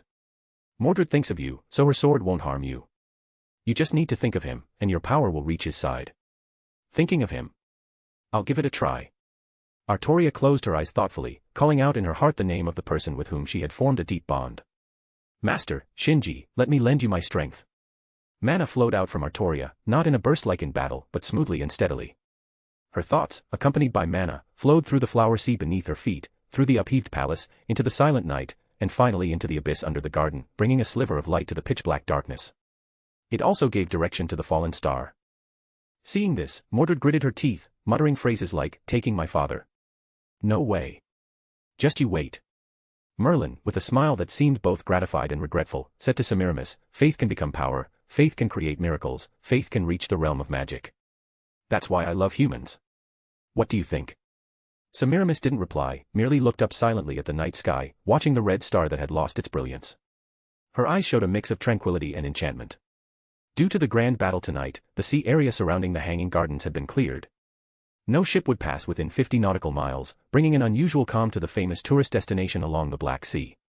However, this peace didn't last long before it was shattered by a meteorite falling from the sky. The star, trailing a blue glow, crashed into the sea with a deafening roar, creating waves that could be described as a small-scale tsunami. If one could see through the water, one would discover that the meteorite was not a rock but a person, a wild man draped in black and white fur. Having fallen from nearly 7,000 meters, the man plunged directly into the seabed, smashing countless corals before finally coming to a stop against a reef. Surprisingly, the immense impact, which could have killed an ordinary person 1,000 times over, did not take the man's life. He struggled to rise from the seabed, brushing off debris and muttering to himself. His body was enveloped in a blue light barrier, which had absorbed the impact of the fall, preventing him from becoming a pulp and allowing him to speak unaffected by the water. That was close. Good thing it was the sea below, otherwise it would have been real trouble. 2 pats, the man's movements halted, and his relieved expression turned into a grimace. Damn it, that guy was sneaky, hiding his ultimate move all along. Took so many punches from me and waited until the end to strike. It turned out that the man's chest, the area he had been patting, bore a deep, blackened wound extending from his right shoulder to his left abdomen.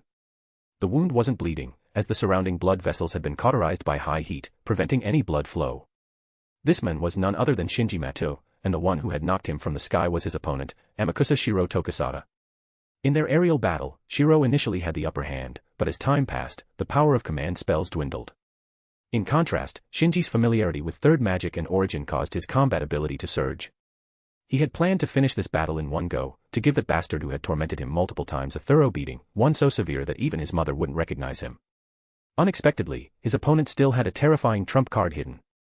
That seemingly unimpressive slash, at first glance, one might think it was just the katana unable to withstand the flames from Shakespeare's enchantment and got charred. Shinji had thought the blade would soon break, considering it was merely an armament comparable to a C-rank noble phantasm, and its strength was understandably insufficient. Who could have guessed that this charred little blade contained such a terrifying amount of heat? Just one slash broke through his body forged from his third magic and origin. It wasn't a sword technique, just an ordinary slash. No special concept was felt, just pure heat. It demonstrated in the most domineering and straightforward way what is meant by quantitative change leads to qualitative change. If Shinji hadn't reacted quickly, detonating the Vajra's arms to blow the two apart, that slash might have split him in two. What did he say when he slashed me? Blade of Ember, East, Rising Sun Blade. Why does that name sound so familiar? I remember now, isn't that the ultimate move of the strongest Shinigami, Old Man Yamamoto? That guy must be an anime fanatic. I'm starting to suspect he hasn't reached the ultimate realm but has some sort of cosplay system cheat. First Sephiroth, now Yamamoto Genryusai Shigekuni. What's next, Kumasari? Shinji touched the charred flesh with his fingers, inspecting the wound's condition, and frowned. No further spread, the heat is all concentrated around the wound. No doubt about it, though I don't know how he did it, he indeed replicated Old Man Yamamoto's killer move. I just hope the blade tip isn't at 15 million degrees. Ugh, whether it is or not, I can't afford to test it again. How on earth do I counter the rising sun? With my skills, avoiding his slashes is nearly impossible. Do I have to drag this out until his command spell ends? At that moment, two streams of light, one gold and one silver, pierced through the water's surface, landing beside Shinji. These are Siegfried's great sword and Karna's immortal blade. Shinji couldn't help but reach out, grasping the spear and sword, hearing the final messages from both warriors. Thank you for all your help. This is my sword, I hope it can assist you. Siegfried's armor was destroyed by me, so use my spear instead. I hope you don't mind. These guys, seriously. But they came at the perfect time. With these, I can. Planting his feet on the seabed, mana continuously radiated, propelling Shinji's body upward. The moment he burst through the water's surface, tiny particles of light drifted down from the sky, illuminating the dark sea and calming Shinji's restless heart due to the destroyed Vajra's body. Master, Shinji, let me lend you my strength. Artoria, you, all of you. If that's the case, then I absolutely cannot lose. Bearing your hopes, how could I possibly lose? With my third magic, I restore the true form of the Brahmastra. Watch the arrow. Chapter 604, Chapter 604, The Immortal Bow and the Vajra Body. Watch the arrow. Where did the arrow come from? Of course, it was shot by Shinji using his newly acquired noble phantasm, Karna's divine weapon, Vasvi Shakti. But isn't the immortal blade a spear? How can it shoot arrows? The answer is simple, Shinji transformed it into a bow, the golden bow. To clarify a concept, noble phantasms is the sublimation of a heroic spirit's feats, not physical objects. They exist in a state that is both genuine and not, as crystallizations of legends passed down through humanity, essentially the materialization of soul essence. Since they are crystallizations of belief and materialized soul essence, for Shinji, who has also stepped into the realm of soul materialization and can convert thoughts into power, there is much room for manipulation. For instance, extracting the belief from a noble phantasm and imbuing it into the incarnation body. Broken phantasm shatters the tangible part of a noble phantasm, but the intangible part remains undamaged. After all, noble phantasms originate from legends. As long as the legend endures, the noble phantasm persists. The principle behind repairing a noble phantasm is to reshape the depleted mana and shattered entity. Given this, why not go a step further and create a completely new form that suits oneself better? This was Shinji's new idea after absorbing the relic's legacy and forging his thoughts into the Vajra body. Only because he was intensely battling Shiro and couldn't spare any attention did he choose the most reliable plan, attaching the concepts and beliefs of the noble phantasms to the Vajra body. The Vajra body isn't entirely physical, it exists between reality and illusion, similar to the servant's spiritual garments, like Mordred's and Artoria's armor. This makes both attachment and detachment quite convenient. The result was naturally a huge success, with different concepts attached to various parts of the Vajra body. The head was imbued with Medusa's eye, able to emit petrifying light. The legs were given to feathered shoes, allowing Shinji to fly. The body was cloaked with Hades' cloak, to diminish presence and achieve surprise attacks. The arms were respectively equipped with the concepts of the harp, Athena's shield, Indra's thunder, Azure Cloud sword, the goddess's scepter, and Ishtar's spear. A series of consecutive attacks, empowered by divine strength, lightning, and wind fire, plus the special effect of wounds that couldn't heal, left Shiro in utter misery. If not for Shiro's ultimate move, Rising Sun Blade, Shinji would have already accomplished his goal, beating him beyond recognition. However, gains always come with losses. Being blown to the seabed gave Shinji more time for noble phantasm modification work, and the arrival of the Vasvi Shakti and the Bamung provided new materials. First, it's important to clarify, modifying a tangible noble phantasm is harder than recreating an intangible one. The reasoning is simple, it's easier to forge a sword from an iron ingot than from an iron rod. The intangible is like the ingot, the tangible is like the rod. Even a certain adept counterfeiting red-clad archer couldn't arbitrarily modify his counterfeit products, let alone the genuine articles tied to a heroic spirit's deeds. The time from acquiring the new noble phantasms to surfacing was far too short to complete any modifications. But this is based on the premise of transforming the existing noble phantasms into new forms. Restoring a noble phantasm to its original form is a different matter.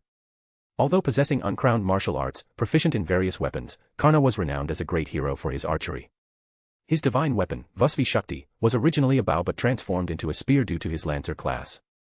Therefore, the undying bow is the true form of this noble phantasm, the essence of its legend. With minimal effort, simply by guiding the belief within, the undying bow was restored. And this undying bow was Shinji's key to countering the Rising Sun Blade. If close combat wasn't viable, he'd defeat his opponent from a distance. As for the arrows, after learning from Chiron for so long, how could Shinji not know how to condense mana into arrows? It's a fundamental skill every archer must master. Grasping the undying bow in his left hand and drawing the bowstring with his right, mana the color of the sea gathered into an arrow. Guided by Artoria, the arrow flew through the clear night sky, straight towards Shiro in the air. Given Shiro's capabilities, a mere arrow wouldn't affect him. With a casual swing of his sword, he deflected the arrow and had time to explain. Can't handle close combat, so you've switched to long range. But you're still not, He couldn't finish his taunt as the subsequent barrage followed. It wasn't just one arrow but a dense volley of dozens.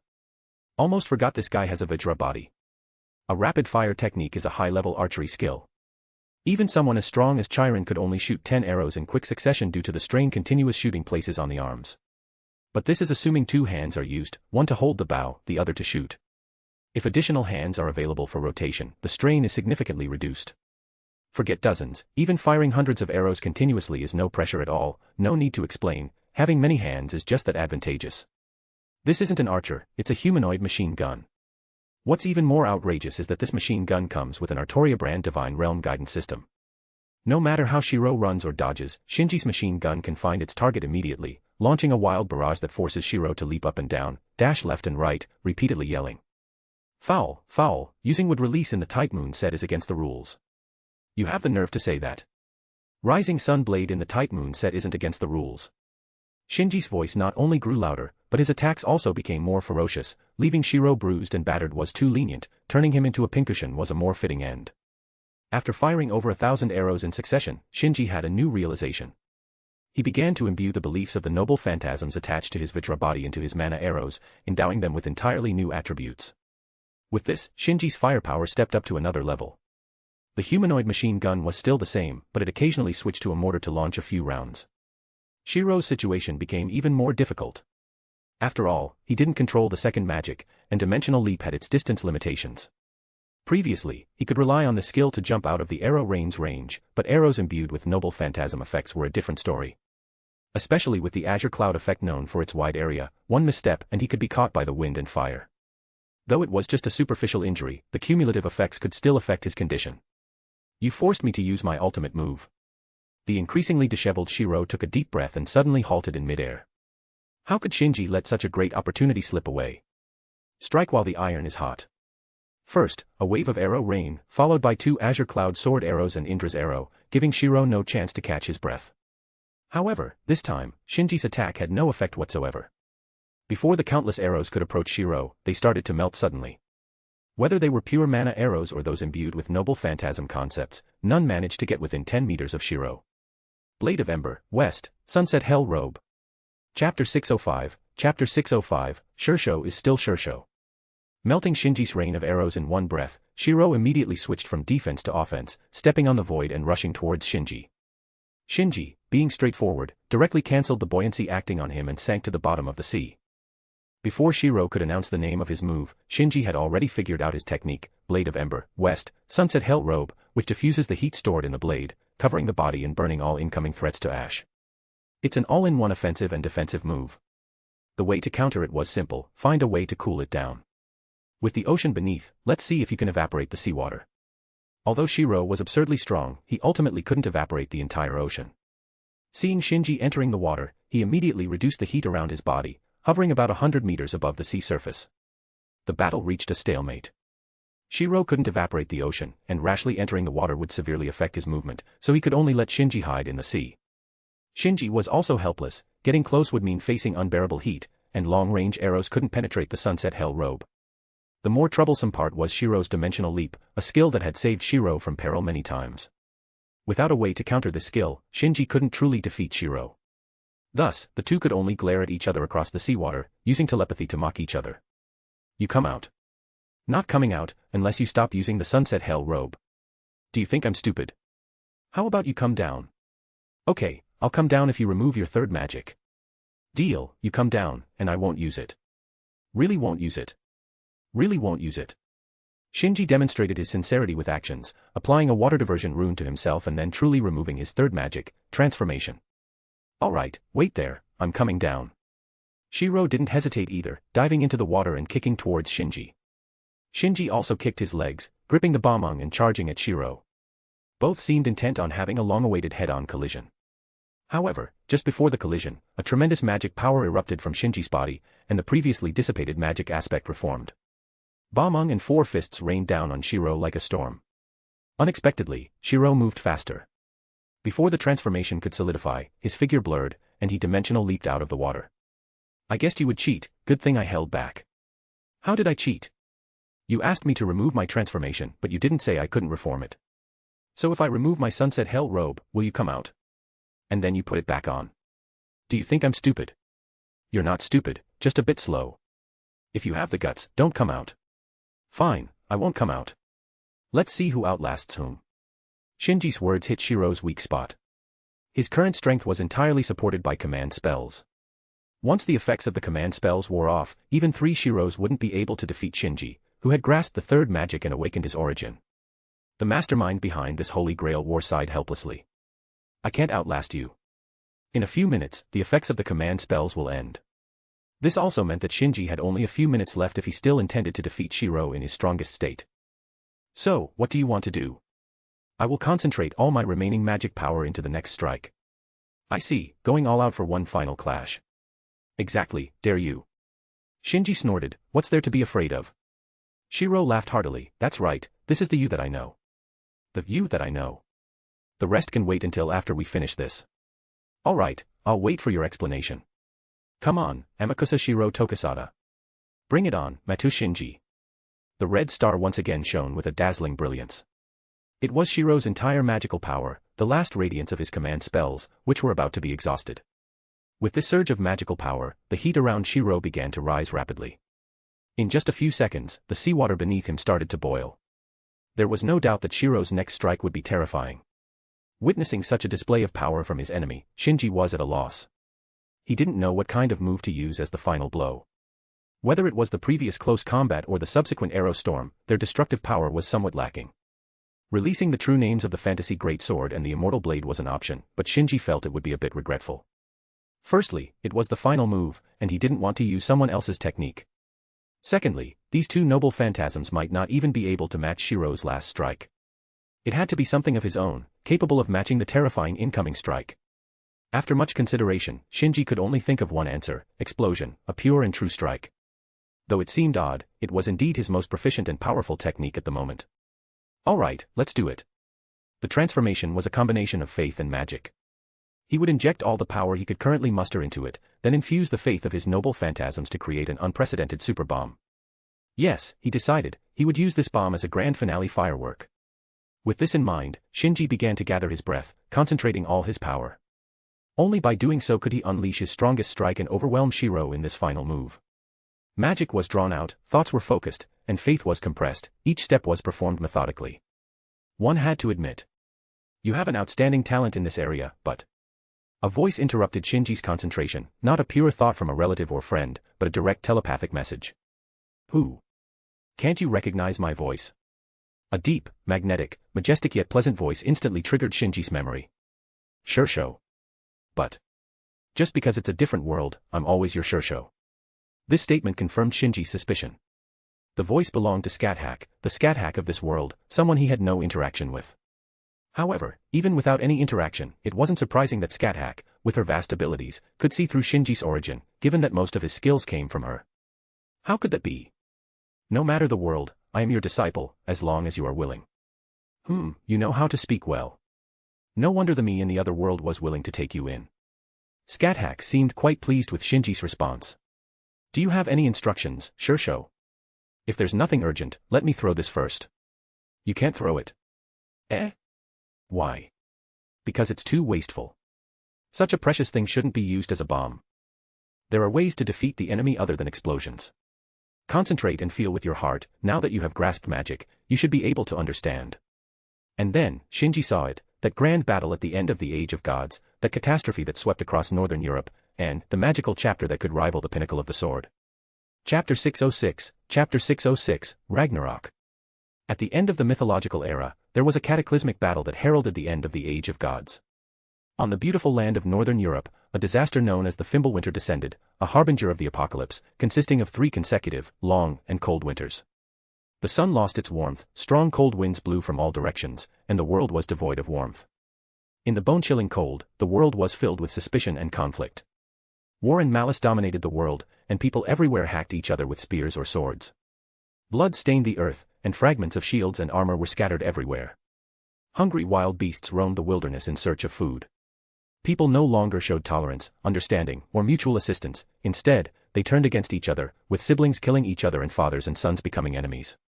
In the ugly competition, they slaughtered each other, making the world extremely uneasy, with sin spreading like a plague. The rooster Gullinkambie at the top of the world tree crowed incessantly in warning, its cries hoarse and exhausted. The rooster jailer, perched on the roof of the Golden Palace, responded with equal effort. The 3 Norns, sitting by the withered world tree, sighed as true disaster approached, and an epic battle unfolded. This war swept across the 9 worlds nestled in the world tree. Whether a lowly slave or a lofty god, all were forced to fight, and fight again until they fell, meeting an equal death. The king of the gods, the absolute ruler, Odin, died in the jaws of the giant wolf Fenrir. Fenrir was then pierced through the heart by Odin's child, Vidar. The war god Tyr perished alongside the hellhound Garm. The greatest warrior of the god realm, Thor, killed the world serpent Jormungandr with his hammer but succumbed quickly to the serpent's venom. Loki, the instigator of the great battle, had his head severed by Heimdall, the guardian of the Bifrost, but not before Loki pierced Heimdall's chest in turn. The battlefield was piled high with the corpses of gods, giants, and monsters, turning the plains into a sea of blood. The black dragon Nidhogg flew over the battlefield, its wings making terrifying sounds as it greedily devoured the still warm, blood-stained corpses. The sky emitted a blood-red glow, dyeing both the heavens and the earth a deep crimson. There were few figures left standing on the battlefield. At this moment, Surtur cast his victorious sword into the sky, and in the blazing flames of the Red Lotus, Midgard was engulfed in a sea of fire. Pillars of flames pierced the world, dense smoke engulfed mountain peaks, and the world tree, which supported the world, was consumed by fire and collapsed, leading to the destruction of the entire world. Stars fell from the firmament, time ceased to exist, and the charred ground sank into the tumultuous sea. All that was visible were towering waves, leaving the world in dead silence and eternal darkness. A woman walked into this devastated world. She passed through the deep dark sea, the battlefield engulfed in flames, and the collapsing world tree, finally arriving at the now dry well of wisdom. There, she obtained Odin's last secret, the final fragment of the primordial runes, and from the remnants of the war and the ashes of destruction, she gathered all the runes to create magic to commemorate this war and this nearly lost civilization. In Shinji's consciousness, it seemed like an eternity had passed, though in the real world, not even a second had elapsed. Shinji's eyes regained clarity, and he mumbled to himself. So this is Ragnarok. Ragnarok was the name of that epic battle, as well as the name of this ultimate magic. Indeed, it is the culmination of rune magic, the greatest of great magics. To date, no disciple has mastered this magic. Matou Shinji, can you surprise me? Scat Hakka's voice was unchanged as if she were speaking of something trivial. I may disappoint you, as I haven't even touched the edge of high-level rune usage. But the vision you showed me has indeed given me new insights. I will interpret what I saw in my way, and I hope you don't mind. Shinji slowly lifted the crystal in his hand, which contained immense energy. The light radiating from within added a touch of fantasy to the deep sea. The Queen of the Shadowland smiled, her laughter filled with gratification. This is the surprise I want to see. What is the point of unchanging things? Go ahead, my disciple. Yes, Shursho, I will not let you down. Encouraged by Scat Hack, Shinji's fighting spirit burned fiercely, surpassing even the boiling sea caused by Shiro. Amakusa Shiro Tokasada, you may have reached the pinnacle of the sword, but I am about to use a technique of equal pinnacle. Let's see if your sword is stronger or my magic. With a slight spread of his hands, the blue crystal in his palms dispersed, merging with the sea, leaving only a clear droplet that resembled the primordial water of myth. In the next moment, the seawater began to surge, tumble, and swirl under an invisible force, increasing in volume and speed. Within seconds, even the sea surface started to shake. At the same time, Shinji began to chant loudly, his voice spreading outward through the vibration of his mental power, still clearly audible even at an altitude of 7,500 meters. The horn of Heimdall sounded, heralding the doom of Asgard. The turbulent sea suddenly dented downward, dark currents swirling rapidly, intertwining into a massive whirlpool. The vanquished gods drowned in the flames of Surtur and were devoured by the waves. The whirlpool expanded, rising, occupying a vast area of the sea surface and extending to the seabed, exposing the sea floor that carried the seawater and the source driving the ocean currents, a magus holding a water droplet. The age of gods has fallen, and the age of men begins. The droplet fell, soaking the magician's hands, and cast a seed of order into the chaotic sea currents. The sea currents halted simultaneously, the whirlpool disintegrated, and at the moment of disintegration, a new force drew them together, forming 9 giant dragons. The dragons raised their heads and let out deafening roars. It's not a bomb after all. Having completed his preparations, Shiro's eyebrows twitched, his eyes gleaming with an inexplicable light. Water element, water magic, very well, let's have a true battle of water and fire. Facing the overwhelming waves raised by the 9 water dragons, Shiro delivered a single slash, from left to right, resembling the first calligraphy lesson, horizontal. This slash contained all the heat of the blade of ember. The blackness on the sword extended outward along this horizontal, leaving a bold, ink-like mark in the air. Though it was just one slash, it surpassed hundreds, even thousands of slashes. Where the fire mark passed, everything burned, water, air, even space itself. The swordsman who commanded flames and the magus who wielded the ocean made their final declarations. With this slash, burn everything to ashes, blade of ember, north, the world reduced to ashes. The twilight of the end, the ultimate epic, Ragnarok saga, epic twilight of the gods. Then, the fire mark cut down, the dragon's sword, and water and fire collided.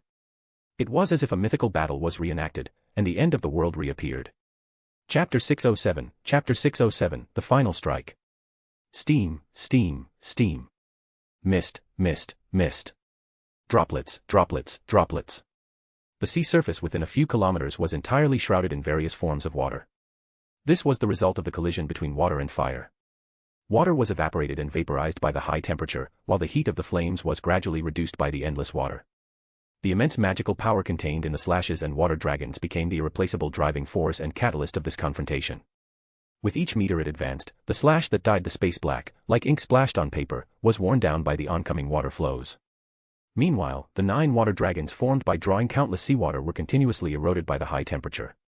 1, 2, 3, 4. 1 meter, 2 meters, 3 meters, 4 meters. The water dragons fell one by one, and the heat in the slash diminished more and more. This battle between water and fire was finally coming to an end. The last water dragon. The slash was now less than 10 meters away from the steadfast Shinji standing on the sea floor.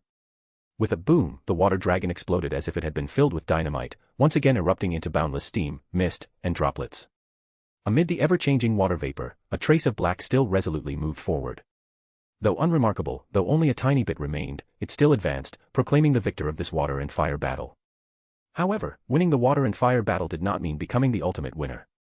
Just a few meters from the sea floor, where the fire slash was about to strike, a new radiance blossomed in Shinji's hand.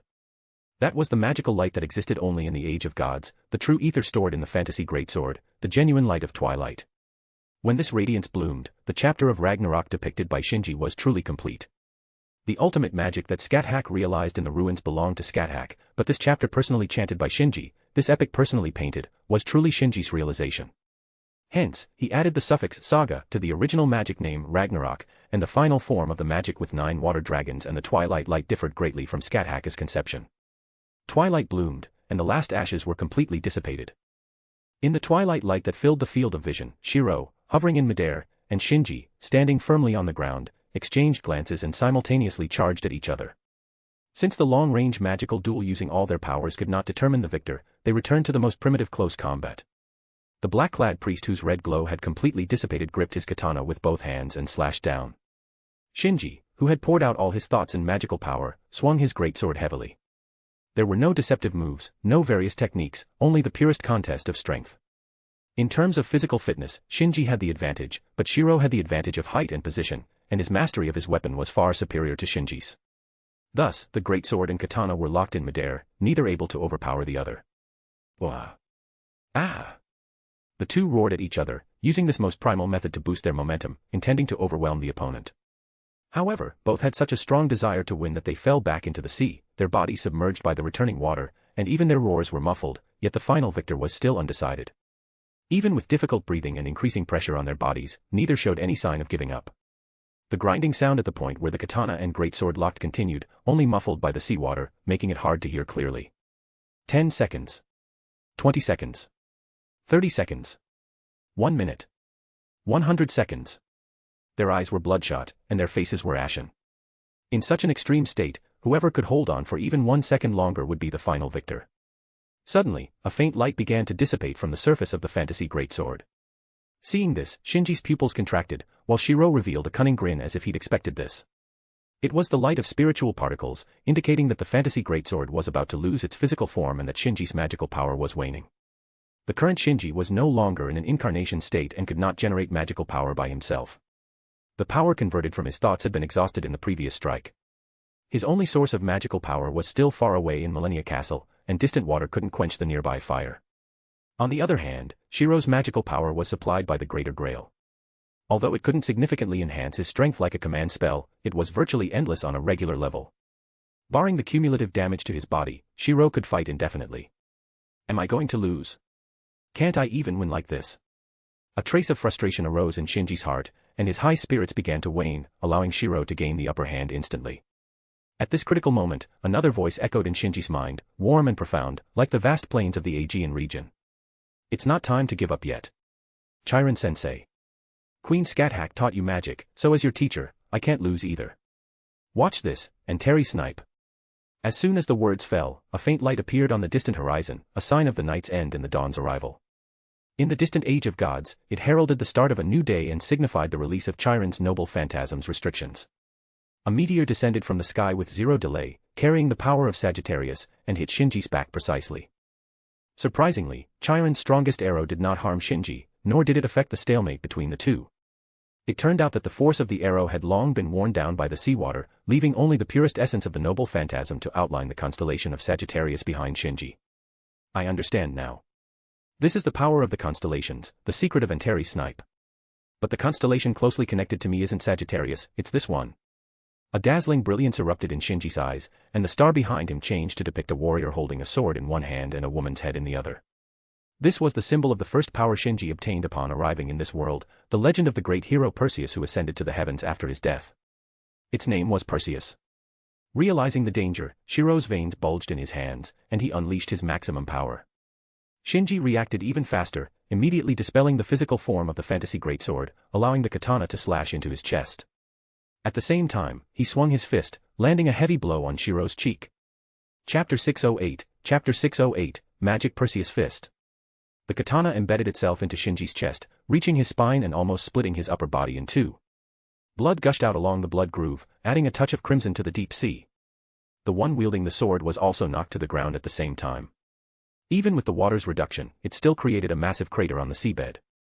What was even more surprising was that Shiro's right cheek, centered at the point of impact from Shinji's punch, had a terrifying crack spreading across his body. It looked like tempered glass struck by a sledgehammer, fragile yet unshattered, eerily so. Lying in the pit, Shiro touched his cheek and grinned, projecting his thoughts towards Shinji. That was a harsh blow. You shattered my spiritual foundation. I'm truly done for. You're in the same boat, aren't you? That's right. The boar hide isn't invincible after all. Surviving your slash was already my limit. Both of us have lost our ability to move. How about we call it a draw? Although I'm reluctant, no. I win. Huh. Despite having difficulty even standing, Shinji suddenly gripped the katana embedded in his body and, with strength from an unknown source, pulled it out. Shiro seemed startled by this scene, taking a moment to react. A command spell. Exactly. Shinji nodded, and the wound on his chest quickly healed. Don't forget, I have a master. She may not be participating in the battle, but she won't abandon me. When one party's life is threatened, the other will sense it. This is the most basic function of the master-servant contract. When Shiro severely injured Shinji with the sword, Fiori, far away in Millennia Castle, immediately sensed Shinji's weakness and at once transmitted her prayers and the miraculous power of the command spell to Shinji. Don't die. This intent, this magic, became Shinji's new source of strength and the final weight tipping the scales of victory. It's not just me, it's us who have won, Amakusa Shiro Tokusada. Yes, you have won, you both have. Shinji's victory was not his alone but a triumph for the entire Black faction. Neither Shinji nor Shiro fought alone. The winner gave their all, and the loser accepted it without complaint. It was truly remarkable, especially that last punch. What do you call it? It doesn't have a name yet. Let me think. This punch was an evolution of Chiron Sensei's, and Terry Snipe, borrowing the power of Perseus. Let's call it Perseus Punch. Perseus Punch? That sounds so lame. Then what would you call it? Isn't it obvious? Magic Perseus Fist, of course. Huh. Hearing this name, Shinji couldn't help but twitch the corner of his mouth. What's with the huh? I'm serious. Haven't you heard of the 4 great guardians of Fuyuki's underworld, also known as the 4 great strongmen? Do you need me to give you a rundown? No need. As a devoted fan of the moon, how could Shinji not be aware of the 4 great strongmen of Fuyuki's underworld? They are even more powerful than the 4 heavenly kings and the inner 4 heavenly kings. They are God-slaying nuclear arrow, Ayako Mitsuzuri.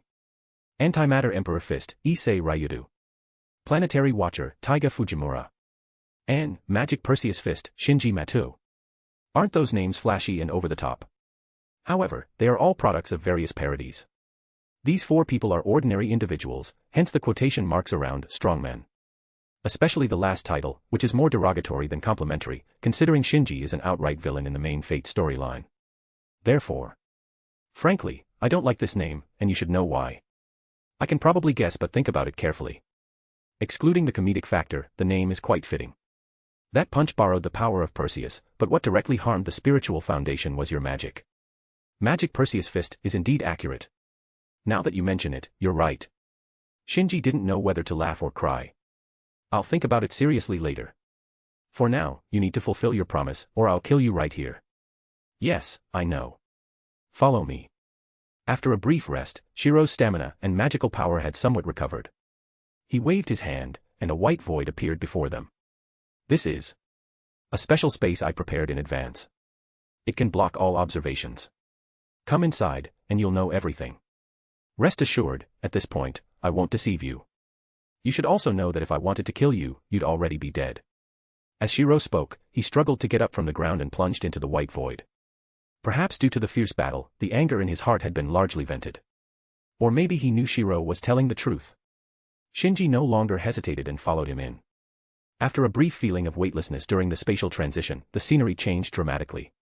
They stood in front of a door that opened inward, made of aged oak, carrying a sense of history.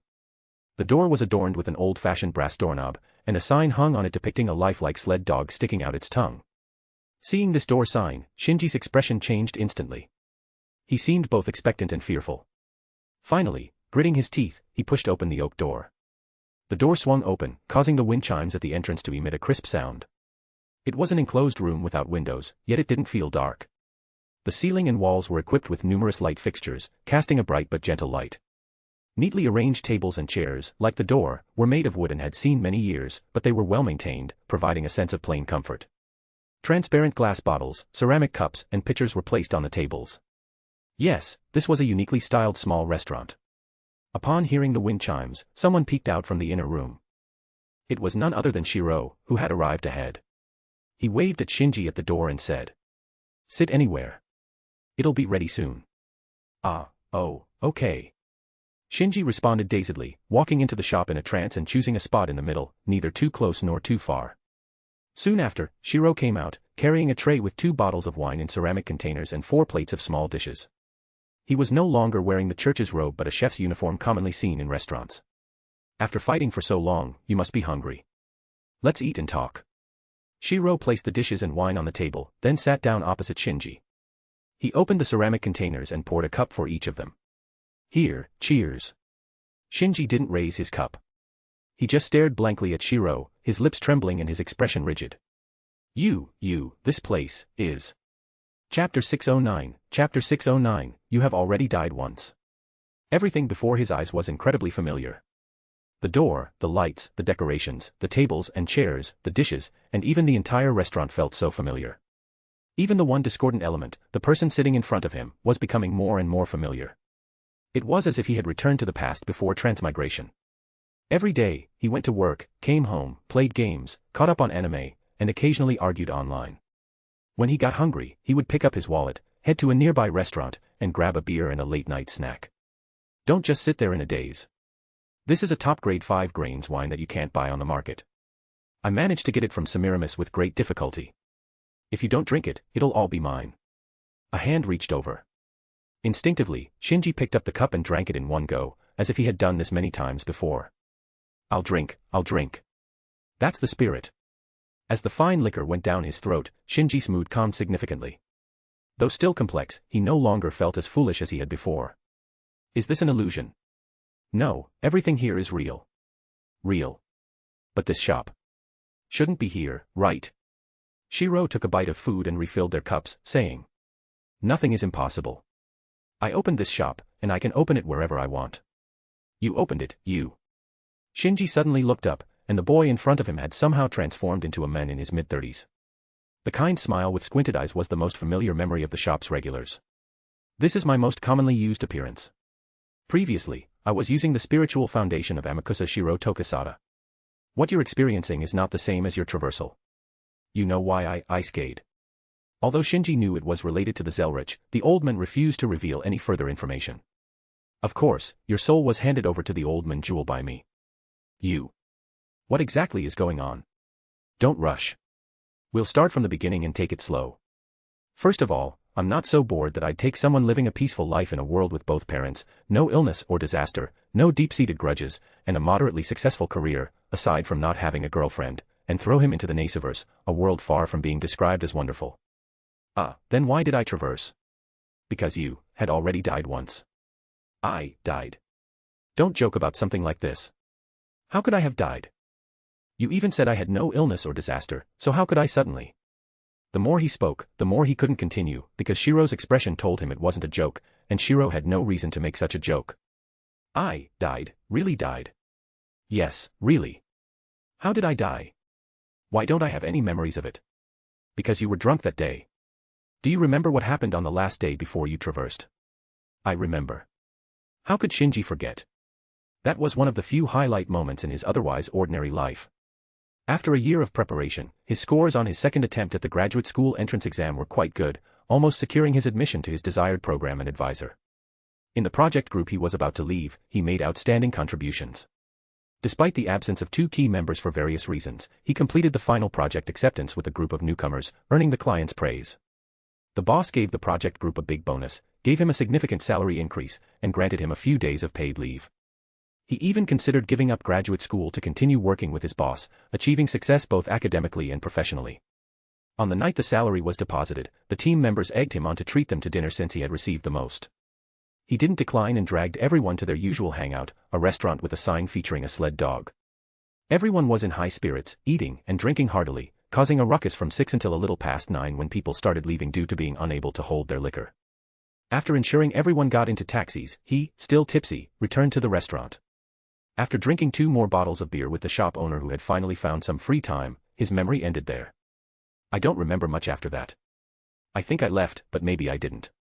You did leave. If you had stayed a bit longer, it might have been someone else who died instead. The middle-aged Shiro clinked his glass with Shinji's and continued. What do you mean? You know that road outside. Every day, dump trucks pass by, often speeding and running red lights. The pedestrian crossing at the intersection might as well not exist. So, I was hit by truck Koen. Thinking about it, it wasn't impossible. What Shiro said was true, the dump trucks on that street had been a long-standing issue, always requiring careful attention when crossing. But that night, being drunk, his reactions were slow. Getting hit made sense. However, Shiro's reaction was strange. He nodded first, then shook his head. Yes, you were hit by a dump truck, but the truck wasn't originally going to hit you. What? You were hit because you saved someone. It was around 10:20 p.m. when you left. The nearby high school's evening study session had just ended. A female student, probably too tired, didn't pay attention while crossing the street. At that moment, a dump truck came by, and you rushed over to push her out of the way. You got crushed instead. When I heard the girl's screams, half of your body had turned into pulp. The girl told me about your act of saving her. Silence. If Shinji hadn't experienced so much in the Naceverse, he would surely have thrown up. But now, he just felt out of sorts. He had died.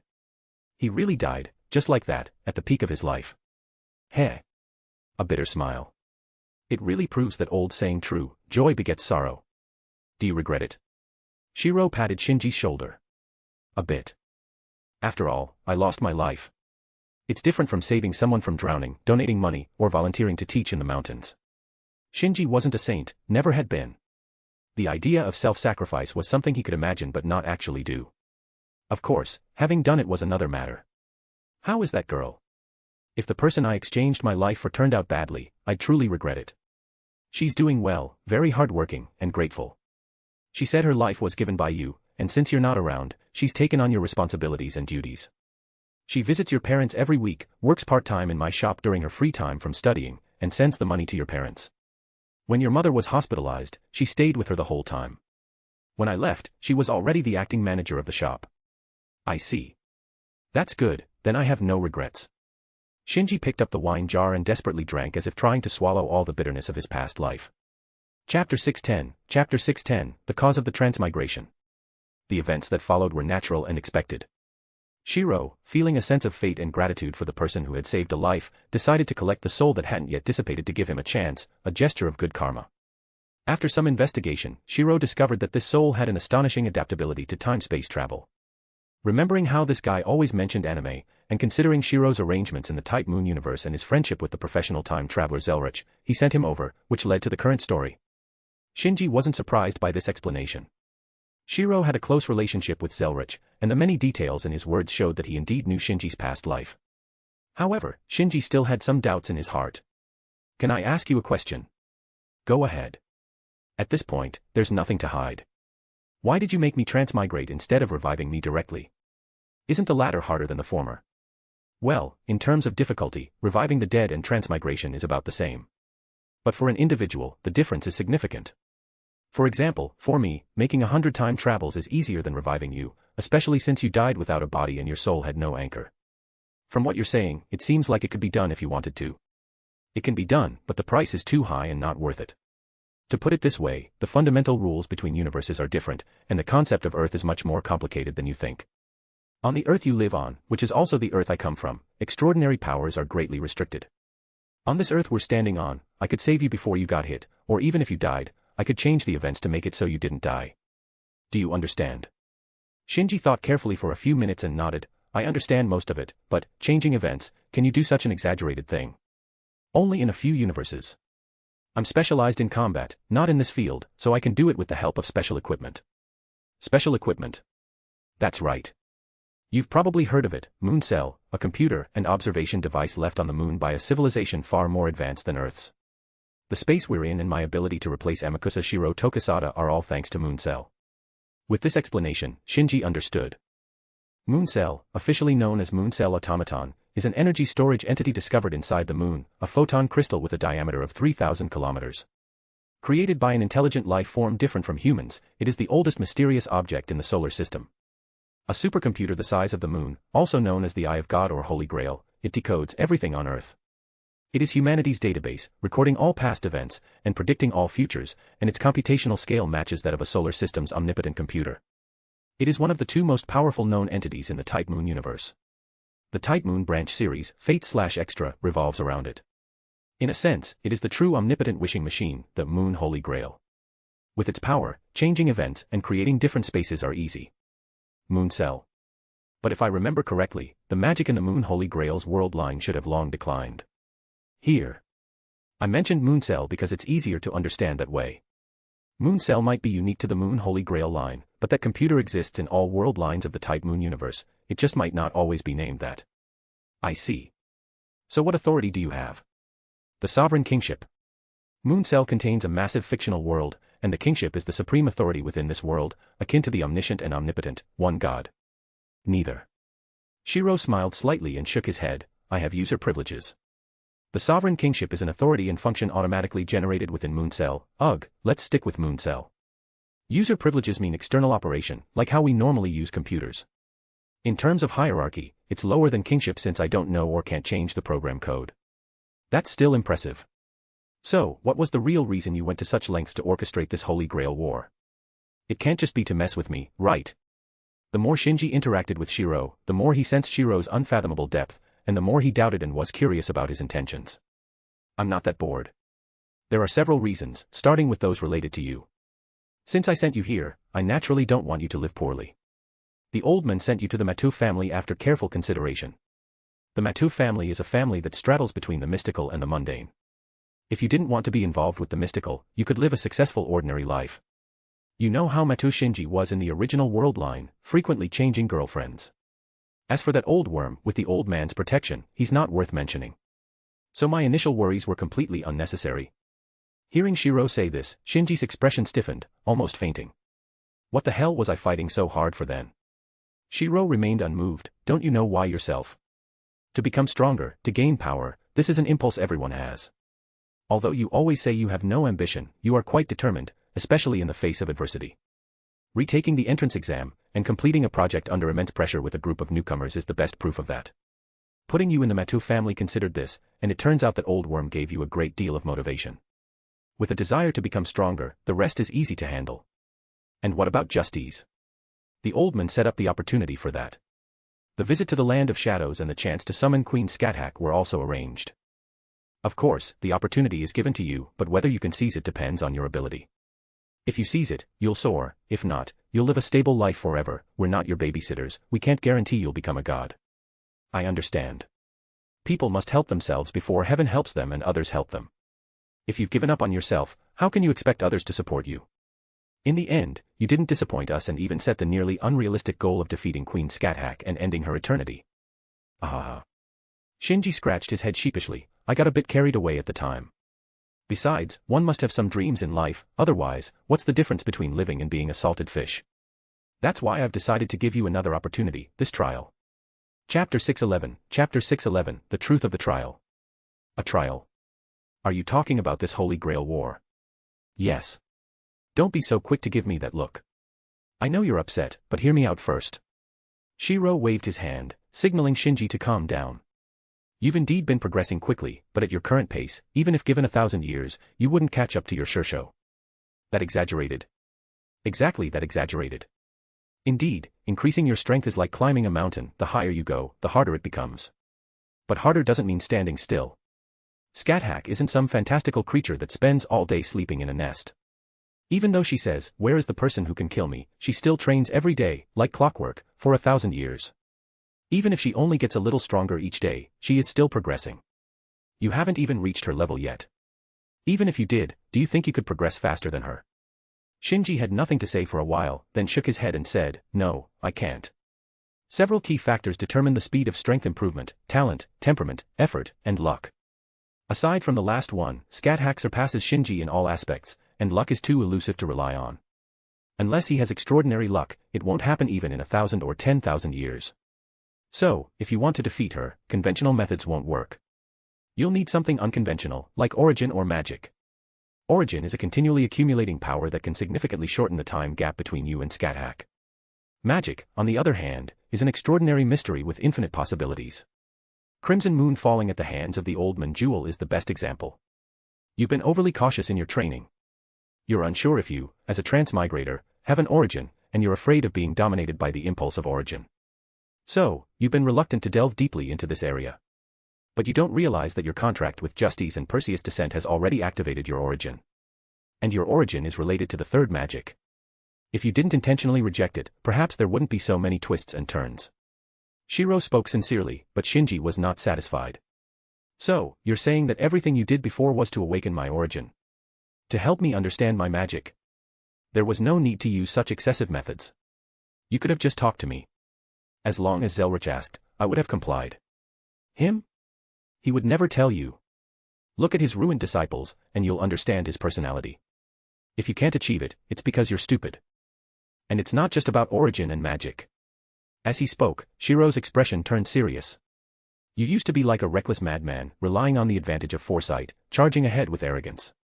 You rarely suffered losses, carrying a sense of superiority. But you're not invincible. Those ancient monsters who have lived for millennia are not pushovers. If this continues, once the advantage of foresight fades, you'll eventually get into trouble that could cost you your life or even your entire family. Do you think those old monsters couldn't do it? Not everyone is as broad-minded as the old man Jewel. Shiro's words made Shinji break out in a cold sweat. Thinking back on his past behavior, it was indeed like that. At first, due to his weakness and uncertainty about how events would unfold, he was cautious and vigilant.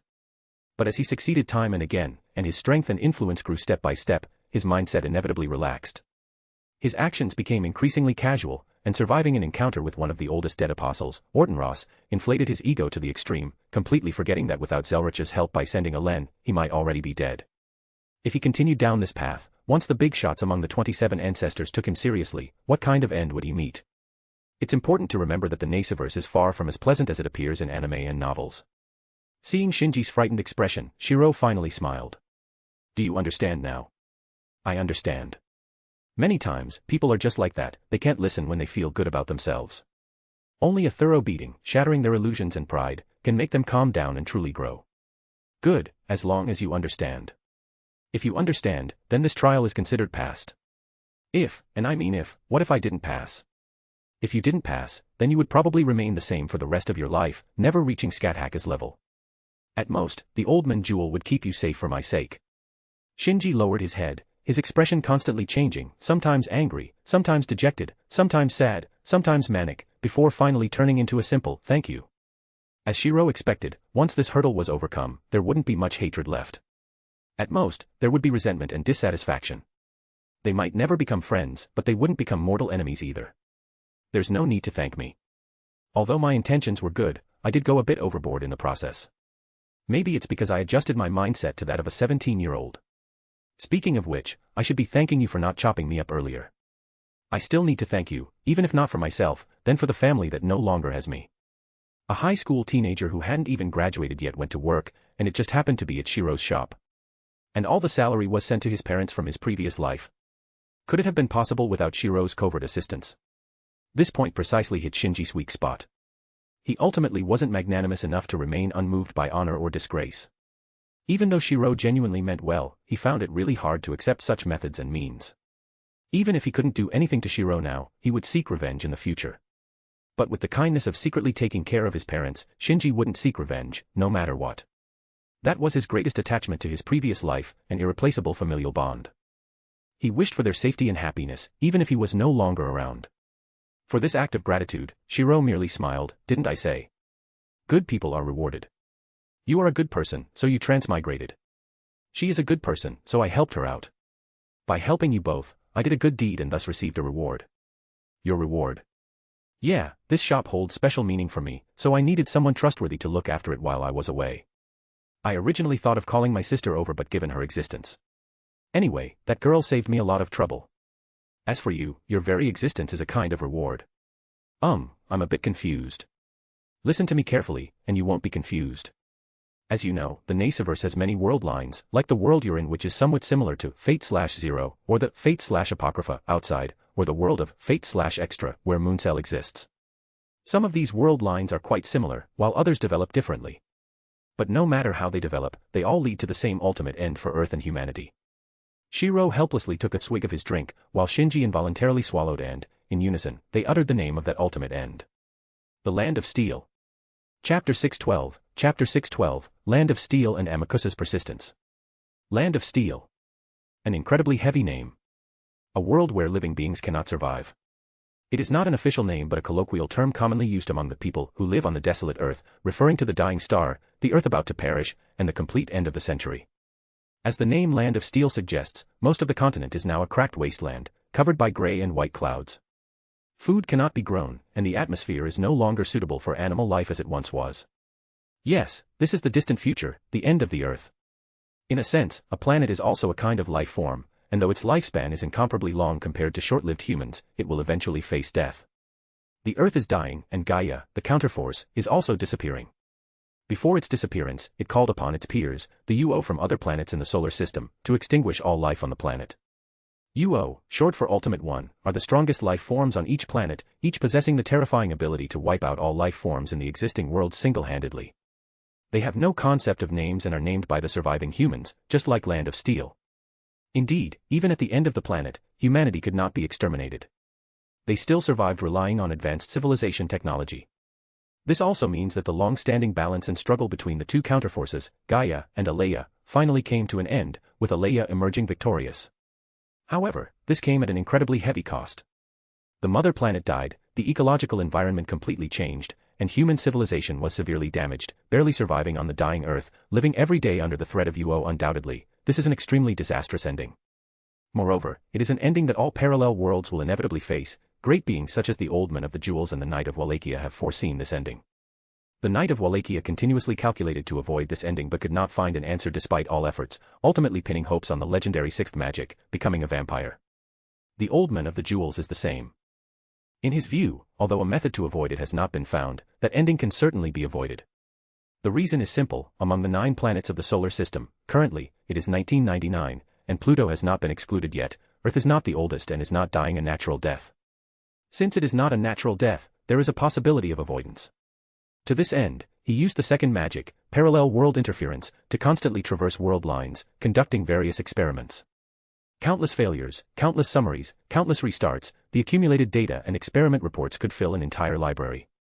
A traveler named Shiro, whom he met during his journeys through parallel worlds, and another traveler now named Shinji Matou, were among his test subjects, with Shinji being a particularly special one. Because you and I come from the same place. After hearing Shiro's explanation, Shinji pondered. That is only a part of it. To be precise, you are from outside the Type Moon universe but within the concept of Earth. The former makes you an unpredictable variable. With a variable, the ending can change, whether for better or worse. The worst thing is an unchanging outcome. The latter ensures that you can seamlessly integrate into Earth without being rejected as a foreigner.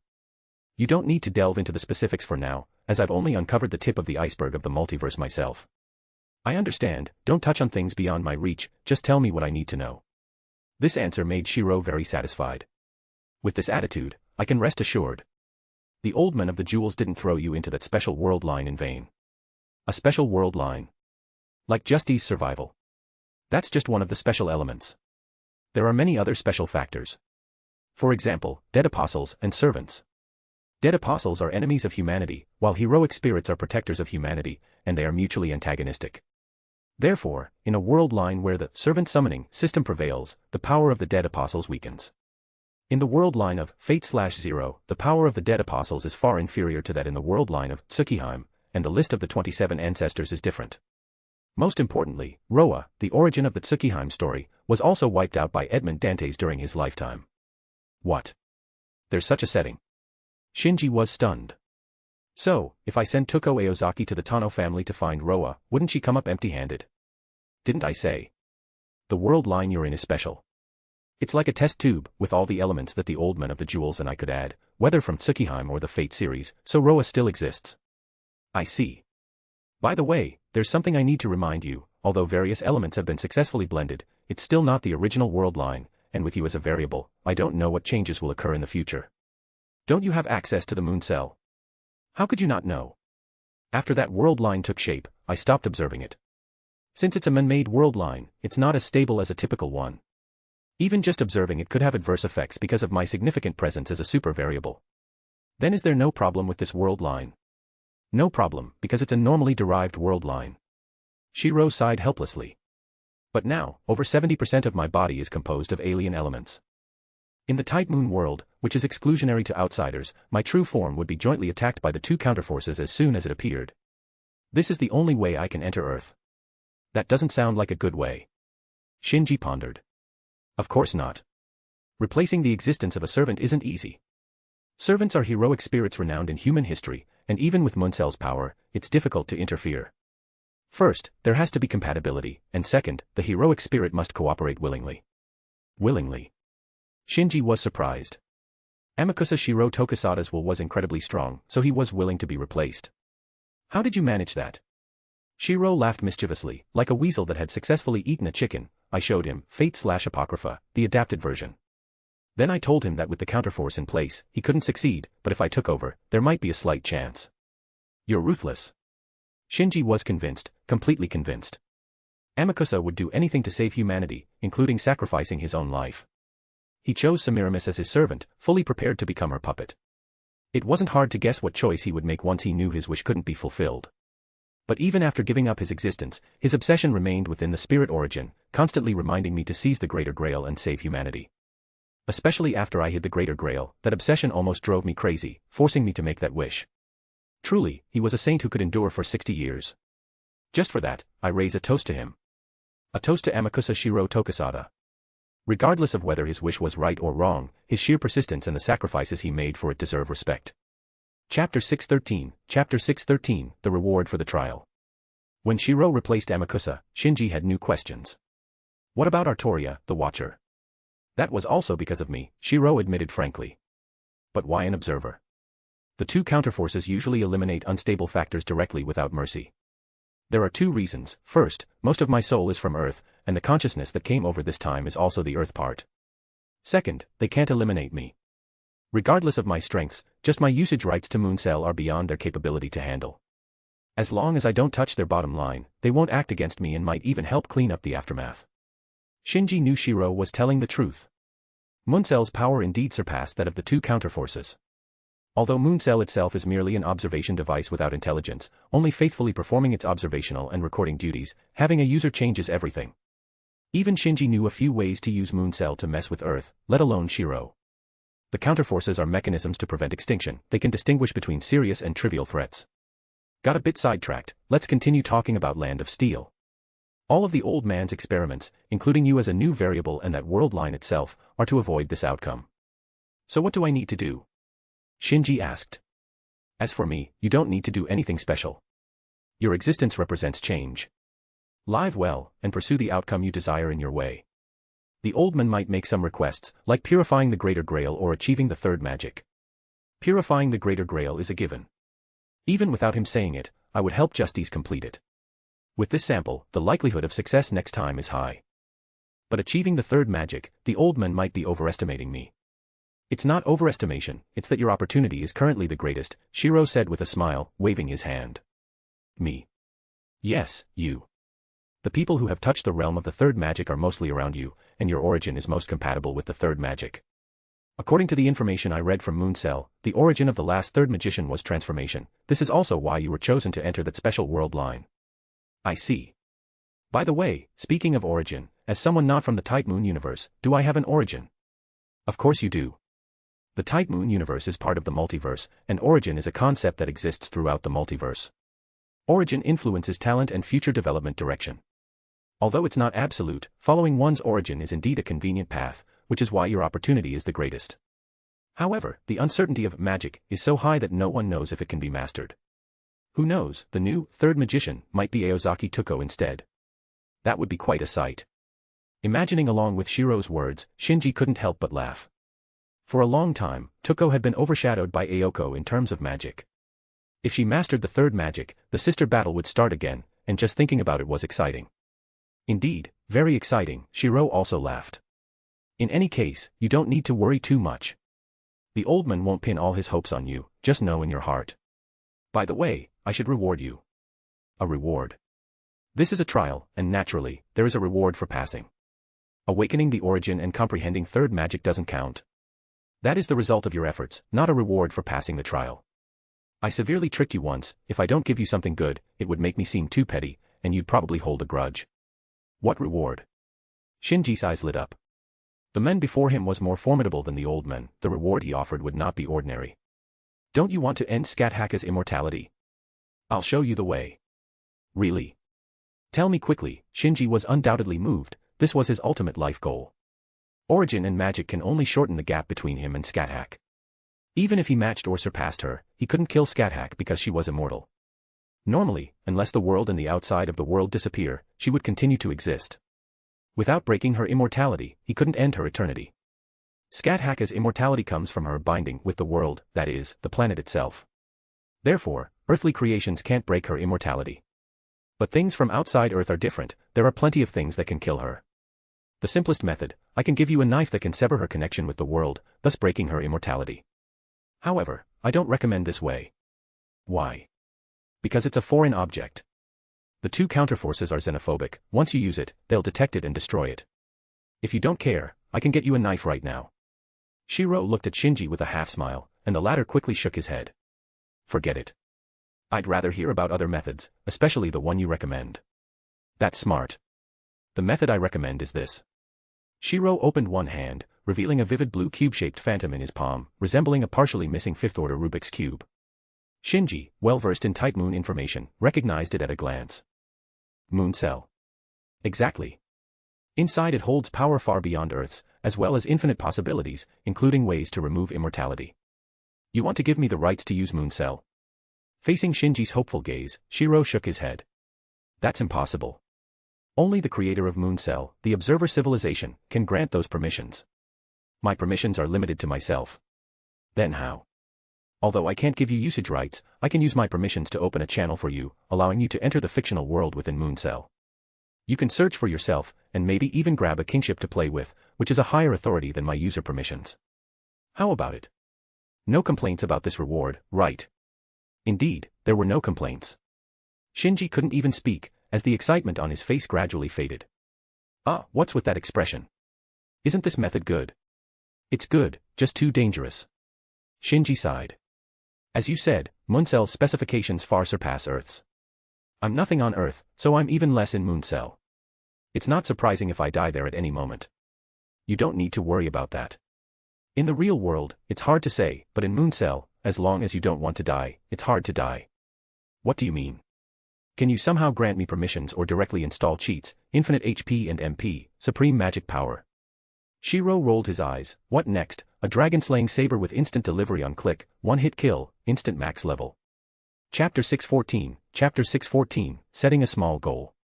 Shinji nodded repeatedly, shamelessness on full display. If you're willing to give it, of course, I won't oppose it. Back in the day, I was quite a famous modding expert in the cheat sections of major forums. Writing modification codes is my specialty. It's just that I didn't keep up with the times later on, otherwise, I could show you a 2-second, 17-shot, 29-kill chicken dinner in person. Shiro's expression grew increasingly helpless. We're all adults. Can you stop daydreaming? Strengthening the body with one hand, strengthening the nation with one mind, a little daydreaming isn't bad. Are you done daydreaming? Done. Then I'll continue. Don't even think about internal or external cheats. I don't have that capability, and I don't know if the Observer Civilization does either. Mooncell is just a seed they planted, used to collect data from various civilizations to aid their own. They don't care what the seed grows into. As Shiro said, Mooncell evolves based on the observed data it collects. The current Mooncell is very different from when it was first deployed on the moon. Shinji asked in confusion, then why did you say it's hard for me to die? Mooncell is a large-scale spirit particle computation device. The foundation of its fictional world is the same. Entering the fictional world scans the information in your soul and converts it into spirit particles, transforming it into an information body. The collapse of the information body means your death.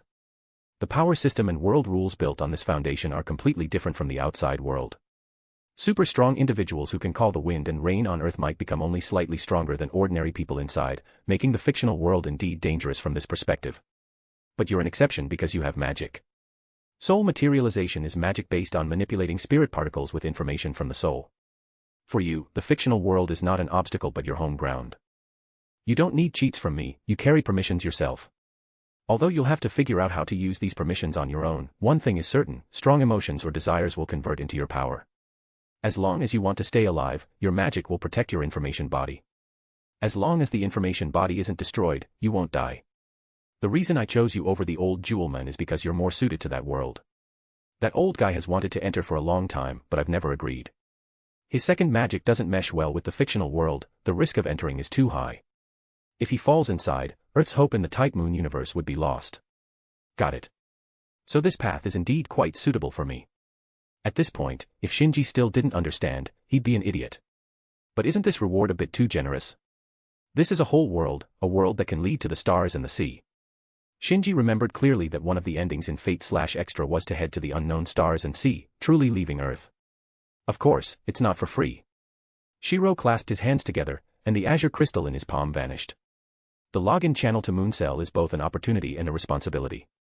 You'll be taking my place, working with the old Jewelman to avoid the final ending. Taking your place? Yes, taking my place. I have more important things to do. Once things here are settled, I have to go back. Who knows when we'll meet again? Related to avoiding the final ending? Shinji asked curiously. Just a bit related, but not much. It's okay to tell you, my companions, and allies from various universes are going to war with a civilization that threatens the multiverse. You've heard of Velber, Wandering Star of Predation, right? That's the civilization we're fighting. Wandering Star of Predation. Shinji jumped up from his seat. How could he not know about the Wandering Star of Predation? It's the most mysterious, high-class, and powerful super boss in the entire Type Moon universe. How powerful, you ask? Well, about 14,000 years ago, the Wandering Star of Predation arrived in the solar system and deployed 3 spearheads.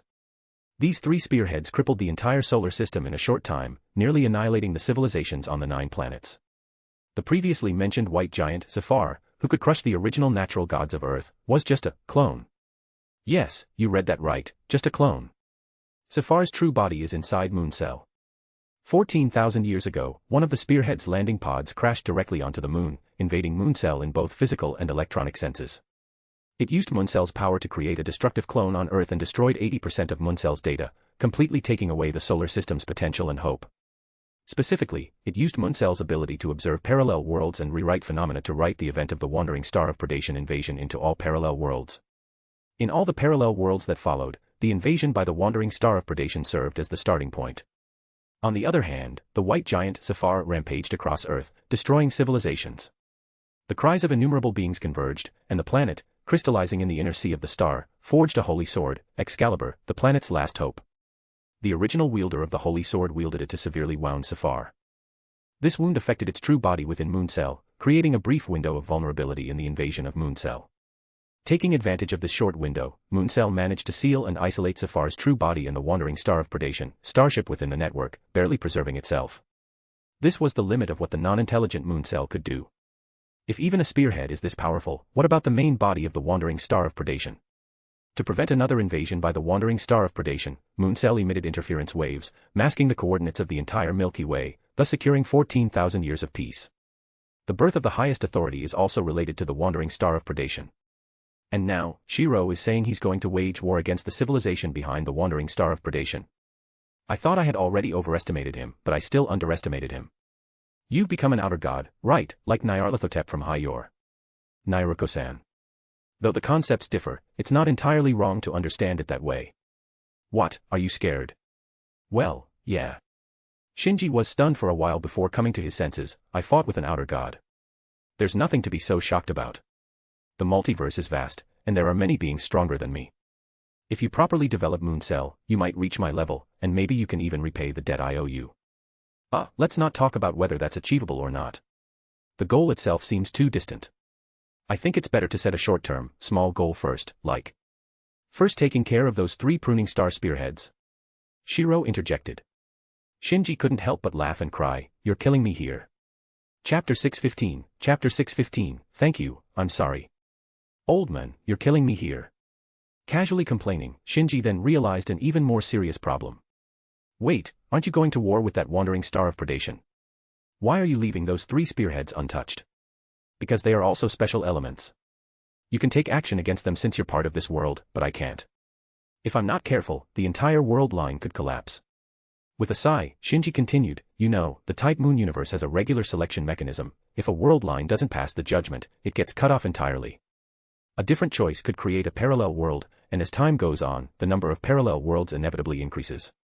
Supporting parallel worlds requires sufficient energy. If the energy is insufficient, the entire multiverse faces the risk of destruction. To prevent such a crisis, the Type Moon universe established a protective mechanism that periodically screens all parallel worlds, retaining the stable and promising ones, while cutting off the twisted, crippled, and hopeless ones, which then cease to have a future. This cutoff point is called the quantum fixed point, also known as the human order foundation. It acts like a stake. Once driven in, it signifies unchangeable facts, even if one returns to the past. Over 90% of the various attempts by the Old Men of Jewels were severed by this mechanism. Well, this counts as a task left for you. For Earth's future, defeat them. Shiro gave a thumbs up, flashing 2 bright white teeth. You might as well make me the Earth's UO, that would be easier. Shinji lay listlessly on the table. That's where you're wrong. Except for the spearhead's inherent anti-civilization abilities and special effects, their combat power isn't necessarily stronger than a UO.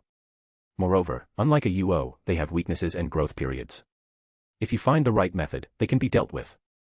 What if the wandering star of predation comes back? Rest assured, it's impossible within decades. Even if it returns after decades, it won't be a threat. So, are you taking this login right? Yes. Shinji answered without hesitation. Having witnessed a higher level of power, his desire to grow stronger burned even more fiercely.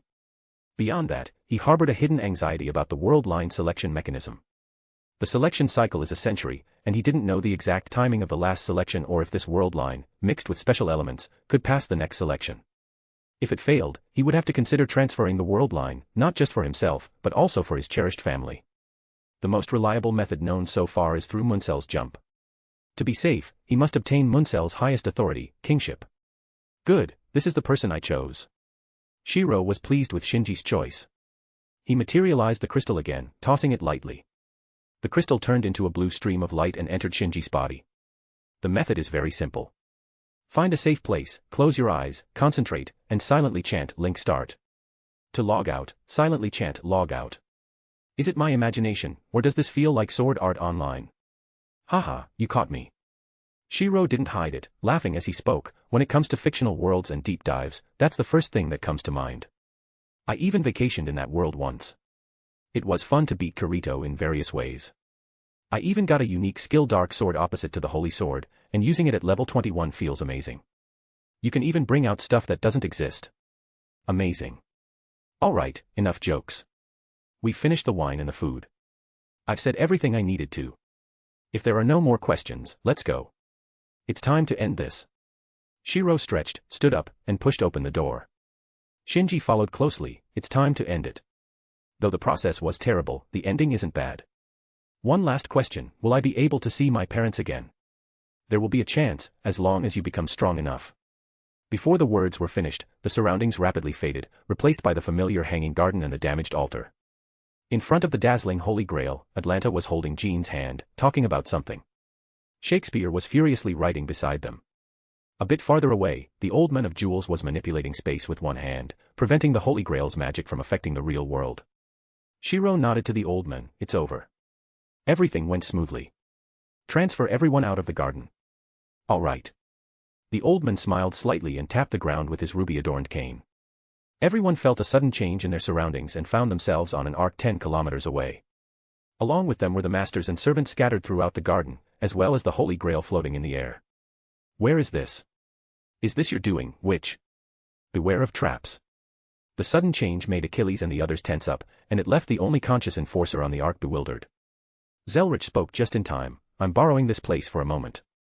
I'll leave soon. After that, take everyone back to the clock tower. I'll handle the Igdmalenia clan.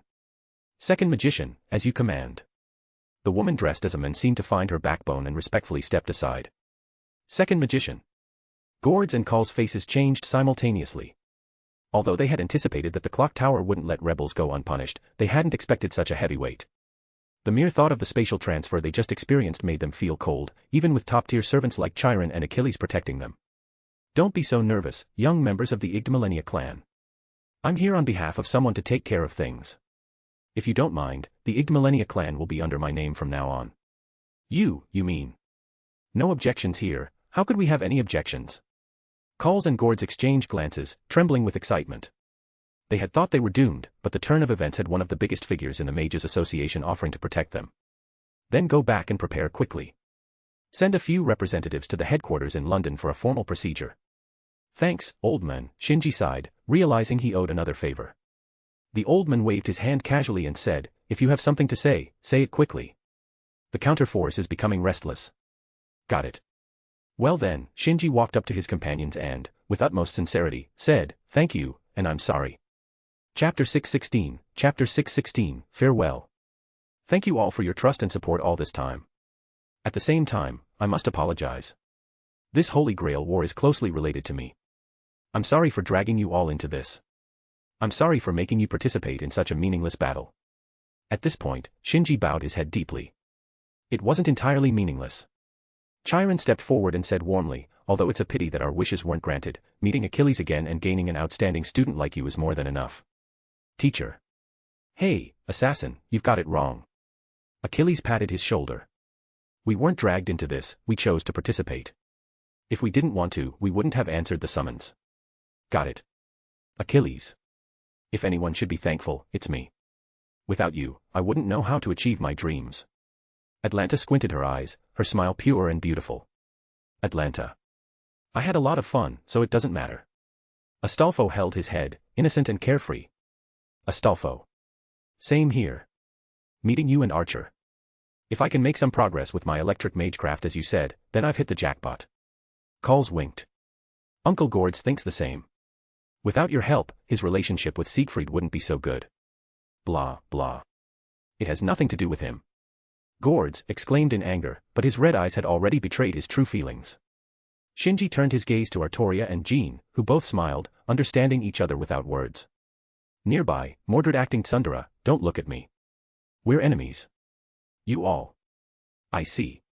Shinji smiled wryly. Exactly. Several voices responded in unison. Then should I not give you the apology gifts I prepared? Don't even think about it. We know you have good stuff. Hand it over. Calls quickly jumped over. First, the servants. Behind me is the Holy Grail. Although wishes have been made, they haven't been granted yet, so the ritual isn't over. If you want to stay in the present world, just touch it to obtain a physical body.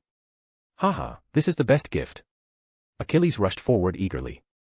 The moment his hand touched the outer wall, his aura changed from that of a mystical being to that of a true human. The reborn hero clenched his fist and nodded in satisfaction. Good, very good. With his example, the other servants no longer hesitated and followed suit. Chiron hesitated for a while but ultimately couldn't resist his two students' hopeful gazes and stepped forward as well. In the end, only Jean didn't touch the Holy Grail. As a pseudo-servant, she didn't have the option of gaining a physical body. During this time, Shinji removed the boar skin he was wearing and used his magic to repair the damage, then handed it to Atlanta. I'm returning this to you. This is the boar of divine punishment. Atlanta was stunned. Was this her noble phantasm? It's no longer divine punishment. There was an incident, and the divine punishment reversed, now it's the boar of blessings. The effect hasn't changed, but the restriction has, it can only be used by those with pure hearts. I hope you don't mind. Of course not.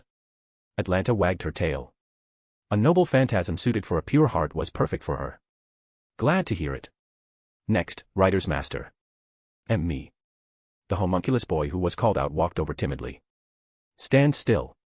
As Shinji spoke, he placed his hand on Sieg's forehead. Accompanied by an indescribable glow of spiritual particles, Sieg felt his body become much lighter. What's happening? This is Spartacus Noble Phantasm, crying warmonger. Your body is too fragile, but with this, you should become much stronger, and your lifespan should increase. Once you return, have the fat guy give you a checkup. I hope you can live well and see this world with your own eyes. Sieg bowed deeply. I will. Thank you.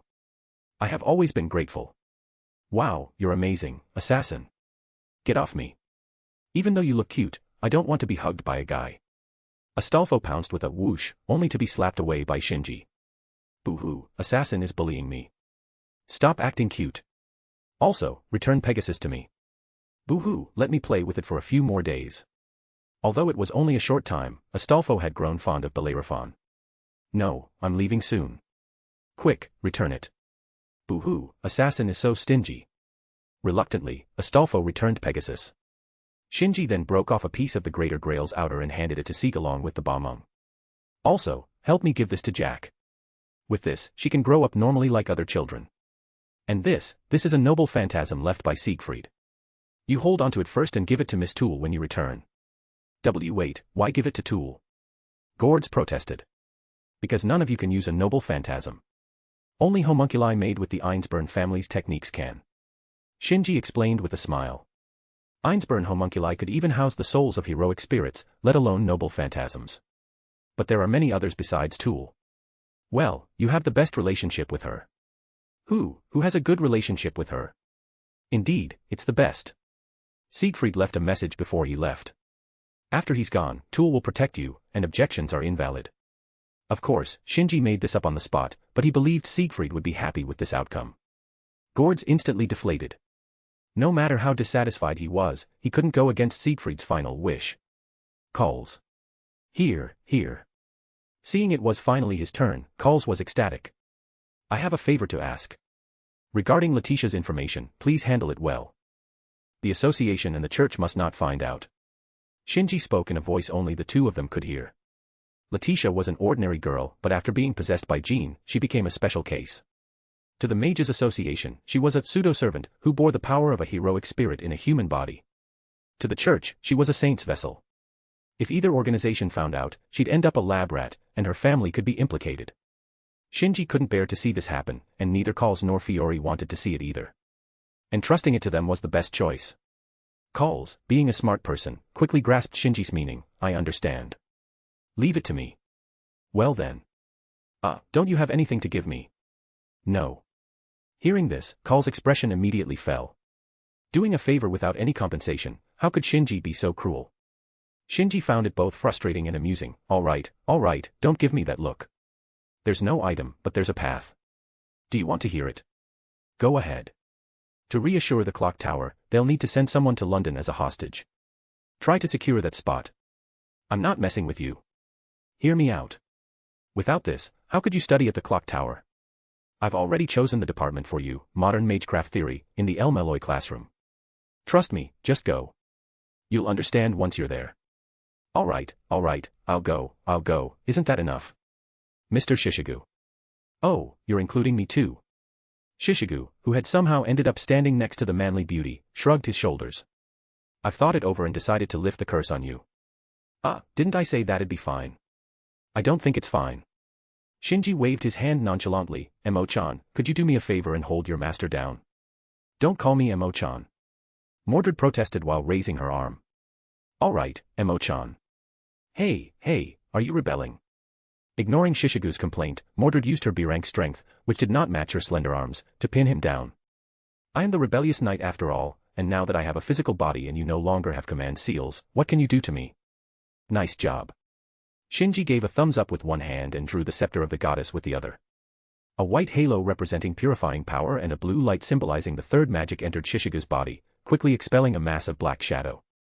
The shadow constantly changed shape, sometimes forming terrifying faces, other times condensing into the shape of a demon. Seeing this, Jean unfurled her holy flag and softly chanted. Let the thirsty souls be satisfied, filling the hungry souls with good things. In the deep darkness, let the suffering ones bound by iron be redeemed. Under the baptism of the saint and the holy relic, the filthy curse instantly dissipated. All done. Shinji put away the scepter and walked over to Artoria. Sorry, I don't have anything to give you. Artoria shook her head, her emerald eyes shimmering with warmth. I have already received the best gift. Being your servant is the best gift. Is that so?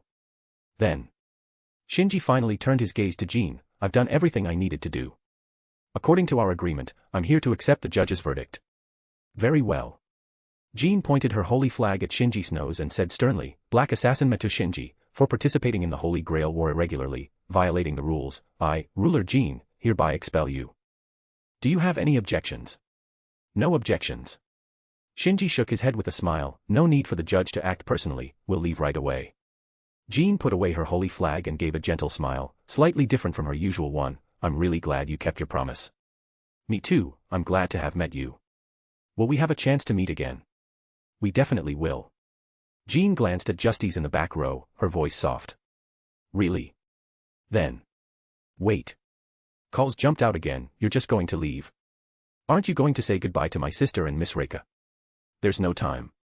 Shinji looked longingly in the direction of Trifaz and sighed, better not to meet. You're heartless. Sometimes you have to be. You know that best. Indeed, so I'll scold you harshly in front of them. Do as you please, I won't hear it anyway, old man, I'm done here, let's go. Stand by my side, what about you guys? The last you guys was directed at Shiro and Semiramis. Shiro chuckled, no need to worry about us, we'll leave on our own. Matou Shinji, here's a final gift for you. What gift? I have a move that can result in mutual destruction, its power is roughly equivalent to Excalibur. When you can face this move head on, you can challenge her, watch closely. Shiro stepped out of the arc and stood in midair. Ultimate, art, sword, technique, 800,000, explosions. In an instant, the wind and clouds changed color, and a thunderous roar shook the heavens and the earth. At the moment the katana was swung, the katana itself first collapsed. Immediately afterward, the EX noble phantasm suspended below, the hanging gardens of Babylon, which had withstood countless attacks, split along its central axis and shattered continuously during its descent. Within seconds, the vast garden had turned into countless fragments.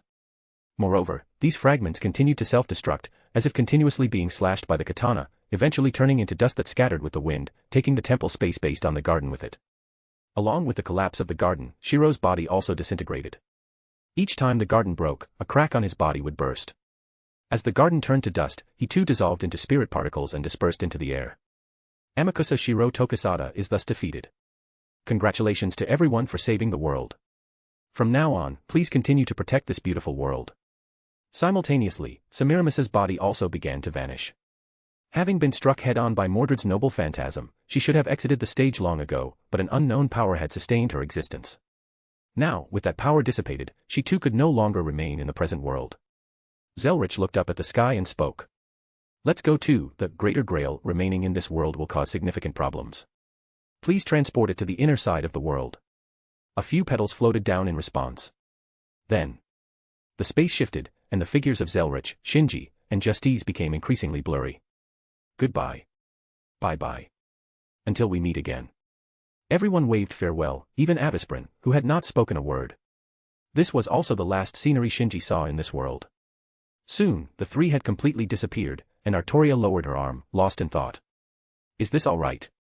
A teasing voice sounded in her ear, it was Merlin. What do you mean, all right? I mean your response to his confession. It's not easy to meet a suitable person, right? It's okay. I will tell him next time we meet. Artoria's attitude was as resolute as ever, just like her sword and spear. I have a feeling that day won't be too far off. Indeed, he probably doesn't know that you, having made a pact with the counterforce, are now similar to a heroic spirit, the same in any world. I'm suddenly looking forward to the scene of your reunion with him. Ah, why don't I have the ability to observe parallel worlds? Artoria ignored Merlin's chatter, she had more important things to do. Mordred, I have a few days left. Will you accompany me to roam around nearby? Sure, sure. Mordred nodded repeatedly, there are so many delicious foods in Bratislava. We didn't have time to try them last time, this time, we must enjoy them to the fullest. But I didn't bring any money. Neither did I, but it's okay, master, money. Now you remember me, huh? Shishigu complained. In the distance, more than a dozen bird golems lined up, and Roche waved continuously from above. Teacher, and everyone else, I'm here to pick you up. Sunshine fell, illuminating everyone's faces, bringing a brilliant conclusion to this war destined never to be made public. Chapter 617, Apocrypha, Epilogue.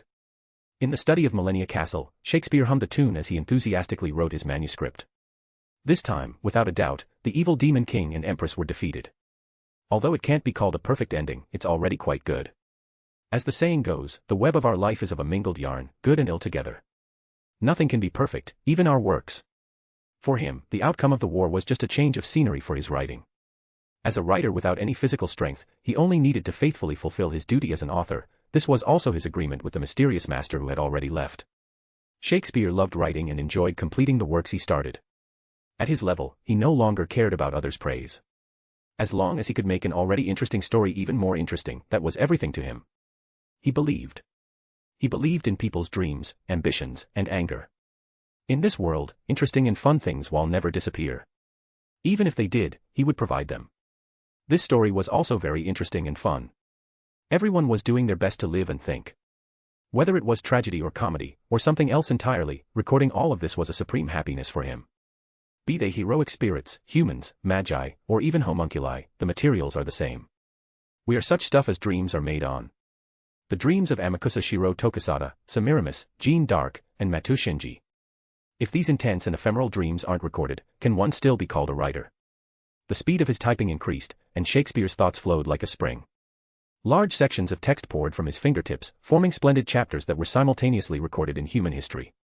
After typing the final period, the great writer thought for a moment and opened a new document. Let's write an apocrypha, describing the current situation of the surviving participants. I'm sure many people would like to read it. Since it's an apocrypha, let's write it casually, without being too formal. Yes, let's do that. When it came to writing, Shakespeare always wrote whatever came to mind, regardless of day or night. After the war ended, the participants from the Igdmalenia family returned to their headquarters in Millennia Castle. While repairing the castle damaged by the war, they actively engaged in negotiations with the clock tower. Due to the intervention of the second magician, the clock tower did not pursue the Igdmalenia family's rebellion excessively, merely imposing symbolic punishments. Although more than half of the lords expressed dissatisfaction, they shamelessly abandoned their original stance under the temptation of the old man's 3 new disciples. Although becoming a disciple of the Jewelman basically equated to being labeled as a failure, there were exceptions. Moreover, this was a great opportunity to get closer to one of the undisputed giants of the mystic world. In no time, the lords of the clock tower had forgotten about the Igdmalenia family's rebellion, each returning to their respective departments, bustling day and night to select candidates. In this context, the aftermath of the Holy Grail War was quietly smoothed over in just half a month. To show sincerity, the current family head's younger brother, Calls for Veg Igdmalenia, enrolled in the clock tower, becoming a member of the El Meloy classroom, known as a shelter for problem children. Joining Calls was Chiron, under the alias Karen Igdmalenia. As a teacher, he was very interested in this largest and highest academy of the mystic world. For unknown reasons, the case of the Igdmalenia family servant materialization was strictly classified, known only to the core members of the clock tower. Thanks to this, Chiron's entry into the clock tower caused no ripples, except among the top brass of the spiritual evocation division. These people almost treated Chiron like a god, merely asking him to cooperate with a few periodic experiments. Incidentally, upon learning Chiron's true identity, El Meloy too went to great lengths to finally persuade this legendary teacher to give lectures in the classroom. Reliable sources indicated that Chiron's popularity soared quickly after he started teaching at the clock tower, almost rivaling that of El Meloy too himself. Moreover, due to his cheerful smile and gentle personality, he quickly became the new most desired partner among the women of the clock tower. The previous title holder was Waver himself. According to insiders, the famously overworked El Meloy too shouted, "Finally, no more overtime," repeatedly in his rented house on the day Chiron started teaching, and promptly took a week's vacation to stay home and play games. On the other hand, although they did not obtain the Greater Grail, the executors collected enough data. Using this as a foundation, combined with the clock tower's technological prowess, the lords were confident they could recreate a similar miracle. As long as there was a glimmer of hope leading to the root, they would continue to strive. This was the legacy of the Magi. Having discussed the clock tower, let's talk about things outside the clock tower. 3 days after the war ended, Laetitia left Romania and returned to France. Usually, the most obedient and well-behaved student, her sudden disappearance from school for more than 10 days, despite her roommate covering for her, was bound to arouse suspicion from the school authorities. Returning as soon as possible was the best choice. The reason for the 3-day delay was twofold. First, the Igdmalenia family needed time to come up with a suitable explanation, and second, both Laetitia and Jean were reluctant to leave their comrades who had fought alongside them. Yes, Jean stayed as well. Perhaps because the Greater Grail did not grant their wish, there was no forced termination of the summon. Jean also wanted to take a good look at this world, so she continued to possess Laetitia. However, from the moment they boarded the plane, Laetitia became the primary consciousness, with Jean experiencing the life of an ordinary girl as an observer. This was a suggestion jointly made by Shinji and Laetitia during their late-night sketching sessions, to help Jean make up for the regrets of her past life. Artpriya, who emerged from the Avalon, stayed with Mordred for about a week in the modern world, which was the maximum time she could remain. With the departure of unstable factors, the world order began to gradually return to normal. As an agent of the counter-force and an existence out of sync with the times, she had to return to the inner side of the world, or else she would be rejected by the modern world. Although the time was short, it was a truly magical period for Mordred. The father she had longed for acknowledged her, and they lived together as father and son, laughing, playing, and enjoying good food together. Everything she had hoped for in her previous life was fulfilled, and her heartfelt smiles were recorded by Makiri, becoming the most precious memories. After Artoria's return, Mordred and Makiri went to the Middle East, one of the most chaotic regions in both the mundane and mystical worlds. Both were restless individuals, a peaceful daily life was just a holiday diversion, and the battlefield was their true home. Soon after, the entire mercenary community knew that the famous Makiri Sisegu had gained a partner even more ferocious than himself. When you hear a shout of Yahoo! And see a military Humvee speeding in defiance of physical laws, with a girl wielding a new type of RPG, you know it's them. Around the same time, the Millennia family completed their aftermath tasks, and the members dispersed. Avisprin and Roche left Millennia Castle to continue their research at the Frayne family's workshop. The much-anticipated primordial giant Adam used all his strength to restrain the Hydra and the poisonous dragon Basilisk during the last battle in the garden, creating a decisive opportunity for Chiron and the others. As a result, Adam shattered into pieces, unable to fulfill his goal of saving humanity. However, Avisprin had no regrets. Only with the world's continued existence could salvation be possible, and this was also a choice made by Adam of his own will. Whether another primordial giant would be born in the future to continue this mission was another story. Sieg and Astolfo began their world tour, a plan made before the final battle. Their first stop was the Netherlands, strongly recommended by Shinji. The official reason was that the Netherlands was beautiful and they would love it, but everyone knew the real reason. Gourds also left, taking Tool and some homunculi back to the Music family to continue research on extending the homunculi's lifespan and to educate his son properly to prevent him from repeating his own mistakes. In his words, "That's my son. If I don't give him a good thrashing now, he'll turn into another me. I need to make him see reality and tell him that our family line is full of hopeless failures. Any past victories are just fairy tales from a distant land. That's quite a nightmare." Behind Gourds, Tool said this with a nonchalant expression. "But it's okay. If it comes to that, I'll use this to give him a proper beating." The "this" she referred to was the phantasmal greatsword she had obtained from Sieg. Tool could now handle this noble phantasm freely, including releasing its true name if necessary. With her protection, there was no need to worry about safety, even without a servant. "Please don't hold back," Gourds casually sold out his son, looking nothing like a loving father. "Humph, that includes you, you are the father, and you need to fulfill your responsibilities as a parent." Tool gave her creator a cold glance, to which he could only sigh helplessly. Worse than a nightmare. Of course, to others, the two seemed like a very good team. With them, there was a genuine chance that the Music family might see a revival. Fiore, Achilles, and Atlanta stayed at Millennia Castle to fulfill their commitments. No longer reliant on a wheelchair, Fiore mobilized the resources of the entire Millennia family to help Atlanta establish orphanages and charitable foundations, starting in Romania. They had already taken in a group of orphans and provided support to some impoverished families. Atlanta poured all her passion into this cause, feeling immense happiness whenever she saw the children's smiles. It's worth mentioning that such a pure money-burning, non-profitable charitable cause naturally faced resistance. Opposition within the family had occurred more than once. The Millennia family, a coalition of declining families with complex factions, had many who did not want Fiore to become the head. But in the face of absolute power, no matter how loud the voice, it's meaningless. A certain protector was bored, and upon hearing someone causing trouble, he went around having friendly and cordial conversations. Compared to playing with the children, Achilles preferred subduing various dissidents.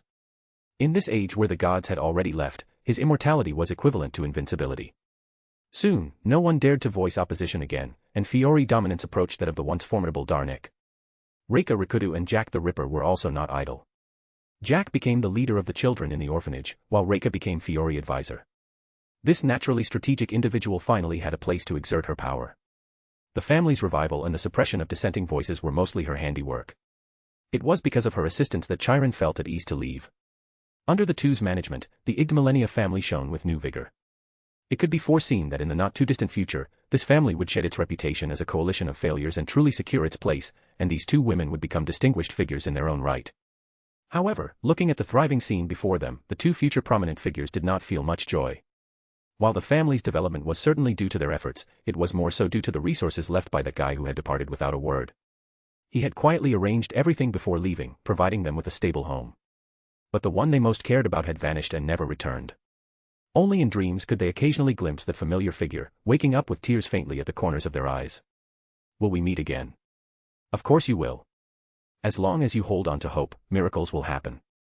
In some corner outside the Tight Moon universe, a black-haired young man with a smile similar to Amakusa Shiro Tokisada closed a book and casually tossed a blue crystal.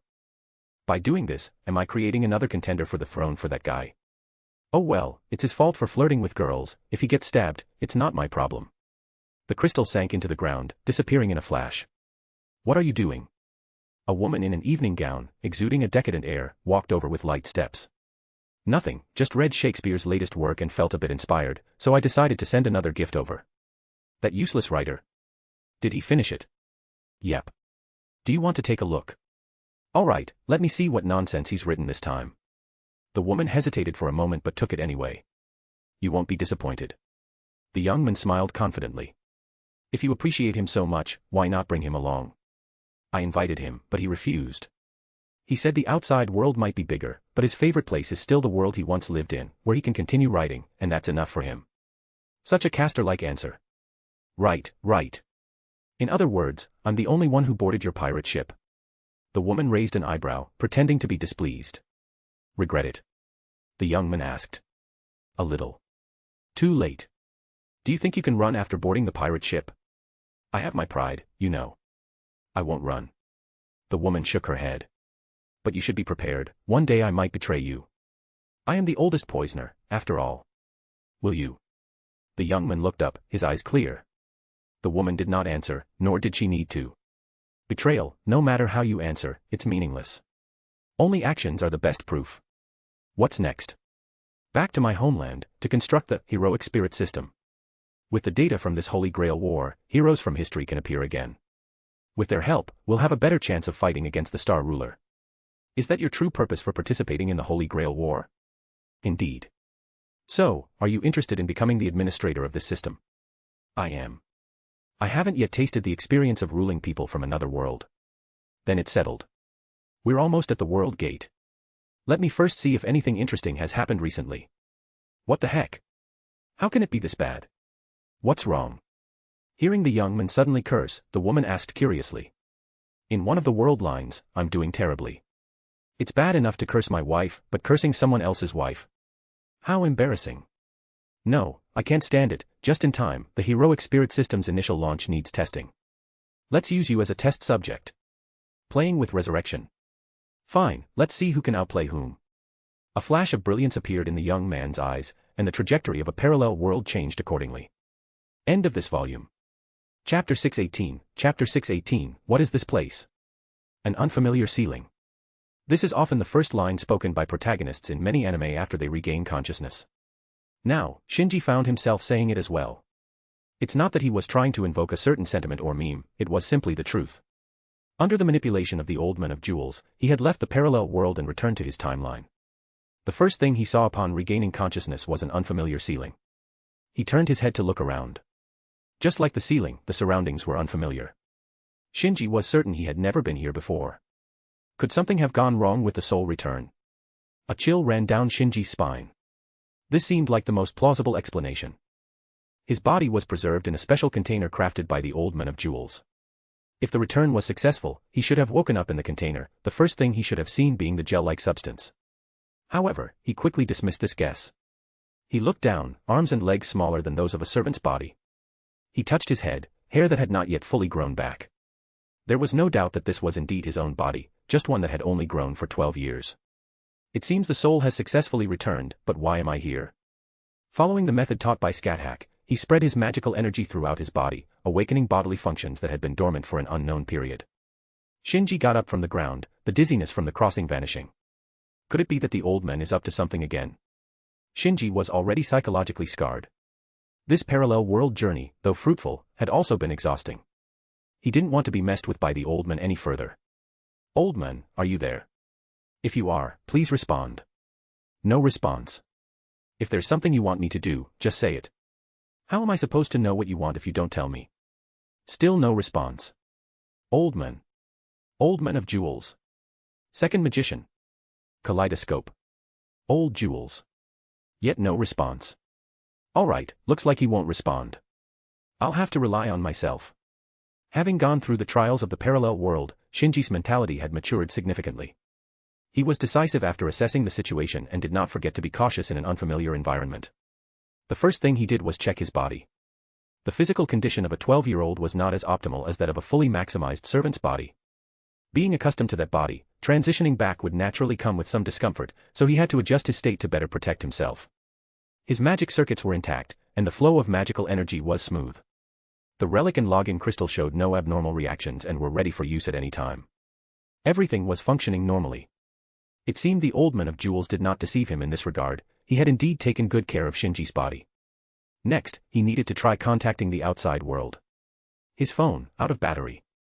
Which made sense, over 10 days had passed, and even on standby, it wouldn't last that long. Although he didn't know the principle behind how the old man preserved his body and personal items, unless time was stopped, it was impossible to prevent battery drain. Technology wasn't working, so he tried the mystical approach. He sent out a wisp of consciousness, calling along the contract engraved on his soul. Justies, can you hear me? In the past, their telepathic communication had a distance limit, but now, having stepped into the realm of the third magic, as long as they held each other in their hearts, they could hear each other's voices even if separated by the ends of the earth. As expected, Justie's response came, though the voice was faint, it couldn't hide her concern. Shinji. Thank goodness, you finally contacted me. Where are you?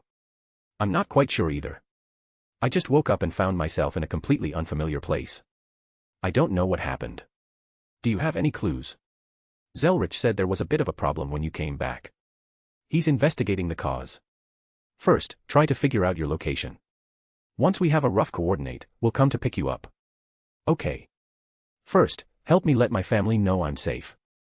They must be very worried after losing contact for so long. Yes, I'll do that right away. Take care of yourself. You too. One more thing. What is it? I haven't responded yet. I, Shinji Matou, like you, Justies Lisrich von Einsburn. Ah. Justie seemed to be greatly shocked, and her transmitted thoughts became intermittent. That, shouldn't such words be said in person?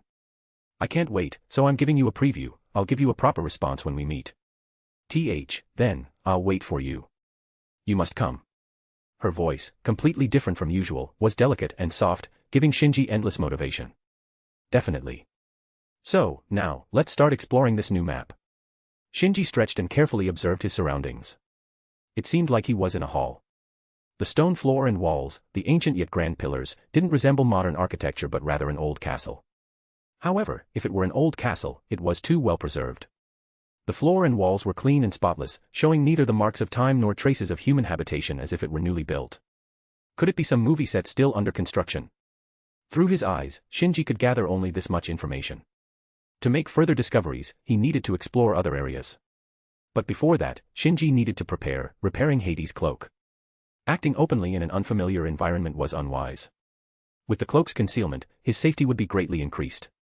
Based on his previous experience, the lower the rank of a noble phantasm, the easier it was to repair and the less magical energy it consumed. His real body was not the servant body crafted by Justies, and he couldn't recklessly expend magical energy.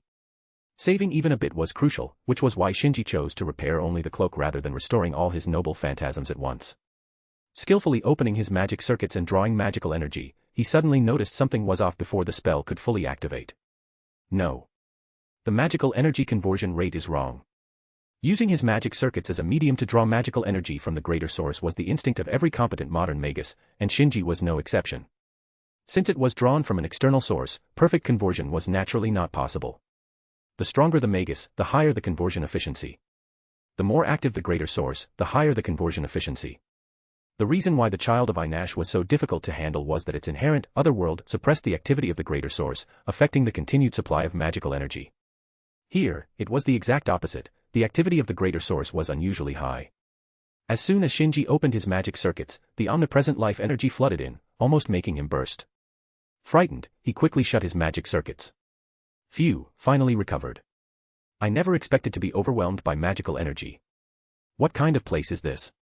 The greater source during the Age of Gods, no, even the Age of Gods, couldn't be like this. Chapter 619, The Secret Castle.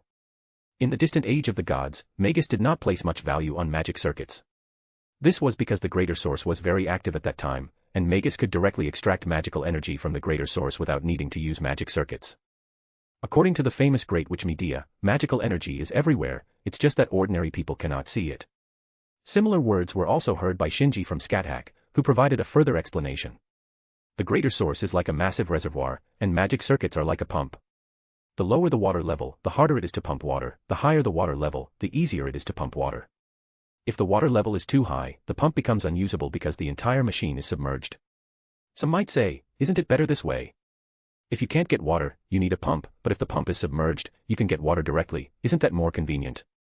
The problem lies precisely here. The foundation of modern magecraft is the magic circuit. After thousands of years of development, Magus has long abandoned direct water extraction and focused all their attention on the pump system. Apart from some ancient books, only the old monsters who lived through that most prosperous mysterious era remember the method of direct water extraction. Once the pump system fails, everything built upon it also fails. The more powerful the modern Magus, the greater the impact they will face because connecting to the greater source through magic circuits has become their instinct. In contrast, apprentices who have not started will not be affected, they mainly rely on the natural magical energy generated by their bodies, unrelated to the great source. Shinji is now considered a second-rate Magus, so he is significantly affected. However, his situation is somewhat special.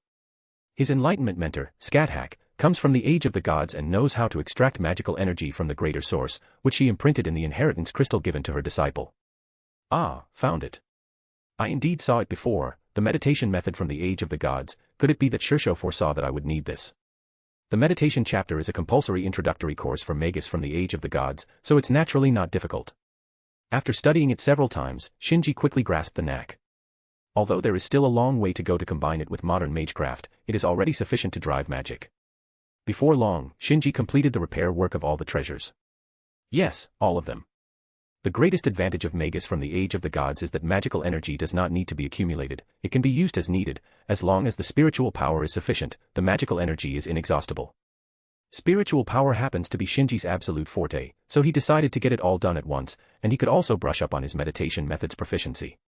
Half an hour had passed since he woke up, and Shinji was finally ready to take the first step in his exploration. Contrary to his previous judgment, this place is indeed a castle. Although he didn't see the exterior, its internal structure has many similarities with the base camp of the brigade. The place where he woke up was the castle's hall, with corridors on the left and right, each connecting to rooms with different functions. The rooms were not locked and could be entered freely. Like the hall, the furnishings were in classic European style and were well preserved, showing no signs of human habitation. The left and right corridors converged at the stairs. Going down led to the dungeon and storage room while going up led to the living area. Whether people were there was uncertain based on experience. From a certain main corridor on the third floor, one could reach the viewing platform, which was one of Shinji's goals. There were no clues inside the castle to determine the location, so he could only hope for something outside. It seemed to be midnight, with a full moon high overhead, casting a hazy silver light over the viewing platform, providing good conditions for determining the location. Looking around, Shinji felt a chill in his heart. The castle was surrounded by an endless plain. Even with his vision enhanced to the limit, the clues were very limited, only allowing him to roughly determine that he was somewhere in the southern hemisphere. The timelines of the two world lines were synchronized. It was late autumn when he left Romania, but the grass on the plain was green, and despite it being late at night, it didn't feel cold, which could only be explained by a seasonal reversal. To verify his speculation, Shinji looked up to observe the stars. Although his knowledge of astronomy was limited, he at least knew that the constellations in the northern and southern hemispheres differed. If he couldn't see the North Star, this hypothesis was likely correct. However, the result of his observation shocked him. There were no constellations. Yes, none. In the clear, cloudless night sky, there was only a bright moon and no stars, not a single one. What is going on? Am I seeing things? He rubbed his eyes hard and looked again, but still saw nothing. This information was quite overwhelming. In the present world, it would be impossible not to see any stars in such a good night sky. Combining this with the unusually active greater source around him, it was highly likely that he was not in the present world but had fallen into some kind of secret realm. Here, anything that defied common sense could happen. Upon confirming this, Shinji felt a mix of emotions. On the plus side, identifying his location would be easier. The state of the secret realm and the environment during its creation are linked to the current world's conditions. An environment comparable to the age of the gods indicates that this secret realm is extremely ancient. The older the secret realm, the fewer there remain, making the search easier. On the downside, an ancient secret realm often means it is inhabited by equally ancient beings. Of course, whether feeling positive or negative, it wouldn't affect what Shinji needed to do next. He had to get the message out and then find a way to protect himself while waiting for the old men of jewels to arrive. After cutting off the telepathic link with Justice, Shinji returned to the castle to continue his exploration. He didn't know how long it would take for the old men of jewels to arrive, so he needed to ensure a place to stay, and this castle, void of any signs of habitation, was an excellent choice. Since he intended to stay here, familiarizing himself with the layout became a top priority to handle any unexpected situations. Retracing his steps, he walked through the corridors and checked each room, finding nothing, which was also the best possible outcome.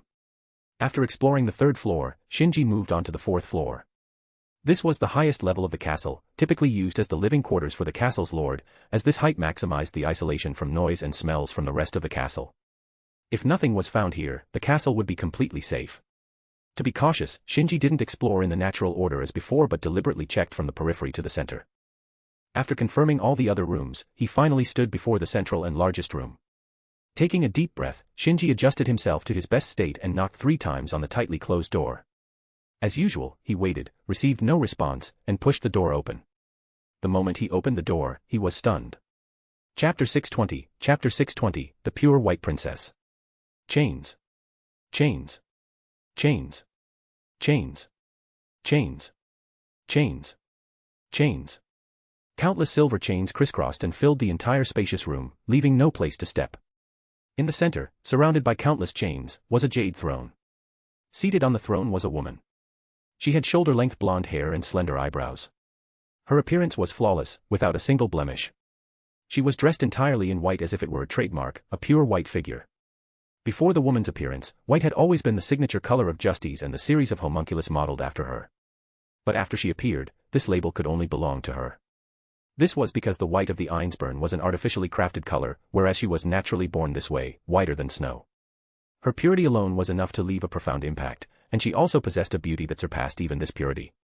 In terms of sheer beauty, she was undoubtedly the most beautiful person Shinji had ever seen, although saying this felt a bit unfair to Justice, the pinnacle of artificial beings, and the unparalleled queen of the land of shadow, Scathach. It was a fact, an undeniable fact. She seemed to be favored by the world itself, concentrating all the essence of beauty onto her. And she was the reason Shinji was stunned.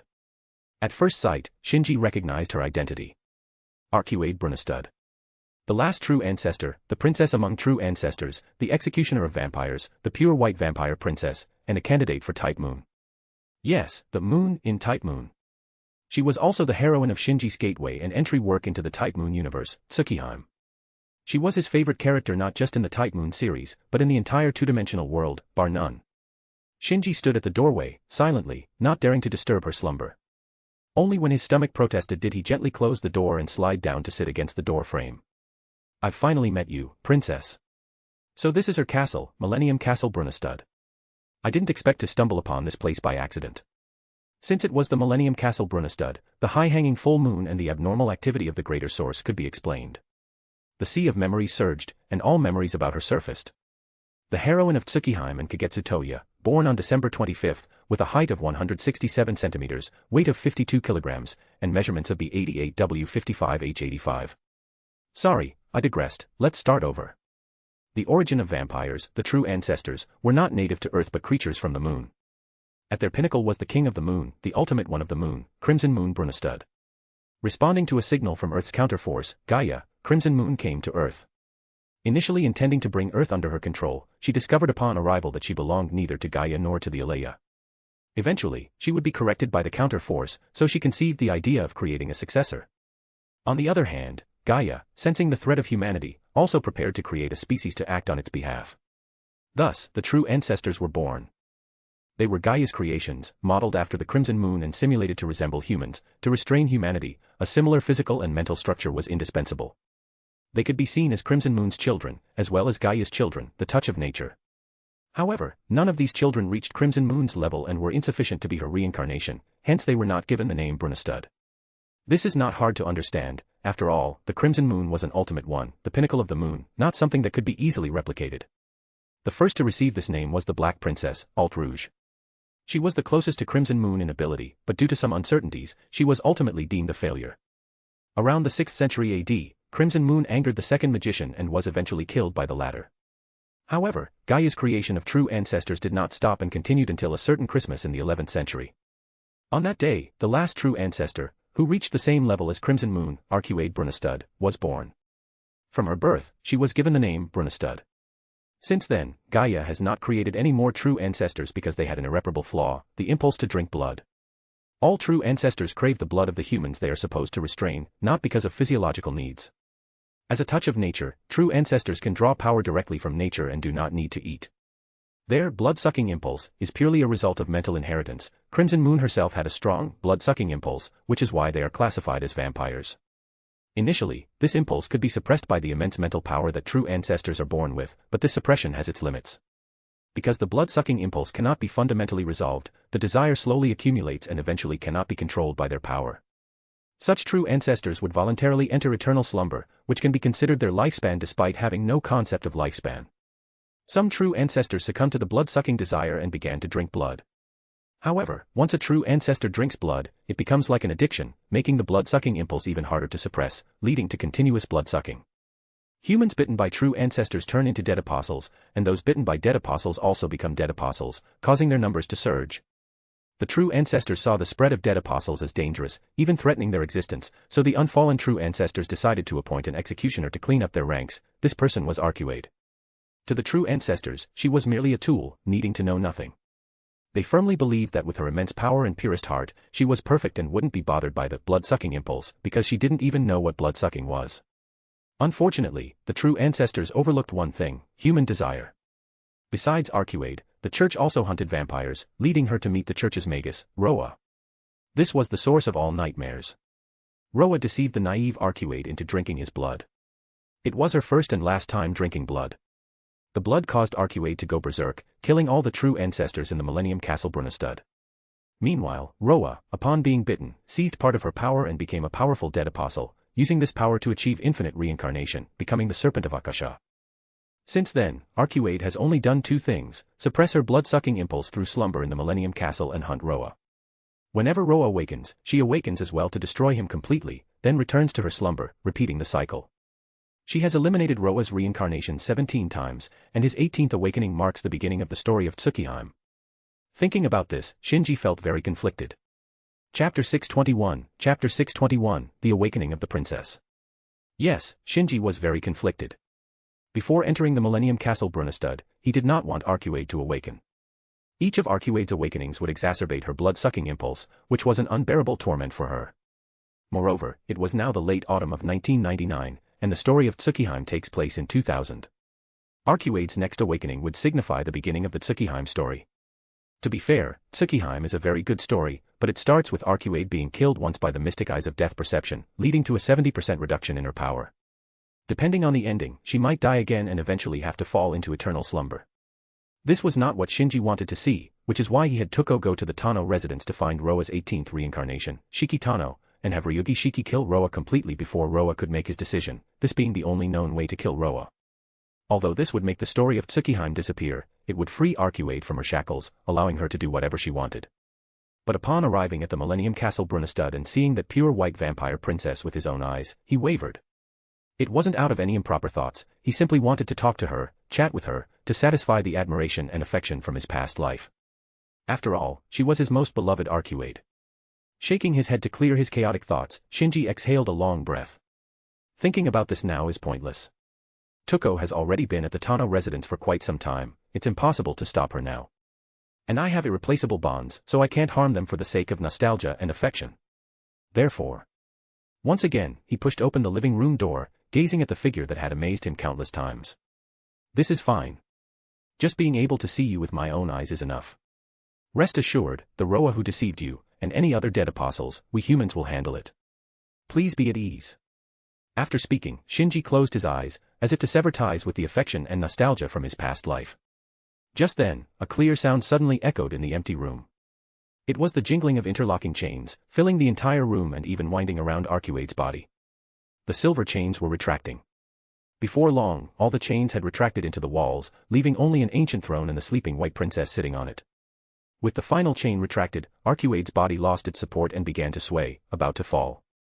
Shinji's heart tightened, and he instinctively rushed forward, wanting to catch that beautiful form.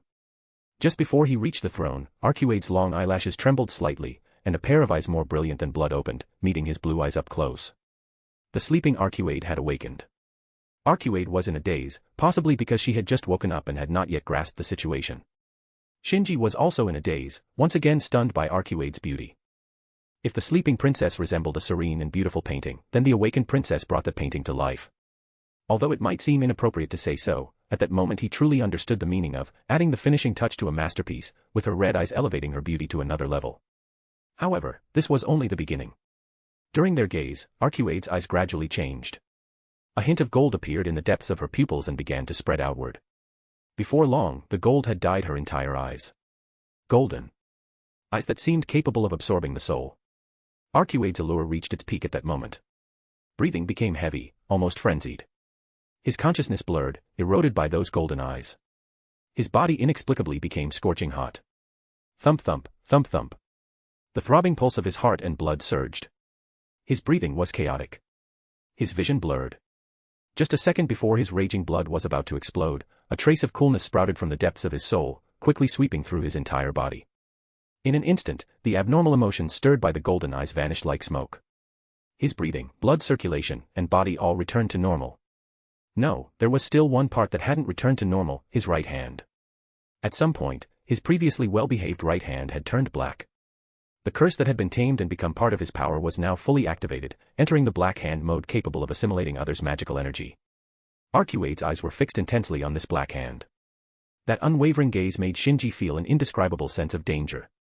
The black hand originated from Ortenross, one of the oldest dead apostles and a target of Arcuade's hunt. This is bad. By the time he reacted, it was already too late. A palm grew larger in his field of vision. The hand was very fair, with fingers curved like claws, both the hand shape and the fingers were beautiful. However, this seemingly perfect hand contained unimaginable terrifying power. The mere gust of wind it generated tore through Shinji's outer clothing. If it caught his body, it would undoubtedly be ripped apart. Shinji didn't dare to take it head-on. He propped his hands on the ground, using his waist and legs to spring backward in a frog-like leap. Though it looked quite ungainly, it was the most effective way to dodge. After a Holy Grail war in a parallel world, Shinji's combat awareness and techniques had significantly improved. Wait, I'm not. Even as he retreated, he tried to explain. But Arcuade had no intention of listening, continuing her relentless attack without pause. This time, she used both hands, one aiming for his throat, the other for his heart, each strike deadly and merciless. Damn it. Shinji cursed inwardly as he retreated, using both hands and feet, barely able to fend off one hand, let alone two. Yes, the gap between them was that vast. Arcuade was the perfect replica of the Moon's Ultimate One, and also a candidate for Earth's Ultimate One. Though she lost some power to Roa and had to expend considerable mental energy to suppress her blood-sucking impulse, she had never died once and still retained her terrifying strength. This immense power was most directly demonstrated by her incredibly strong physical attributes. Even though Shinji used reinforcement magecraft and activated golden body mode, he was still overpowered by her strength and easily outpaced by her speed. If it weren't for the predictability of Arcuade's attack patterns, allowing him to anticipate her moves, the battle would have been over already. At this moment, Shinji deeply missed the body that had been blown up like a bomb. Chapter 622, Chapter 622, You Forced My Hand. Shinji's battle with Arcuade was like a replay of his fight with Shiro not long ago. The difference was that Shinji now stood in Shiro's position, and Arcuade had taken Shinji's previous role.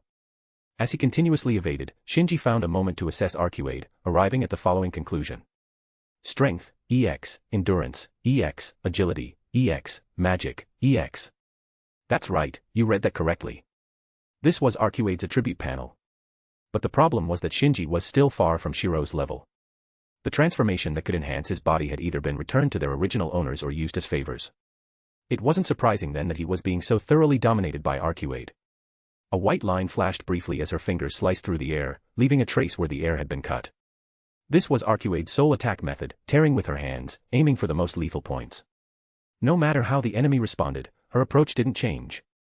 This method might seem foolish and technically lacking, but combined with her exaggerated speed and strength, it became incredibly deadly. As a weapon specialized for hunting vampires, Arcuade had only undergone one kind of training, killing, most straightforwardly and efficiently. Every move was lethal, showing no mercy, not just towards her enemies but also towards herself. It seemed that defense wasn't a concept in her combat dictionary, all her actions targeted the enemy's vitals, with no regard for whether she would get hurt. In fact, Arcuade wasn't afraid of being injured. One of the traits of vampires was their powerful regenerative abilities, and as the strongest true ancestor, Arcuade's recovery abilities were astonishing. Conventional fatal wounds could heal in the blink of an eye, comparable to the later stages of the crying warmonger, without the side effect of over-recovery. From the moment she woke up until now, only 2 minutes had passed, yet Shinji felt as though he had been fighting for 2 grueling hours. Strong, truly strong, too strong, this was simply unfair. No wonder she was Earth's favored daughter, one of Gaia's strongest enforcers. To be honest, this was the most dangerous battle Shinji had faced since arriving in the Type Moon world. Even his previous duel with Shiro hadn't made his heart pound like this. After all, back then he had accepted the possibility of death, and Shiro hadn't truly wanted to kill him. But Arcuade genuinely did want to kill him, and he had lost that fearless courage. After narrowly dodging another fatal strike aimed at his heart, Shinji watched Arcuade casually withdraw her hand from the shattered wall. He finally made a certain resolve. "You forced my hand." He might not have Shiro's ultimate techniques, but that didn't mean he was completely helpless. Earlier, he had refrained from harming this adorable princess, but now he couldn't afford such considerations. Noble phantasm manifestation. Harp. A silver light flashed, and for the first time, Arcuade retreated, a slight disturbance appearing on her previously calm and indifferent face. She was on guard, wary of the scythe. The harps was also known as the immortal slaying scythe, naturally countering immortal beings like vampires. Even powerful true ancestors weren't exempt. Taking advantage of this opportunity, Shinji quickly spoke. "I'm not a vampire, you don't." However, Arcuade didn't give Shinji a chance to continue. A wave of indescribable energy radiated from her, spreading outward. Where the wave passed, all scenery was erased, leaving only a blank whiteness. Endless, pure white, without a trace of impurity. Only the man and the woman staring at each other from a distance retained their colors. FXXK, it's reality marble. Shinji's expression turned extremely grave. Although he had never seen it with his own eyes, he instantly recognized the nature of this world. A reality marble, as the name suggests, is the ability to manifest one's imagination into reality. It connects one's will with the world, altering the world according to one's imagination. This is a racial ability of Gaia's kin, one of the most overpowered abilities in the Type Moon world. It's described as one of the most overpowered abilities because there are limitations. Firstly, this ability stems from a connection with nature, so it can only alter natural things. It can't directly affect entities independent of nature, such as humans, protected by Alea, and human-made objects not recorded by Gaia. For example, a reality marble can manifest various raw materials but can't directly create machines made from those materials unless the user fully understands the machine's structure and then assembles it using the raw materials, in their imagination. Secondly, the level of manifestation is closely tied to one's strength. For the weak, manifesting even a pond is challenging, while the powerful can manifest the moon itself and bring it crashing down. Although there are some limitations, it's undeniable that this ability is incredibly strong, especially in the hands of the strongest true ancestor, Arcuade. To oppose her is to oppose the entire world. While the world may not be able to directly obliterate you, it can create various disasters to kill you. There's no escape and nowhere to hide. I never expected that someone as insignificant as me would make the White Princess go all out. After overcoming his initial shock, Shinji's mood actually relaxed. At this point, he had abandoned any thoughts of resolving things peacefully. Since Arcuade wanted to fight, he would oblige to the end. The worst outcome was losing his physical body and letting his soul escape. Arcuade clearly had no means to target souls, otherwise Roa wouldn't have reincarnated 17 times. The heavens and earth may be on your side. Fortunately, I still have people. Third magic activation, origin connection, thought transformation. In the pure white world, a new color appeared, azure, the same color as Shinji's eyes and hair, representing the hue of his soul. Though this color could not compare to the vast whiteness of the world, it still displayed its presence tenaciously and resolutely, much like humanity's first step into the unknown natural world for development. Indeed, nature is immensely powerful and awe-inspiring, but humanity will never cease to advance. Come, Arcuade, let me show you the power of thoughts, the power of miracles, and my determination and spirit. Full magic power. Shinji shouted, charging towards Arcuade. Simultaneously, Arcuade also advanced, still targeting Shinji's throat and heart. She was faster in the white world, pressing in on Shinji from all directions, almost forcing him to his knees. Come on. But Shinji did not fall. His back remained straight, using all his thoughts to resist the world's pressure, and all his strength focused on the scythe, swinging it towards the approaching Arcuade. Chapter 623, The Natural Princess. The world was filled with red, a dizzying red. Blood. Blood. Blood. Blood was everywhere, endless and boundless, staining the tranquil night sky and the bright moon, completely engulfing the ancient Millennium Castle Brunestad and devouring its inhabitants residing within.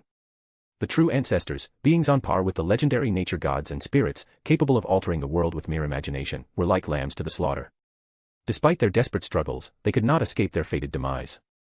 The difference was that after the lambs were slaughtered, their bodies remained, but the true ancestors, born from nature, would return to nature upon death, leaving no trace behind.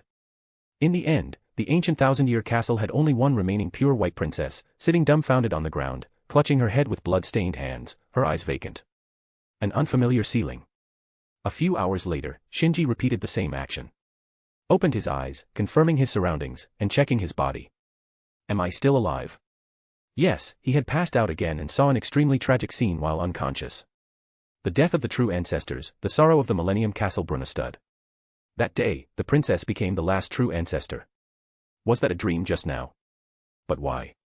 He had no connection with her, so why did he see her past? Sitting up from the ground, Shinji rubbed his temples forcefully, trying to focus his still dizzy mind and recall the memories before he passed out. If he remembered correctly, RQ-8 had used her signature ability, Marble Phantasm, and he had no choice but to counter with the third magic.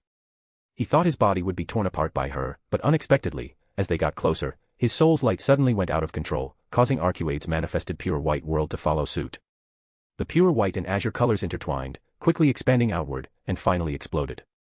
At that moment, Shinji felt as if his head had been struck by a massive hammer, losing consciousness in less than a second. Then, he had a dream. Upon waking, he found himself back in the Millennium Castle Brunnestad.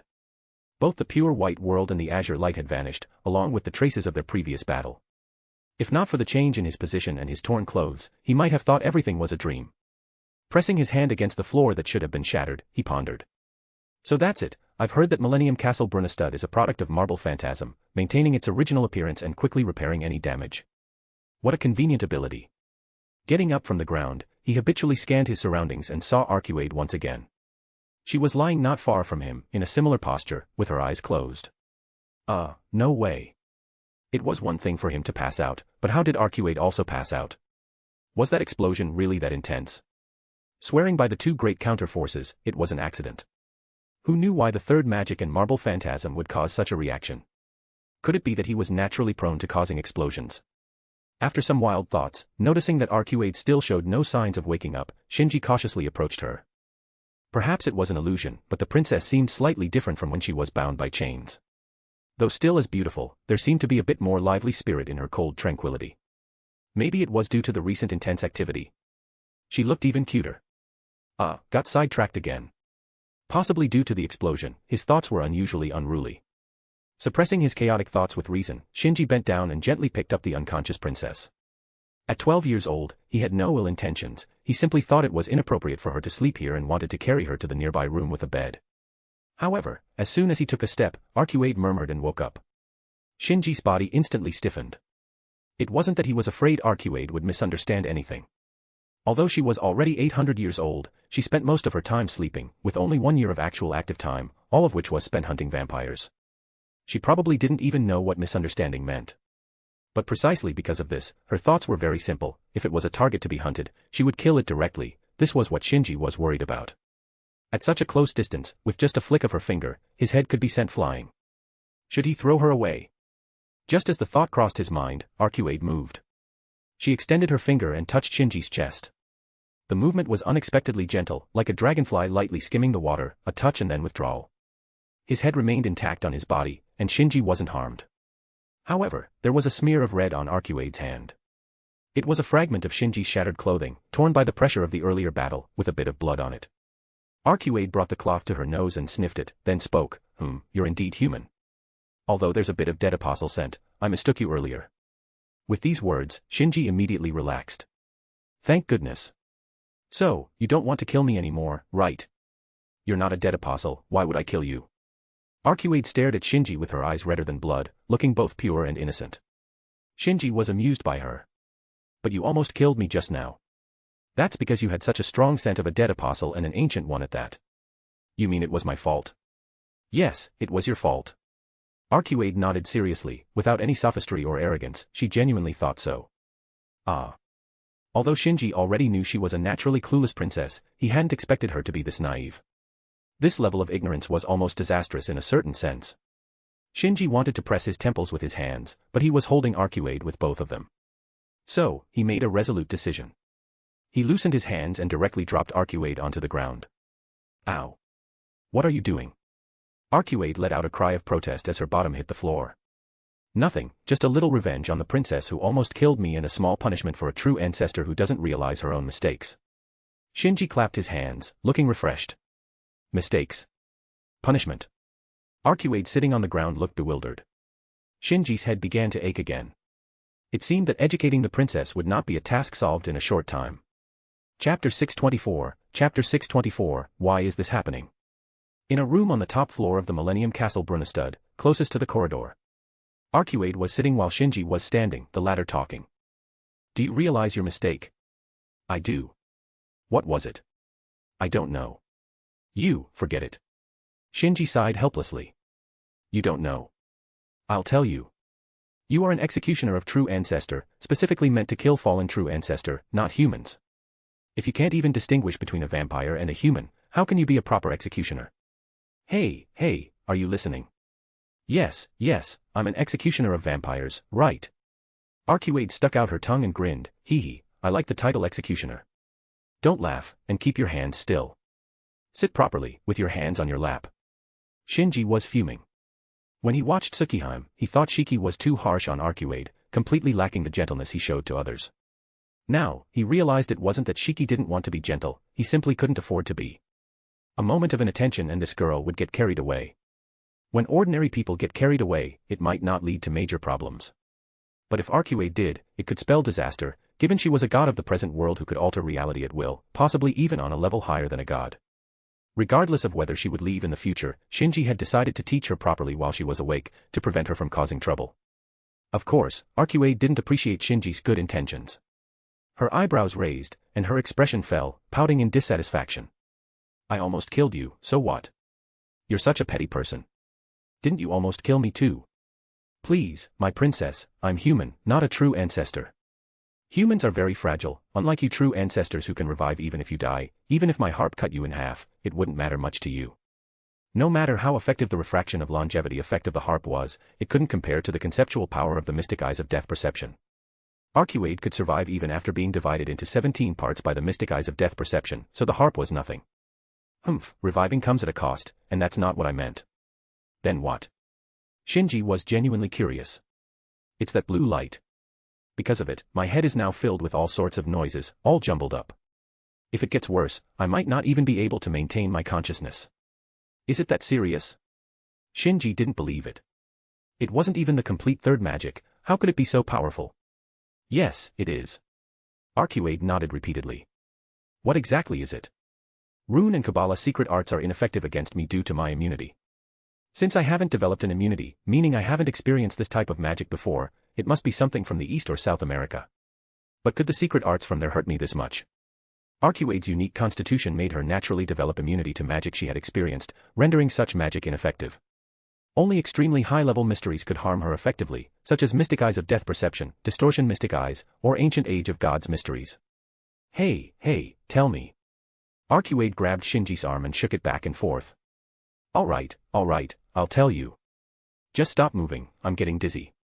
Mainly, he was hungry. Since waking up, he had been exploring and battling without eating anything. Not being hungry would be strange. Unlike the true ancestor in front of him, supported by Gaia, who didn't need to eat and was always energetic and full of vitality. Here, it's this. Shinji extended his hand in front of Arcuade, and with a flash of blue light, the magic activated. However, just as Arcuade let out an "oh" of amazement, Shinji's face suddenly turned pale, and he swayed, collapsing forward. Naturally, he was caught by Arcuade. What's going on?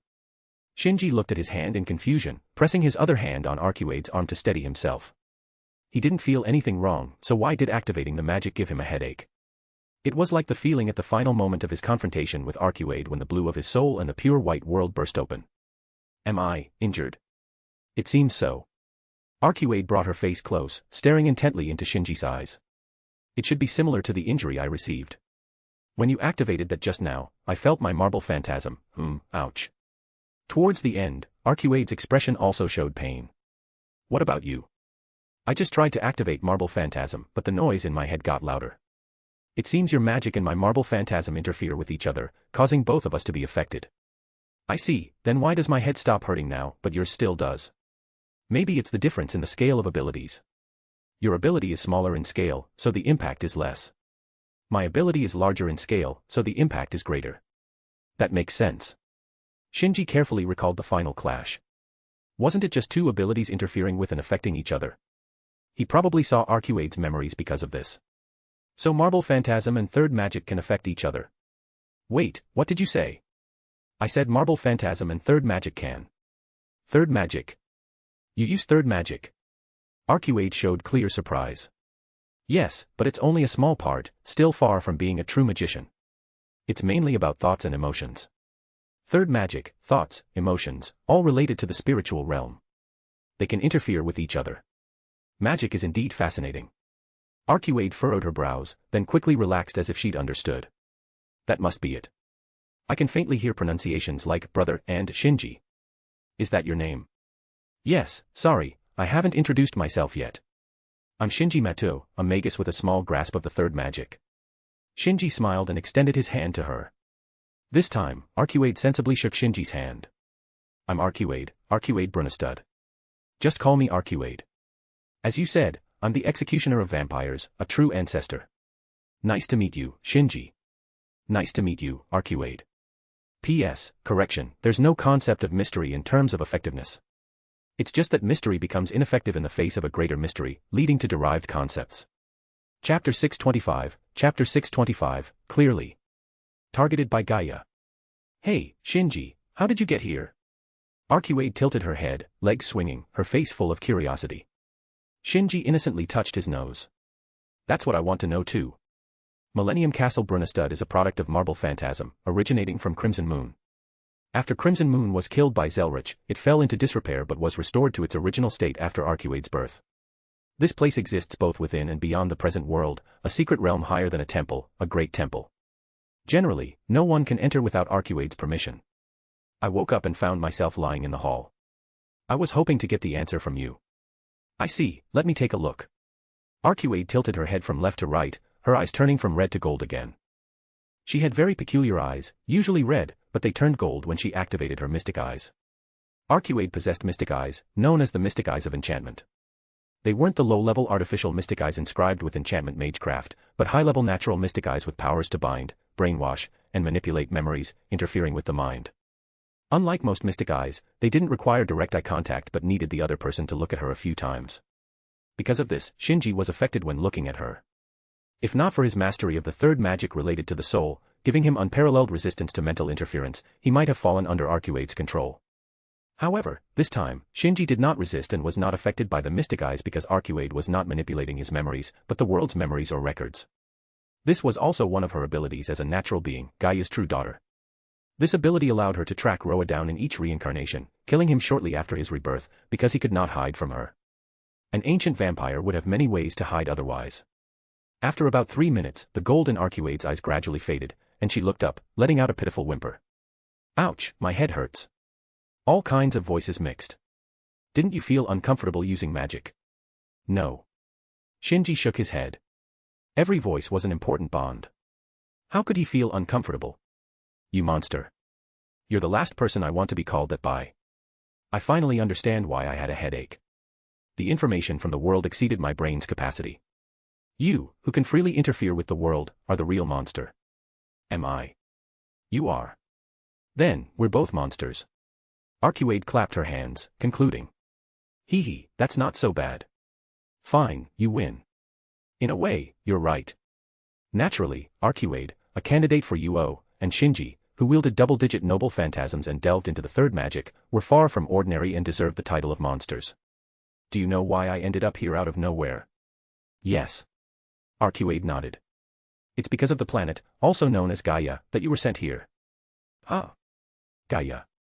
Shinji was stunned. While he had considered reasons such as Zelrich playing tricks, he never thought it would be the planet's will itself. If not for Gaia's true daughter Arcuade confirming it, Shinji wouldn't have thought in that direction.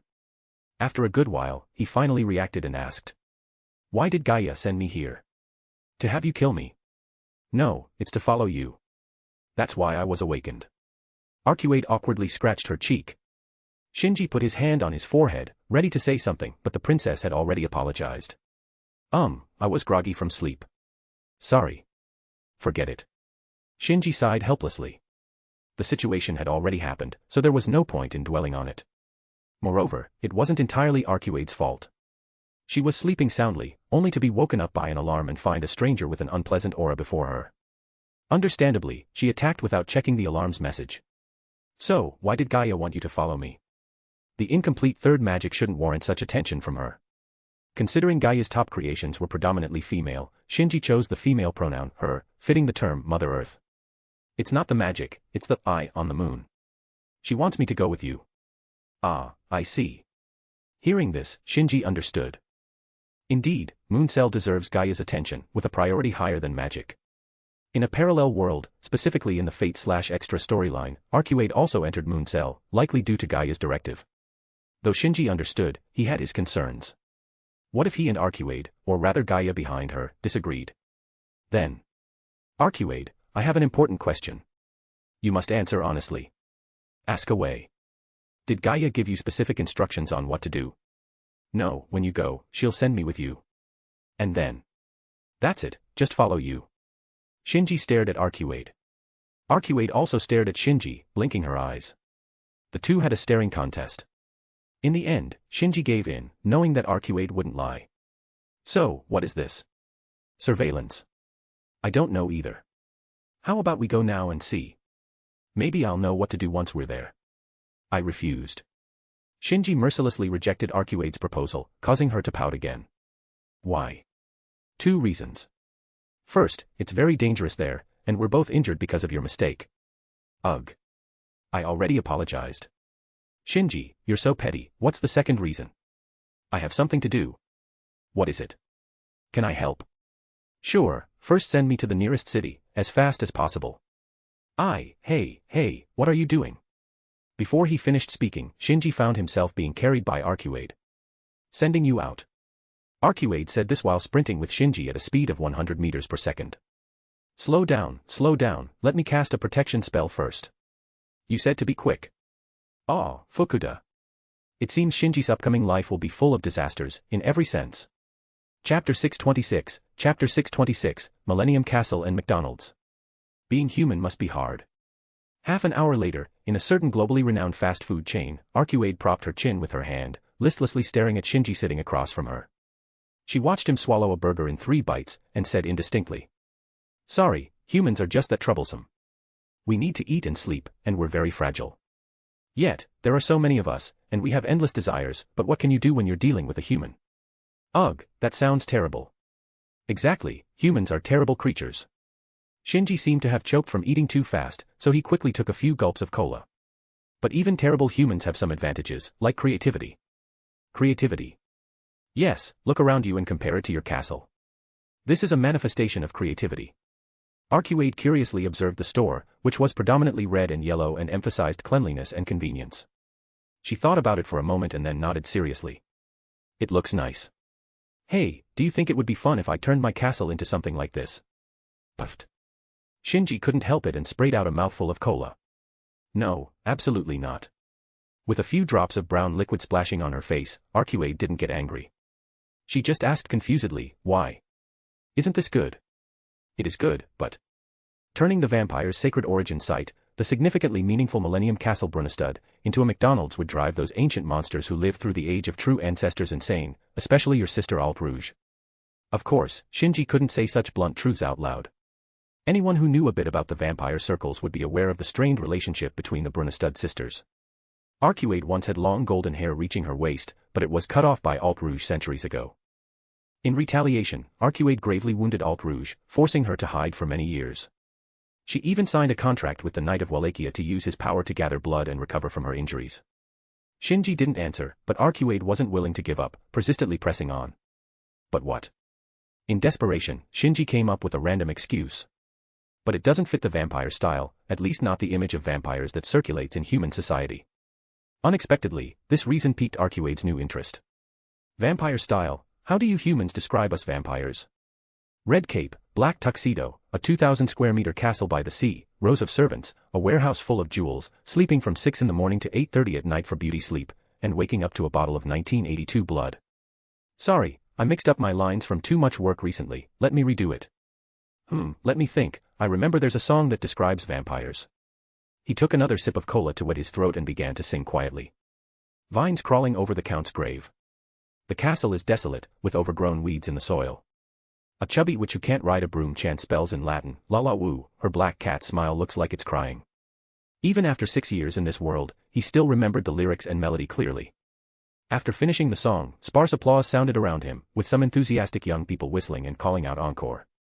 Shinji wasn't surprised by such a reaction. Magus, accustomed to chanting spells, typically had a strong sense of rhythm and melody. Coupled with his clear, unbroken voice and the retro British-style tune, good reviews were inevitable. The only downside was the Japanese lyrics that the Romanians couldn't understand. Yes, Romania. The coupling point of the Millennium Castle and the real world was located within Romania, making it a fitting origin for vampires. The Millennia family's castle, Milnia, had a name almost identical to the Millennium Castle, whether by coincidence or design. It was a pity for the one-time fame of Vlad III. If given the chance, Shinji would find a way to fulfill his wish, to repay the noble phantasm he had been granted. With these thoughts, Shinji crossed his hands, palms together, and gently rubbed. When he opened them, there was already a finger-length, millimeter-thick iron stake, precisely a miniature pile summoned by the Kazikli Bey. Shinji, with the noble phantasm closely related to vampire legends while listening to the vampire princess's thoughts on the lyrics. The Romanians couldn't understand Japanese, but Arcuade could. She could read not only memories from the world but also various recorded knowledge, including languages. If she wished, she could become the world's best translator at any time. Vampires really should live in ancient castles. But desolation and weeds feel weird. Many vampires consider themselves nobles and usually keep some servants to clean the castle. Could it be because they've been asleep for too long? Many dead apostles are transformed through magical rituals by Magus. The witch you mentioned is probably one of them. The black cat is familiar. Speaking of which, I also have a familiar that looks like a black cat. Werewolves, bats, and pigs result from using beast factors to supplement their bodies. Ancient dead apostles can all do this. But what's with reciting the Gospel of John before drinking blood? Isn't the church opposed to vampires? And that Princess Catherine, eating old male rats is one thing, but why AB blood type? Are there rats with AB blood type? Hey, are you listening to me? I'm listening.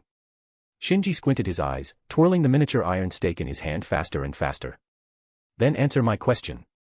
What question? I knew you weren't listening. Arcuade hummed in dissatisfaction, her left hand darting out like lightning to snatch the annoying miniature iron stake. How could Shinji let her succeed? With a deft maneuver, he shifted it from his left hand to his right hand, all while not forgetting to answer her.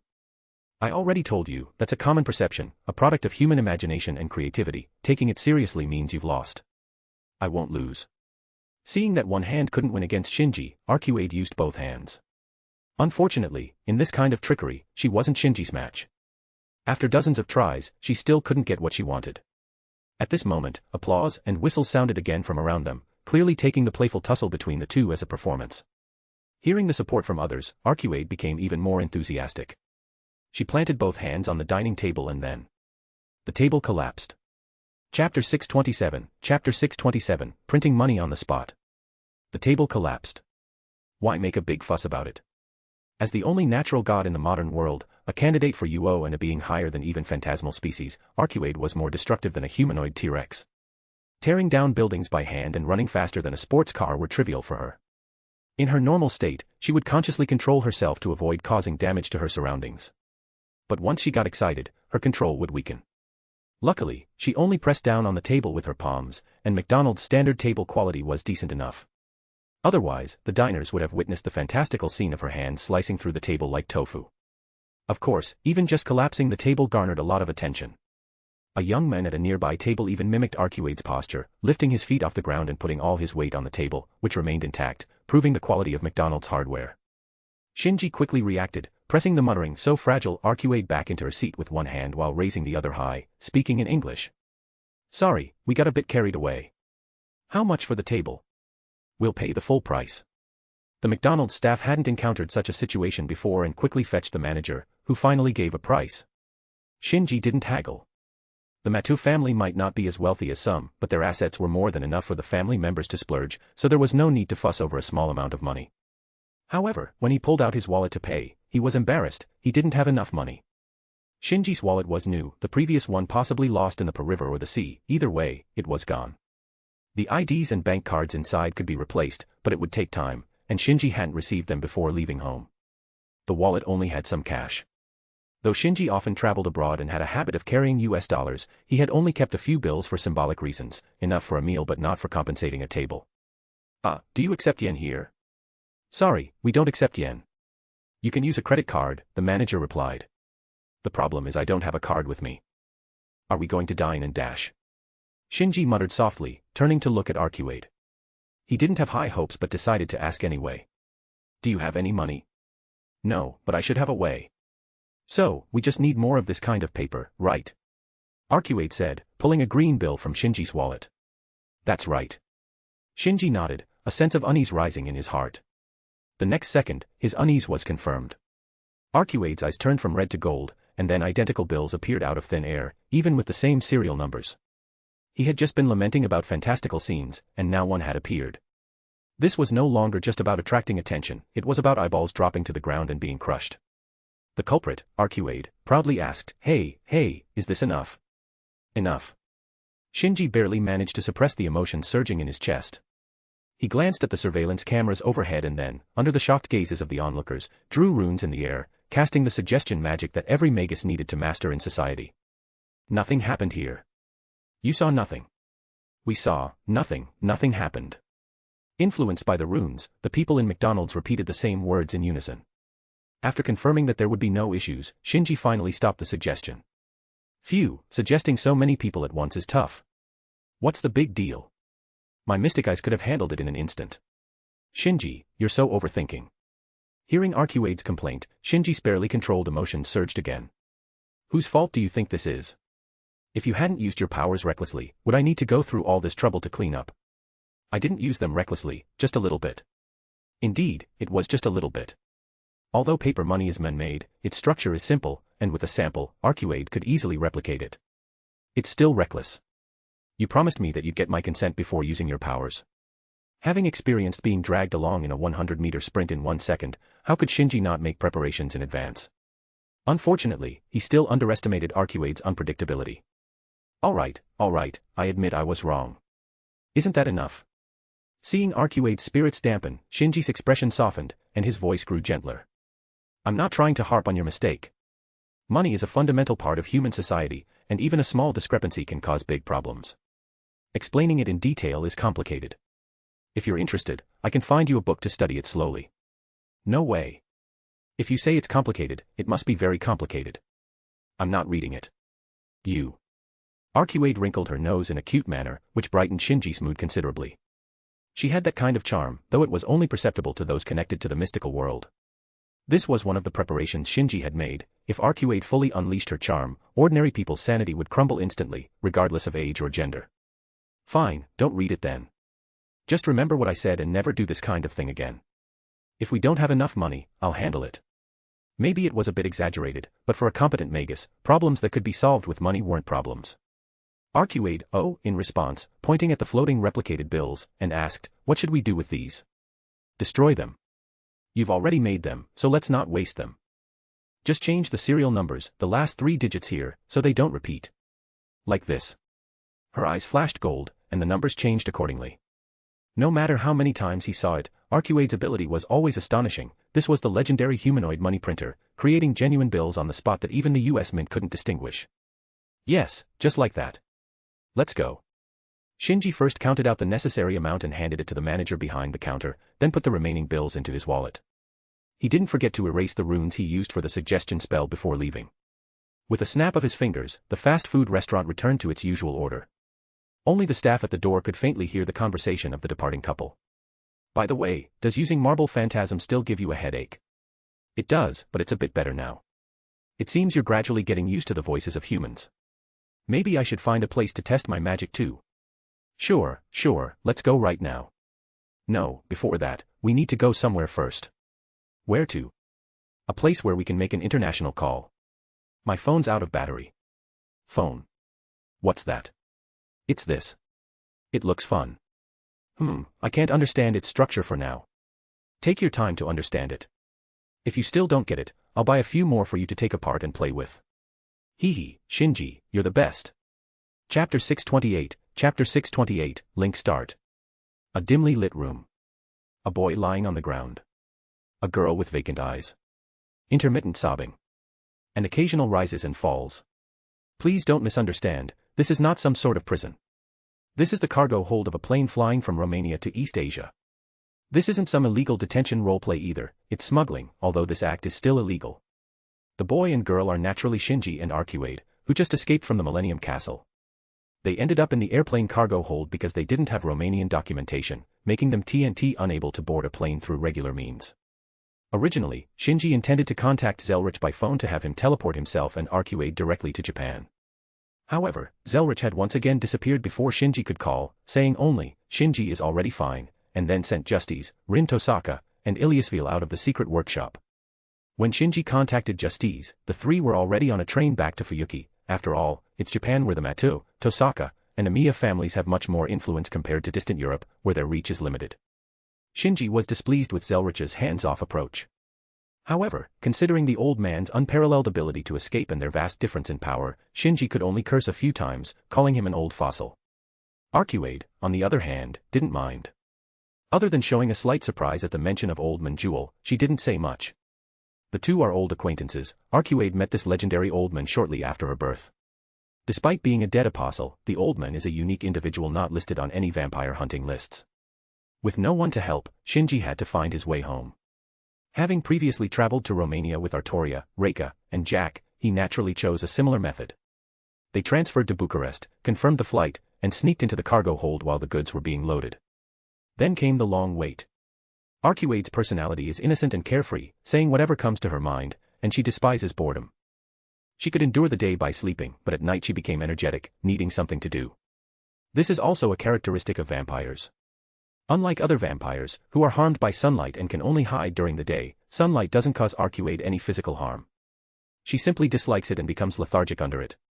Not just sunlight, flowing water, garlic, holy water, and crosses, all typical vampire deterrents, do not affect her. If she didn't have the urge to drink blood, she would be the perfect being, though her current behavior is far from perfect. So boring, Shinji. Shinji lay on the ground, eyes closed, and silent. Hey, Shinji, let's play. Seeing Shinji ignoring her, Arcuade began to throw a tantrum, flailing her arms and legs like a child, causing the luggage around them to clatter. Shinji finally opened his eyes, yawning as he got up and grabbed Arcuade's hand. My princess, can't you let me sleep peacefully? You slept during the day, and I didn't disturb you. I even carried you to the airport. But it's boring. Ah, right, what do you do when you're bored? Meditate, train my magical power, review spells, practice runes. I don't seem to know any of that. You don't need to. If humans had your abilities, they wouldn't study these things. Shinji shook his head and began to doze off again. Wait, don't sleep. Talk to me for a while.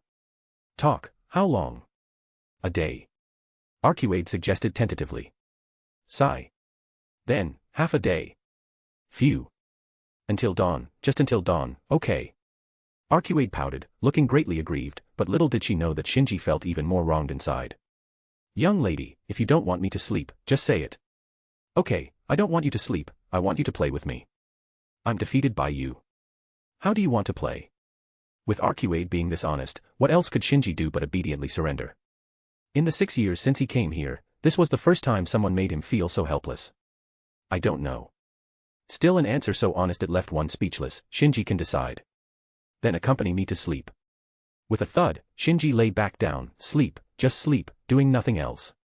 You promised not to sleep. Arcuade grabbed Shinji's shoulders and pulled him back up. All right, I won't sleep. But I don't know what to do either. Shinji stared at the ceiling, utterly bored. I can't just practice magic while you watch. Arcuade shook her head repeatedly. No way, absolutely not. Then be quiet for a bit and let me think of something to pass the time. Okay, but hurry up. I'm already thinking. Are you done? No. Almost there, don't rush, answer me a question first. What question? How are your injuries? Much better. Except for a headache when using Marble Phantasm, everything else has recovered. What about the voices in your head? Sometimes I still hear them, but they're not annoying anymore. I see, then it might be worth a try. Shinji pondered, the rules of the Mooncell world are entirely new. The Marble Phantasm based on Earth's nature theoretically doesn't work. If I remember correctly, the servant version of Arcuade doesn't have this broken ability either.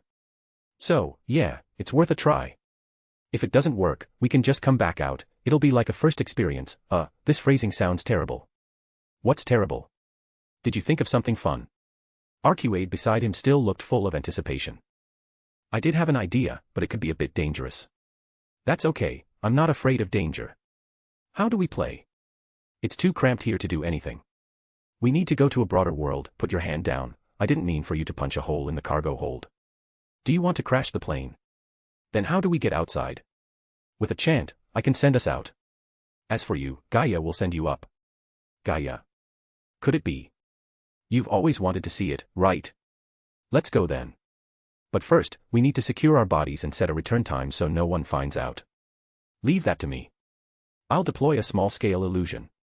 Pure white spread out, enveloping their bodies.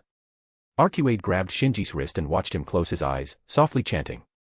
Link start. Chapter 629, Chapter 629, First Exploration of the Moon World. What does it feel like to enter a fictional world from reality? Every young person living in modern times who yearns for fictional worlds has fantasized about this, and Shinji is no exception. He had several hypotheses. For instance, his vision goes black, and when it returns, he finds himself in a completely new world. Or perhaps various lines intersect before his eyes, gradually evolving into different data, with his consciousness swimming in a sea of data, eventually finding a glowing gap and passing through it to reach a new world. But after experiencing it for real, he found all his fantasies were wrong. It was a brand new feeling, neither good nor bad. Unlike the grogginess of parallel world travel, Shinji's consciousness was very clear. He could see the blue crystal deep within his soul emitting special waves, constructing a passage between Earth and the Moon. He could distinctly feel his soul being tugged by a special force, pulled out of his body and continuously reshaped. It was stretched, squashed, or turned into various strange shapes that couldn't be accurately described with words. This was an inspection and a transformation of his existence, making his soul more suitable for the unknown realm he was about to enter. It was also a form of sublimation, at least that's what Shinji believed. No color, no sound, no taste, everything perceived through the body was non-existent, leaving only the most primitive, purest soul sensations. For Shinji, who had stepped into the realm of the third magic, it was an unprecedented experience, one that granted him deeper soul insights. Unknowingly, he became even more expectant of the legendary full-dive virtual reality. He didn't know how much time had passed, it could have been a minute, or maybe an hour. In the world of the soul, Shinji lost track of time, only knowing that after the final adjustment, he had finally regained all his senses. The tactile feeling of the wind brushing against his cheek, the auditory sensation of leaves and grass swaying and rustling in the wind, the unique olfactory and gustatory sensations of plants and soil dampened by dew, and the visual sight of endless greenery stretching across the landscape. Everything was indistinguishable from the real world, no, it was even more vivid than reality. Shinji could even clearly see the veins in the leaves and grass, fully appreciating a beauty starkly different from anything artificial. Is it the change brought by the soul's sublimation? Or is the world created by Mooncell inherently higher in level than the real world? Just as he was seeking further answers, familiar cheers reached his ears. This is the new world, it looks like a lot of fun. Yahoo! Out of caution towards the unknown, Shinji wanted to stop Arcuade from shouting, but for some reason, he felt it unnecessary, as if another voice was telling him this place was safe and there was no need to worry. He closed his eyes and let his perception spread. Something strange happened, places his perception swept over appeared in his mind as miniature projections. Although somewhat rough compared to what his eyes captured, this comprehensive, wide-range detection method was unmatched by the five senses. Through these projections, Shinji also concluded that there was no danger around. Confirmed, it's a change in the soul. Indeed, it's a great gift. The deeper he understood his changes, the less dissatisfied Shinji felt towards someone. After all, it's hard to bite the hand that feeds you, the more you receive, the softer you become. Whoa. Arcuade's voice again, this time tinged with surprise. What is it? Why are you making such a fuss? Shinji opened his eyes just in time to see Arcuade circling him and even reaching out to grab his hair. Shinji, you've suddenly grown bigger. What do you mean, grown bigger? This is called growing up, dummy. Casually brushing off Arcuade's hand, Shinji realized he had reverted to his adult form. This was only natural, Mooncell is a world of spirit particles, reading soul data, and the conclusion it reaches wouldn't be a 12-year-old. He stretched lazily towards the sky, enjoying the feeling of not needing to look up at Arcuade anymore. Arcuade was quite envious of this change, repeatedly asking, hey, how did you do it? I want to try it too. This is my special ability, usable only here. Besides, I don't think you need this ability because you are already perfect as you are now, no need for any changes. Golden height, golden proportions, a dual princess of Earth and Moon, she was the very definition of perfection. Really? Really? Hee hee. Arcuade laughed, a very happy laugh. I've changed too. Did you notice? Shinji walked around Arcuade once, finally shaking his head. She was still wearing the same clothes they bought at the store, so what changed? Shinji, you're so dense. I've become something called a servant now, and you are my master. Haven't you felt the connection between us? Shinji's expression changed as he quickly began checking his state. Soon, he discovered a new bond between himself and Arcuade, along with 3 red markings on his hand. I see, so this is Gaia's method. It was expected. In the world line of Fate/Extra, Arcuade seemed to have entered Mooncell using this method. Was Gaia employing this method to have Arcuade watch over him, to make him Arcuade's suppressor, or perhaps both? Regardless, the fact that they had become intertwined was already established. She couldn't shake him off, and he wouldn't abandon her. Together, they would explore this unknown world, supporting each other. But before the official exploration. Arcuade, let's run some tests first. What kind of tests? To see what differences there are between here and Earth, and how we've changed. Come on, let's start with a run to test our speed. Okay. Immediately, dust flew and grass leaves scattered. The two, immersed in the new world, didn't realize that after their consciousnesses left, new visitors had entered the cargo hold. This person didn't trigger Shinji's protective and alert magic, nor was detected by Arcuade's fantasy. He simply stood not far from them, quietly observing their 2 sleeping faces leaning against each other. After a while, he nodded slightly and said in an old yet vigorous voice. It seems to have succeeded. I never thought you would make such a choice. Here's a piece of advice, don't harm this child if you hope for a different future. After speaking, the visitor's figure became increasingly faint until it vanished. Simultaneously, the quietly sleeping princess suddenly opened her eyes, gazing at the spot where the visitor had disappeared. Her eyes were still beautifully red but were replaced by profound transcendence and detachment. Chapter 630, Roa must die. Tokyo International Airport, also known as Tokyo Haneda Airport, or Tokyo International Air Harbor, was established in 1931. Located on the left bank of the Tama River estuary in the southeastern end of Oda, Tokyo, it is the oldest civil aviation airport in Japan and the largest airport in the country. To this day, this airport still plays a crucial role, handling 6-figure passenger numbers daily.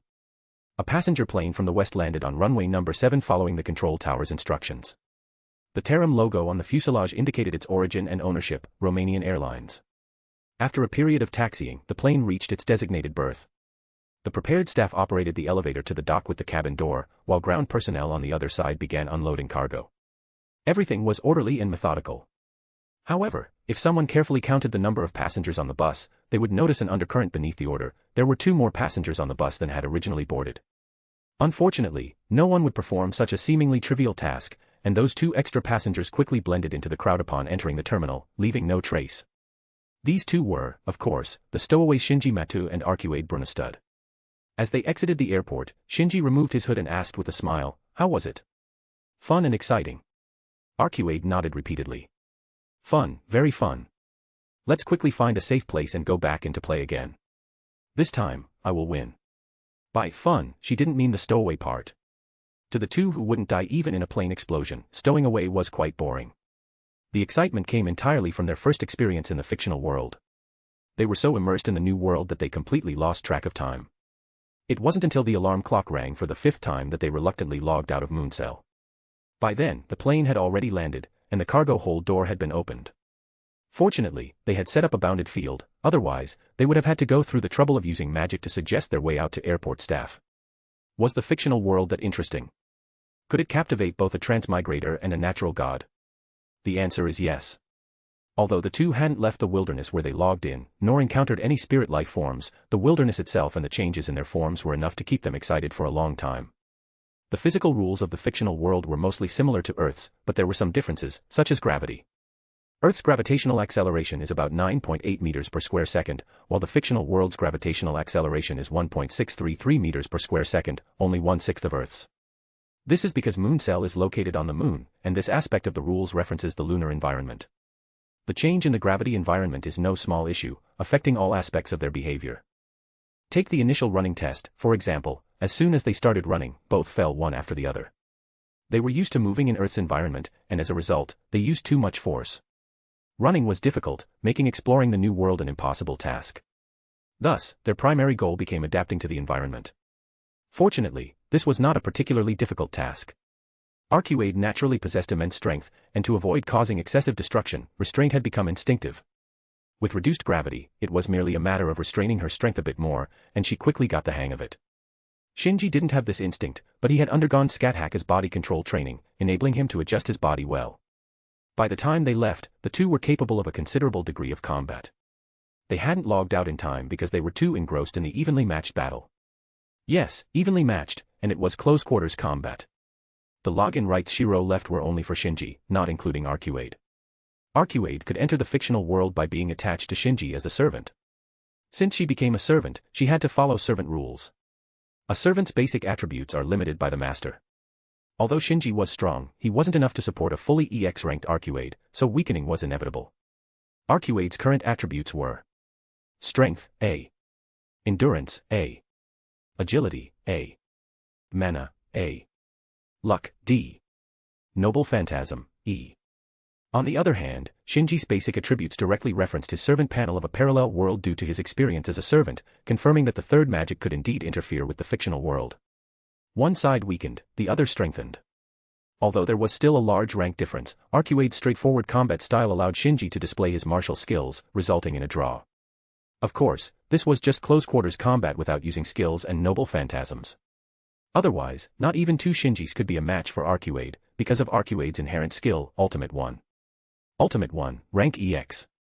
Ultimate 1. A skill that, through support from the planet, remains one step above the opponent in specifications. If the stage is Earth, and the opponent is also Earthborn, it will activate without any adverse effects. However, within Mooncell, it has a time limit, and there may be existences whose scale it cannot surpass. In simpler terms, no matter how powerful you are, I will always be a bit more powerful. With this skill, even if she lost Marble Phantasm due to changes in the rules, and even if she was somewhat restricted because she was not on the Earth's surface, Arcuade still holds a place in the third tier of the combat power pyramid. With her presence, Shinji's journey in the fictional world will be much easier, and obtaining the kingship will no longer be an unattainable goal.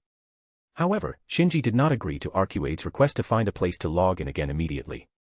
On one hand, he understood the principle of moderation, and on the other, he knew that although the fictional world was wonderful, it was not his final destination. No matter what, his focus should be on the real world and the people he cherished. Additionally, there was another very important reason: he wanted to give a gift to this lovely princess. Pegasus. With Shinji's call, a winged horse appeared in the world. So cute, snuggle snuggle. Arcuade immediately took a liking to this creature, which was as pure white as she was. Pegasus did not reject Arcuade's affection, as she exuded a unique, natural charm.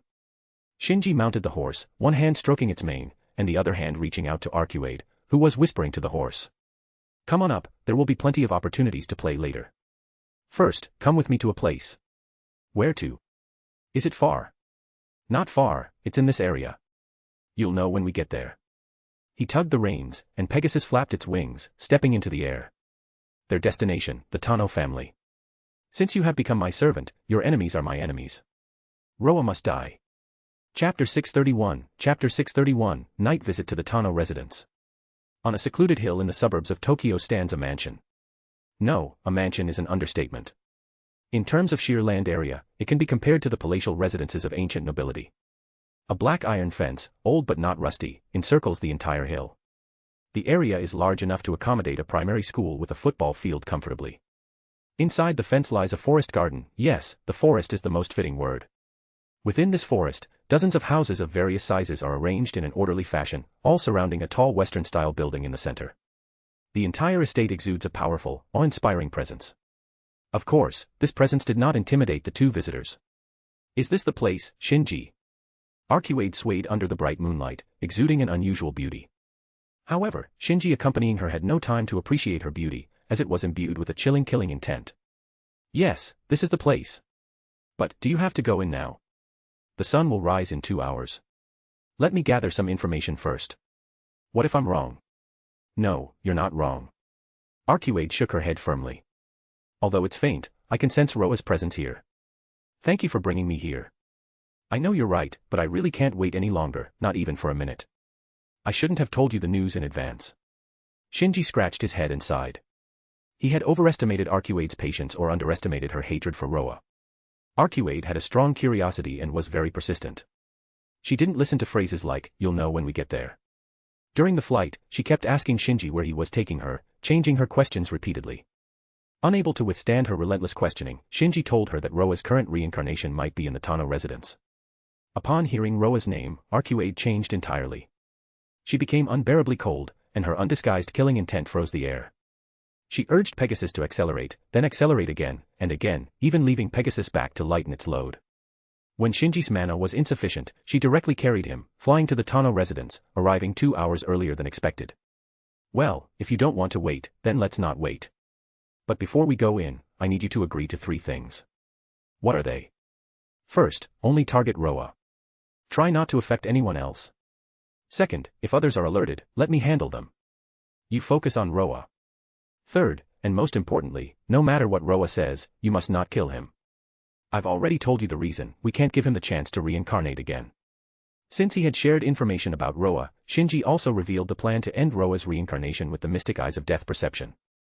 This was why Arcuade was standing here talking to him, otherwise, she would have already stormed in, causing havoc, just like when she destroyed a French town while killing Roa's 17th incarnation. Seeing the worry and concern in Shinji's eyes, Arcuade finally nodded. All right, I agree. Follow me. Let's find my friend first and see what she's discovered. Shinji said, materializing Hades' cloak, and silently landed on a branch of a tree. Recalling Tuko's description and using the moonlight to find his bearings, they stealthily moved toward a small detached house on one side of the Western-style building. Compared to the tall Western-style building nearby, the small house seemed inconspicuous and uninhabited. But Shinji knew this was the environment Tuko preferred. Just as I thought. But the activated rune means she's resting. A rune on the back of a rock outside the house confirmed Shinji's judgment. It was a defensive spell set by Tuko, understandable only to fellow rune users like Shinji and Sakura. Waking her up won't be easy. Will have to be a bit rough. He gestured to Arcuade to wait, then approached the rock. The moment he stepped over the rune, the spell hidden within the earth and connected to the ley lines activated. Cursed magical projectiles shot out from the lawn, heading straight for him. Shinji did not dodge or evade. Relying on the magic resistance granted by the golden apple, he ignored the impact of the magical projectiles and continued forward. The second wave of attacks followed swiftly and was much harder to deal with. The first wave was merely a warning, with the curses and the projectiles causing only dizziness. However, continuing forward would mark him as an enemy, triggering a lethal response. Lightning runes lit up, and bolts of purple and gold electricity intertwined to form an electric net. Shinji stretched out both hands, tracing 2 lightning runes to create a gap in the net through mutual cancellation. But before he could pass through, several ghostly shadows emerged around him. The electric net was just a decoy, a diversion. The real killer move lay elsewhere. Shinji frowned slightly but acted swiftly. He wielded the long and used divine gunblade, slicing through the shadows, reducing the shadow apostles to pieces in an instant. I see, using lightning to cast shadows and summoning shadow apostles from those shadows, as expected of Tuko, to devise such a technique. It seems Arcuade's impatience has its advantages. I'm even more curious about what the next wave will be. No sooner had he spoken than the third wave arrived right on cue. Shadows, countless shadows swayed. The swaying shadows coalesced into shadow apostles, which brought forth more shadows, summoning additional companions. In the blink of an eye, the lawn outside the house was filled with shadows, making it hard to discern reality from illusion. A grand spectacle, but this won't be enough to stop me. Activating reinforcement magic, Shinji's blade danced in a blur, and he charged like a tiger amongst sheep, slaughtering the summoned creatures en masse. Having grown accustomed to battling servants and vampires, these summoned beings were no longer a threat to him.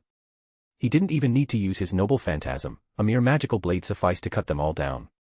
However, as he continued fighting, he sensed something amiss. The structure of the spell was indeed excellent, and its defensive effect was top-notch, but Tuko was not someone who would be satisfied with merely achieving excellence, especially in the fields of familiars and puppets. If it were her, she wouldn't be content with simply overwhelming an enemy with numbers. There had to be another trick. What could it be? As Shinji pondered, a figure different from the shadows appeared behind him, delivering a karate chop aimed at his neck. Chapter 632, Battle in the Darkness. A hand blade. It wasn't a conventional hand chop, where 5 fingers are held together and the edge of the pinky strikes. This was a true blade attached to the hand. A wavy blade was mounted from the pinky's edge to the wrist, coated black and treated with paint. If not for the slight sound it made cutting through the air, this hand blade would have been completely silent. This sound gave Shinji the chance to react. Sensing danger, Shinji quickly ducked and then swung his blade upwards in a reverse grip at the assailant. No, it wasn't necessarily a person. Though his peripheral vision caught a humanoid shape, Shinji didn't sense typical human traits like body heat, heartbeat, or breath. Is it a doll? As his blade was blocked, Shinji made his judgment. The divine gunblade, while not the sharpest, couldn't be easily caught by human hands.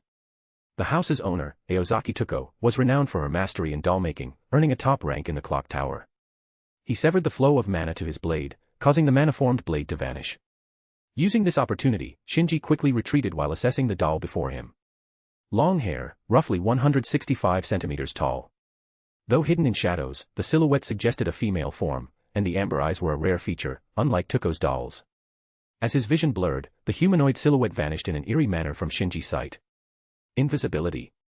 Seems like Tuko modeled this puppet's combat style after mine.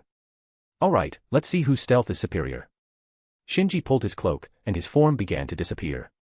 Typically, stealth isn't used face-to-face because once detected, its effectiveness diminishes greatly. But there are exceptions, like in special environments. Tuko's bounded field created such an environment, with disorienting shadows that maximized visual interference, making stealth easier. In front of the standalone house, maintaining a specific distance from other buildings, tranquility returned. However, this calm was superficial. Under the barely perceptible shadows, a fierce hidden battle raged on. The light was distorted. Even with the silver moon overhead providing some illumination, no clear images emerged and even sound struggled to escape this area.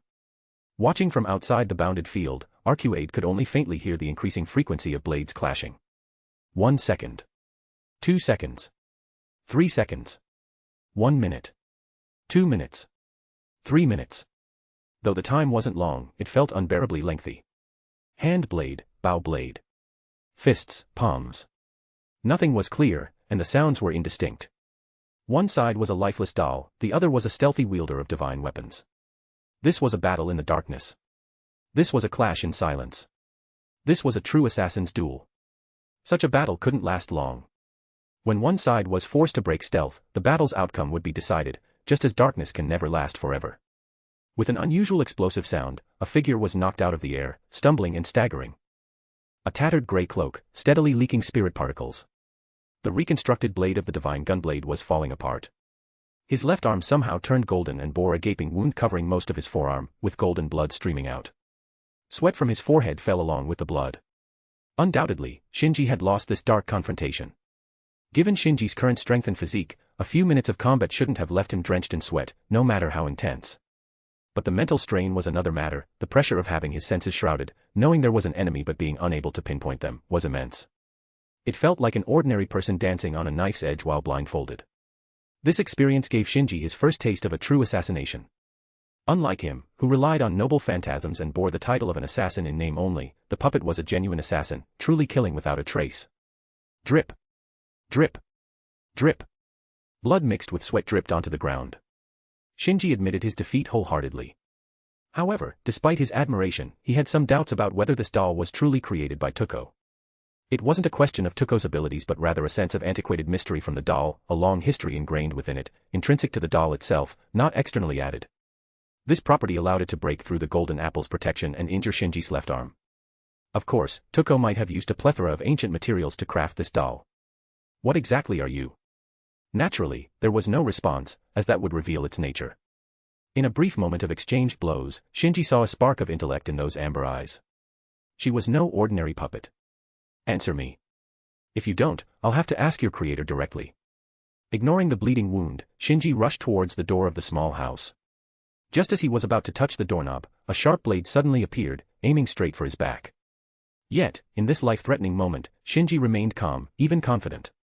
With a flick of his right hand, the divine gunblade flew out, deflecting the blade targeting his back. Simultaneously, Shinji sidestepped in the opposite direction of the blade's trajectory, turning and gently pressing his blackened palm against the assassin doll's abdomen. The doll slipped, nearly falling, with a clear look of panic in its eyes. Disregarding the enemy that was so close to being killed, the assassin doll hastily retreated. But it was too late. After retreating only 2 steps, the doll's legs grew increasingly heavy. Looking down, it saw that everything below its knees had turned gray and white, petrification. Finally caught you, Miss Assassin. Now, can you tell me the answer? Withdrawing the Aegis of Athena from his hand, Shinji gave the doll a gentle smile. It's fine if you don't want to speak. The owner of this house will tell me the answer. No need, I'll tell you the answer. A voice, both delicate like a young girl's and authoritative like a superior, sounded not from the assassin doll but from a further distance. I also have some questions for you. Please answer truthfully, if you don't want your companion to get hurt. Chapter 633, Vermilion Akiha. In the deep night, a streak of red appeared. Bewitching, brilliant, like dazzling sparks, or perhaps like autumn leaves. The source of the red was a head of long, flowing hair. The owner of this hair was a young girl with an elegant demeanor and the slender physique typical of East Asian women. Though her eyes were sky blue, at this moment, they seemed to be ablaze. Her appearance was identical to the demoness Momiji from Japanese folklore. This girl, whether human or ghost, stood beside Arcuade, her indifferent words carrying an undisguised threat. Unfortunately, Shinji didn't take this threat seriously. He looked the girl up and down with curiosity, muttering, "I didn't expect to be noticed from such a distance." No one can underestimate the Tano family. Though the girl was young, she exuded an air of dignity. Release Miss Kata from her petrification immediately, or else. Or else what? Shinji crossed his arms, looking at the girl with interest. Upon seeing her eerie red hair, Shinji recognized her identity. Tano Akiha, the eldest daughter of the Tano family, daughter of Tano Makihisa, sister of Tano Shiki, and the member with the highest concentration of Tano blood. She was a candidate for the strongest among the younger generation in Japan's mystical world. Face the consequences. The flames in the girl's eyes grew fiercer, yet the air temperature dropped increasingly lower. Is that so? No problem, I'll bear it. Come on, show me the consequences. Then, Shinji saw the consequences. To be precise, he didn't see them, because the consequences didn't manifest visually. He could see them thanks to the mental power scanning he comprehended in the fictional world. Since this comprehension was in the fictional world and for a short time, he couldn't use it well in the real world. It wasn't until the dark battle with the doll named Katu, where his senses were interfered with, that this ability was truly activated.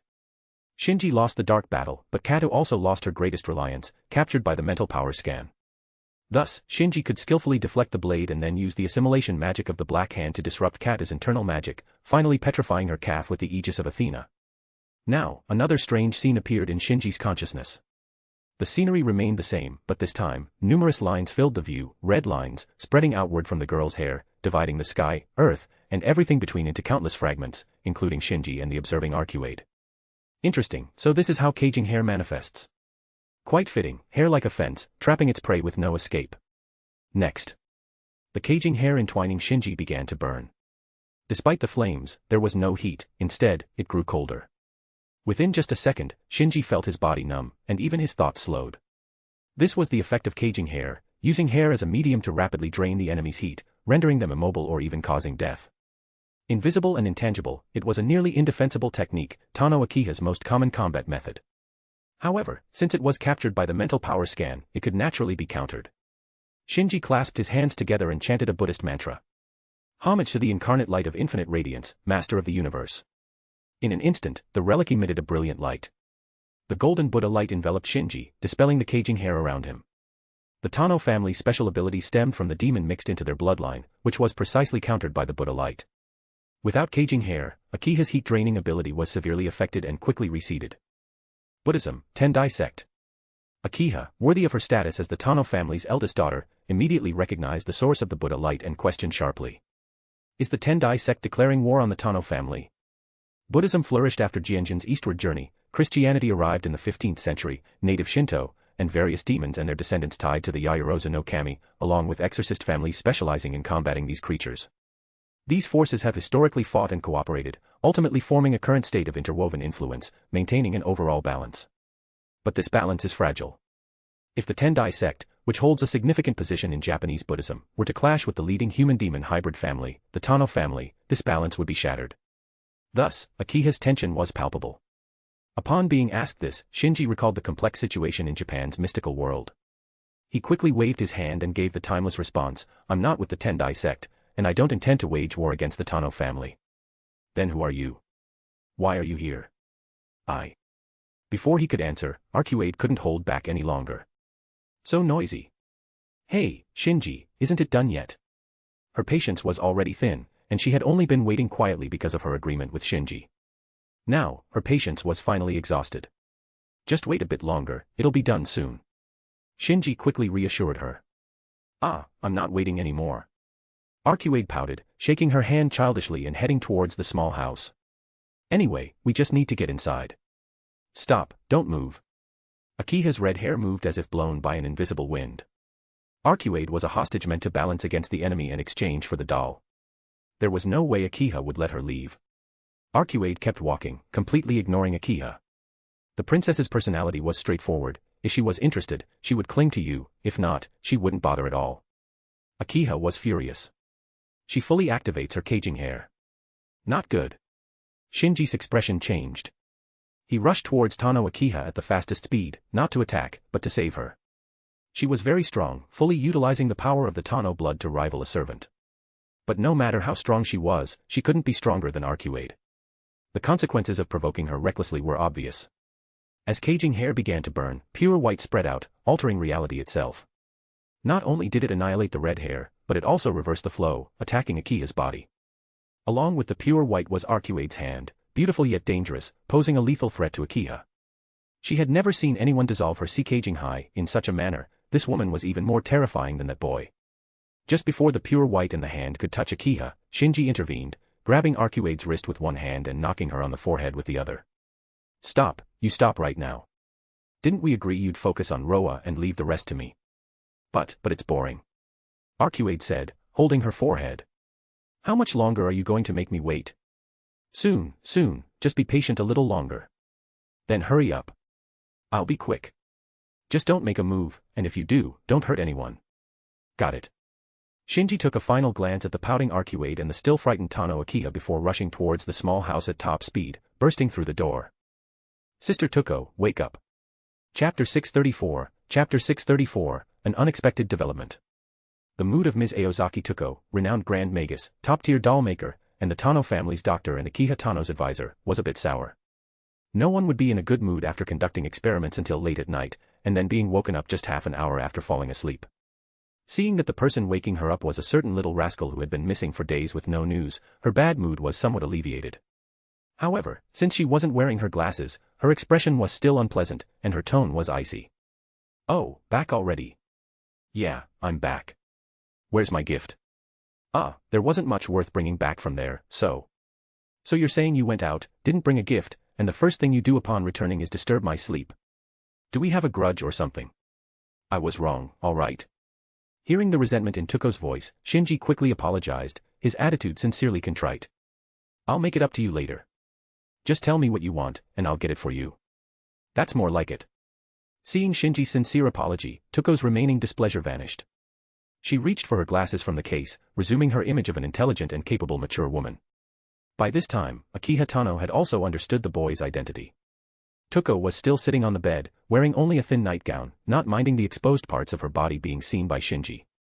He had also lost his earlier edge, letting Tuko hit and complain without getting angry at all. This indicated that their relationship was not just familiar but something closer. Tuko only showed this kind of closeness when talking about a few people, and among those few, there was only one man. Tell me, why did you rush over here so urgently? Is it because of this young lady? Tuko snorted lightly. It hadn't been long, and he'd already brought someone back. Shinji shamelessly smiled. Half of it is because of her, the other half is because I wanted to see you as soon as possible. You should tell that to Sakura and Fujino instead. Tuko pushed Shinji's face away, her gaze sweeping over Arcuade. Her thin eyebrows raised slightly. This woman didn't seem human.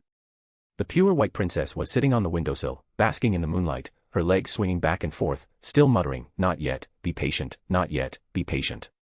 Get to the point. If there's nothing important, I need to get back to sleep. Where is Roa? I don't know. This is not the time to joke around. Shinji got anxious, seeing Arcuade getting restless. Who's joking with you?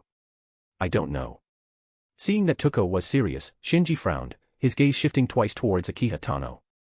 With your abilities, it's impossible that you couldn't find the target after all this time. Could it be the Tano family? Such small gestures didn't escape Tuko's notice.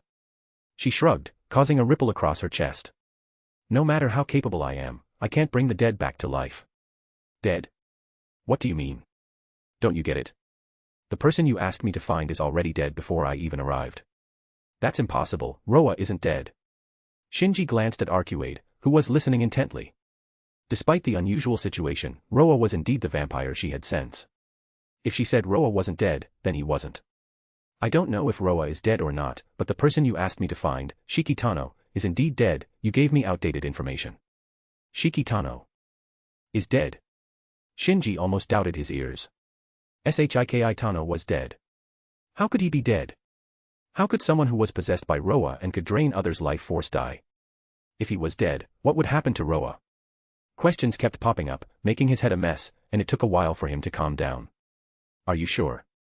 Yes, I'm sure. I see. Shinji let out a slow breath and turned around awkwardly. Arcuade, it seems I made a mistake. Roa's 18th incarnation is already dead. Surprisingly, Arcuade wasn't too shocked, she just responded with a simple, "Oh," and asked, "Where did he die? Where is the body?" "I should answer that question," said Akiha Tano, the eldest daughter of the Tano family. "As a condition, I need to know the full story, including what happened tonight and his relationship with you." If possible, Akiha didn't want to reveal the family's secrets to outsiders. But since the other side already knew about Shiki Tano and had formidable strength, she had no choice but to abandon the option of using force and opt for negotiation. "All right, I agree." Shinji nodded. Their intrusion tonight was already wrong in the first place, so it was only fair to comply with such a reasonable request. In 1992, Arcuade annihilated Roa 17 in France, and Roa reincarnated into Shiki Tano, becoming Roa 18. Subsequently, Shiki experienced inversion impulses and was killed by the arriving Makihisa Tano. Near death, Shiki used fusion to steal Shiki's life force, allowing him to survive, and was eventually imprisoned by Makihisa. Up to this point, this was the part of the story Shinji knew. According to Tsukihime, Shiki was supposed to be imprisoned until Makihisa's death, after which Roa would awaken, triggering a series of events. However, an unexpected change occurred. Shortly after being imprisoned, Shiki experienced another inversion impulse for unknown reasons. Helplessly, Makihisa had to kill Shiki again, completely ending his life. After Shiki's death, Makihisa buried him in the Tano family cemetery on the hill behind their house, publicly declaring it the grave of an adopted son who had died in an accident. Seeing the empty, dusty dungeon earlier, Shinji had already believed Akiha's words, and Arcuade's readings from the dungeon and the grave confirmed that Akiha was not lying. This also highlighted the limitations of Arcuade's ability to read the world's memory. She needed a specific medium to retrieve the desired information. The closer the medium was connected to the information, the better the effect. She searched for Roa through the power he had stolen from her.